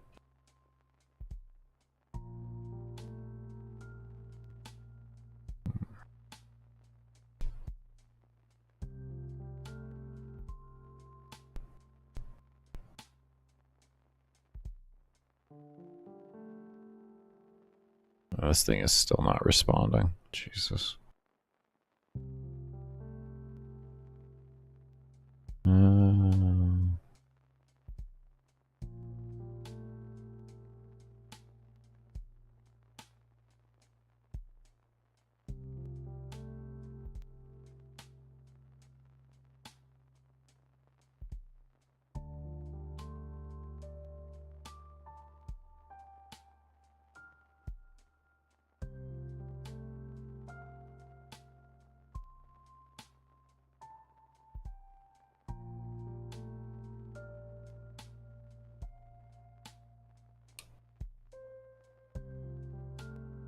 Okay, pop that, like that, pin that, and then we'll send you all over here. I'm gonna get some self-care done. I can't believe this actually still hasn't even loaded. It's fucking wild. As you can see, this shit literally has not loaded yet. That's why I'm like, I'm just gonna go take care of self-care and all that at this rate, because like I had to reload this because I made mistakes that I don't exactly understand what I made, so I need to understand them. So I'm going to pull up my old version here when I come back, and we'll look it over and all of that. But anyways, I do hope you all take care. Stay safe, stay humble, be open, and as always, never stop searching. Peace, everybody, and I'll see you all here in like a few hours or so.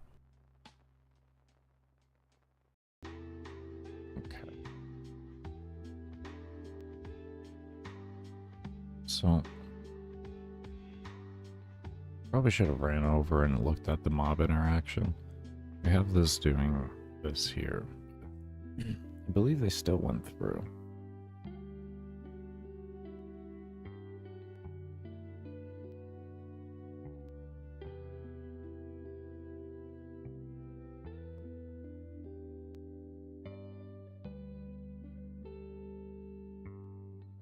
Let's take a look.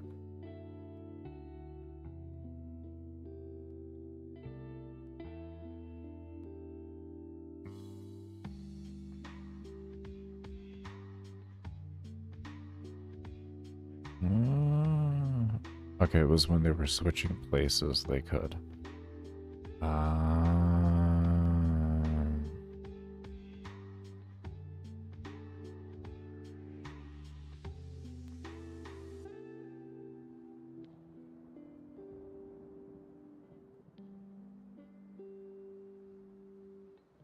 Okay, I think I know what we can do there. I think I know what we can do.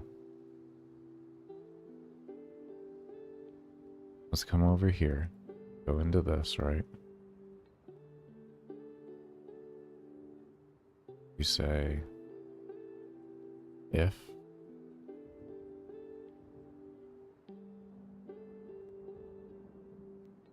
we'll say place meeting X Y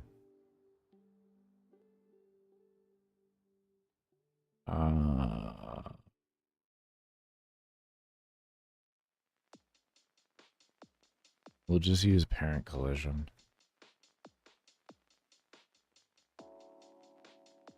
Parent collision equals true.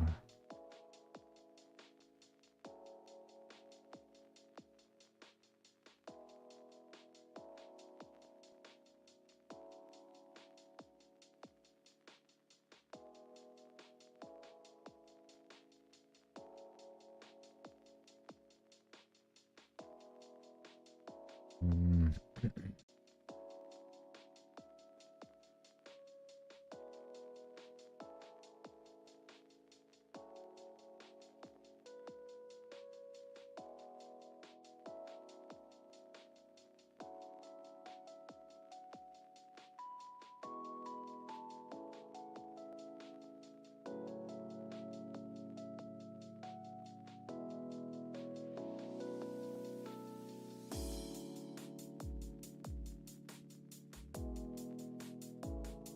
Let's try that first.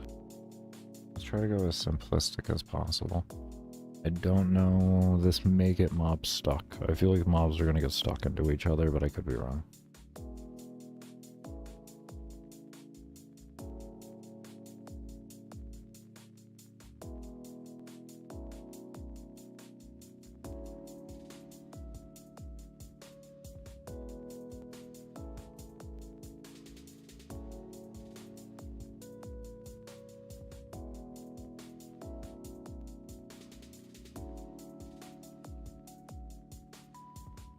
Alright, let's go down to the pillars of doom, if you will.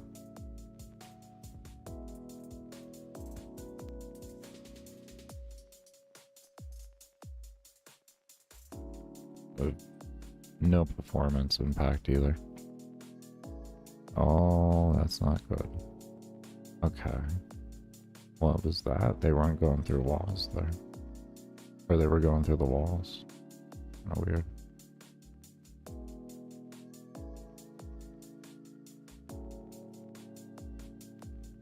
I mean...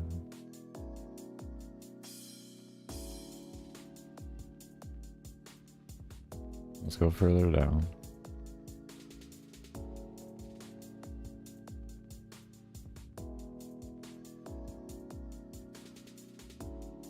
I'll just take advantage of the hole made.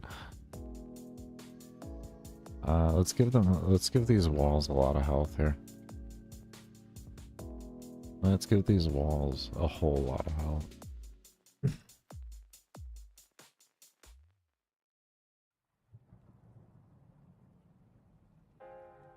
And a couple more zeros.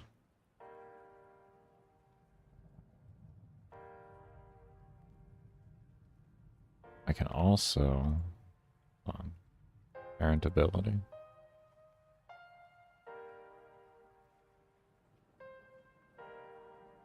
We'll just...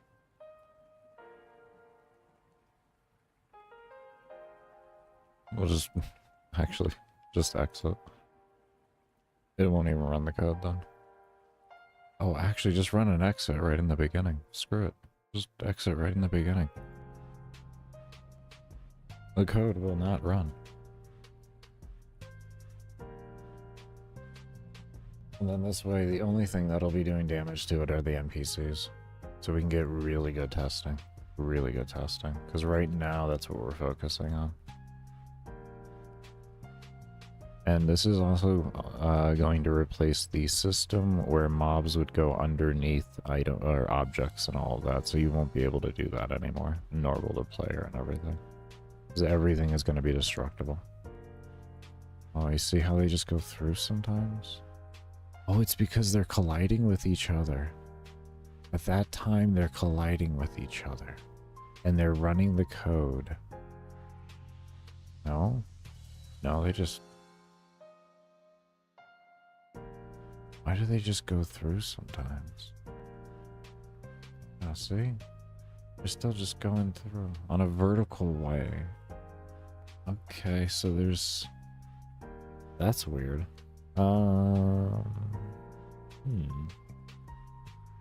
That's an interesting one. That's an interesting one.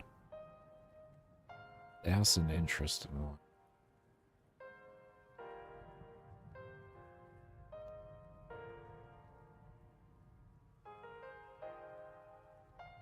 To be honest, we can actually just take this. Come over here again. Let me close out these things here. We can get rid of this. Because we're going to be sending everything to an alarm. And if we do it correctly, we can just have all the same alarm. Just find out which one's free. Do like alarm 11 or something like that. Make sure it's free. Simple. We gotta let the game load thing do its thing. Not game load, but closing out the game load. Let's see.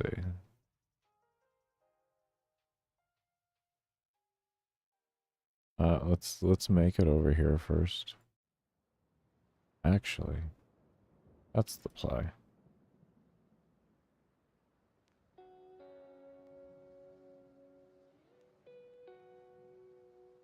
There, that is the exact play. Okay.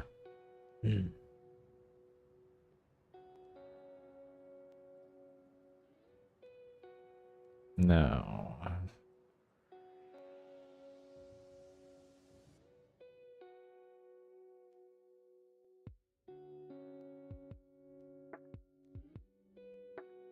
what if we just did? What if my mouth's off here? I guess I don't know. Oh. Oh. No, I get it. Because it's doing plus or minus, so yeah, no, that makes sense. Okay. Okay. I wonder if I could use the move outside thing. I think I could do that.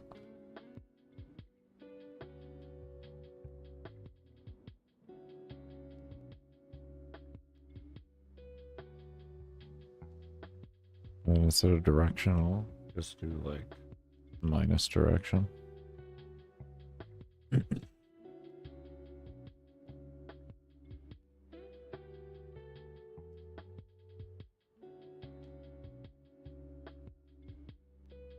Since the thing isn't moving.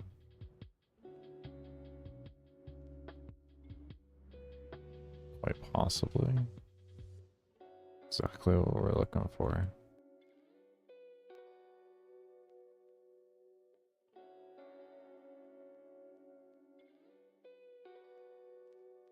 I should be setting this just up in parent collision itself. Let's go back down here. That's where we found the weird spot. Plus we do have, if we go down to the very bottom, we'll have vertical and horizontal. There we go. Almost. And they're getting shoved through the wall, which is kind of unfortunate. Oh, we are getting so close. Oh boy, we are getting dangerously close right now. We still got 2,000 mobs on screen too.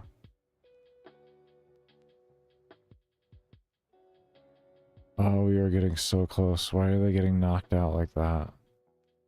Okay. Oh wow. We are getting... What if we took this? That, like that. I mean, like, we're getting so damn close to something right now. Oh my lord, we are getting close to something. I tell you, we are venturing on to a whole... Get away from me. We are venturing on to a whole different a whole different thing here. Where's that corner? What are we doing here?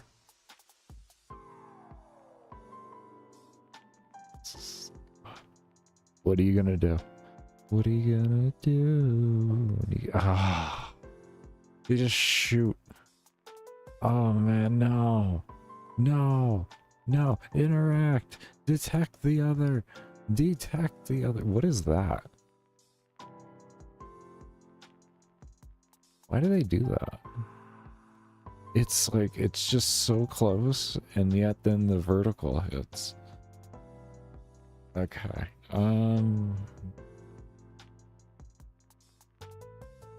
How? How is that?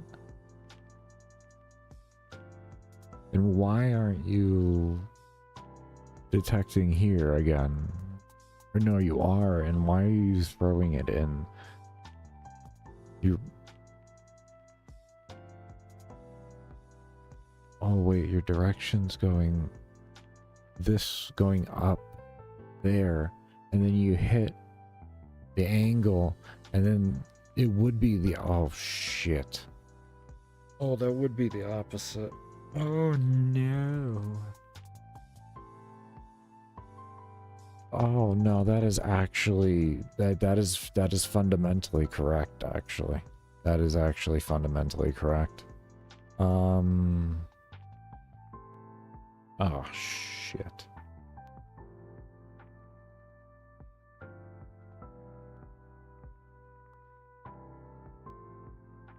Does that do the same like this too then?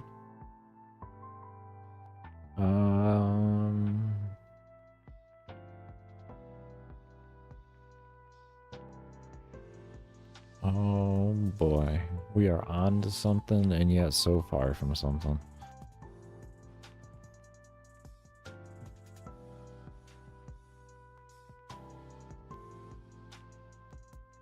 Oh, we need to get to the other side. Other side. Other side. Okay, well that's working in one sense at least. That's working there. That's good. Okay, no, oh, we got our... Oh Jesus. Oh Jesus. Oh, they're not even detecting. Why aren't you even detecting? Do you know what it is that you're... How are you... Why? Why do you only... And now they're just stuck together, going through the wall. What do you got? What is...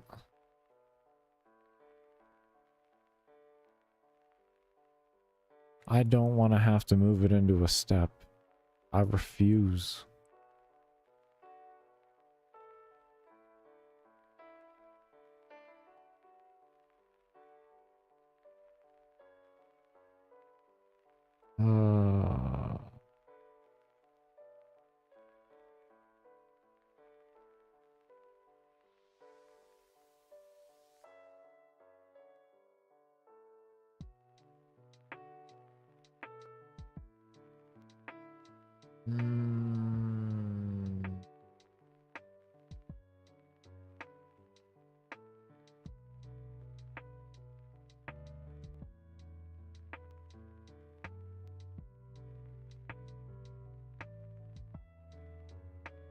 I wonder if there's something I can do that I jump to.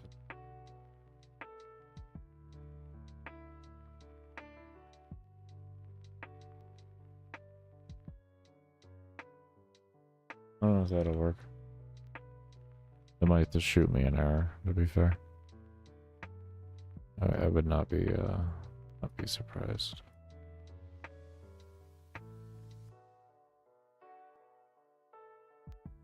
No, you're not shooting me an error yet. You just might not run. I don't know.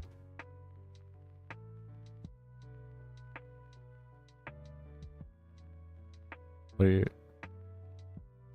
are you going? Okay, they're jumping in.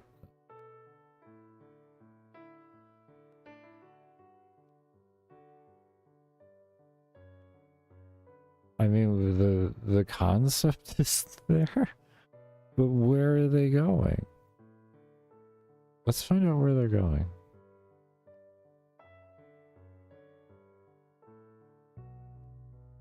I know what they're doing. What are you doing? It's gonna look weird from our point of view, but we're gonna figure out what they're doing. Oh, hold up.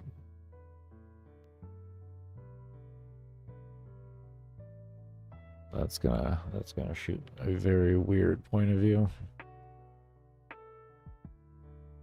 That is interesting. How far back does it shoot them? That is...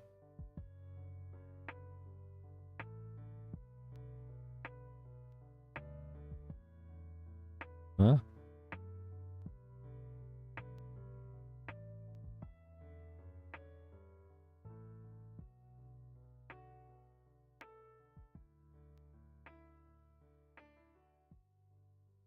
I don't... Like, I'm trying to follow, like, here.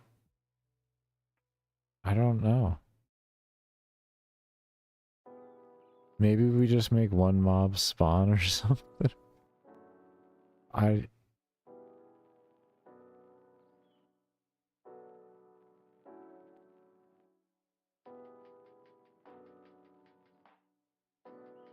have no clue what this is doing. It is... Ah, we got something going on up here too. We got a conga line. There was a conga line made. There was a conga line made.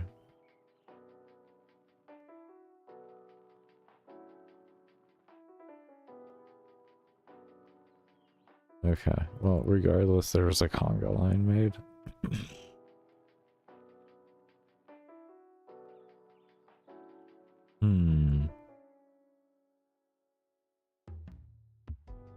So, conga line was made because they were...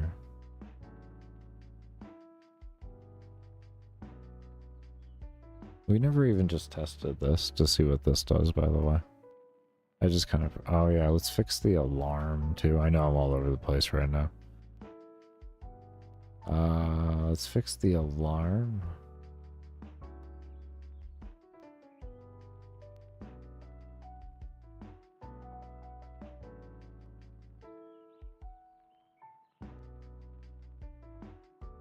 Oh, I hate this. Alarm 1 never wants to show it for me. It's actually there. It's actually there. It just doesn't want to show up for some reason. Okay, let me go into here. I don't know why. I don't know why. And I don't want to make a whole new thing and possibly fix it.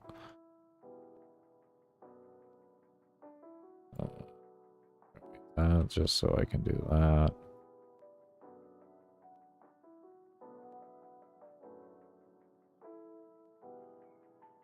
And then do a else.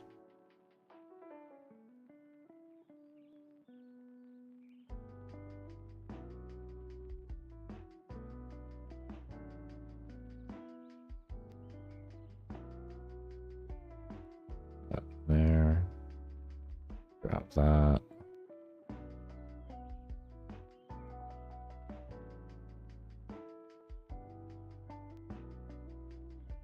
That goes in here. Okay. That's better. Let's get an idea what the minus direction thing looks like in a general regard. Kind of just have to figure things out, I think, based off of that. Because without that, we have the whole issue. Or we have a whole nother issue.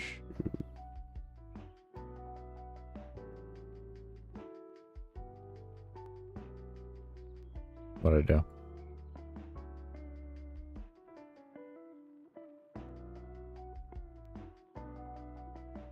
I don't have to ask what I did.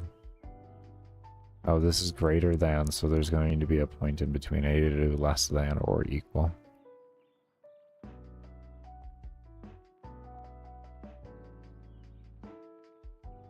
Okay.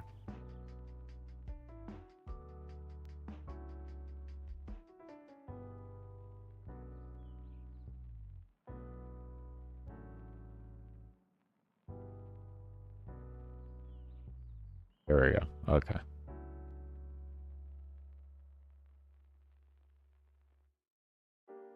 We can pull in, I guess we could pull in the camera angle, but I mean, this just will give us a better overlook on things.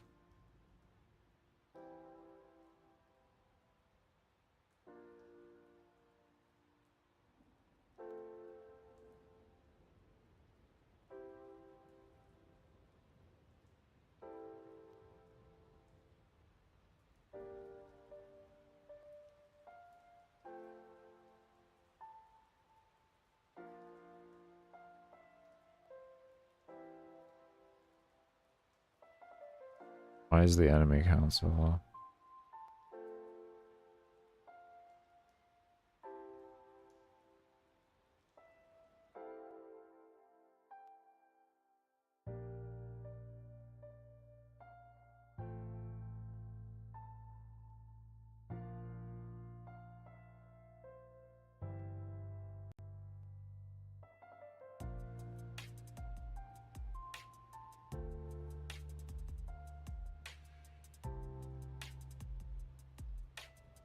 Huh?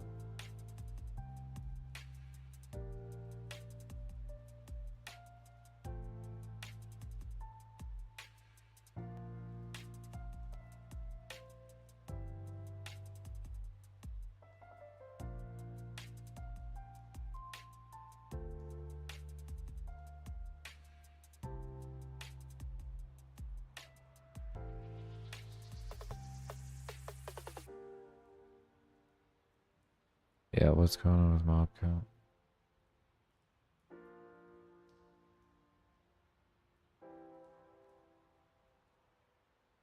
We just have a huge mob count with this point of view. There shouldn't be an issue.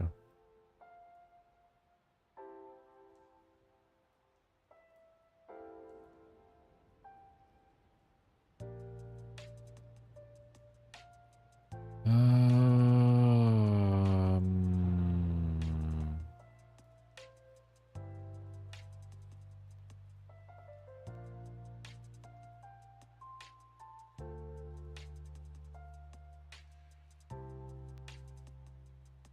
ah.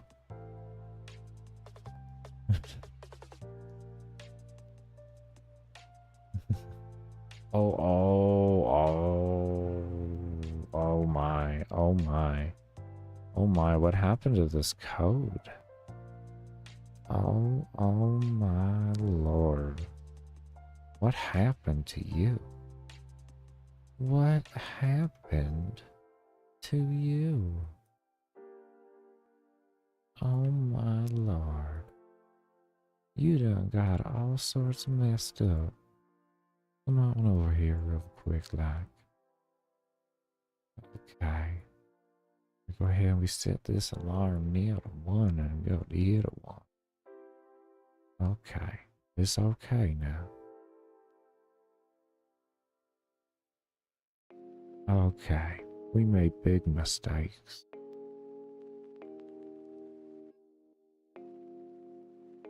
We massacred the life out of that code.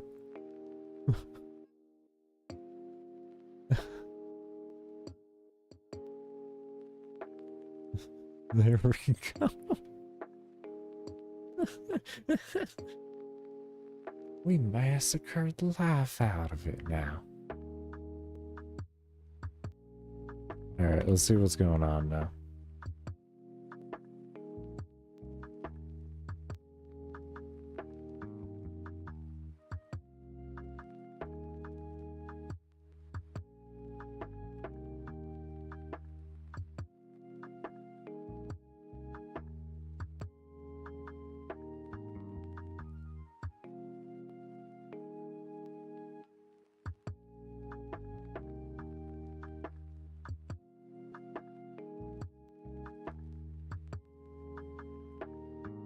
I mean, it looks good to me.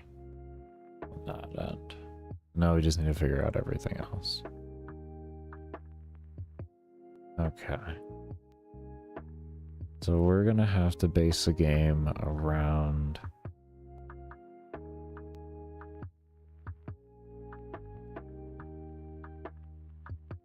Okay, so we have to base the game around the current collision system and how that works, because the interaction there can't be overridden due to collision issues. It's interesting.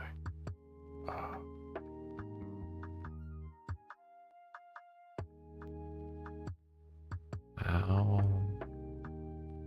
Oh, yeah, I like it. Alright, we are definitely not doing that, though, because that is not what we're looking for, okay? That is not even close to what we're looking for. Stuff. So, first thing we're going to do is change that to be Der. It just says der.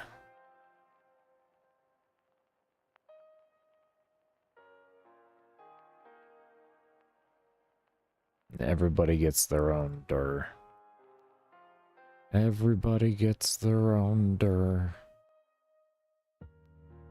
Oh god, we got an error. What didn't you like? Wait, what? We didn't get rid of der, did we? Oh, der underscore one. We don't have a der. Now we got a der. Forgot about that. I used to have two different ones, so like they'd interact with each other and send off appropriately, but then like I just realized it was wasting my life. Oh. And I just never took the underscore one off.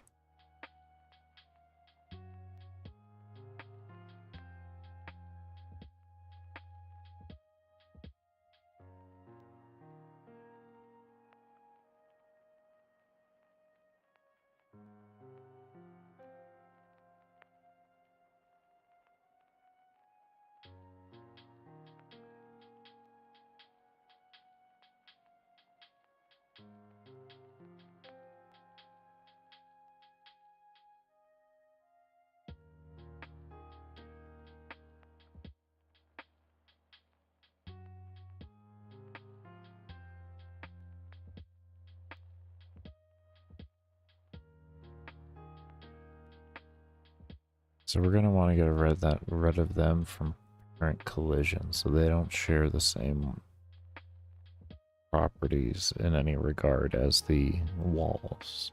And they're gonna okay. I'm slowly figuring this out.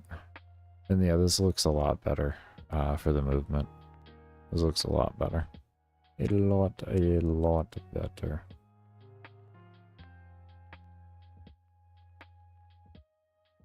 If you all were wondering, does that mob counter actually give you the right mob count? As you can see, yes it does.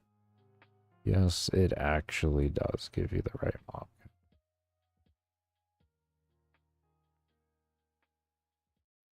count. What that is just a timer that every minute or every 1 second, it just updates and grabs the instance count of parent enemy.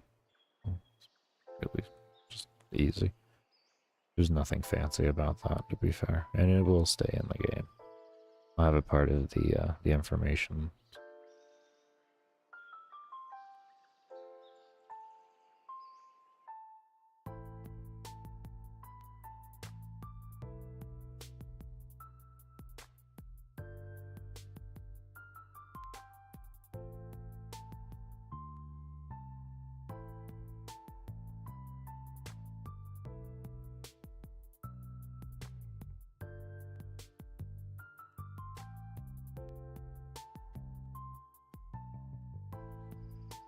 Yeah, it's looking a lot better. We don't have that huge cluster getting sent down to Egypt now. That looks a lot better. That looks a lot better. Okay. And yes, it does look like shit. Okay, I understand it looks terrible from that point of view, but we are doing testing. Okay. We have to see how things work. Alright, so what we need now, then, first things first on the agenda, over here, you have to not have this parent anymore. Okay, and now,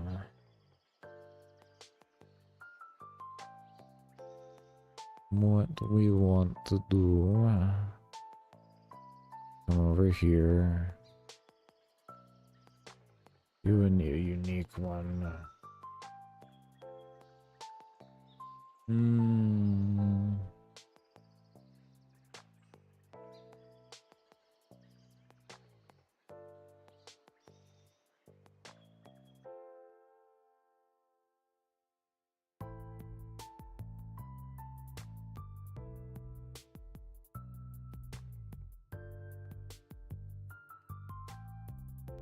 Maybe we could build it into this, right?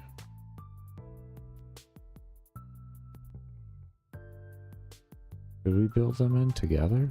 Could we? Could we build them in together? No. Illogical. Wouldn't be bad, but would be logical.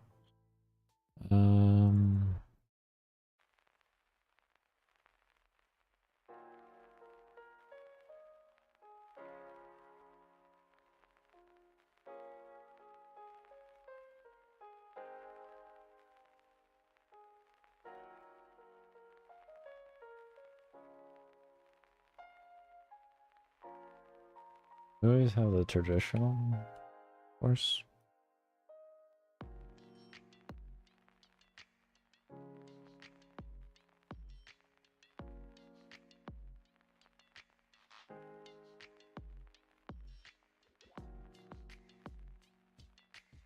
I do have other systems I can use to do it, but I'm really trying to come up with one that's extremely efficient.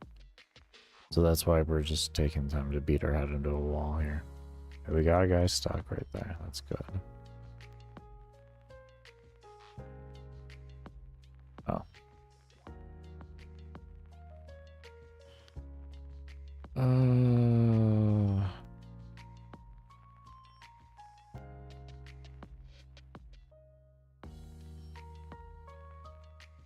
It is not a weight maker. A wait moment. You did this to yourself. Okay, you did this to yourself. Understand that.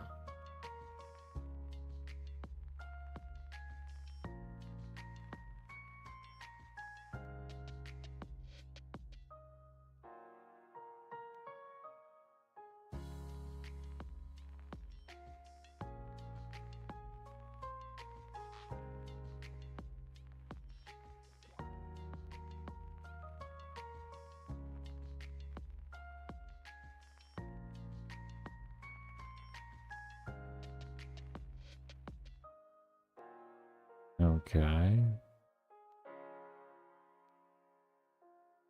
Looks like some of them are getting shoved through. No, they're getting stuck in place. Ooh. They are getting stuck in place.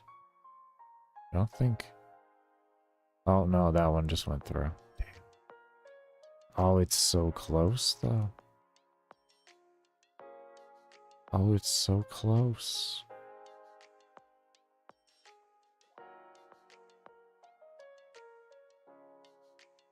Oh, we are very close right now.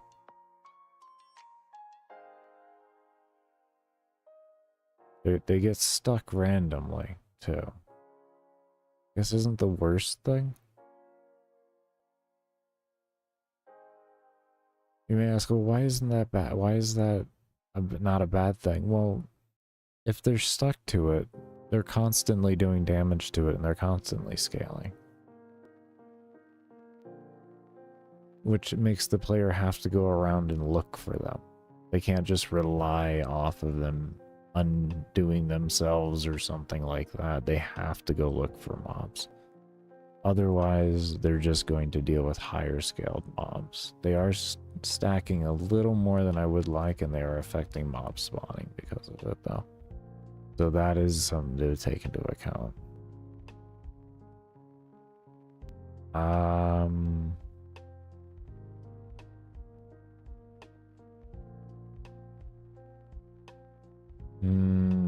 Maybe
I think we got this. What we're gonna try and do is make a move to point off of random variables, and it'll run until it finds this one.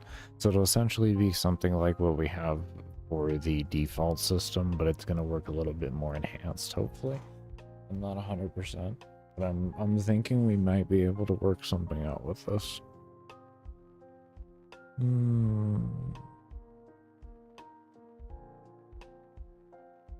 If so, then it allows us to kind of work things around a little differently in other aspects too, and we can really make something crazy efficient.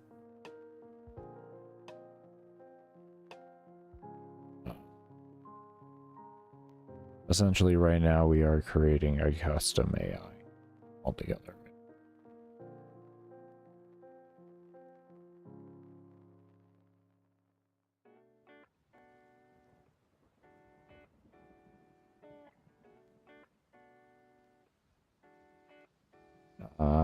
We don't have a speed because we need to make the same things individually.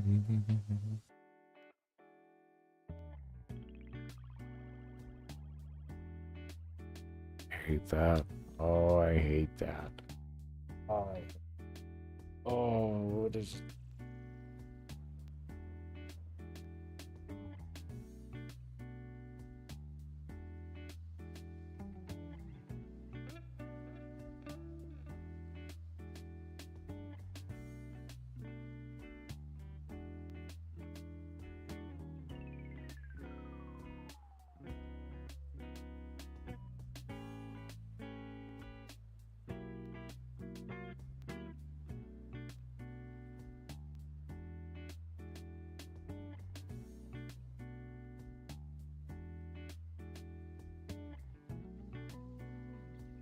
Baker. I'm just gonna do it.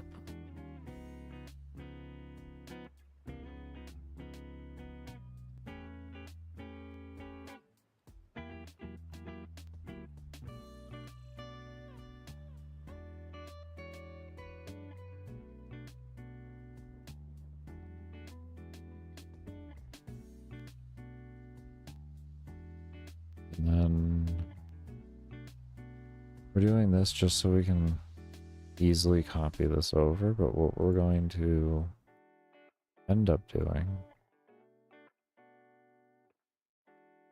is we're going to put this move speed into every single one of them, and they'll have their own set variables, and this way all I gotta do is change it in here and it changes it everywhere else. You have to kind of rearrange some code right now, but you know what? Let's not do that right now. Would it make sense just to do that in the long haul?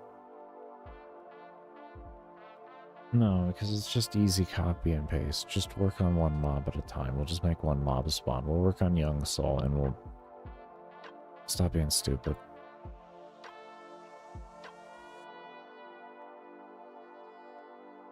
I mean, in a long haul, it would make more sense, I guess. So I could have a lot of default things in here and just have those inherited.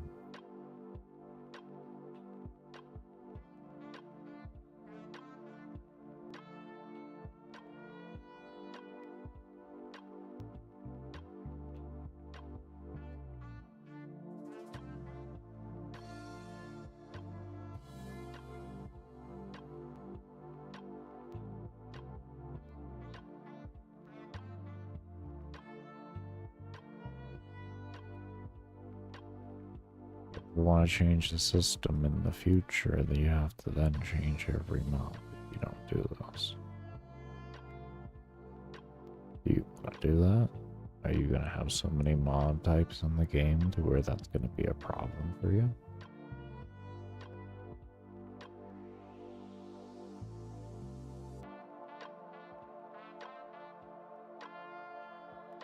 What if you had to change something, even though you don't want to?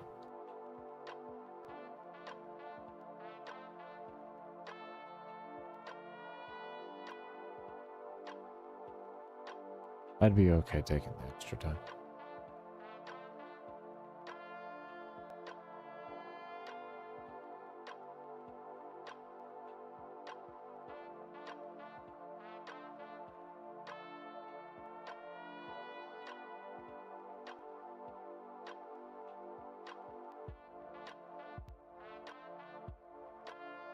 And I guess if anything, we just test into here, and then I could just implement the whole system, I guess, into a wide variety, a wide inheritance. I don't know. Alright. We'll call you...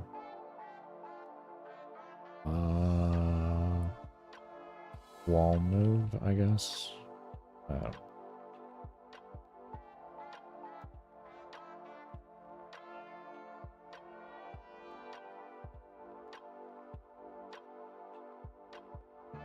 Okay, so how are we going to have it now know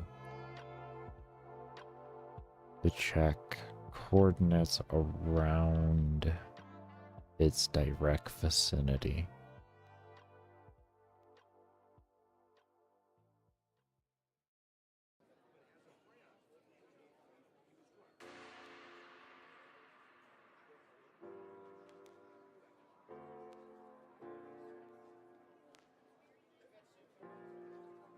You possibly use a circle radius? Use a circle radius to detect a place free.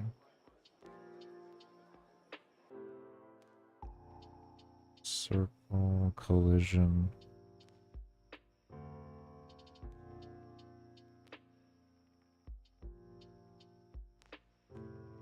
That's circle collision. That's not. I need to know.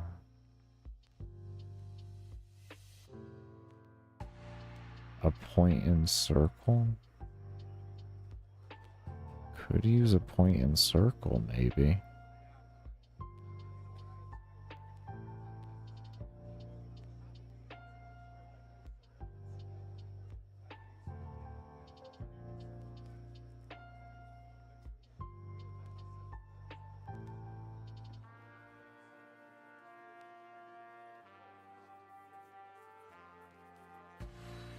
Is there a way we could... Aware X... Where could detect the point in circle? Maybe.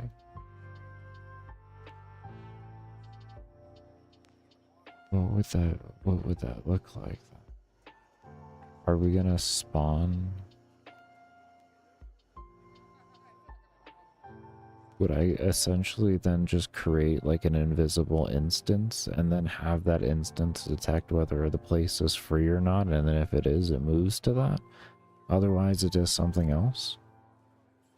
And you have it spawn within the point, within a point circle, within like a circle area? A radius?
What if I use circle collisions and alarms?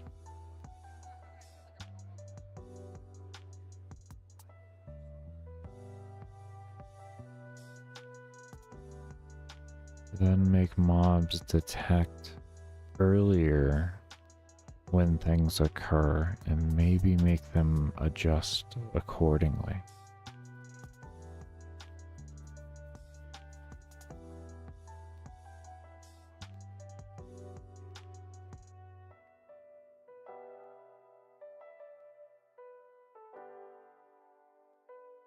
See like a circle collision list. And if it equals true,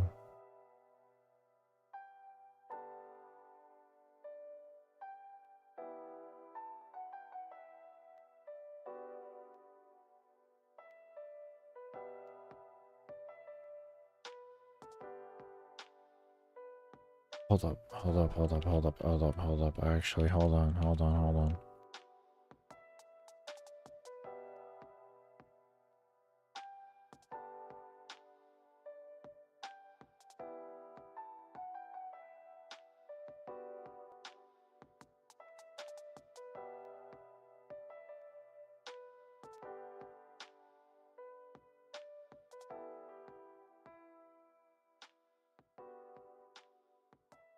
There's just an X plus. Why did I do that? Would have cleared this up faster. I think.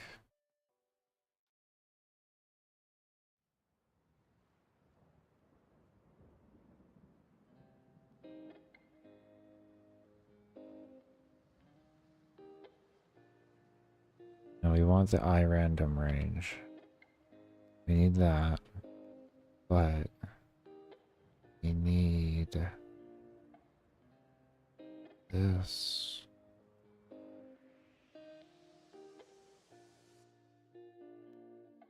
First off, we could just make this a temp variable. This is really not necessary. Be something to hold around.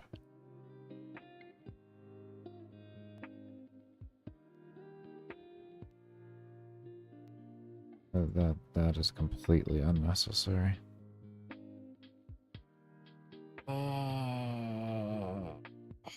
Come on, brain.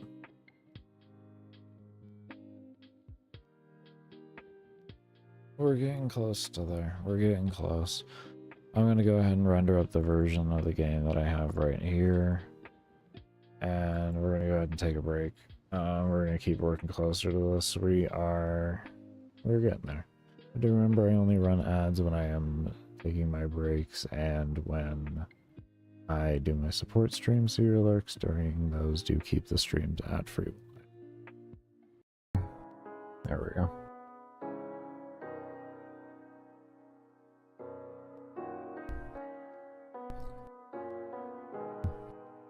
I'm trying to remember that I gotta start recording these because YouTube Studio doesn't allow me to download in 1080p. I did get some type of acknowledgement that that has been moved up to their team and that they somehow weren't aware of it. I think that's some bullshit because I found reports going back to like 2000 or like 8 years ago. So. I don't know about all that. I don't know about all that. But yeah, we'll see if things improve. We'll see.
One moment.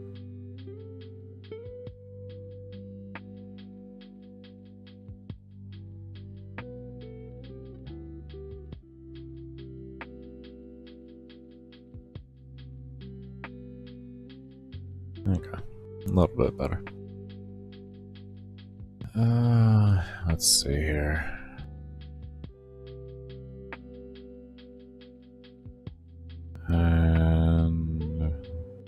because you there, and you.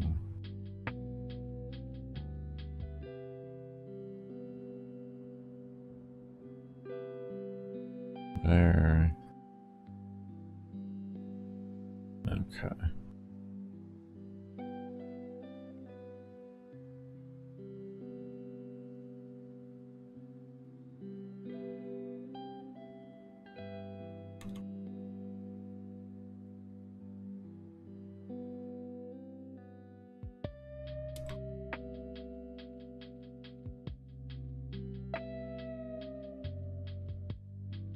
Okay.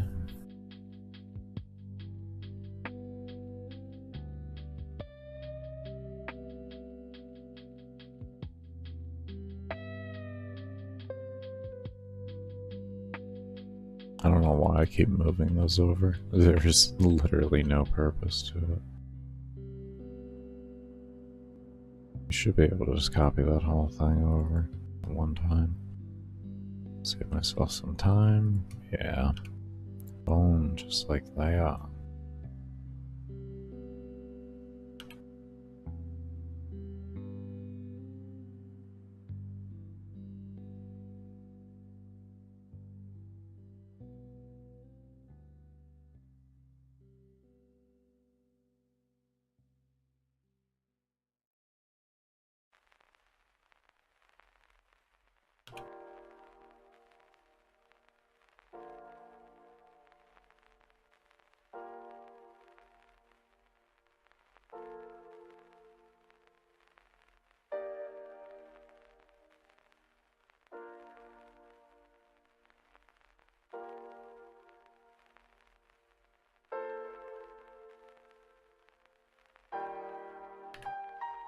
Okay.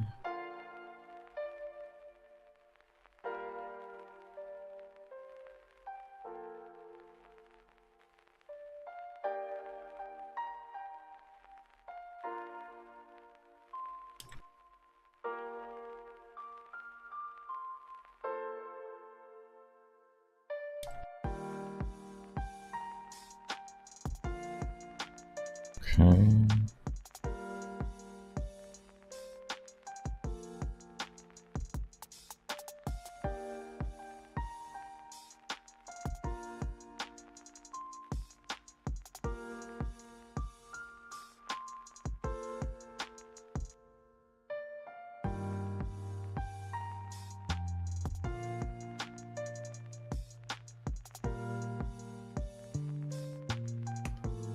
This is generally why I try to figure out the least amount of code needed and just making everything as simple as possible.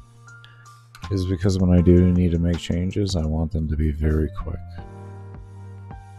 As quick as they can be.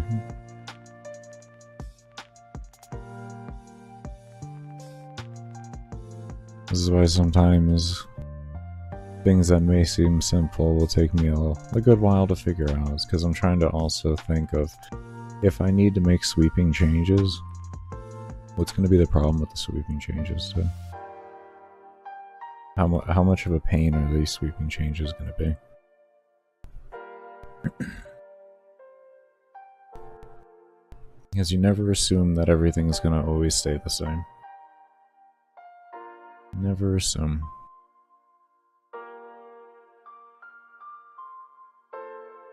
That is one very surefire way to run into a lot of problems in your code.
How do I do this with you?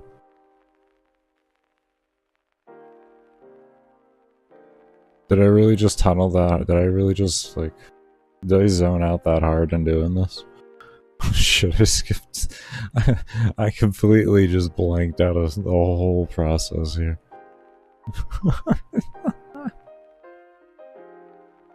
No. Did I? There's no way. I mean, I had to have. Everything's there. Damn.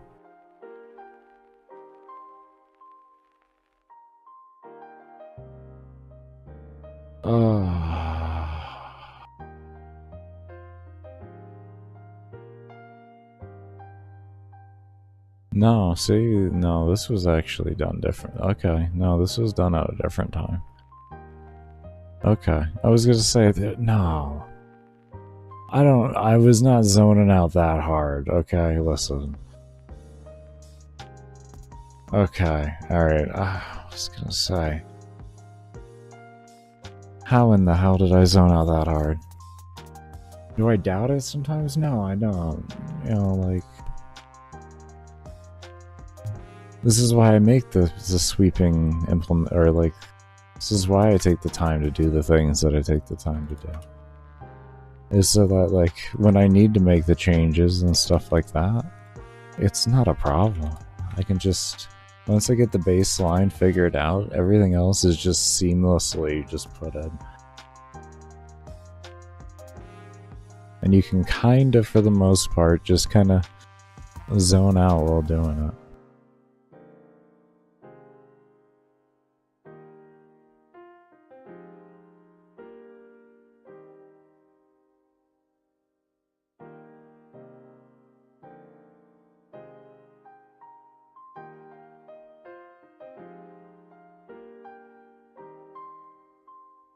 This one's set to damage still. This is HP regen. Let's check over on the other one too. I don't actually recall changing those. Tisk Baker. I actually don't remember changing those on a lot of them, to be honest with you. I think that was one of the main ones I missed. Look at that. Oh, we almost were. See, this is the problem when you kind of just zone out there and you don't know everything off the top of your head. I did remember. Okay. Okay. I did remember though. So it's okay.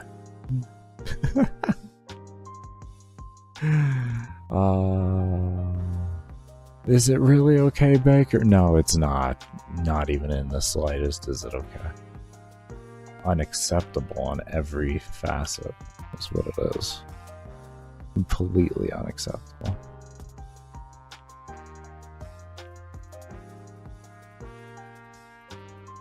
Okay.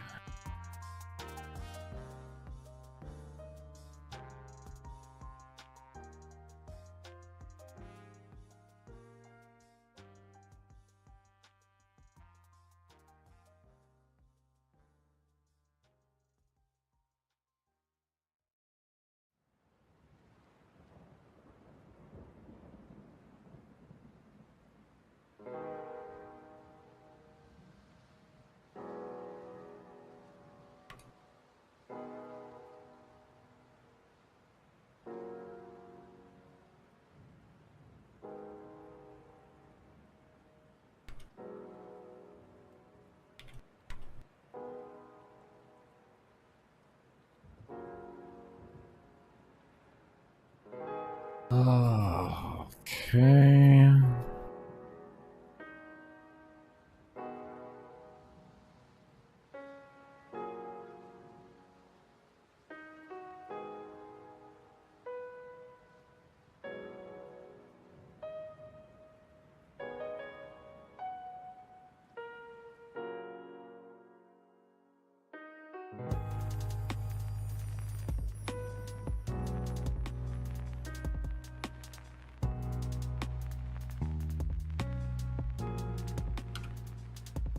Okay, there's that.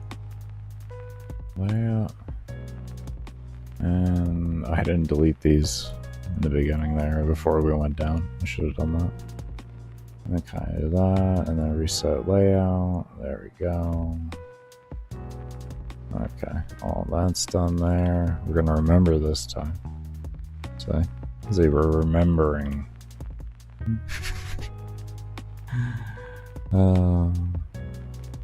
Remembering. Oh, Jesus. Okay.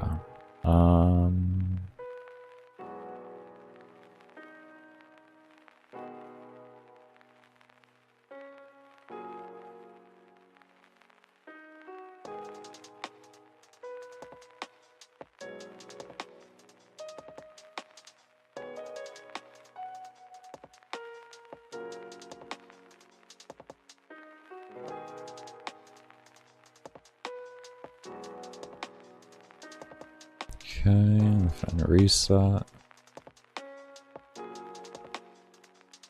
That. Boom. Okay.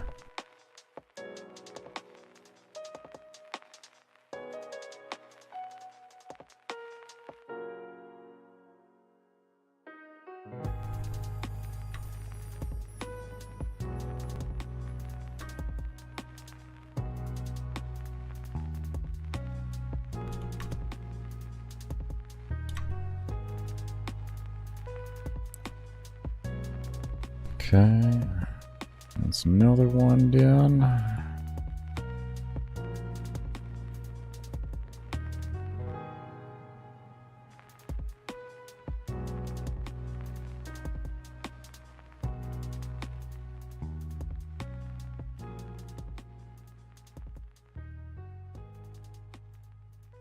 Don't do it. Don't do it. Don't do it. Make it come to you. You gotta, it's smarter. Don't do it. This is armor.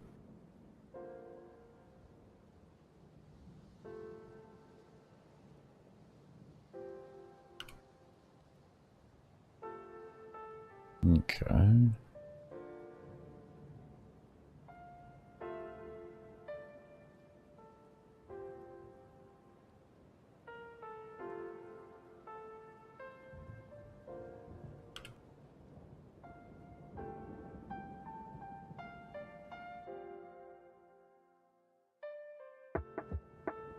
Okay.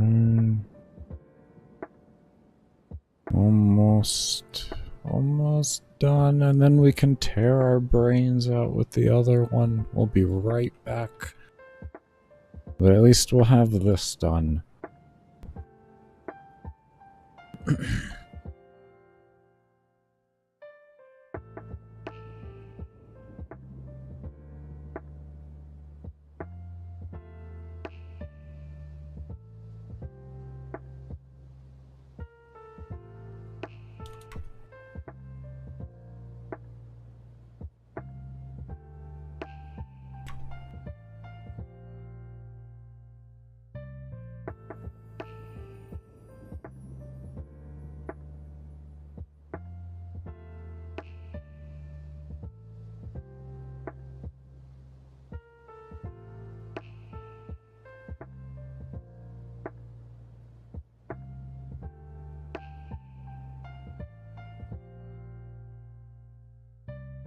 Oh, thank you.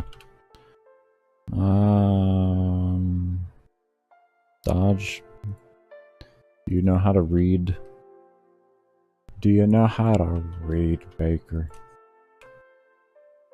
Do you know how to read? I just want to double check.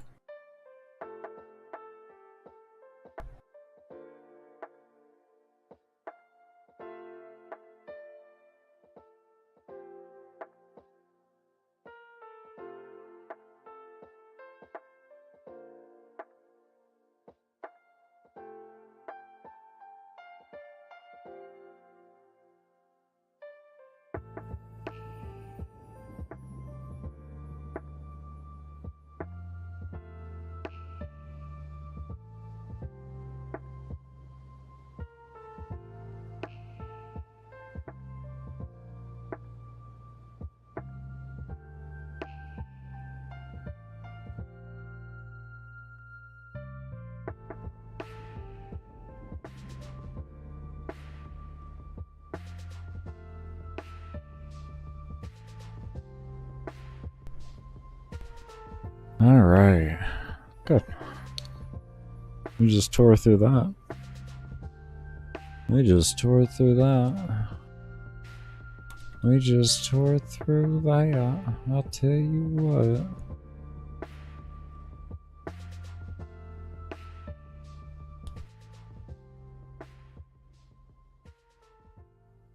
Oh. Okay, we just tore through that.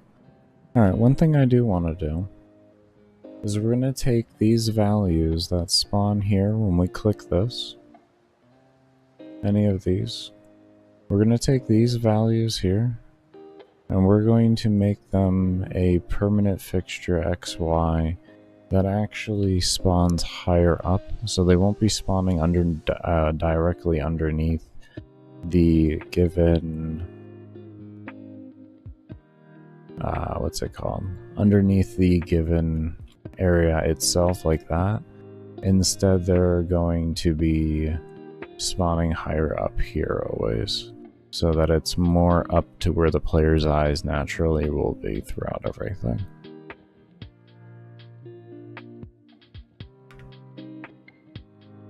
That's interesting. That's another thing too.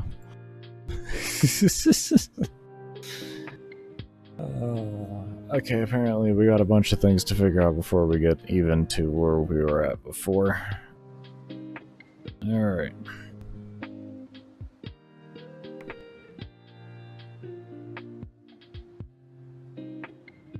So we'll make... Let's just open this up over here.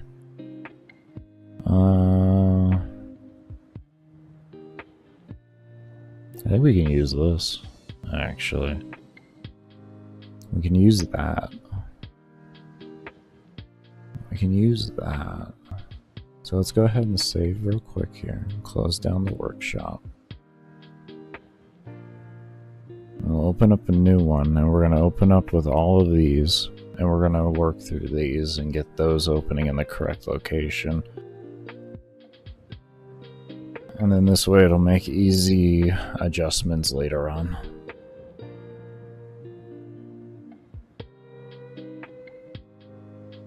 Alright, while that does that, I'm going to take a sip of some water. And of course it just finishes right when I do that, or say that.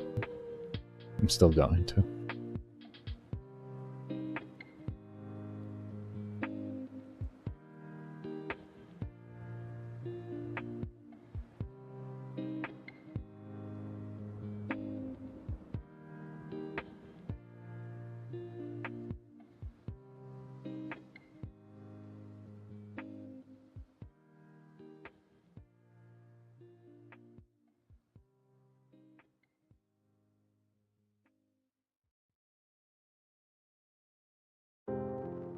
Oh, and for anyone wondering what the next break thing, over time we do expect, or I do expect to be increasing the time. There's only one way I'm going to get better at doing that and being able to take longer, or see if I can. That's by pushing myself, so that is the intention. I'm just being smart for right now.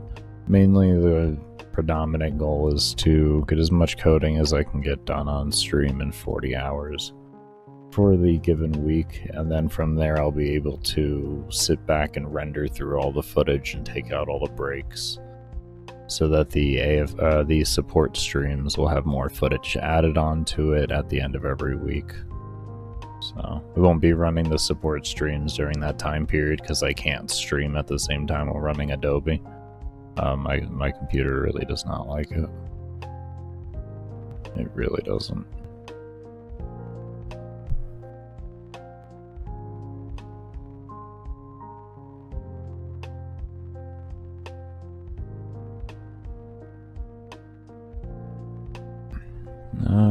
Okay. Let's just actually... because order does not matter right now. We know what we gotta do. Let's do that. And then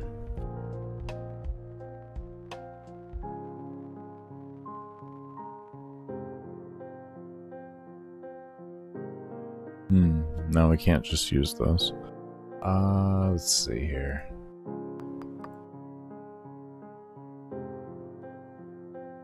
What do we call these?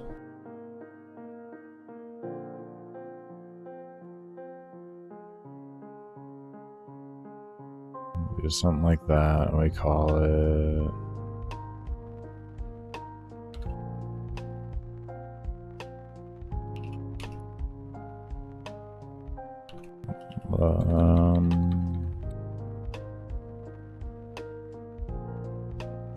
the value position.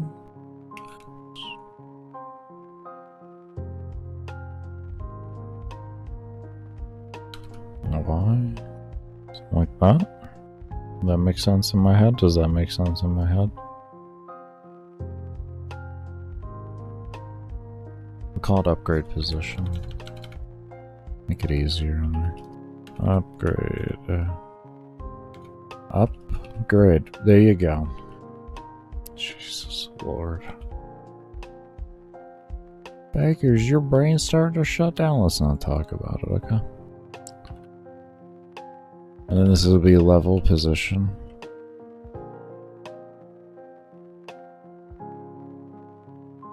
Okay. So this is the buff slot. Or not buff slot, but this would be the levels right here. And then this one will be the, what's it called? The upgrade right here. So then what we can do, just to make things easy, is we have this right here, right? So we can take that and do a count. And we can grab this as well, just to have something out here.